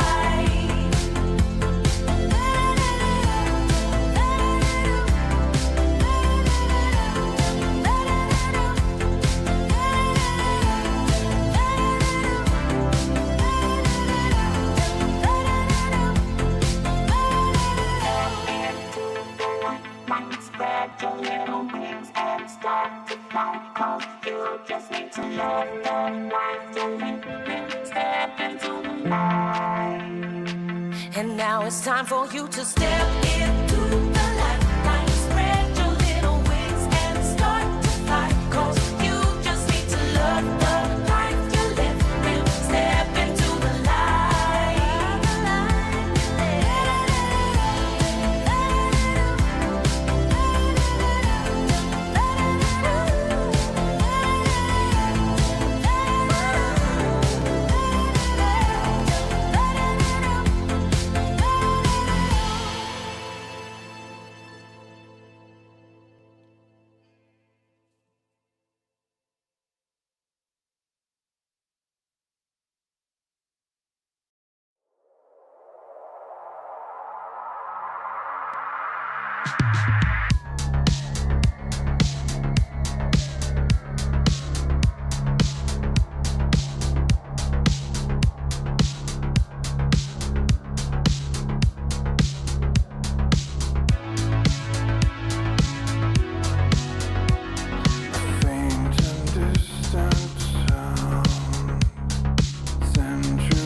Elimination on the line here at ESL Impact as one of these teams, two teams that might have been tabbed as finalists here in this season 8 of Impact. One of them is going home first. One of them will not make it to day 2. That is the brutal reality of this tournament. One of these teams will not survive the night.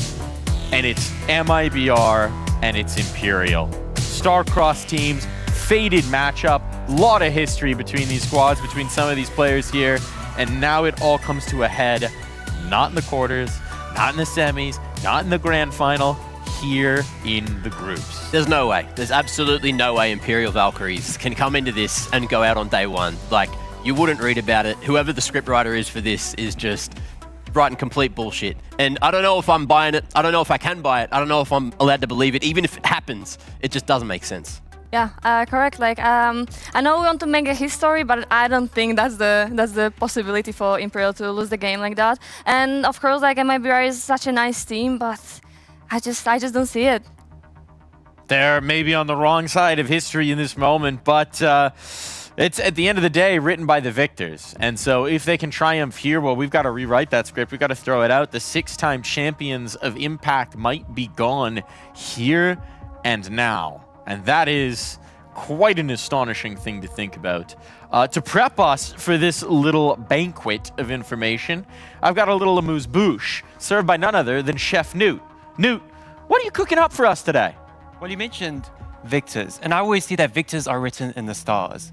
And especially when you're talking about star players, because in this case, you're going to need these star players to align. You need the stars aligned because this is quite a gritty matchup. You got Imperial and MIBR, respectively the best in each region they portray. But like looking into it, these are the stars that I want to talk about.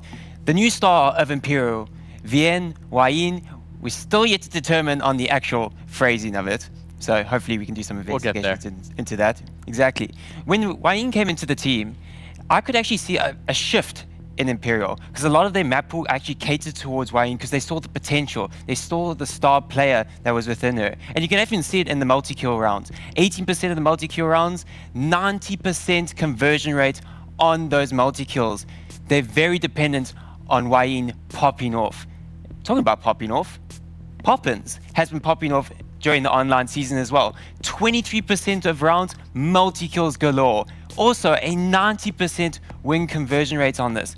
And it's also quite fitting that Poppins shows up here because all the way back in Season 4, the finals, we had this team called Fluxo. Poppins debut. And guess what happened? An infamous match of Vertigo, the Imperial core, up against Fluxo. Fluxo dominated. Poppins leading the charge, a 1.94 rating, demolishing this Imperial core, and that marked this core's first ever series loss in ESL Impact history. So the history is still written in the stars with this star right here, Poppins. So coming into this matchup, maybe history can repeat itself, or will this new star of Vienne be the one to take Imperial over the line and get them into another semi-final, because they are yet to even miss one. But maybe today, that star could go poof into the sky. Today could be the first. Look, you can read the stars. Can you tell me my horoscope? It says desk.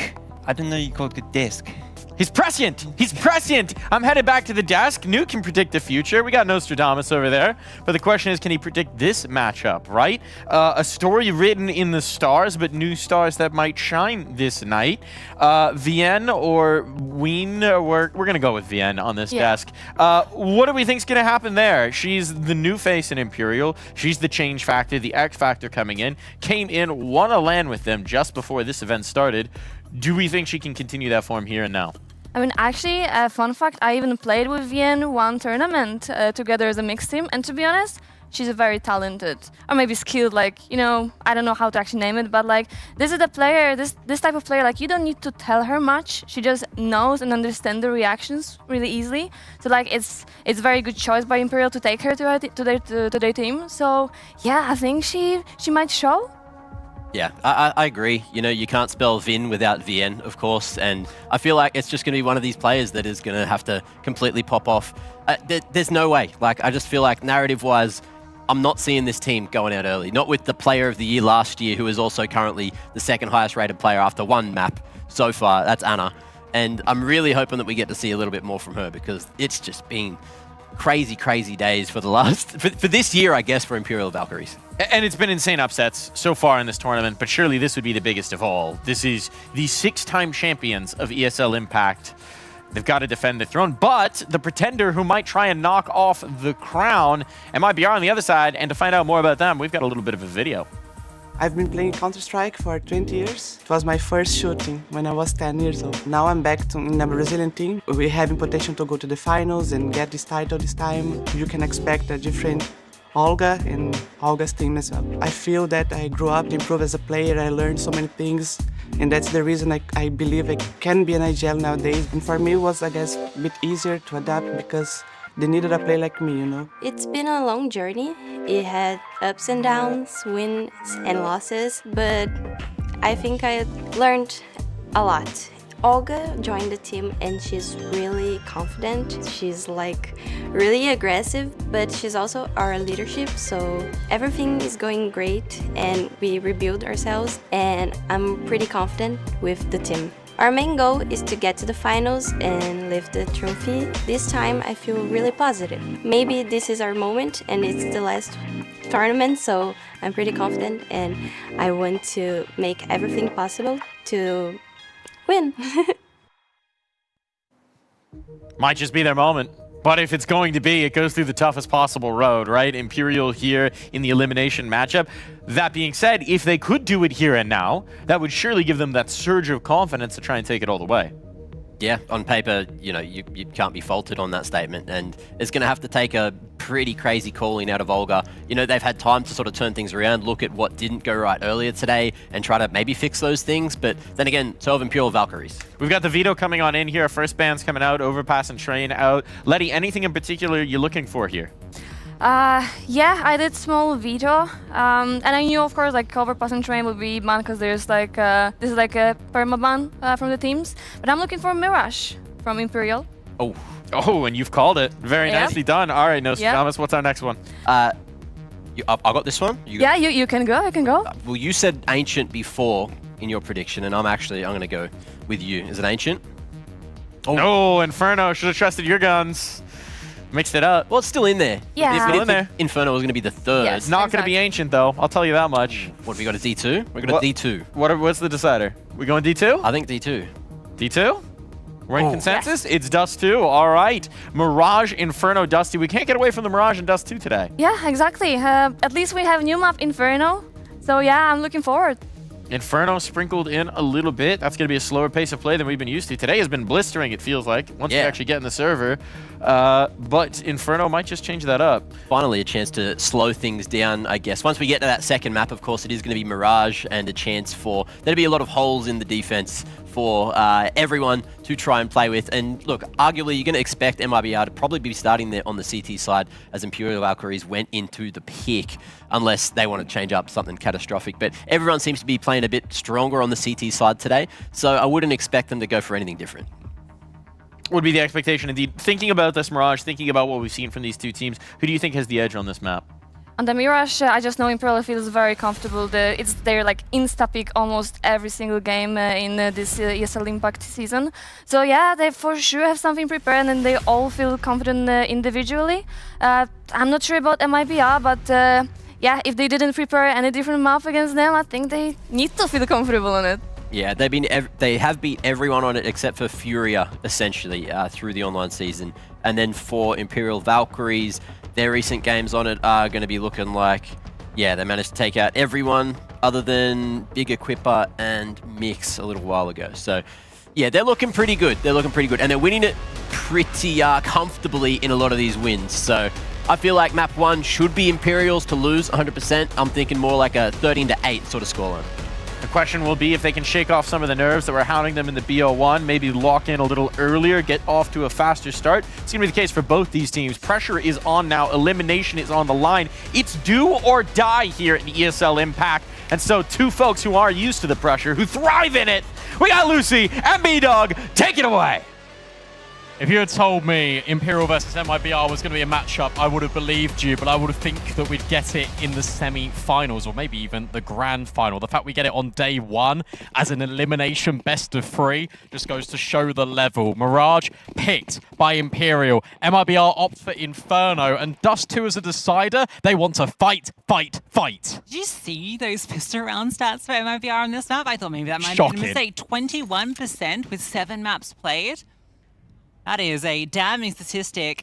It also means they pick up the pistol, start to get a little excited for them. Nice aggressive setup with Olga looking to take first contact. Gabby being baited in, and you have a short player. And there as well, keeping an eye down the short side. Nice opening pick on the Tori. The issue you've got for Olga is about getting out of the window once the contact has been taken. And okay, Gabby, that works just as well. 3 quick headshots immediately, so Olga's death was not in vain. And now for VN, she has to try and come up good. Multi-kill's a success story. But I think that would impede her stats if she gets a multi-kill in this one. A 1v4. First is hers cleanly, but getting this bomb dislodged out of the B apartments by all of MIBR is a tall order. And that to be perfect, isn't it? Some time to work with. Nice little bit of movement there. Will be heard eventually and then spotted. These players know better than to give too many opportunities. Oh, but she'll find them. Okay. Gabby will complete the... Also, Danny, I think, will complete the job. But it's Gabby with that 3K. Trigger discipline to let them pass, but then no discipline in the 3 quick headshots. And the thing is that there's so much firepower to talk about on this server, and we'll get into Imperial in a moment because you've just seen a little bit there from VN. But for MIBR, obviously we can talk about Poppins, we can talk about Danny, Olga coming back into the lineup. But I feel like Gabby gets really underappreciated in this team. Like, I think Gabby has been such a consistent force for such a long time in South America. Just baited into perfection there, passes her job, has got so much LAN experience as well. I think she's going to be a very key piece to the puzzle here if MIBR want to beat Imperial. It's actually a really cool mix of experience and some of the younger generation. Although Poppins has lots of experience now, so you can't really put her in the same boat as like Danny, who is a bit fresher to it all this year. Great storyline in this particular matchup is the Olga revenge arc, right? You know how many grand finals Olga has been in against this team? 2 entire years worth.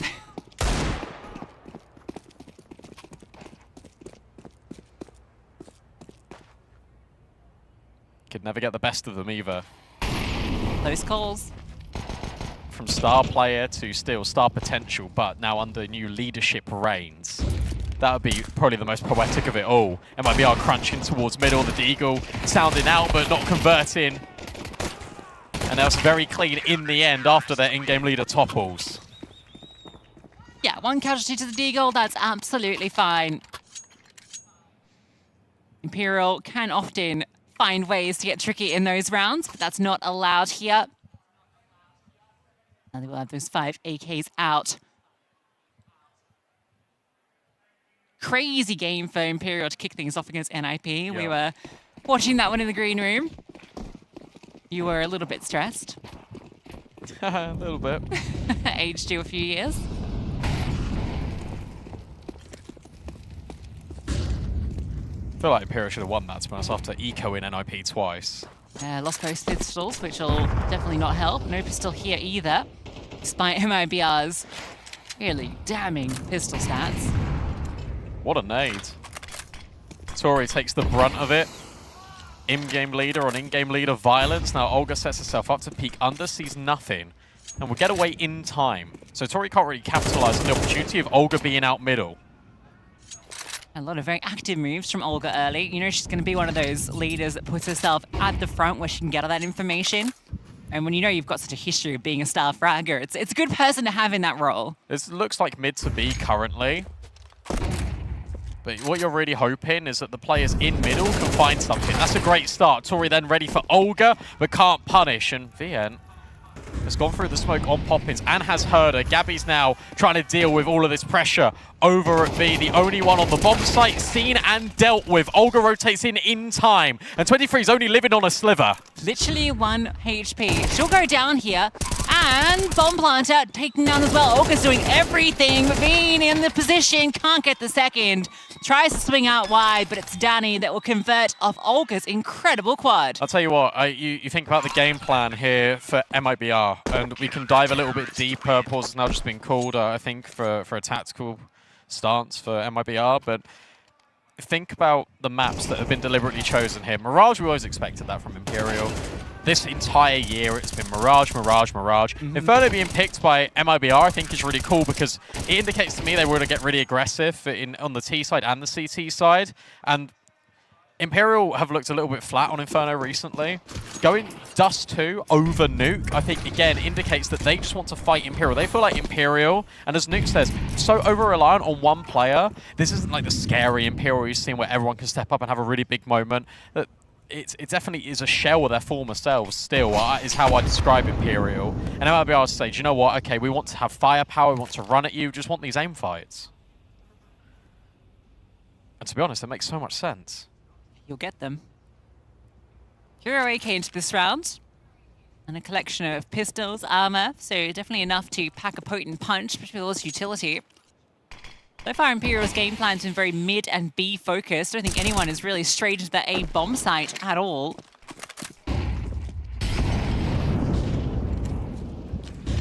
That's fading out all this pressure while the mid space gets taken.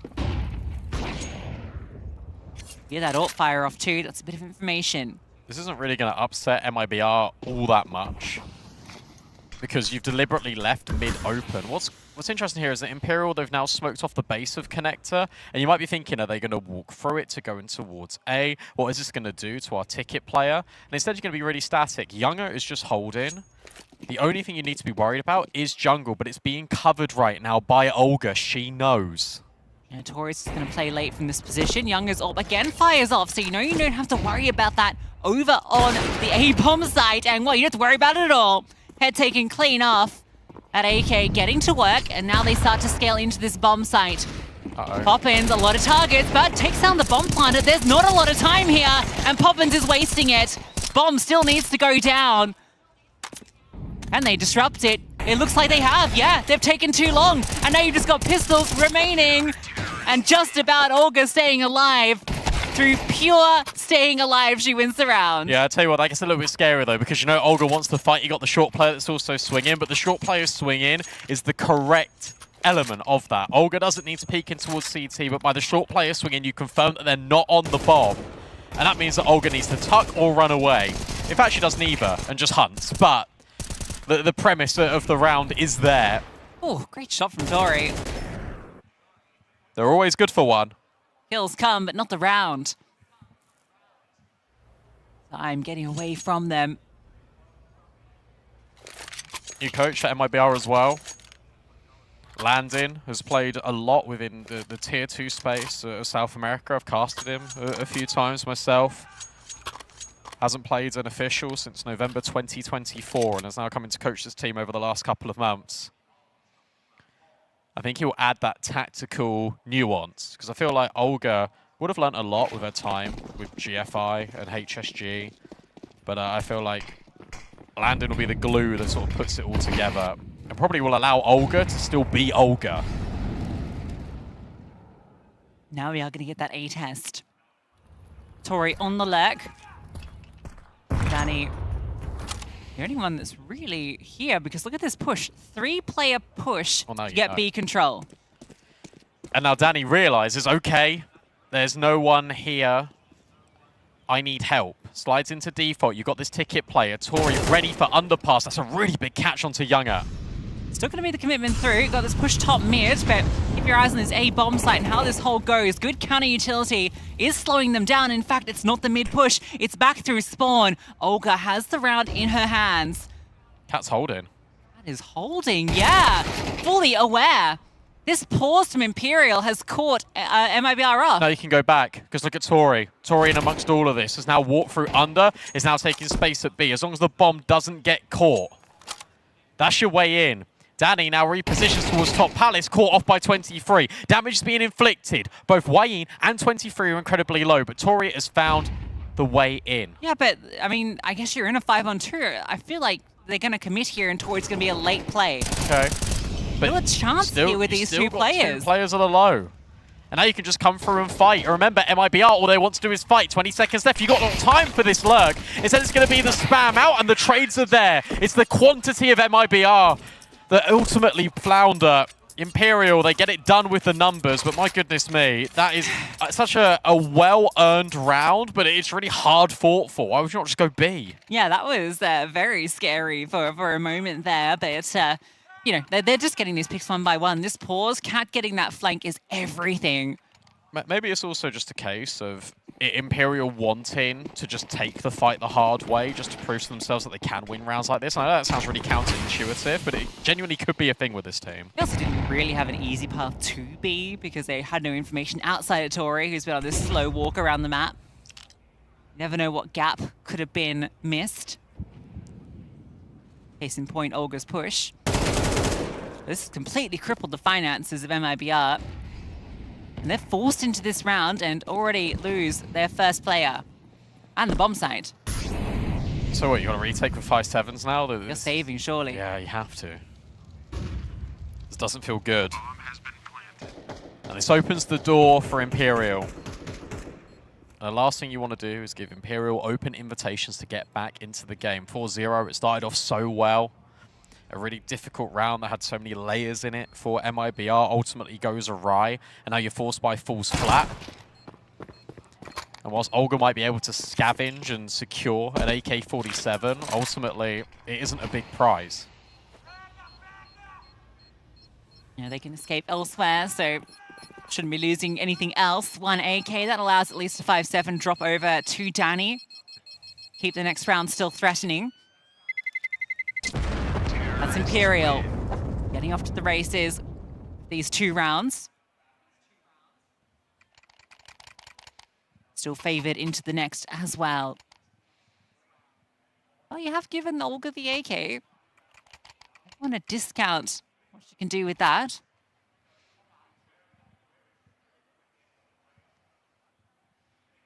You don't want to, but it's the same conversation of, okay, well, what do we do? Because remember, in that previous gun round, MIBR did push the issue. They did get aggressive in towards underpass. They did get the info, but it still wasn't enough. Here, Olga's going to be over towards stairs, a push in towards ramp. Danny gets close to the 5-7. The fact they're going to go around the corner here feels pretty bonkers. And it is. Punished it immediately by this AK. Olga strikes in for 1 and then wants to just stand and bang. And it works out really effectively. Olga eventually gets overwhelmed, and now the rotates are really far away. Yeah, but a lot of damage inflicted. Anna on 6, Cats for less than half. A chance for these 5-7s to do some work. I feel like Olga maybe bit off more than she could chew, but still takes a fair few bites out of them. I'm not quite down. Flashes thrown by both squads just to get this space. Gabby, can she deny this? The answer is no. Actually, I really thought she had a good shot at it. So to be on to Poppins, who has the information 2 players are there and is going to opt to save that AK. Yeah, I think this is the right decision. I think if Gabby's able to grab 1, maybe deny the bomb plant, give Poppins more time, then you can definitely comprehend going for it, but it makes sense just to hold on to the AK. Again, this is another situation where you can actually just give it to Olga. Yeah, damage unconfirmed as well, right? You don't really know that Anna and Kat are low. No, she was just at least not that HP. Yeah, she was just spamming wildly at the top of the stairs. At 5 margins, Imperial scrape through. Tori, big kills. Bane, of course, with the opener. Double down at ramp. Did she keep the AK?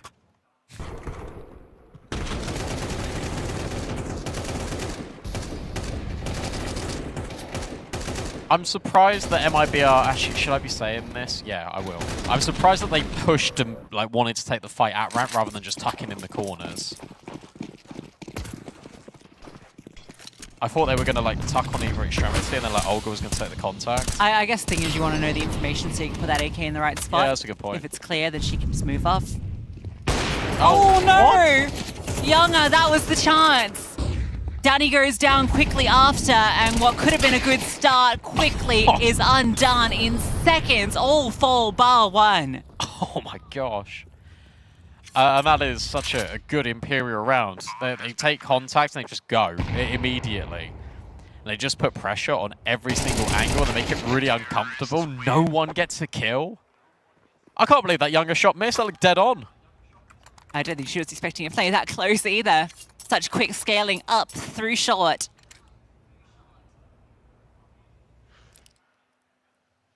really been about the AWP so far.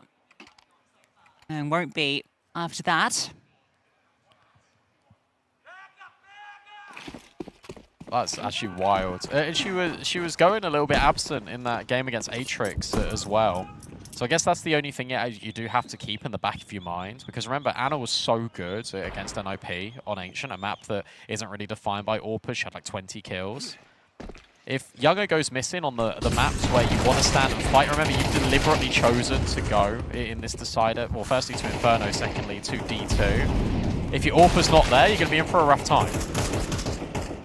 There's your opening kills again, another double down. 12 and 5. Bean? Wayne? I'd like it if it was Fiend, because then we could do it like the Travis Scott song. Fiend, Fiend. Don't listen to that. That's for the knowers out there.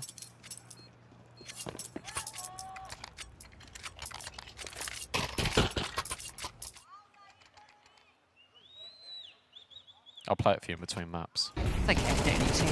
Oh, I will. You don't need to, though. I know I don't, but I will.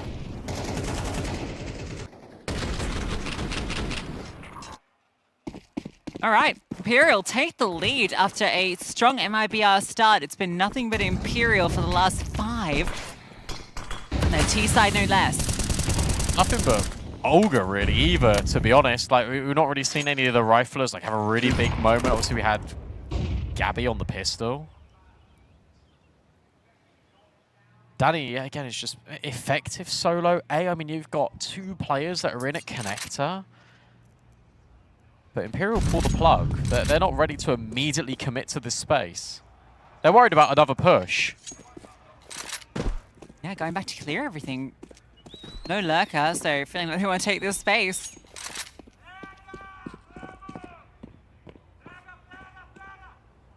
To retake this mid control. 2 players posted up in Palace, so Imperial's intentions do lie in A late. 23 is always in Palace. Like, as the lurker on the T side, like probably 9 times out of 10, she's in Palace. Are you ready for a companion by her side? Maybe not, but this sandwich reposition is quite deadly. So is Tori. And Kat. Finally, an answer back from Gabby, but only one before she goes down. Danny spammed out. Younger left alone and spotted, brought down low.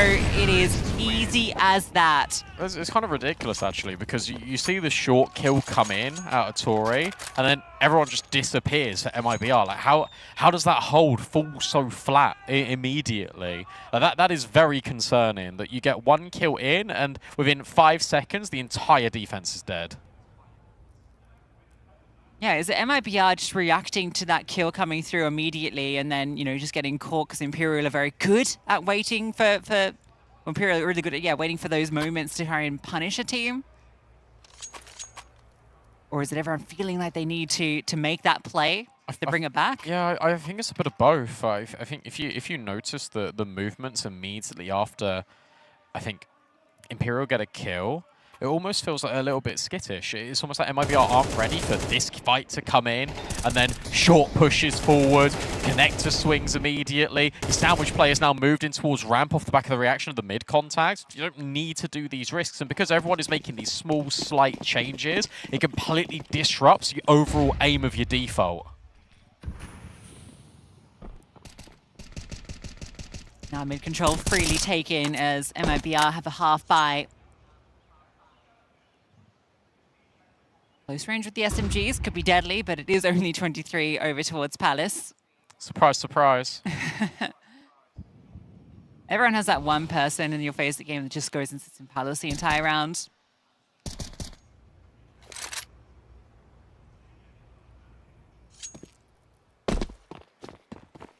All has been made.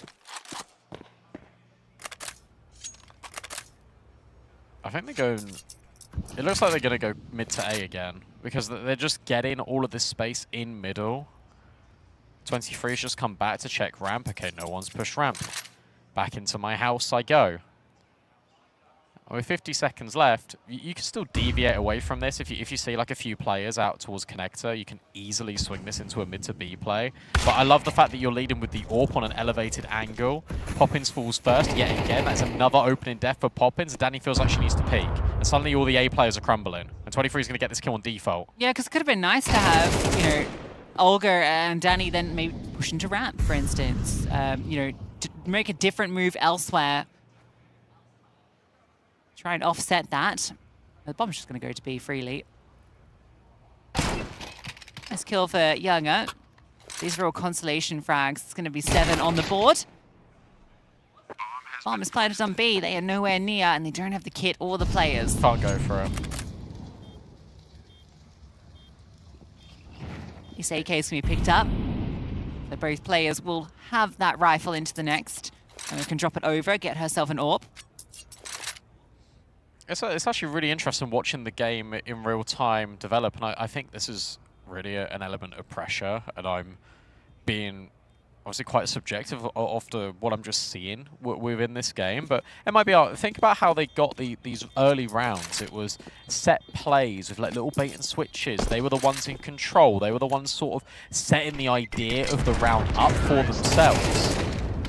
Then they push underpass and they get all the info, and then suddenly they start flanking ramp. It doesn't work. And the one time it doesn't work, they've now almost gone into a shell of their former selves, and they're not giving any fights. They're not looking for any opportunities whatsoever. They've given too much, in my opinion, respect over to Imperial, and they are just hammering it home round after round after round. You're giving them too much space. So what one play didn't work in terms of Olga flanked ramp and Cat was holding. He still went under and got all the space and the info. Yeah, you can't afford to play scared against a team like Imperial. As much fear as they may inspire.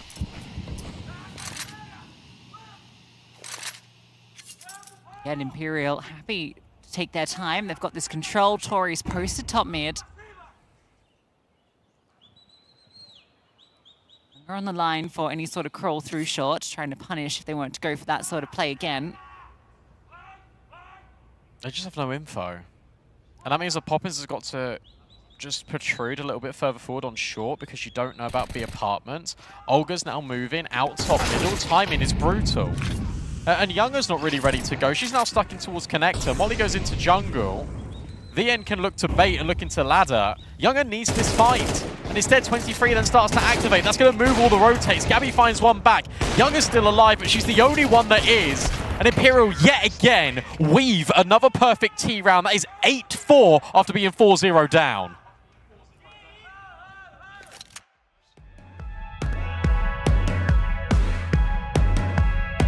Always thought I could walk through fire, blow up the storm and see the light, yeah. I told my friends that I could run on water, and they said nobody can. They'll see me flying through the sky, yeah. Play hide and seek behind the clouds. I show my friends that I'm not scared of dreaming, and I'll do that again, over and over again. Suddenly the heart and chest feels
great start from MIBR, 4-0 out the gate, but that's all the end of the half with Brandon. That's with them getting that pistol round, something that they've been so hard to find for them.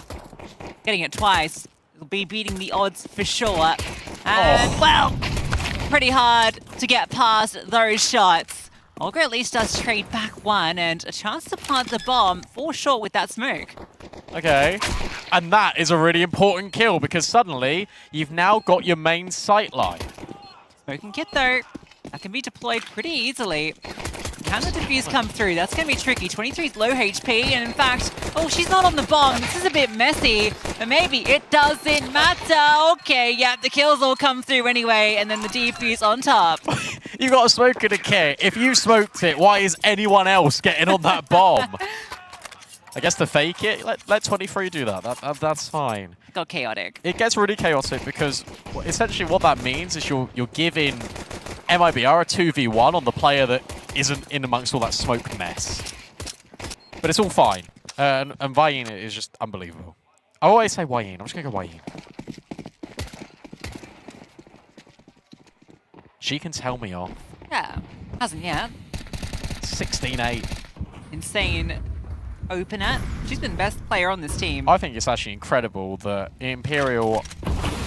Never mind, hang on. Yeah, hold on, we've got give this me a force buy, sec. we've got this rush, and we've got the player in short, Tori, doing wonders, and yeah, it's kills across the feed for Imperial. Nothing offered back. So anyway, as I was saying... Yeah, I mean, this force buy is just not at all finding anything, and you're peeking into 3 players. Gabby's got a Mac 10, so can't really help out too much either. Watching. Hoping that something comes through. Oh dear.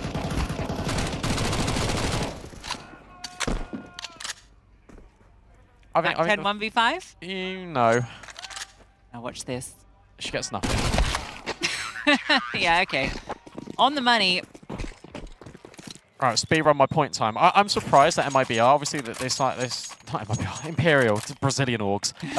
They signed Wayin, and yet they're so reliant on Wayin. I think that's actually been the most surprising thing to me because it felt like when they had Zaz as a player, Zaz incredibly good, obviously was providing like really good carry performances, creating a lot of space on T side. But we were talking about Zaz, we're also talking about Tori, we're also talking about Anna, we're also talking about 23, Cat's Inferno, etc., etc.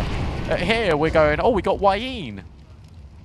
Proper superstar player. I mean, it's incredible. It's incredible to join a team of superstars and then be the one that puts you put in your shadow. You know, like it's quite remarkable to eclipse so many stars. It's impressive how she's taken it all in a stride as well. Like this is such a rookie big year, step up. essentially. Absolutely. Yeah. Breakout year. Breakout year, yeah. That's a great way of putting it. Should be 11. Momentarily. These Deagles are not finding anything except Tori's bullets and grenades. And in fact, she wants even more. Why not? Leave it to the IGL to get the eco frags. Gabby, nice shot on towards Anna, who's been actually uncharacteristically quiet. This Mirage hasn't had to do too much because of Vayin and because of Tori. Who are both on no HP, but it doesn't matter.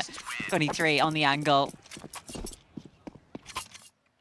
Good for Imperial to convert that map pick. This will be a stun round proper for MIBR, and it feels like their last chance. They have anything to say on this map. An exec would feel quite nice. I don't want to see this default. I feel like if you default into Imperial, it's just not going to work. The issue you've got is you haven't really got rounds to play with. It's not like you can limit test the A-bomb site and see how it goes, because I mean you can, but then you'd be on Tech 9s if it doesn't go well. So it's all or nothing, really, with this investment. And it's a default. Yeah, split mid, 2 top, 2 bottom. Look at ramp. That double trouble duo, it starts to move forward, but Olga's holding for this, misses the chance. It's fine. Here will get the contact, fall back. Might be up to Danny to try and link up.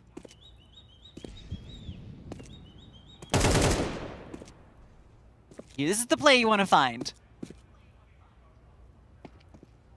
You can hear her running.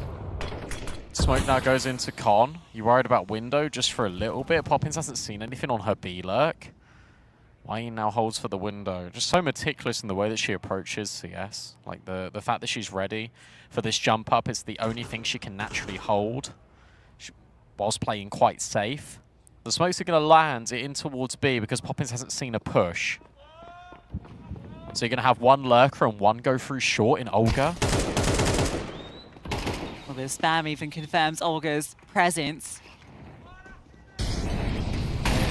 Being to be able to rotate late, that molly is very disruptive, and now the hit starts to come through. A lot of eyes focused on short, but it's through the apartments they need to be worried about. Tori tucks through, Cat taking contact, and she goes down after one.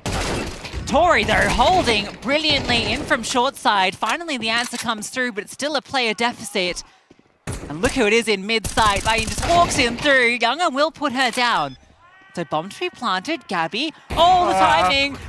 But still holding at least for a moment. But then 23 takes them both down. Was it ever in doubt? Yeah. I mean, so many times.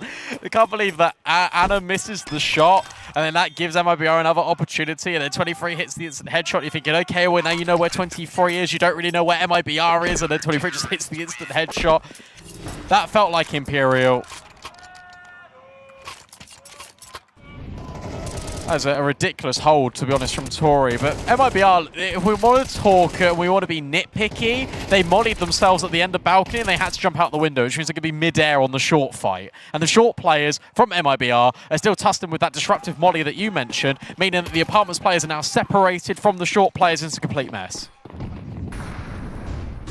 12 in a row for Imperial, Brandon. This could be 13 rounds in a row to close.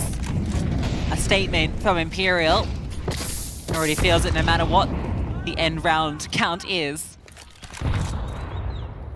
And the opener comes from HE this time. No matter what's in her hands, it's all deadly. Danny, kill back and chance to Ayin, who's just gonna fall on back. Cat, even flashed, still deadly. Nothing comes easy against Imperial. They will get the space into B. He's Plum. Good molly. In fact, that's going to incentivize them in. Younger will burn Wayne alive. But a break on the split. That was nearly a chance for Anna. Instead, it is confirmation that one player's gone in towards bench. And the plant is finally secured by MIBR. They need to hold on to this. After planting, they double swing. So at least they hold on for one more. Finally, they break the streak of rounds, but it could be too little too late. Yeah, curse that 13-0 run there. But yeah, it's a very late resurgence from MIBR to find their first on this second half. An exceptionally long road ahead of them. And one that gets no easier. Timeout even taken by Imperial.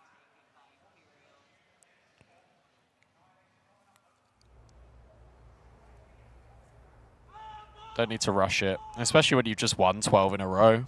I like this. This is Freddie's favorite word now. This is just a little litmus test of a pause, because all you're doing right here is you're just resetting the situation. You're saying, okay, this is where we're at. We're on a dominant round of rounds. God, that was hard. In a row. And now we're just going to take a breather. We're going to take a pause. We're not going to allow you to get that momentum. That was cool. You won that round. Okay, you got to do it again. And guess what? You got to do it again and again and again. It's now back-to-back rounds that we've seen on this B bomb site. Is it going to be a change of call here from Olga? Or are we going to get more of the same? In South America, normally, if it isn't broke, they don't fix it. Well, it's looking a little broke. Or at least rusty right now. Younger's in a nice position ahead of the molly. Maybe a chance on this jump peak to punish. Going to be a tricky shot to hit though. 23, difficult customer to find.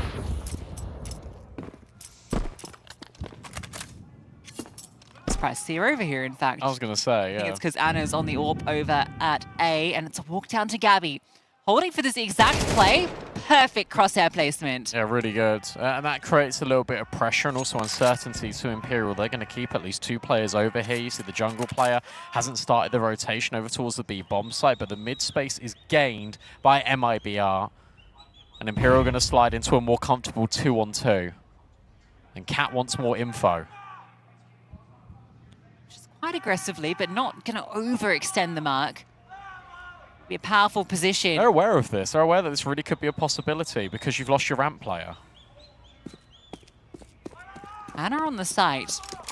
Tricky spot for the AWP, but it's also Anna, and when she's in a corner, that's when she does her best work. I'd like a contact walk here because she's currently just staring at Connector. I don't want to see any flashbangs here from MIBR. I just want to see the slow creep out of ramp, especially with the short pressure. I think that's what they're going to do, yeah. All this distraction over here. Anna has found that opening pick. So Danny goes down, and we can say just going to give 3 kills. But Gabby hits a good headshot. Still Cat can be the threat. They're worried about it. They really are still worried about Palace, though. Need to plant in a safe position. There's a smoke mid-site. They clear. You got to get this bomb down. Oh, I'm so nervous. But I don't think there's a way to deny, so it will go down. And Olga providing that coverage to remove Cat after 1. Player advantage for the T, so Veen starts to mantle up over the top of the ticket and will remove the first, looking for the second. She'll find it. Would you ever doubt her? 21 kills, and for Imperial, it's an emphatic victory on their pick of Mirage. I'll tell you what, Cat's lurk right at the end there is brilliant because it allows the space for VN to come over in towards ticket. MIBR, they showed us a good start to the map, and then that was about it. We always expected Imperial to do well. On Mirage has been their go-to this entire calendar year. You've now got to hope that their fundamentals, though, for MIBR are a hell of a lot better on Inferno. Yeah, they showed a tiny bit of shakiness to Imperial on Mirage at one point during the season, but that doesn't discount how dominant this map has been, and a map they've played against every tier of opposition. Sure, I haven't played it against the South Americans, and that's often a conversation you might have, but because they've played against every single type of team over the last 12 months, they're ready for anything that you throw at them. And with in this sort of form, yeah, how can you stop them? And also, look, you got to think about the players that we didn't really see featured too prominently on Mirage that are still going to be a feature piece on Inferno. Cat's going to be brilliant on this map. 23, we saw a little glimpse into her lurks. She's so powerful on that T side of Inferno as well. There's a lot of star power on this, despite being so reliant on their newest addition. And we haven't even spoken about Anna yet, have we? No, you didn't really need to. It's just not necessary. And when the best player in the world isn't necessary for your victory, well, that says a hell of a lot about how good you're looking right now. Kirby, Kirby. Yes, Kirby, Katya, Kirby. Palace clear, Kirby. I'm closer to B. Palace full clear. I'm holding B. I don't see around B. I'm third B. I'm third B. Close B is B. It's 2 B apps. 2 more B apps. I have a short. Dead con. Nice, sorry. Short one. Two last B. Last jump. Default and B apps. Elik one. Elik. Let's play, guys. Elik, I am running. I cannot. Alone, Elik. You can kill Elik. Nading default. Elik alive. I'm picking Elik. Default last. Default. Nice, Sasha. Охуеть, you're crispy. You're crispy, пидорасик today. Nice. Nice, Sasha. W, guys. Very cool. Давайте, всем. Crispy with it indeed. We set up the storyline in the pre-show. The stars will light the way for these two teams, and the young star for Imperial certainly did a lot of waylighting in this one. VN showing why you can't spell it without Vin. Yeah, that's what someone said earlier. Made complete sense then, makes complete sense now. And obviously, look at that. Just what a performance out of her as well. Just absolutely topping the scoreboard. I think 6 and 0 in openings for herself, and then everyone else also just getting openings. It felt like almost every single round it was an opening going the way of Imperial Valkyries, and there wasn't too much that MIBR could really do, especially in that second half. They just couldn't get the ball rolling. Yeah, true that, and to be honest, I'm not even surprised, because I know how Imperial plays, especially on mirrors, and especially that is their favorite map so far, and I played against them so many times on the mirror, so I know how strong and confident they feel in it, so yeah, as I said, I'm not even surprised that they won. This felt like, especially towards the second half, we were getting into that classic Imperial bully Counter-Strike where they just rock into the server, they know they're better than you, they're going to prove that they're better than you, and they're just going to act like it in every round. They're not really going to worry about who's the opponent in the server, they're just going to roll right over them, and I think MIBR felt that full fury. Yeah, and look, it felt like it's later in the day now, more of the individuals were also turning up. There was a few names, I think 23 kind of went missing in that first best of one, but she was definitely there. Look, 16 and 7, showing off, Anna as well, not even really needed, single digits, but everyone else just cracking. It's a good day for Imperial when you don't need Anna to really do much. Yeah, that's true, because Anna was usually the one saving the rounds for them, and now like she can just chill and relax and go girls, kill them. And if we look at the other side, if we're talking about the young stars, if we're talking about Poppins, if we're talking about Danny, there was a lot to be desired in this one. They need to have those young players deliver if they're going to make a series of this. Yeah, look, 38 ER just isn't enough, especially when your tournament lives are on the line. Although you are up against, one of, if not the best team in the world for the last couple of years, with a couple of adjustments there, like that's still a lot of pressure on your shoulders for any team. It definitely is. Now, Letty, this may be the not so nice thing I ask you, but you do have a lot of expertise being in these moments against an Imperial team. When you're getting rolled like that on a map, when it just feels like whatever happens, it's not working out, whatever you call is not working out, how do you reset in between maps in a series like that? Everyone is different, to be honest, but for us, we usually just needed to chill. Like, reset is basically, like, it's new map. It's the same opponent, but it's new map, it's new game, we start 0-0, like, we just need to reset our brain, and it just comes with an experience, because, like, it wasn't that easy at the beginning, and we were struggling a lot, but we also started working with a mental coach, and it helped us a lot to actually understand how our brain works and how we can program it. Is it easier to reset going into your map pick? Not necessarily, but it's possible. It's possible, yeah. But it's very important to actually know how to do it, how to control your brain, because usually this is also very hard to understand that when we're breathing very fast, very quick, we just stressing, our hands shaking, and everything just makes it even harder. So yeah, it's very important to know how to do it. Well, we'd have to hope that over on the other side, the more experienced players, Olga in particular, who's been here, who's been in these situations, can maybe help them with the reset. But keeping an eye on what Imperial were doing well, we've already touched on it here, but we'll dive back into it. Our MVP of that match has to be Vienne. She was incredible, really showing why they brought her into this team. If you think about what we've known Imperial for, it is that caliber of player, that real prowess of the individuals and the team play. And Vienne just seems like another entry in the long storied history of nutso Counter-Strike players on this Imperial roster. Yeah, classic gamer move. Early in the day, don't really, hit your stride, and then as the PMs get a bit later into the PM, you drop a 1.84 rating on your opponents like it was absolutely nothing. Also, I think it was 13 openings between her and Tori. That's almost every single round they won. You're going to lose Counter-Strike if you start 4v5 every damn round. That's just how it goes. Letty, you played with Vienne a little bit. You said she's just one of those players who has a feel for the game. What do you mean by that? I mean by that, I was IGN, okay? So, I didn't know to tell her, exactly what to do. She just know what to do in certain situation, which makes it, easier to adapt with this kind of player. Because, you don't need to learn the basics. She already knows it. So, just by that, I think she's a perfect fit for Imperial, because, these girls know how to play the game. They know almost every single probably reaction. So, I think it was, perfect match for them for now. Good protocols, old reliable.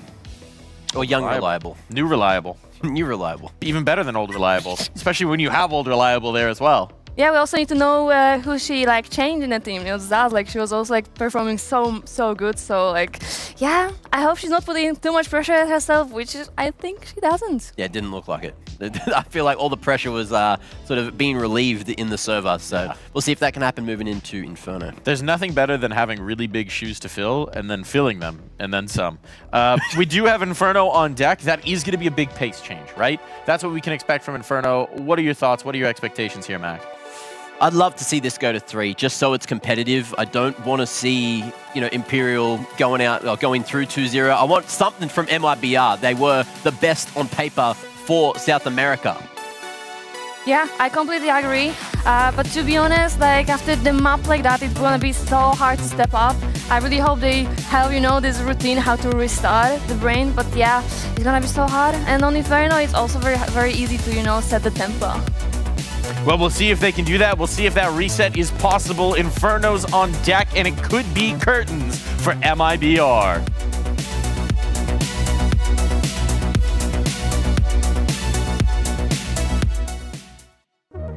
Hi, this is Basement Dweller's first advertisement. And our second drop is, it's up, actually. If you're seeing this, it's up. It's available on the ESL shop. We had our first go at a jacket, and I'm really proud of it.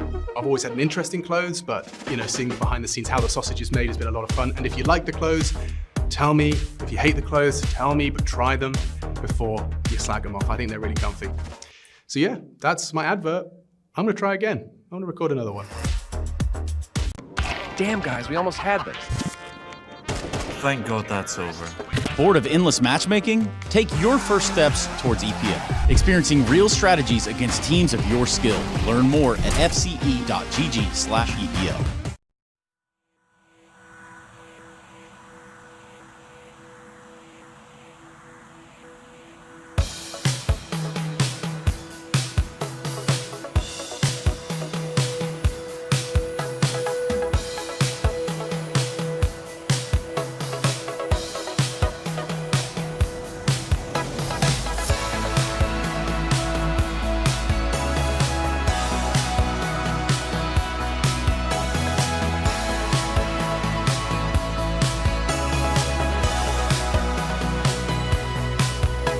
You're feeling it. Down to your last $5, 2 smokes. You got big dreams. You're just an ambitious proletariat, questioning what it all means now that you found out that it doesn't mean anything to be right when the world is wrong. I'm so sorry to hear that you crestfallen alone now. Do you believe in it's new? Something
All right, bit of drama there leading into this, and it's dramatic because we have elimination on the line. Day one, Imperial never really in this position.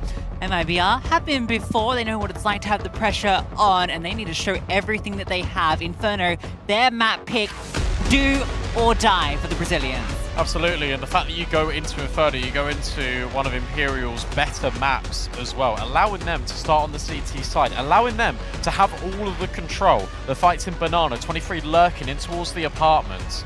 This is going to be a really tough game, and this is going to test a new in-game leader. Sure, one that has been molded by LAN environments, but one that isn't used to calling against this level of competition. And for Imperial, as you said, they have never really been here before. And you think they want to let this slip? Absolutely, no, they don't. They have never, ever not been in the playoffs. They've only ever not been in the grand final once. This is a team that does not know defeat. But the team that didn't allow them to get into the grand finals was a team from South America. True enough. Can another one bring it back in this best of three and potentially eliminate them? Inferno's been a sticking point for Imperial. And a pistol round starts with a 1-for-1 in Banana. I'll go with a critical trade to prevent further scaling. This is what you're going to get out of Imperial for the majority of this game, by the way. YEEM pushing Banana, Anna being a pain with the AWP, and Cat will want to fight all of the time. And this is what MIBR wanted, right? And that's what Imperial was saying. You wanted this, right? You wanted the smoke? Well, come and get it. If you come for the Queens, you better not miss. Cat missing some shots and then gets dinked for her troubles. Yeah, misleading amount of damage, though. She'll get away fairly fine. Still drop that smoke as required. You'd love to hold on to this smoke and have it go down as the T-smoke goes through, just to completely counteract that piece of util. Now to try and drop it, because they are coming at you. Tori drops one with the headshot, flash over the top. There's going to be a brawl around this smoke, and it's all CT success. Younger will sneak through, but she's known about, and Tori puts on a masterclass. That's crazy from Tori, honestly. And again, this is another thing you're going to get out of Imperial, just to keep bolstering the point about wanting to fight, wanting to go forward. They are going to challenge that CT smoke in Banana every single round. If MIBR throw it, they're going to flash through it. They're just going to push through it on contact. Tori loves doing it. VN loves doing it.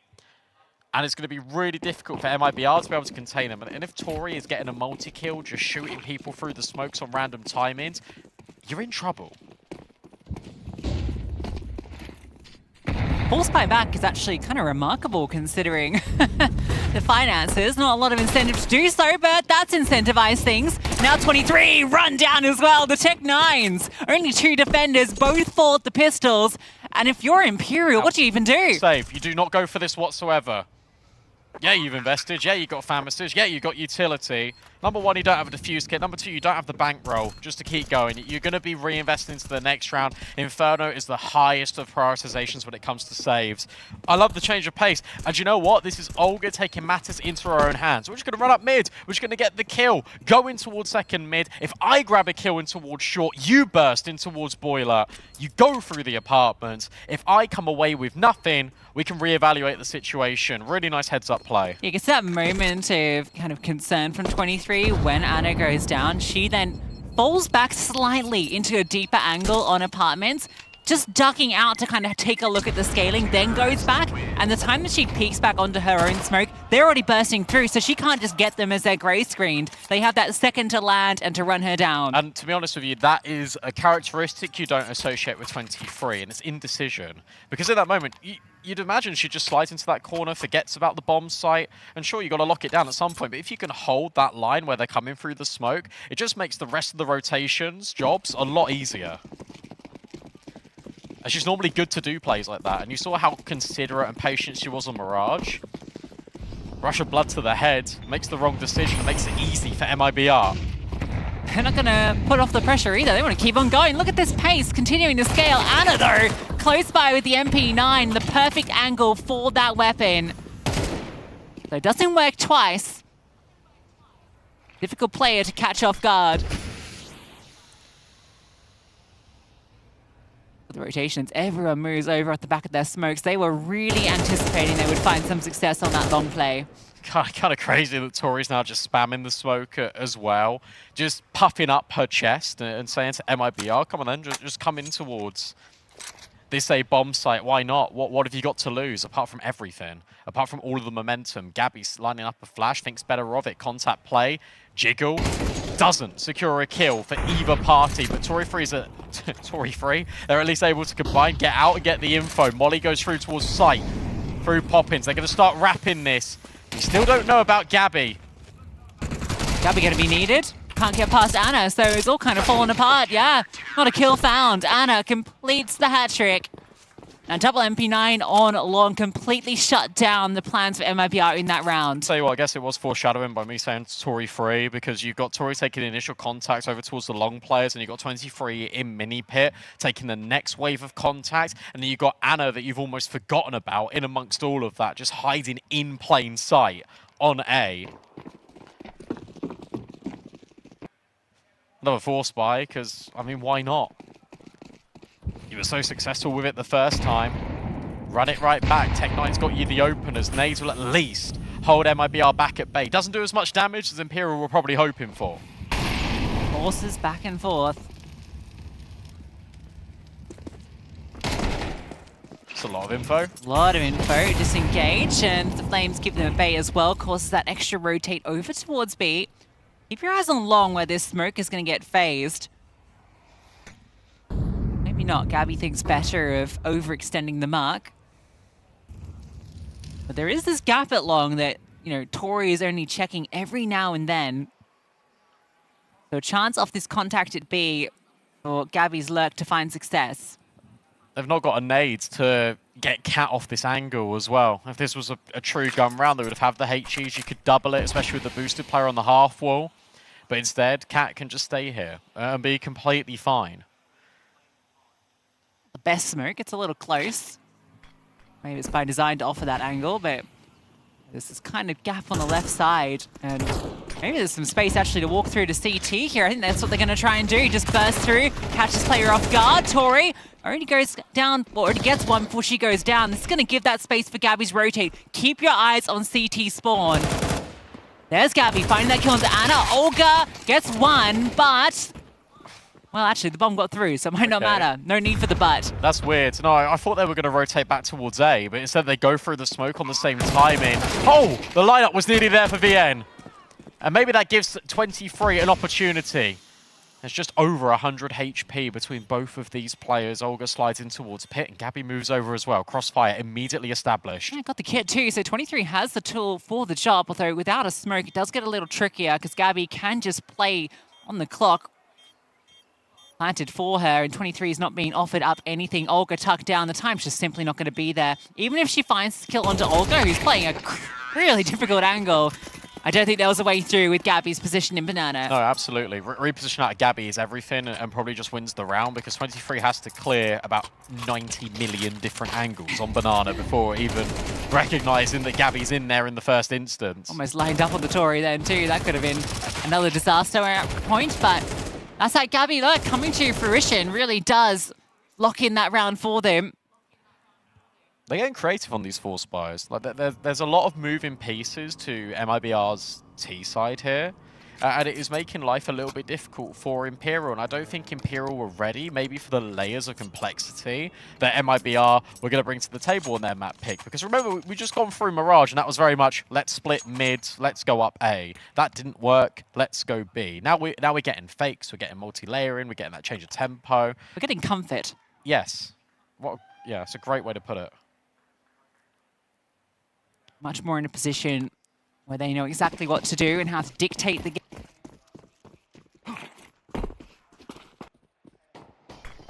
There we go. Lost my audio for a second. We're back. We're back. A lot of damage in Banana. Poppins looking to make a quick play, but it's Anna opening first. It's a 1-for-1 on Banana, so the AWP maybe not expected in this round given the financial situation. But it's given Imperial a player advantage. This is weird because you've got this double layering in towards the apartments for MIBR. And that smoke, that could push Gabby forward. 23 might not be ready for someone to be there. She's alone. And she has to hold this smoke because it's so deep. And that gives so much room for these players to maybe work their way out long, but obviously they don't know that we do. And Olga gives up the space on Banana. Surely Anna's going to make her way back soon. Well, that smoke is really causing a lot of disruption. 23 doesn't see or hear anything. Okay, they might just be able to find the gap here. Flash over, 23 tucks in towards Pit. Flames will keep her in the open. Flash forward, Danny sight's clear, and yeah, side's clear. Orb fires off from long, smoke goes down. That was almost the chance. If that kill comes through, that could have been the retake already happening. Now there's a question about it. Do they have the way in? No really. utility save an incendiary. Yeah, but they can maybe just pry a way in. If you all go through short, Anna can hold the deep line. You can then get Cat and Tori creeping in closer. No kit's the big factor, so they've got to move quickly. Molly to maybe offer up the AWP and angle. Tori's actually coming in from the apartments, and Anna will hit her shot, but Gabby tucks in towards the site, and Anna is out of there. Fortunate enough to hold on to the sniper, but MIBR hold on to the round. Back and forth, but it's Imperial that take the step ahead now with these 2 rounds. I wonder with Anna's saved AWP if that incentivizes anything to next. You feel like they have to finally be broken. The shoe exchanging feet so many times, you think we were at a cobbler's, but it's Imperial that take the steps forward. Oh, backwards, sorry. MIBR to take the steps forward. These Brazilian teams. I know, honestly. What's a cobbler's? Cobblers? Yeah. Shoe people. I've heard of like a peach cobbler. Pudding. Not sure what that is, but... Some fruit custard thing. Okay, well, a cobbler is... You learn something new. They do shoes. And Anna does opening shoe. picks. Or says shoe. Multiple ways you could have worked that. Yeah. Anklet. Or aglet. That's the weird that's the weird shoe thing that people don't always remember. It's the bit that protects the end of the shoelace. Anna's in the right place if they progress further forward here, which they are looking to do. 1 AWP, 3 USPs, and a P250. Oh, it's such a classic Anna. Oh, Anna's won this round. I can just feel Anna's just won this round. Like, it's crazy that you say that. Look, they've rotated she's completely away. alone. It's just Anna here. Okay, Anna, here's your highlight. Best player in the world. The only gun in the round. But the utility, that's going to be the nuisance. Fire, flash, but a quick shot out. Another kill comes through for Anna. Can she take more down? A flick up doesn't quite connect. Doesn't want to overextend. Those 2 kills that she's found already gives her team a great advantage. Now there's no kit, no util. They're going to have to flood the site with these players. Oh, or she could just hit another wall bang straight through onto that default plant. Gabby is everything here. Needs to hold Banana. And they're just about to swing and try and force this issue. They line up for her though, but she can only find 1. 23's got a second AWP, and maybe it's the double snipers dual wielding to make this retake happen. Olga just wants to stand and fight though. And the first is hers, and so's the second. That is big from the in-game leader. Yeah, the fact that it gets there, though. We had 1 AWP in that round from Imperial, and Anna makes that one look almost doable. 23 finds the one that Younger dropped at the very start of the round. That one was not thrown out of the map, and that small detail of not disposing of that weapon almost cost MIBR the round. I can't believe that Olga is in that position. You could just play time, you could just wait, as she's just in the open. It's vintage Olga in a way. And it almost looks reckless, but it's so precise. That doesn't break the economy, mind you. Because remember, that was just the 1 rifle in the round for Imperial. If anything, that puts even more pressure on MIBR. Kind of the standoff in mid again. Both AWPers on the line, but Anna not going to extend too early. Not feeling the pressure to do so in this round. It's been a weird little tussle actually in towards top brackets because MIBR, more often than not, have always had all of this deep space in towards apartments. 23 has just been locking it off, and Anna, when she's been at A, has either been over towards long or on the short angle.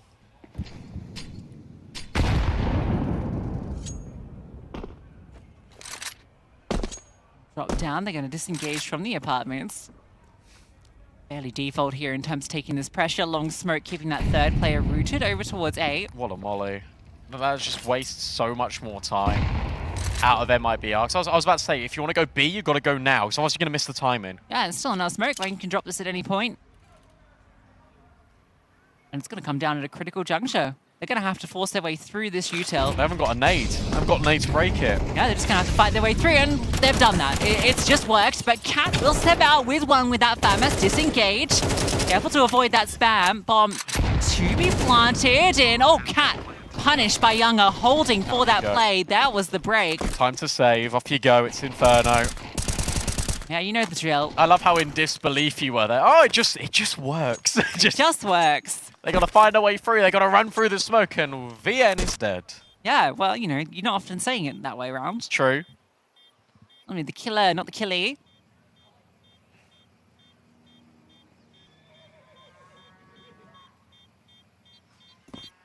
What a big resurgence from Olga, by the way. 10-3 right now. Welcome to Ogferno. 5 out of 10. Terrorists win. Well, 5 makes 2. MIBR on this T side looking very solid.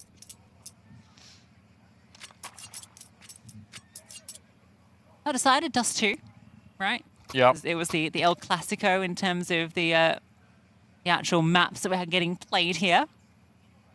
Not going to get ahead of myself, of course, but I think that's a very exciting prospect. MIBR, no slashes on that map. Plenty of reps you get in South America on Dust 2. True. Now, Imperial, when they did all their hero shots, and obviously we've seen them in the studio, the photo background, which is really cool, by the way, the fact that they've got all the players like floating in the background. They got these W. Is that for Vayin or is that for winning? Probably for winning.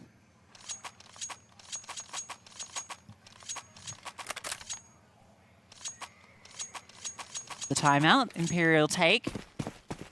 Now they're into the half by here, but you say half by, it's got these 3 saved guns, so. Crazy looking at the kills. Like, Olga's on 10, next highest is 3, and you get 5 rounds. And Tori gets aggressive, does find 1, trade comes in. Lucky to get 1 there with the fire at her feet. Anna's been legged. Oh no, naded, sorry. Enough damage to look like a leg shot, because she has no armor. That might make her a little bit more nervous to take a forward line. If anything, it's just going to make her play the same angle she did before, where she's on the sight line by sight, and then she'll move back in, and then further back again. Like that there, That's that one. a scary position to be in if you know there's a double wide swing, because you do not have the speed to get away without armor. 1 bullet will take her down. This reminds me quite a lot, actually, of Mirage, where MIBR were working the map and making sure that mid to B was a success. And now here on Inferno, it's worked so many times. It's so nice. We're going to do it 18 times. Oh, this nade would be brilliant if Anna was there. She isn't, but it'll still do a lot of damage to VN. It's going to be on the money. And they should be able to pounce on Anna here. It looks like a good setup. There's that nade, and there is Anna. They just pounce around the corner. The wide swing does exactly what you'd hope, and it's Poppins. It opens it up with a double. This would be 6 commanding rounds on this T side.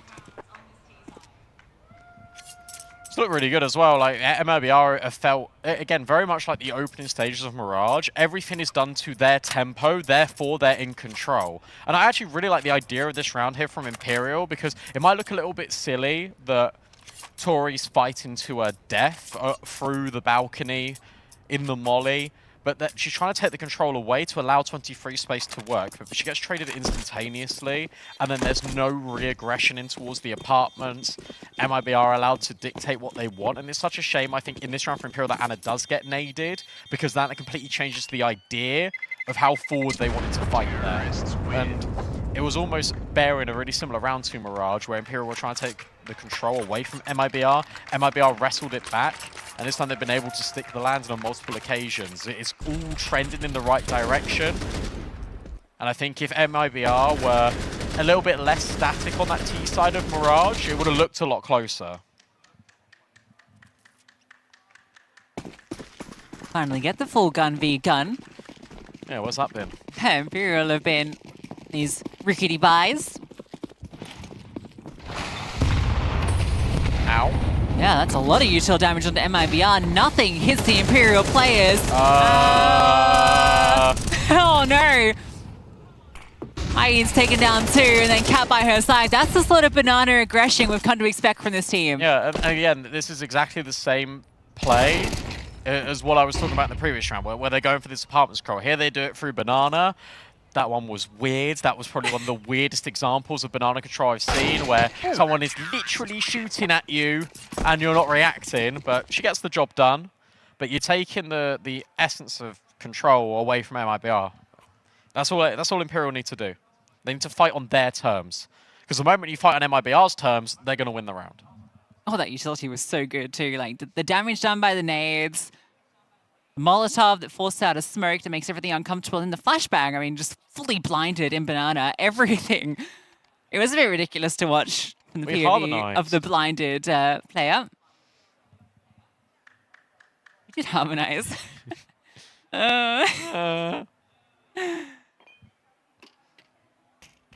Blink.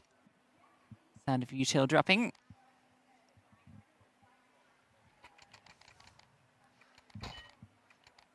MIBR don't need to overcomplicate these rounds. Like, I think that's the key takeaway here just for the rest of this first half. Don't try and do this cutesy, let's take banana, let's go back into top brackets, let's try and work a weird lurk somewhere, and then we'll go back in towards B, and then we'll go in towards long and have that flank. You see how complicated that sounds? Just keep it simple. Alright, Poppin's not blinded and not AWP'd either, but a little bit scared after all of that. Did you know the AWP started over here? And is still here. Oh, Poppins is flirting with death. Winks at Anna, runs away. Mwah.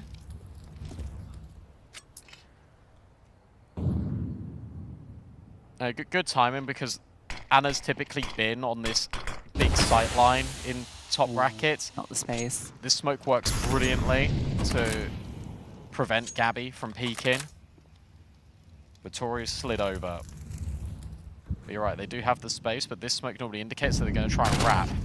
That they don't. That's a wild MAC-10 dink. Yeah, drive-by headshot, and now you're feeling a bit of pressure. There's another headshot. Younger over the top of the truck, and then the pounce out from Gabby teleports in front of Cat. You got to save again, don't you? Yeah.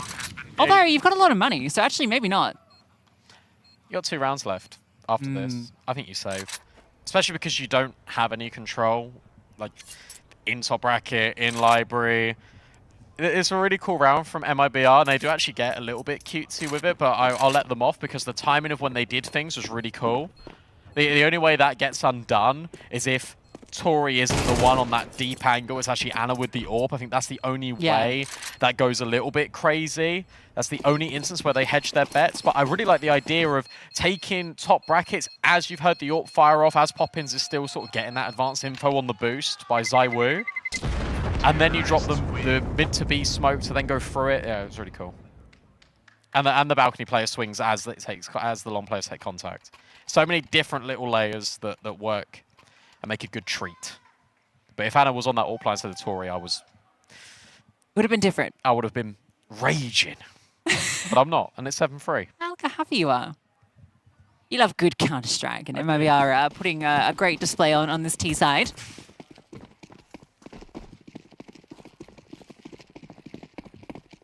Three-player towards B again. AWP not part of the equation this time, though. Ian is very aggressive towards the half wall. A lot of utility has been dispersed there. Anna looking to maybe peek in. That kill's easy to like. Danny back turned and no possibility of trade. They are going fast. They keep going down here. I mean, Anna's watching. You got 23. A lot of eyes on this, and now the wrap through middle as well. They're already in the back lines, and Anna's going forward. Misses the chance, though. A peek back in, and yeah, not quite hitting the shots, but the kills come through anyway. 23, Tori, and vying with the final frag. A really good little reaction here out of Imperial. Because what they've noticed now is that MIBR are taking map control, but they're not really leaving anyone deep to lurk. They're not leaving anyone sort of in T-ramp, holding the banana push. They're sending a player that goes out long to be more of that extremity lurk that's more aggressive. rather than having one that is really deep holding for the rotates. And as a result, you can get these really quick rotates. I love the fact that Anna comes through that long smoke flashes for 23. 23 doesn't actually need to activate whatsoever. It was really cool little adjustment from Imperial. It's enough to get them that 4th. And they're hanging on in this. Oh. Held for and dealt with is Anna. Finally, Olga re-enters the kill feed. Poppin's got a lot of players coming towards her, but they're through the smoke. Free as you like, and she dodges the spam with ease. That spam going both ways. She hasn't taken any damage. I don't know how she's avoided all of that. Meanwhile, Olga just takes the A-bomb site all on her lonesome. So this one looking like a wrap, put a bow on it. We're going to get an 8-4 half. Okay. And this time, you look at the adjustment. As soon as I spoke about it, Poppins is now deep holding for that rotate. So I like this. Both teams are just adjusting on the fly so consistently. Poppins should deal with Cat, and there should be no further say in this for Tori. And there you have it. 8-4. What a fantastic resurgence from MIBR on their pick.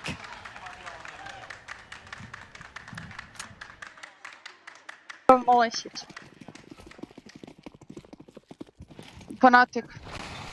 I can break for you. Don't break. Flashing. I'm only behind it. I bomb. I device. Was folded. Nice on me. One more. Nice. It's an up player in B. It's B-round. One more dead. It's B-round. Flash. I'm reloading. Only 1 second mid, guys. Yeah, I'm gonna... Never mind, I'm leaving. I can smoke deep. That up player.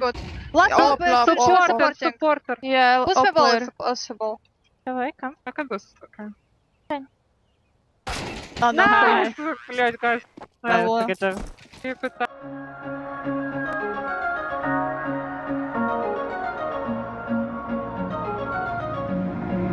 So electric, I might die.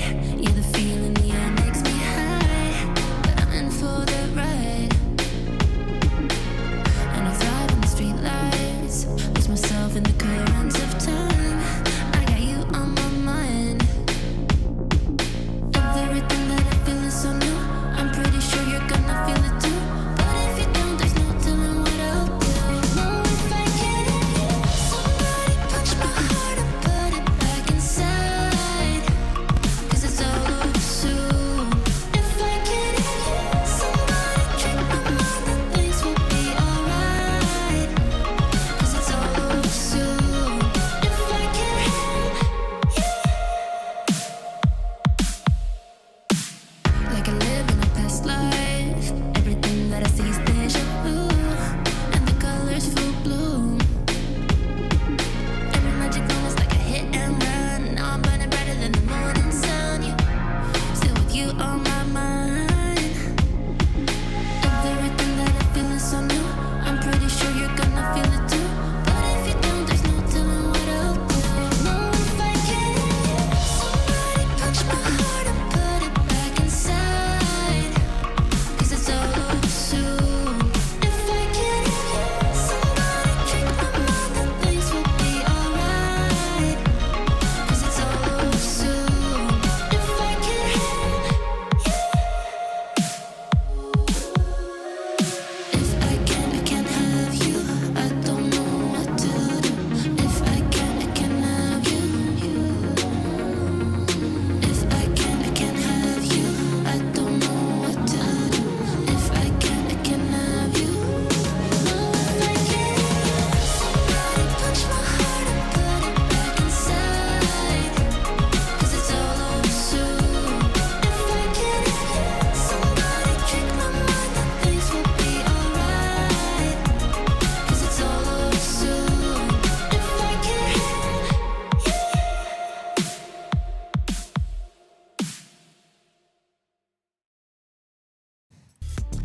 Well, if you missed Mirage, it was a pretty one-sided affair for Imperial, but now it's a complete reversal of fortunes. MIBR on their map pick, putting Imperial through their paces as the Brazilian organizations fight it out. Brazil versus Europe here. Stay alive. It's on Impact Stockholm. Just don't get over complacent if you're MIBR. You've worked so hard to do this in the first instance, get 8 rounds on your T side, and now suddenly you've got an opportunity to take this pistol and smash it out of the park.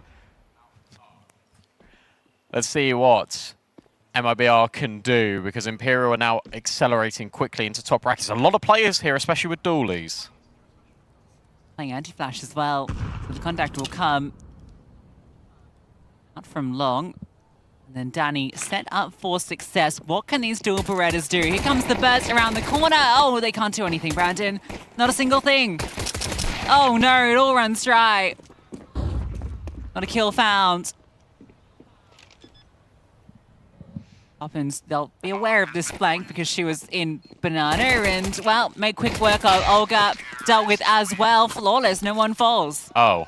Well, that felt like it was not doomed to fail, but the way Imperial cleared top brackets, I think was really impressive because you've got a player that jumps. Again, the whole idea of a jumping player, especially in this like crossfire choke point, is to get both of the players to move their crosshairs, and that allows the quick swing out of the rest of the Imperial players flooding in. And at the jump, I think the player on the jump just immediately sees someone just tucked in the corner. So that information is relayed. Quick block headshots at close range against the USPs and the dualies in that instance. A brilliant worked round from Imperial. Force buy back in, of course it is. And Imperial aren't mucking about here. They just want to go B, and it is the right decision. Because currently there's only 4 on A. Rotations haven't happened yet. Yeah, this is the classic, right? You leave one player with some smokes and then you hope that Imperial are incentivized to walk into A where the stack is. They've played Knifey Spoony before. Knifey Spoony? Yeah. Ah, well, round's done. What is Knifey Spoony? You never played Knifey Spoony before? No. There's some weird Australian, like, oh, thing. blimey. Crikey, mate, you want to play some Knifey Spoony? Yeah, that's... Is how I imagine Mac would say it. What is it? Well, I don't have the equipment on me. That's fine. You are a commentator. I need you to describe it because people wouldn't be able to see it anyway. So you know, if you would pull out a knife on me, all right, and I'd go. That's very UK. Yeah, and I'd be like, that's not a knife. This is a knife, and I pull out a spoon.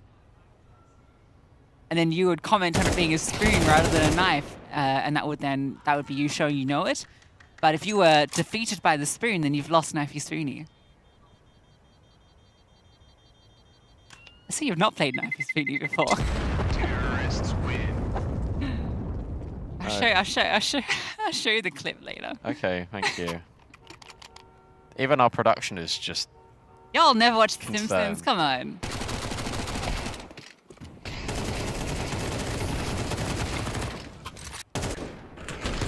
That was one way to pass time during a save. Let's never do that again. Oh no. Not the prettiest buy either. 2 MP9s. Hey, an AK, Khalil.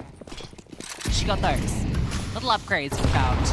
So the MP9s are the knifeys and the M4s are the spoonies. But we're moving on from it. My bad. Good info. Olga sort of trapped actually in this corridor of utility. We'll drop a smoke that will veil vision. Imperial won't know the true number of quantity of players here just behind the smoke. Currently it's 2, and there's a third ready to line up a flashbang towards Coffins. Boost up for Vain, and she's able to grab not one, in fact, just one. I thought, honestly, she was going to get that second It really kill. did feel like it, didn't it? Now the flash comes, Poppins re-clears and re-smokes too. Oh, Tori has just walked through the long smoke. Fair enough. And same time, Younger catches off 23, but this kill, this timing, looking the wrong way.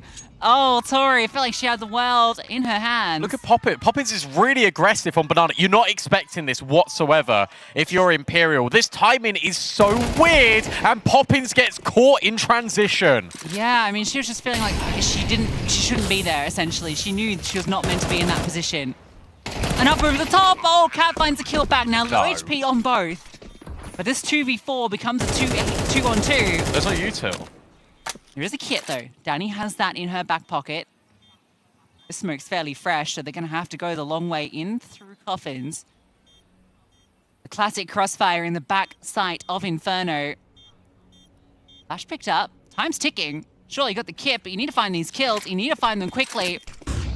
Hits that 10-second mark. Cat not even called upon. Anna gets both, and they convert off a 2v4. Of course they do. That is so Imperial. Digging deep when it matters most, when their backs are up against the wall. They're able to show that resilience. That's even when everything really goes wrong, right? You've got that long lurk out of Tori, caught off guard. VN doesn't get this double kill right here. Then Poppins gets caught. It felt like she should have just remained in her angle. Either stay there or just get out completely, but I think the timing to evacuate was kind of gone at that stage. And Kat's repositioned to jump over the top of the CT smoke. It's just the final nail in the coffin. As soon as she gets that kill, I'm already writing the round off. Yeah, absolutely. Hannah even stepping forward with a low HP and still wins both fights. That's the Imperial we tend to see, even if they've been missing thus far in the map. They brought it within one, and it's a half-five from MIBR, so we could be tied up momentarily. Imperial yet to drop the ball on this T side. Oh, big nades. Could this offset things? Look at how close. Oh, look at how close Wayne is. Takes 2 down with her, brings Olga low. And that's going to be enough of an oomph to push Imperial into B. Yeah, it's going to be a tied scoreline. Goodbye, Olga. A blanket of flames. Anything for Danny? 23 just leaves. Be nice to find a player to catch off here, but 23, difficult one to flush out. 8-8, we are tied up. I'll tell you what, it really is the battle of the Brazilian organizations, but it's actually the South America acceleration and flair that we're getting out of a non-South American player. Like, VN is just consistently taking space, almost just like aggressively wanting to force these fights. And she was doing this so much online. She did this a lot in FPL as well, the recent LAN that they attended against Bigger Keeper. And she's one of the best rated players of the season with that sort of play style. It's crazy. Great See me utility. do it again. Good flash. Oh, it's enough. Anna doesn't drop down, wants to go back onto that angle. A push through. Olga is taking players down through walls, through heads. And Poppins through the smoke. They answer back. About time too, because Imperial were starting to build up that momentum. Remember, 8-4 half, now turned into an even game. 23 gets dinked to her troubles, bombing Banana. I love this reposition right now out of Poppins. You're never expecting this. I don't know if 23 even wants to see anyone with 13 HP. Pretty unlucky position to be in. But you just look to disengage, hold on to the rifle for the next round. So MIBR will finally break through on their CT half. Keeping 3 alive will feel great, especially the AK scooped up. Maybe Danny can grab one, although she's pretty far away from the action, it looks. But again, it falls to Olga to get this done, right? A 3K from her, super aggressive. There's that final kill coming in. Can she do enough for the rest of the team to start to step up? We've had Poppins have a few moments, but it definitely feels like the Olga show right now. To be fair, that is a position she's used to being in. It used to be Olga doing a lot of the heavy lifting for every single team that she's been in, when she was a part of Furia, when she was a part of HSG. Now finds herself back surrounded by young superstars, and MIBR has taken more of the leadership responsibility. So that's based off her experience. That isn't based off changing her playstyle. She still plays exactly the same way. She wants to be involved in the action. She wants to try and take the fight. She wants to be that carry. It almost actually reminds me a lot of Zana actually from NIP, because as much responsibility as they take on, the less their team have to do, and in essence, the more likelihood is that they're going to win. That's how they view the game. That is how Olga views this game.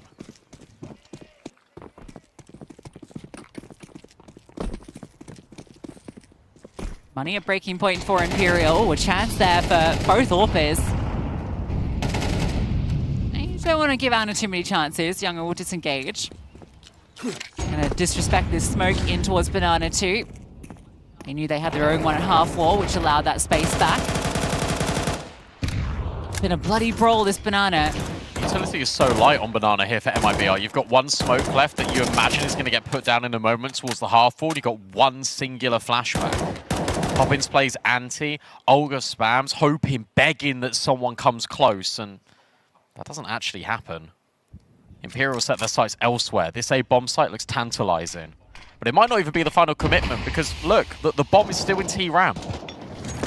It's probably good for MIBR because 3 players currently committed to this B bomb site. They will move bodies over. And Imperial did this last time and they caught the player moving away. This time, no one is moving. Surprised Gabby even takes that smoke with her with the time ticking down. That would be so valuable at B right now. Oh, Poppins, I don't like this. It's a very wide angle, but that jump, that's a good timing for her. Oh no, stuck, forced to stand and forced to fall by Vayne.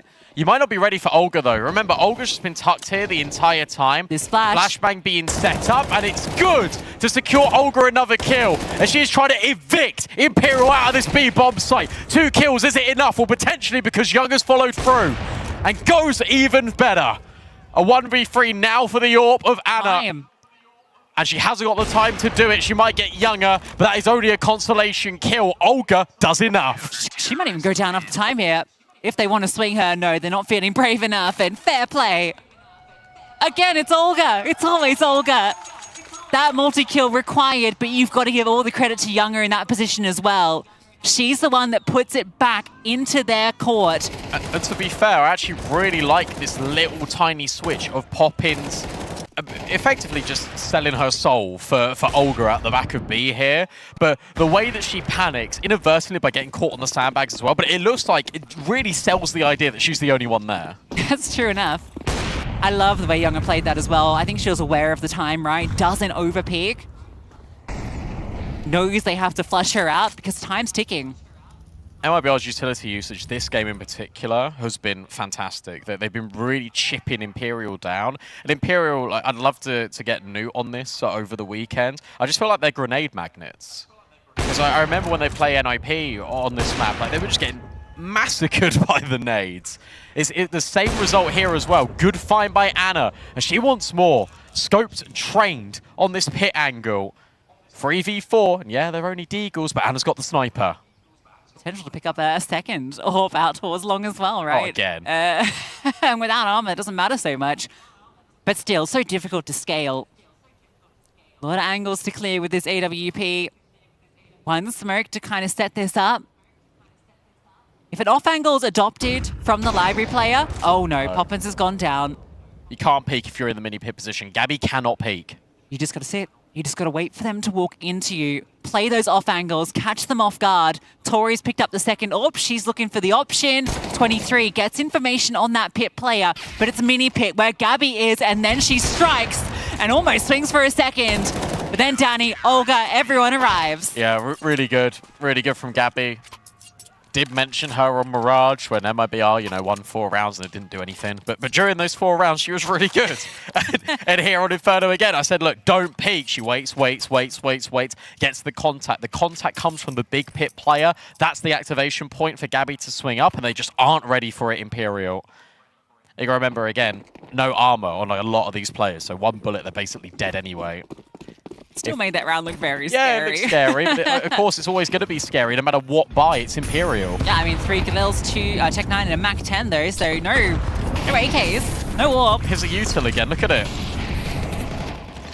They're so wounded.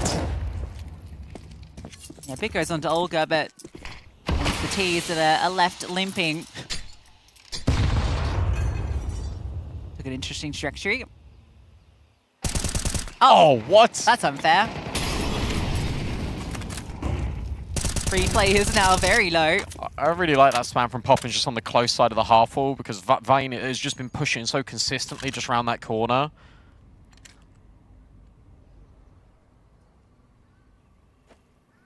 Olga's still got a full set of util here as well. Still plenty for Imperial. Oh, wow. There's a nade. Look where that came from. That was on the fountain. And it's interesting because you've actually heard one player drop off of oranges, and now Poppins has reclimbed back up. So it's a deliberate audio cue to upset them. 23 on a big lurk, out long. Being helpful. Yeah, it's not going to matter, is it? Orps on the line, so not going to be a lot of space here unless she can catch that rotation. Oh, you need that one, Anna. But she'll pick it back up. Flashbangs, a peek in front of them. Here comes the play, Poppins. Oh, not needed. Olga's just spamming through, and there's that kill onto the lurk. It's only Anna remaining.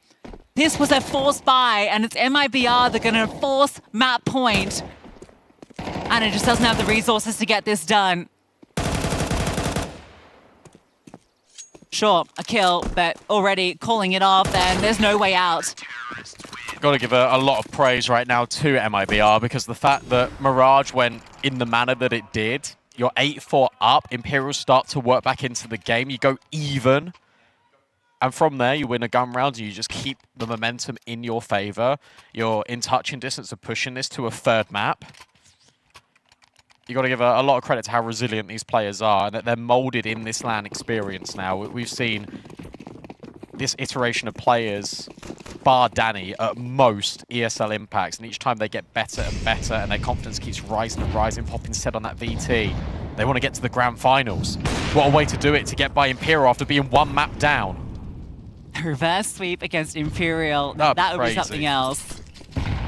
A magical storyline, but still have to get there. This is the best chance they'll have. Oh, and it's made better. That's the bomb. It's delivered over.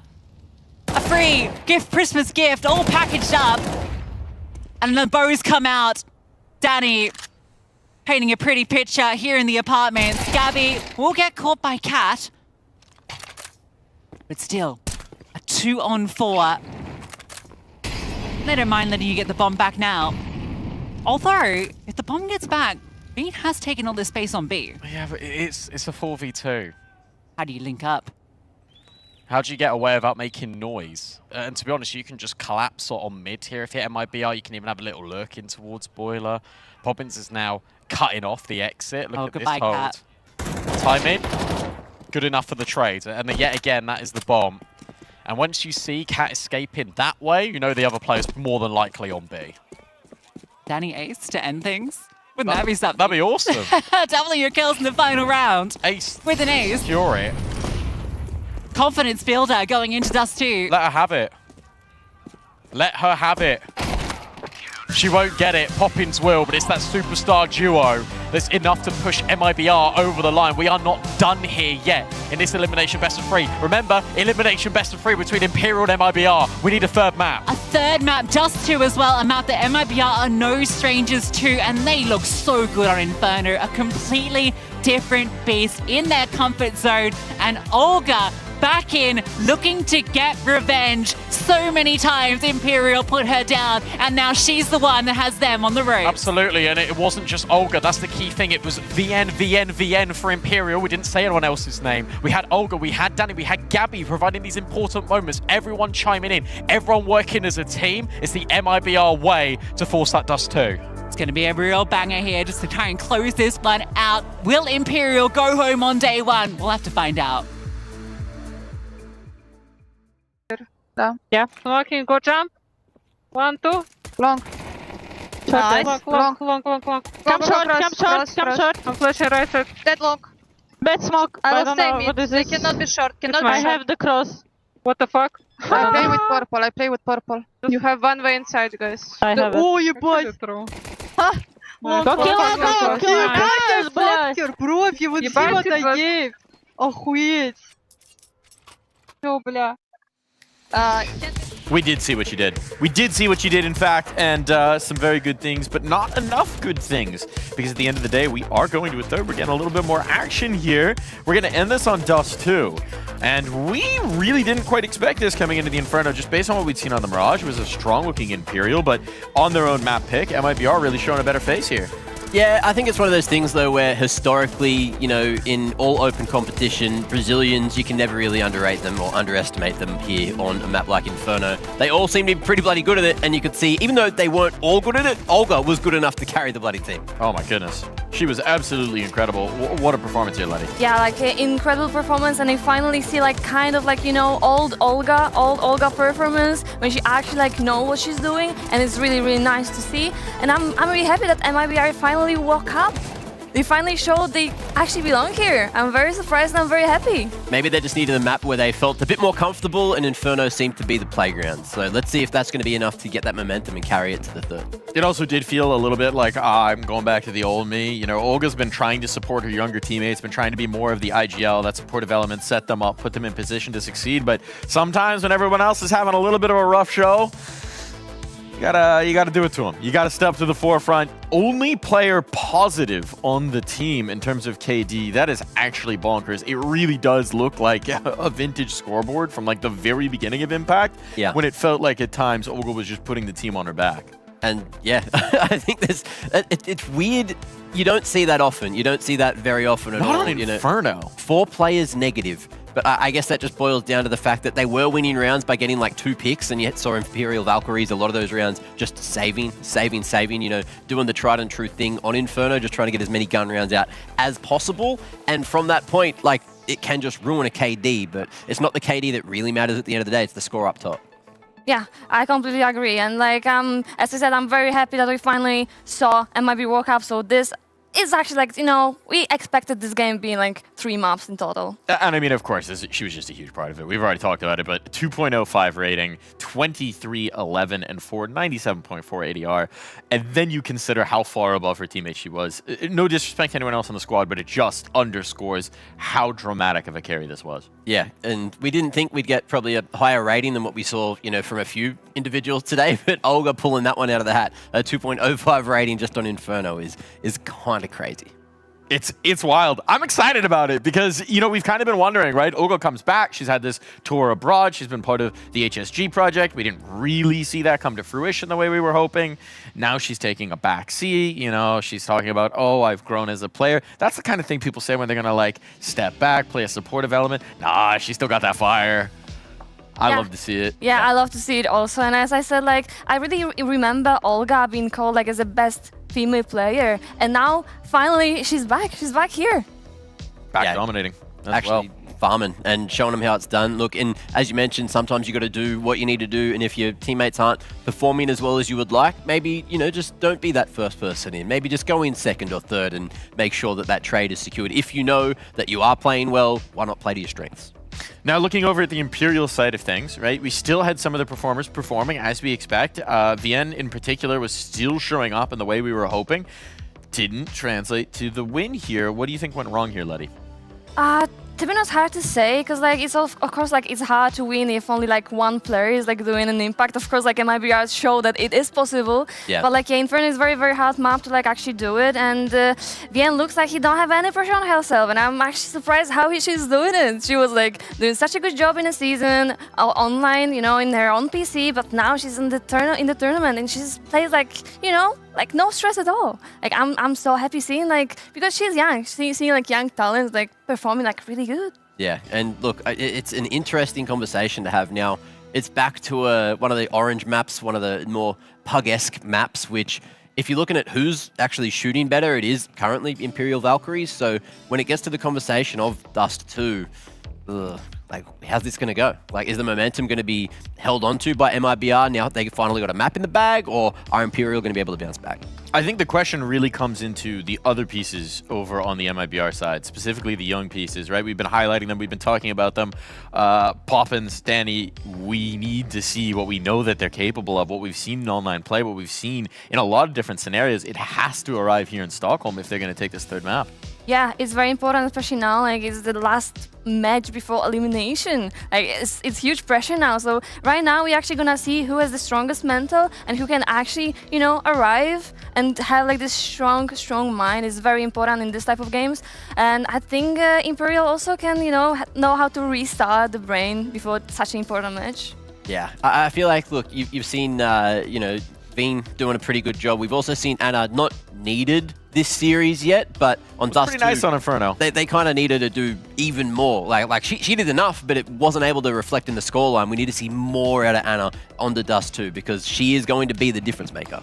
Now, I do wonder, and I want to dive into the player psychology element of this. I'll toss this over to you, Letty. When you have a teammate pop off like that, sort of carry you on a map, and it's in a series like this, is there almost, does it inspire the troops? Do you feel like, oh, now I can't let this person down, like what they just delivered? Yeah, exactly. It's like so important to know that you can actually have someone in a team that you can count on, and especially like if it's someone like, you know, you just know like you're gonna go with this person and you know she can actually win the round. So if you have a teammate that actually can, you know, go first and make a space so that person can actually like shine, because she literally had a momentum. She literally had a very good game for herself. So like if you have the people who make the space for you, like it's perfect. I love that situation, to be honest. Now the question is, we've come down to the wire, we've gone the distance. One of these teams is getting eliminated after this map of play. It's Dust 2. Now that we're here, where's your confidence at? Who do you think's winning this Dust 2, Mac? No one? No one? No confidence. No confidence? No, it's best of ones, and now like we're back to best of one territory. And the teams that on paper shouldn't have won have been winning all day on this situation, so no confidence. He's just bowing out. All right, Letty, are you Boulder? Who do you think's gonna take this? I really You're think Boulder. I really think it's gonna be sure. it's gonna be Imperial.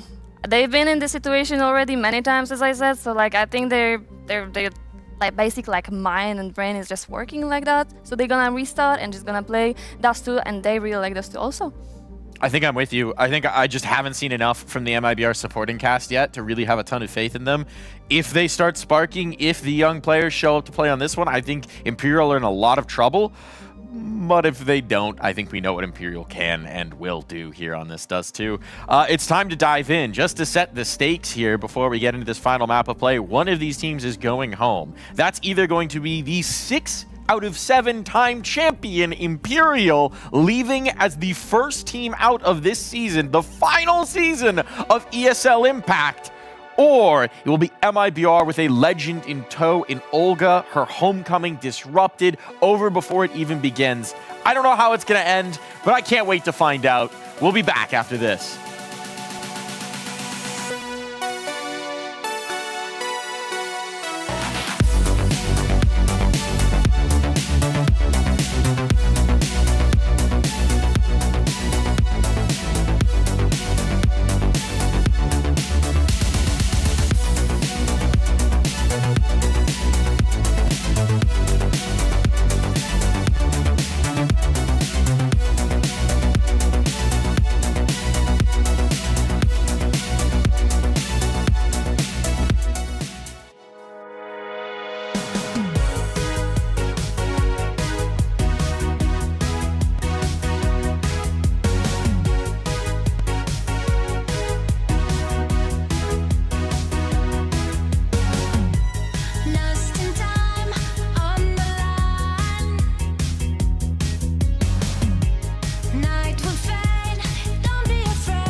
Always thought I could walk through fire, blow up the storm and see the light, yeah.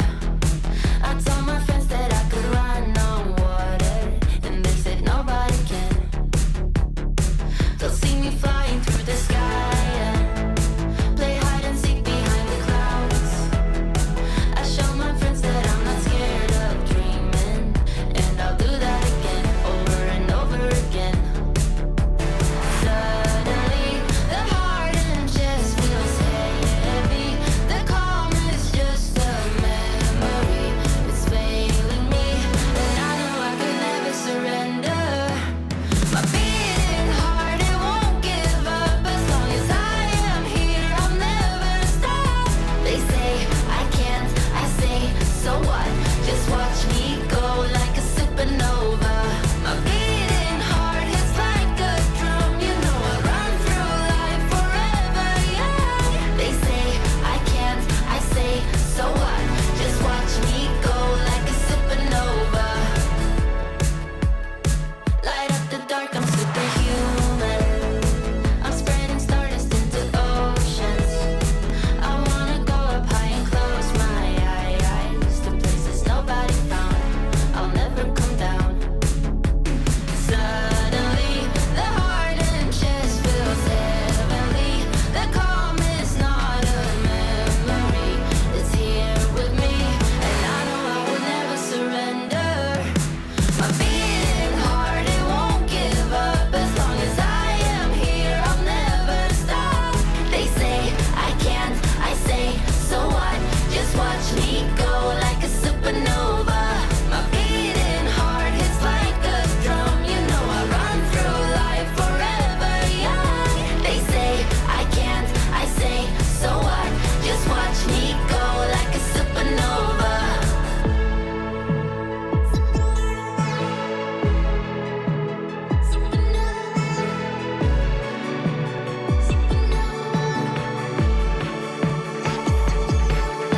My beating heart, it won't give up. As long as I am here, I'll never stop. They say I can't, I say, so what? So what? So what? So what? My beating heart hits like a drum. You know I run through life forever.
Well, it might not be a semi-final, but it's certainly got all the makings of it, doesn't it? One of these teams is going to be eliminated on day one of ESL Impact Season 8 finals here in Stockholm. One of Imperial or MIBR. Dust 2. It's all to play for, and it's aggressive out of MIBR. Very aggressive. All towards top mid, but it's Anna draws first blood. Olga removed. Big ticket player to take out Danny, though. Gonna maybe answer back. Doesn't get the response she hoped for. A little bit of a fall back. Still a smoke molly to use for this T side, and 5-on-4 with a minute 20 on the clock. Plenty of room for them to do what they want. I like the start of Danny, the immediate reset out of middle to go back in towards longs, try and take some deep space. Difficulty you've got is if MIBR keep this elongated pressure, if Imperial go B, for example, the rotates are so far away. Gabby on the line, looking to find a quick headshot. Smoke will land. Does that disrupt them at all? If they can just get through, it won't, but they can't get through. Didn't realize that Gabby was reloading, otherwise they might have committed. So back to a 4-on-4. It's quite cool, actually. Like, Poppins has used that smoke proactively rather than just saving it for the defuse. And as a result, you've wasted Imperial's utility. 23 lies in wait in middle. So cheeky. She's going to find a kill soon enough. And yep, there it is, onto Gabby, and then a follow-through onto Poppins. Bomb is kind of committed here. This is a little awkward, but Danny, I don't think she can stop this getting away. The coverage from short is too good. Too difficult to deal with Tori. Now listen, this is actually winnable. If she gets 23, there's a kit on the way to be scooped up. This fight determines the round, and 23 wins it. Big from her. 3 huge kills. That lurk in middle paying dividends. Yeah, well played by 23. And we spoke a little bit on Mirage about her Palace lurks and how good they are, especially in mid-rounds. Inferno, we didn't really see any of that. Here, immediately, impact for Dust 2. Imperial seem to go up another level when the pressure gets applied and inflicted. And we're giving all the praise to Poppins there for at least delaying Imperial. But you've got to give it to 23, because without that lurk, they walk away with nothing in that round. Be a force fight back. Of course. Now with this utility, it might insinuate to the T's this is the case, and the scout firing off is slowly putting those dots together. Also, as MIBR, they're going to force. Yeah. Now at least you get the confirmation. I like what she's done with the scope. This has made a really cool craft skin.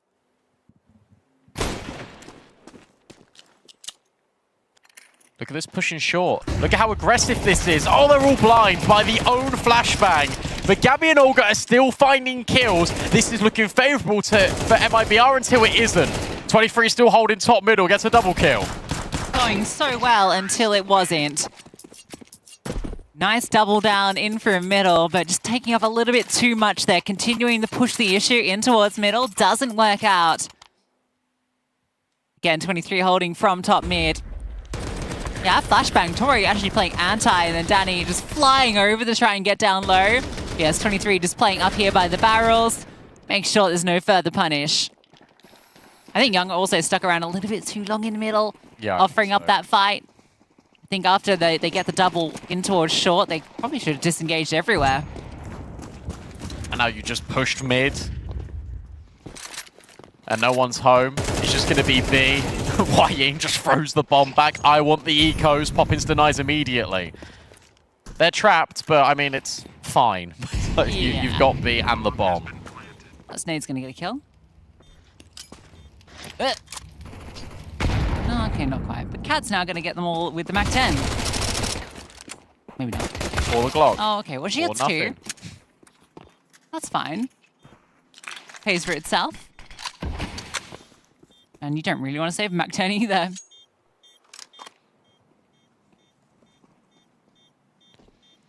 Is there another weapon at all? There's a molly.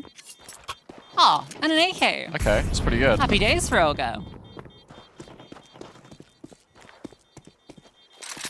It is 3-0. We haven't actually seen a little bit of a back and forth yet out of these two teams.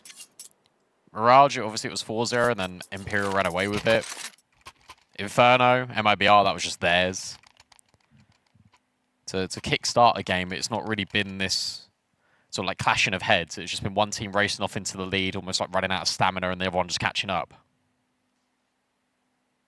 All of those kills means Junga gets a very comfortable up. Oh, Anna, if she hadn't slipped off the head there, who's got the slippery noggin? Mike does. That's true. Oh. What is happening His right now? timings are ridiculous on these little bursts. Everyone's just jumping on heads. Mario Simulator. Oh, you're going to be forced to the flames. Doesn't matter. Okay, it does matter. Worth? Yeah, worth, I think. Olga you got goes rid of down. Olga, yeah. But Baying goes down. So it's like, you know, one star for another. I don't like putting pressure on specific players, but I will. It's gotta be Younger. It's got to be Younger. Like, it just has to be. On a map like Dust 2. Especially where she struggled against Atrix earlier. Redemption is needed. Timing from Danny here is good. And I really like this setup, to be honest, out of MIBR. Younger's on the line. This is her chance to get a kill, and she can disengage. She's got a smoke she can also deploy in front of her just to really make this difficult for Imperial to keep scaling. And a massive gap here for her to work with. Okay, that is going to be plugged. She's going to have to find a different angle. This one looks pretty good, and oh, misses the chance there. A flash over, and there's that smoke going forward, but now she's in a lot of trouble. But a quick scope onto Tori removes her quickly. Now that smoke is deadly to run around. Time is ticking down. Danny finds one from long, looking to push onto Younger, who's still being a nuisance at around 10 seconds, and the bomb dropped. Anna looking to try and save her AWP. Great job from Younger. Don't you just love it when you talk things into existence? The fact that she stays alive there is the key caveat. I love the smoke that she puts down in Goose to actually... It's deliberate to force the T to peek her, to give her a 1v1, and she stays alive. Danny does a really good job at taking that space in long, we've already mentioned. Knows that there's not going to be a lurks and just come over to take the angle, take the contact away from Younger. She can reposition. That's a crazy kill. Oh, so's that. We love a crazy kill here. Long fight coming in. 2 CTs on the other side. Younger, yeah, I think you want to disengage from this, fall back to a safer line. Danny doesn't. She's sticking around, playing anti. Play off Younger's contact if the further swing comes. Younger's going to get the chance here. Anna's walking straight into it. That's a big fight to win. And the molly missed. And Danny's just going to go around the corner anyway. Traced out by Wayne. And he might think, oh, that molly is done enough. No, the jiggle is here. Younger doesn't bite on it. Instead, it's another swing out of a rifler and another kill from the AWPer. Now stuck in the corner, but maybe you're just stuck in with her. Although Wayne, yet again, alleviates pressure. She had no help. She had no one to support her there. They arrive in from short. Bomb picked up at long. It's going to take a minute to get back. Now, fair enough, you know Poppins is crossed. This could be the fly in the ointment. This player in at Gandalf. There's no way for the T side to deal with Poppins. As long as she keeps crouched. As long as she just tucks in close to this box, you've got no clue. And she takes the swing and wins it. That looks really touch and go. But now Kat's got both the info. Really difficult position for Kat. Bomb is picked up. Is she really going to look for this fight? I like this. Separating the two is going to be hard. You think the swing comes immediately. Kat ready for that one, but then Gabby back through that 180. Almost impossible, but Kat gives it a go. I'll tell you what, she didn't sort of whiff on the short player of Gabby.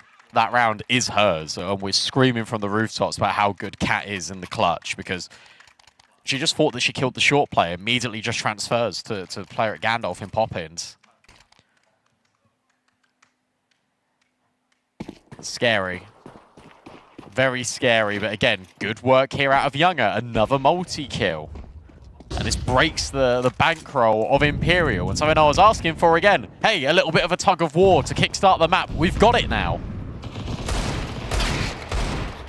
I'll tell you what, one thing that Imperial were doing against NIP were winning those full ecos. And against MIBR, I don't think they've won a single eco. No, none of the sort of lighter buys or anything that they often pull out. We've seen some 2vx's. Yes, we have. So some of the typical Imperial nonsense has occurred. It's so good to see Younger getting active in these early rounds. That's really going to have her powered up. Sure, you know Olga's in full form. Yep. If Younger is playing at the level that we know Younger can, this does too changes completely. We said a little bit about Danny and obviously getting like that eco ace thing like towards the end of Inferno. What's been really good actually just as an aside when watching Danny play at these LAN finals, obviously he's only participated in a couple, but especially here against Imperial, she isn't scared. She is really selfless as a player, especially on the CT side. If you watch, she will try and give full leverage. Tori trying to give full leverage in towards long, overwhelmed, shut down. Poppins and Olga both find kills, and Anna's brought down to 1 HP. Even the follow-up nade, if you thought there was maybe some space to try and take back. Yeah, Anna has the scout in this round. No ult for you, and yeah, not a lot to work with in this one. so interesting actually just watching Imperial, because I think there's an element of Virtus Pro about them where I really do feel like sometimes they play down to the level of their opponents. And if you want to roll around in the mud with MIBR and take all these fights, that is exactly what they want. If you want to find a way to lose this series, if you're Imperial, it's by taking one-on-one aim fights thinking you are just better than MIBR, rather than, you know, incorporating strategy into it. For example, pushing long every single round. That will not work. MIBR clearing the short side now as well. So look at the information. They can play back in from short. Even set up a long flank if they wish to. The smoke will all but confirm what the play is. Thing is though, like even in this disadvantageous situation, Olga low, Danny low is sensible to a scout, so Anna could make this scout an AWP. Well, it's not made easy by Olga spamming out Cat on the cross. Oh, he's just going to get the bomb down. That's going to be the tricky bit. That Molotov is going to be useful. Oh, actually useful in setting Danny up for the swing, but now are we setting up Anna for the clutch? Ain't no way. Low HP below, but Olga just tucks into that little corner. I started to believe, even with the 7 HP, the 1v4, it had Anna's name written all over it. And it normally does in moments like that. She pretty much always pens her name into the unthinkable rounds. She is the Women's Player of the Year back to back to back for a reason. And very much like we ask the responsibility of Younger for MIBR, we look to the best player in the women's scene to elevate herself, to put her team forward here in this best of 3. Because Imperial, remember, they rely a lot on individuals, especially in 2025. Why not rely on Anna? Because you certainly can normally. You can rely on all of MIBR right now. Everyone's stepping up, much like Inferno. Sure, Olga's a little bit ahead, but no one's running negative. Could be a pop-up with the pistols, try and put the pace on. Utility, drop forward. Younger's on the line with the AWP. Maybe a chance to drop down into CT. Smoke's going to go forward. Can Imperial get much from this? Here come the flashbangs. There's that drop down. Counted for. Younger, great shot, deals with that first threat. Then Olga can just pick and choose her fights. Flash from the long. Help her out as well. Everyone's chiming in.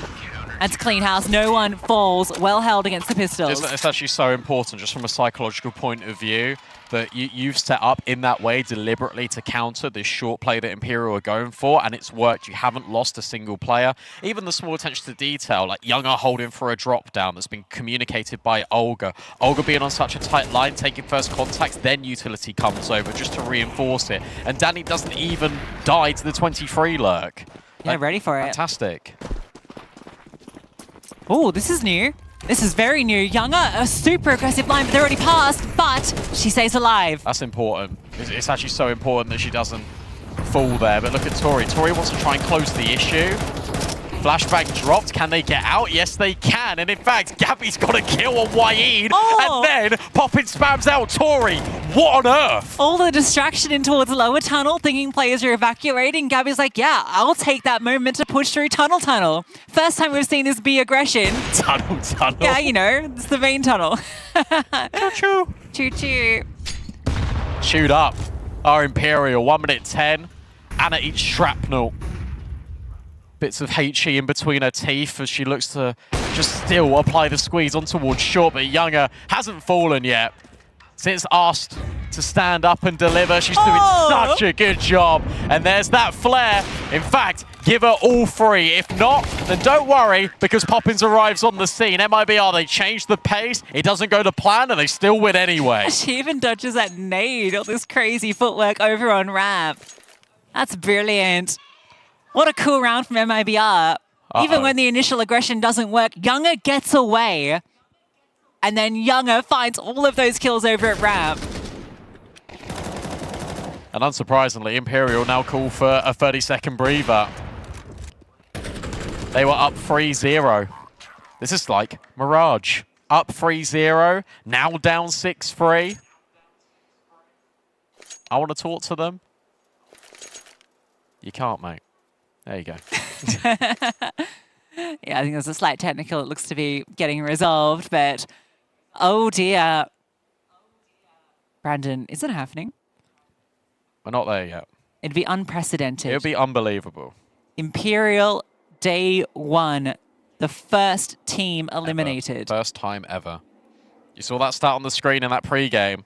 They've never missed a semi-final. It used to be they've never missed a final. It used to be they've never lost. It was a gimmick when they didn't have the day off, when they didn't go straight to the semis. And who did they play? HSG. Not with Olga, but HSG in CSGO. God, I remember that overpass like it was yesterday. So many mistakes, so many overtimes. Brandon, who was the team that took them down in Best of Ones as well? I remember Vertigo. I'm not sure which name they were under at the time. Fluxo Demons. Was it Fluxo Demons? It wasn't Black Yuli, Dragons? Yeah. With Goddess, with Poppins. First on the scene. That was a massive Poppins game too, if I remember correctly. A massive Poppins game with a massive Poppins crowd resurgence from her mum. I remember them all like doing dancing, like the conga line. That's crazy. So yeah, a team that has experience playing against and even beating Imperial. Sure, some of the pieces around it have changed. Yuli was there in that game. Absolutely. And we've already hammered home how often Olga has gone up against it. It would be such a beautiful storyline to me. I can almost taste it. Olga eliminating Imperial. It almost sounds too good to be true. It does, and that's why we shouldn't talk about it yet. Because whilst they're in the lead, this is a marathon, not a sprint when it comes to this deciding game. But the fact that MIBR are doing it on the CT side, I think, is more impressive to me because it felt like they made more mistakes on the CT side against Atrix. A game that they almost used Dust 2 as a warm-up to see where they were at, what they could have done a little bit differently. They felt a little bit timid when watching that game earlier in the green room. But here, they're trying new things, they're evolving. And they are making things happen. We are live and direct back in Stockholm with round 10. As the whistle gets going on round 10. It looks like Imperial are going to try set play rather than a default. Yeah, but it feels like there's been no contact elsewhere. They've already got short position from the CTs. They have a good read on this. 2 players back into the site. Young is in towards middle. We can be a quick responder. Imperial don't go off the gate. No. Olga's got to be so careful here. Olga can't fall in towards short because that just gives so much room over. That also dislodges your rotation from Younger in CT. It will pull her forward, and it might allow Imperial to go mid to B. That doesn't happen. Instead, smokes are deployed in both short, in both mid doors.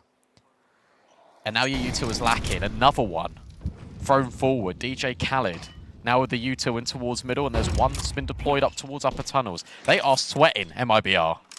Because they don't have that early control. Here the smokes come down, a flashbang goes forward, and Olga gets caught by 23. Trying to go fast through those smokes. Now the split onto the B bomb site will come into fruition. Response will come in CT, but these defenders on site need a hold, and against 23, that is really tricky. Almost the second from Poppins, that might have offered something back, but it's Tori playing in the edge of the smoke. Back of the head. Easy kills from her, and finally Imperial break the drought. Yeah, that was really cool from Imperial because it all depends on when they go based on the timing of the utility. Smoke literally dissipates in towards mid doors. You hear the molly. Okay, well if they're mollying, that means they haven't got another smoke. And typically, when you see these 2 smokes landing towards mid, if you're MIBR, you're normally associating that with a short take.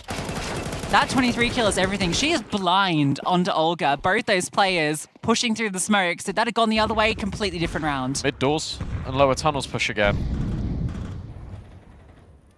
Up in. Wow, this is actually such a crazy angle. Oh my goodness. This is such a wild angle. Is Tori hearing that scope, I wonder? Maybe, and that might incentivize her to push forward just a little bit. Tori catches Poppins, and there's no trade out of the AWP. Oh, Young is stuck. Fights a way out for one, but how do you get out of here? I don't think you do. I think you hide in the corner here. Yeah, I love it. You're alone now anyway. All the teammates fall elsewhere, so it matters not. Oh, if Poppins had just kind of tucked in and kept pushing forward, or just been patient, maybe it's different. 2 in a row, this can be a 6-6 half. Just some salivating over that storyline. That's why you don't talk about it. You wait until the number is 13 or 16 or 19, whatever it is. No, you have to start painting the picture. Not this early. Get the people believing.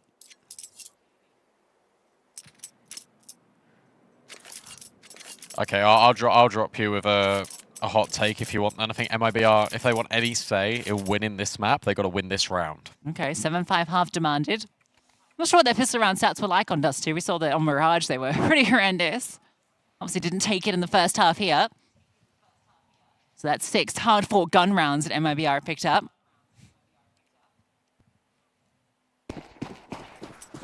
Double AWP. Gabby will be wielding the secondary sniper. So that's the change up they go for. More passive approach with these turret sniper rifles.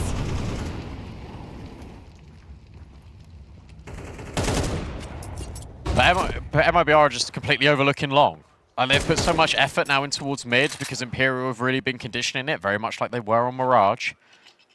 And now they're here again. Quick rotate, though. MIBR have got 3 players, in essence, over here at long. They don't swing with those flashbangs. They just use them as a distraction.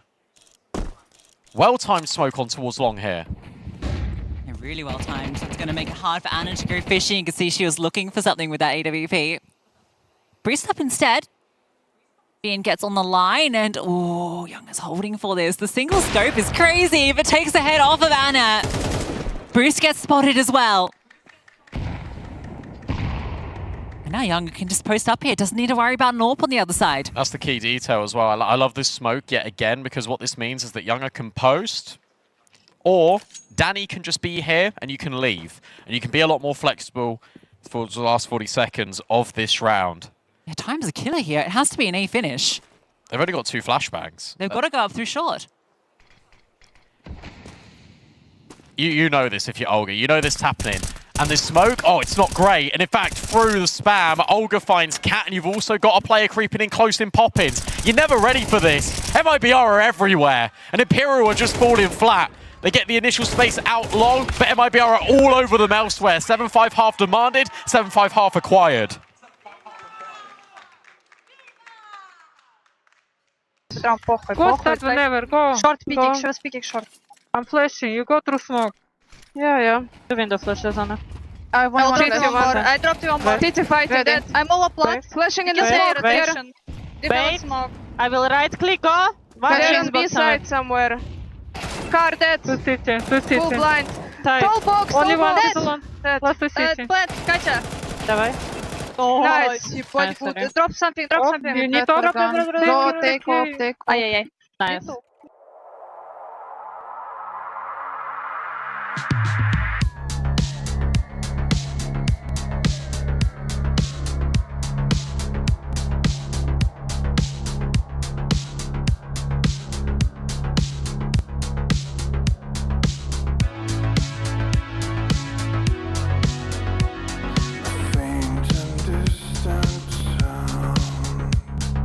Centuries away.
We had a 13-5 Mirage from Imperial to kick this series off. It looked like it was going to be easy work for them. A 2-0 to continue the run in the lower side of this group. Elimination game, but now MIBR bounce back with their map pick. They go into Dust 2. They walk away with the first half with the lead and a chance to eliminate the best team that's ever played in the women's circuit. I'll tell you what, it's just live and direct, just straight up long, but the car tuck out of 23 could be everything, but she fluffs her lines. More flashbangs coming in towards long. Tori is dealing with all of these players, and in fact, there's another team kill. This is a mess. Yeah, it's a little bit awkward, that team kill. Let's put it back into the 3-on-3.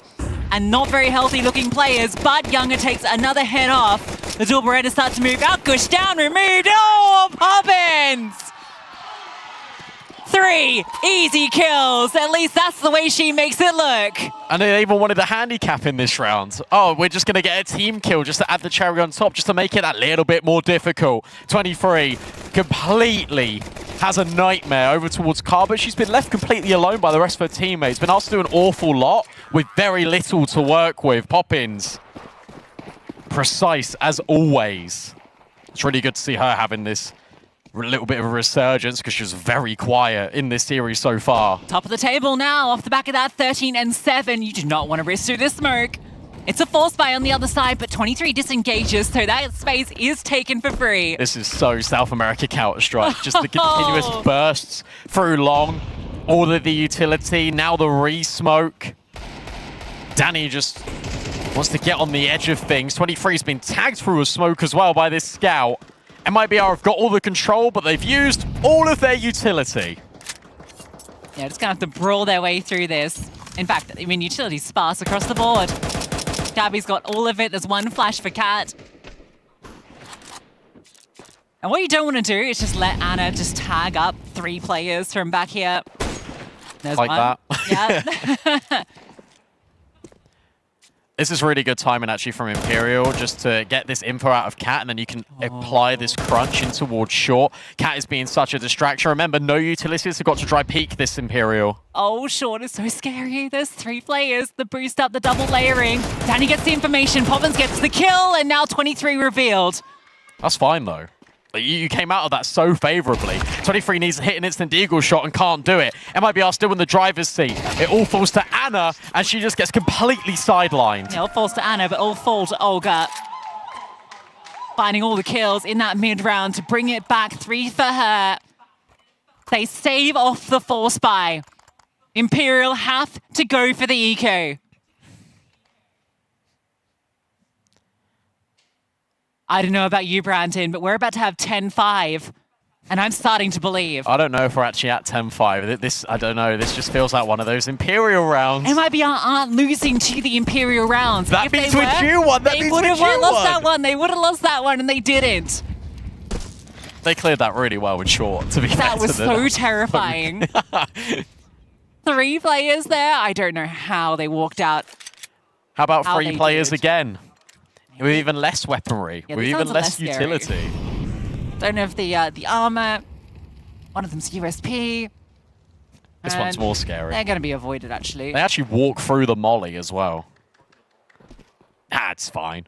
Yeah, a bit of damage. Olga gets that information and steps in to clean up. Oh, too easy. 17-6 for Olga. Yeah, Poppins had overtaken after the pistol, but now Olga firmly taking back the lead. This is crazy. This whole series is absolutely crazy. You go into a 4-0 lead. If you're MIBR, into losing the map 13-5. It looked dominant, it looked so easy for Imperial. Inferno, a brawl, a lot closer of a scoreline. Dust 2, a 6-0 start.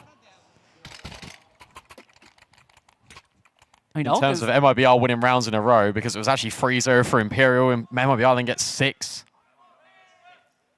Olga's top of the scoreboard right now, 18-6, absurd, but even in this series so far, averaging 1.42 rating across 2 maps. How's Wayne doing?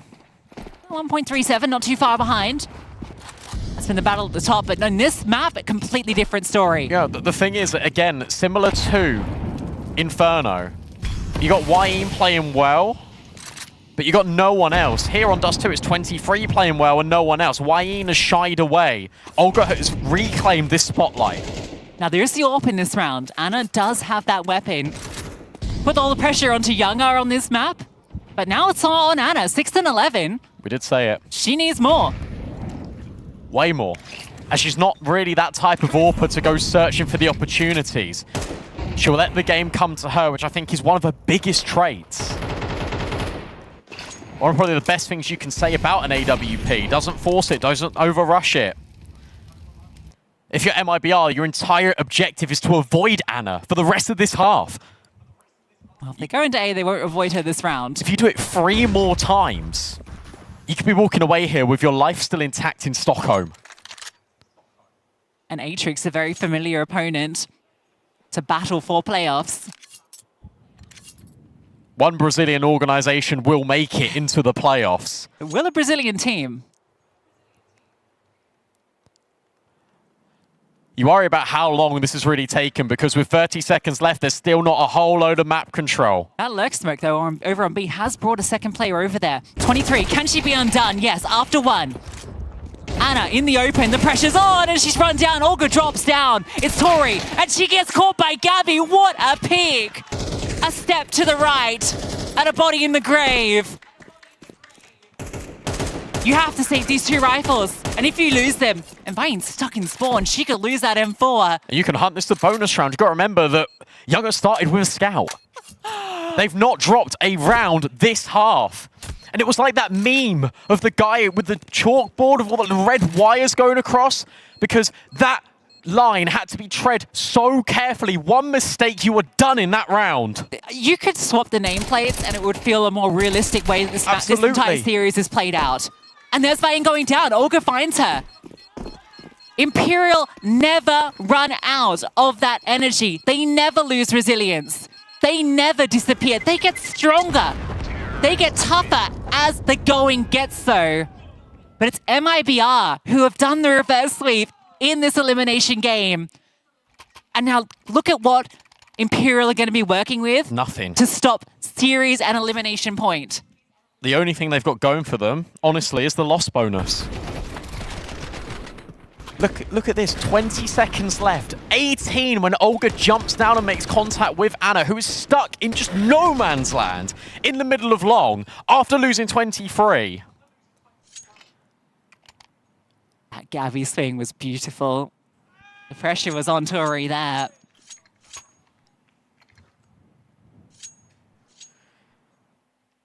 I remember when Imperial lost in Dallas, and they were saying that that was a healthy loss. That was something that they could benefit from, that they could progress forward with. They've been to other lands. They've played other online tournaments. They've been victorious in all of them. Started to feel like the Imperial we know and remember from a legacy created in ESL Impact, and now they are moments away from flatlining. And probably the most important event of the year. A half by MP9's 5-7 Scout, and that saved M4. These are the Imperial rounds. They desperately need this Imperial round. There's no one B. There is nobody B right now. Instead, it is Cat making a B line to fight mid with the rest of her team. Danny waits patiently. 23 just lurks. And will her experience be enough to topple Pommets? Maybe not. But Danny isn't phased by not 1 but 2 players, and Olga will trade with the utility. And Poppins is still holding for this extremity lurk. No one is on B. Finally, Anna has to move back there, and it's coming at the right time. Oh, 23. I think that was a down Q. Yeah. Tag comes through onto Gabby, and Anna actually finishes the job there. They're just taking all 1v1s. Oh, this is the way it falls apart. You know 2 players are stuck mid. You know that they're stuck here. Maybe Young can just walk through. 23 gets this kill, and it's on to Vane. They know she's here. Oh, Olga just spams her through the door. Slams it in her face. Locked out. And the chances are running out with it. And there's still not one piece of resistance here on the CT side for Imperial. And we've got to remember the context. 22-6. You lose this, you're eliminated. How many times did they drop the ball on this in the regular season? They barely scraped through in the online stage. They lost to Overpeak, a team that should have been here. Dragged kicking and screaming all the way through the calendar year to regulation overtimes on Dust 2 again and again and again. And here they've got the biggest fight. 7 in a row, Brandon. MIBR. This was 3-0. This is actually 12 out of the last 14 for MIBR. Oh my goodness. Olga is calling and fragging at the best we have ever seen. Welcome back to ESL Impact, Olga. You have been missed, but not by Imperial. She welcomed the challenge. And Imperial have now got a whole challenge ahead of them. 23 gets ahead of the long doors and isn't able to get a multi-kill. Trade's imminent. Anna there immediately to get rid of Danny, but look at Olga yet again, taking matters into her own hands. Anna repositions because of the info. Yeah, they know that she's managed to get past.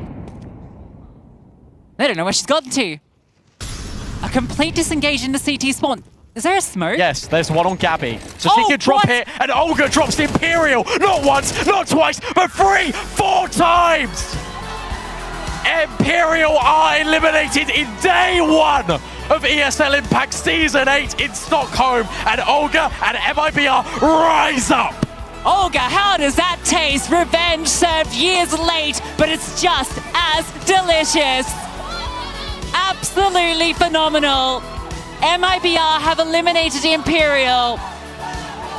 The best team there has ever been will be watching from the sidelines as we will be crowning a brand new champion this weekend. And we said, Furia, they weren't here immediately. There was always going to be a quote-unquote new champion. Many thought it would be Imperial, but no, a third name, a third organization will etch their name into that trophy for ESL Impact. Here in the Season 8 Stockholm Finals. I cannot believe it. This is unprecedented. The last time Imperial appear here at ESL Impact and they don't make it past day 1.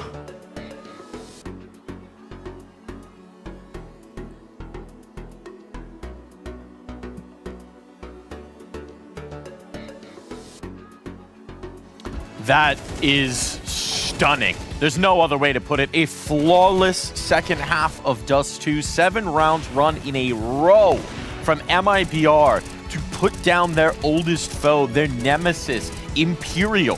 This is a team that has won 6 titles in a league that has only had 7 seasons. They have been the dominant force, the story of Impact through so many years of competition, the team that has defined women's Counter-Strike for so long. And they are the first team to exit these Season 8 finals. That is stunning, and I have no other words for it. Wild here, Letty. Yeah, like, I cannot believe that, to be honest. Like, it's the first time I see Imperial in such a bad shape, and like, actually like losing in the first day for them, it's like, it's an unbelievable, to be honest. Like, I didn't know I actually gonna see it. Like, I swear to God. And what a way to end it as well. Olga with the quad from on site, just fully piecing them apart, dropping 26 and 6 in the end. Like, that was just absolute insanity. And whoever's writing this script is just, you know, picking all the right things to throw down here for the script. You could not get a more dramatic way for that to end. And we built it up in the pregame. This was the storyline of so many of those early seasons, but it was always that Olga, despite her incredible individual performances, it wasn't enough to best this Imperial squad. That was always the tale. It was David taking oh so many cracks at Goliath, and well, this time that stone found head. Goliath has fallen. That is Olga and MIBR triumphing, going over the line. We needed more from the supporting cast. We got it this time, and we still got the heroics from Olga, and that was all the difference. And that's also why, like, you were asking about the confidence before that third map. That's exactly why I wasn't confident. You know, they were shook. You could see it. You could see it in the KDs of everyone. There was like 4 of the 5 players on Imperial Valkyries going single digits. We haven't seen that. We haven't seen that in a very, very long time, if ever. And it's happened at the worst possible moment here at Impact. Yeah, like, I have literally no words to like, express how shocked I am. Like, I swear, I never expected that to happen.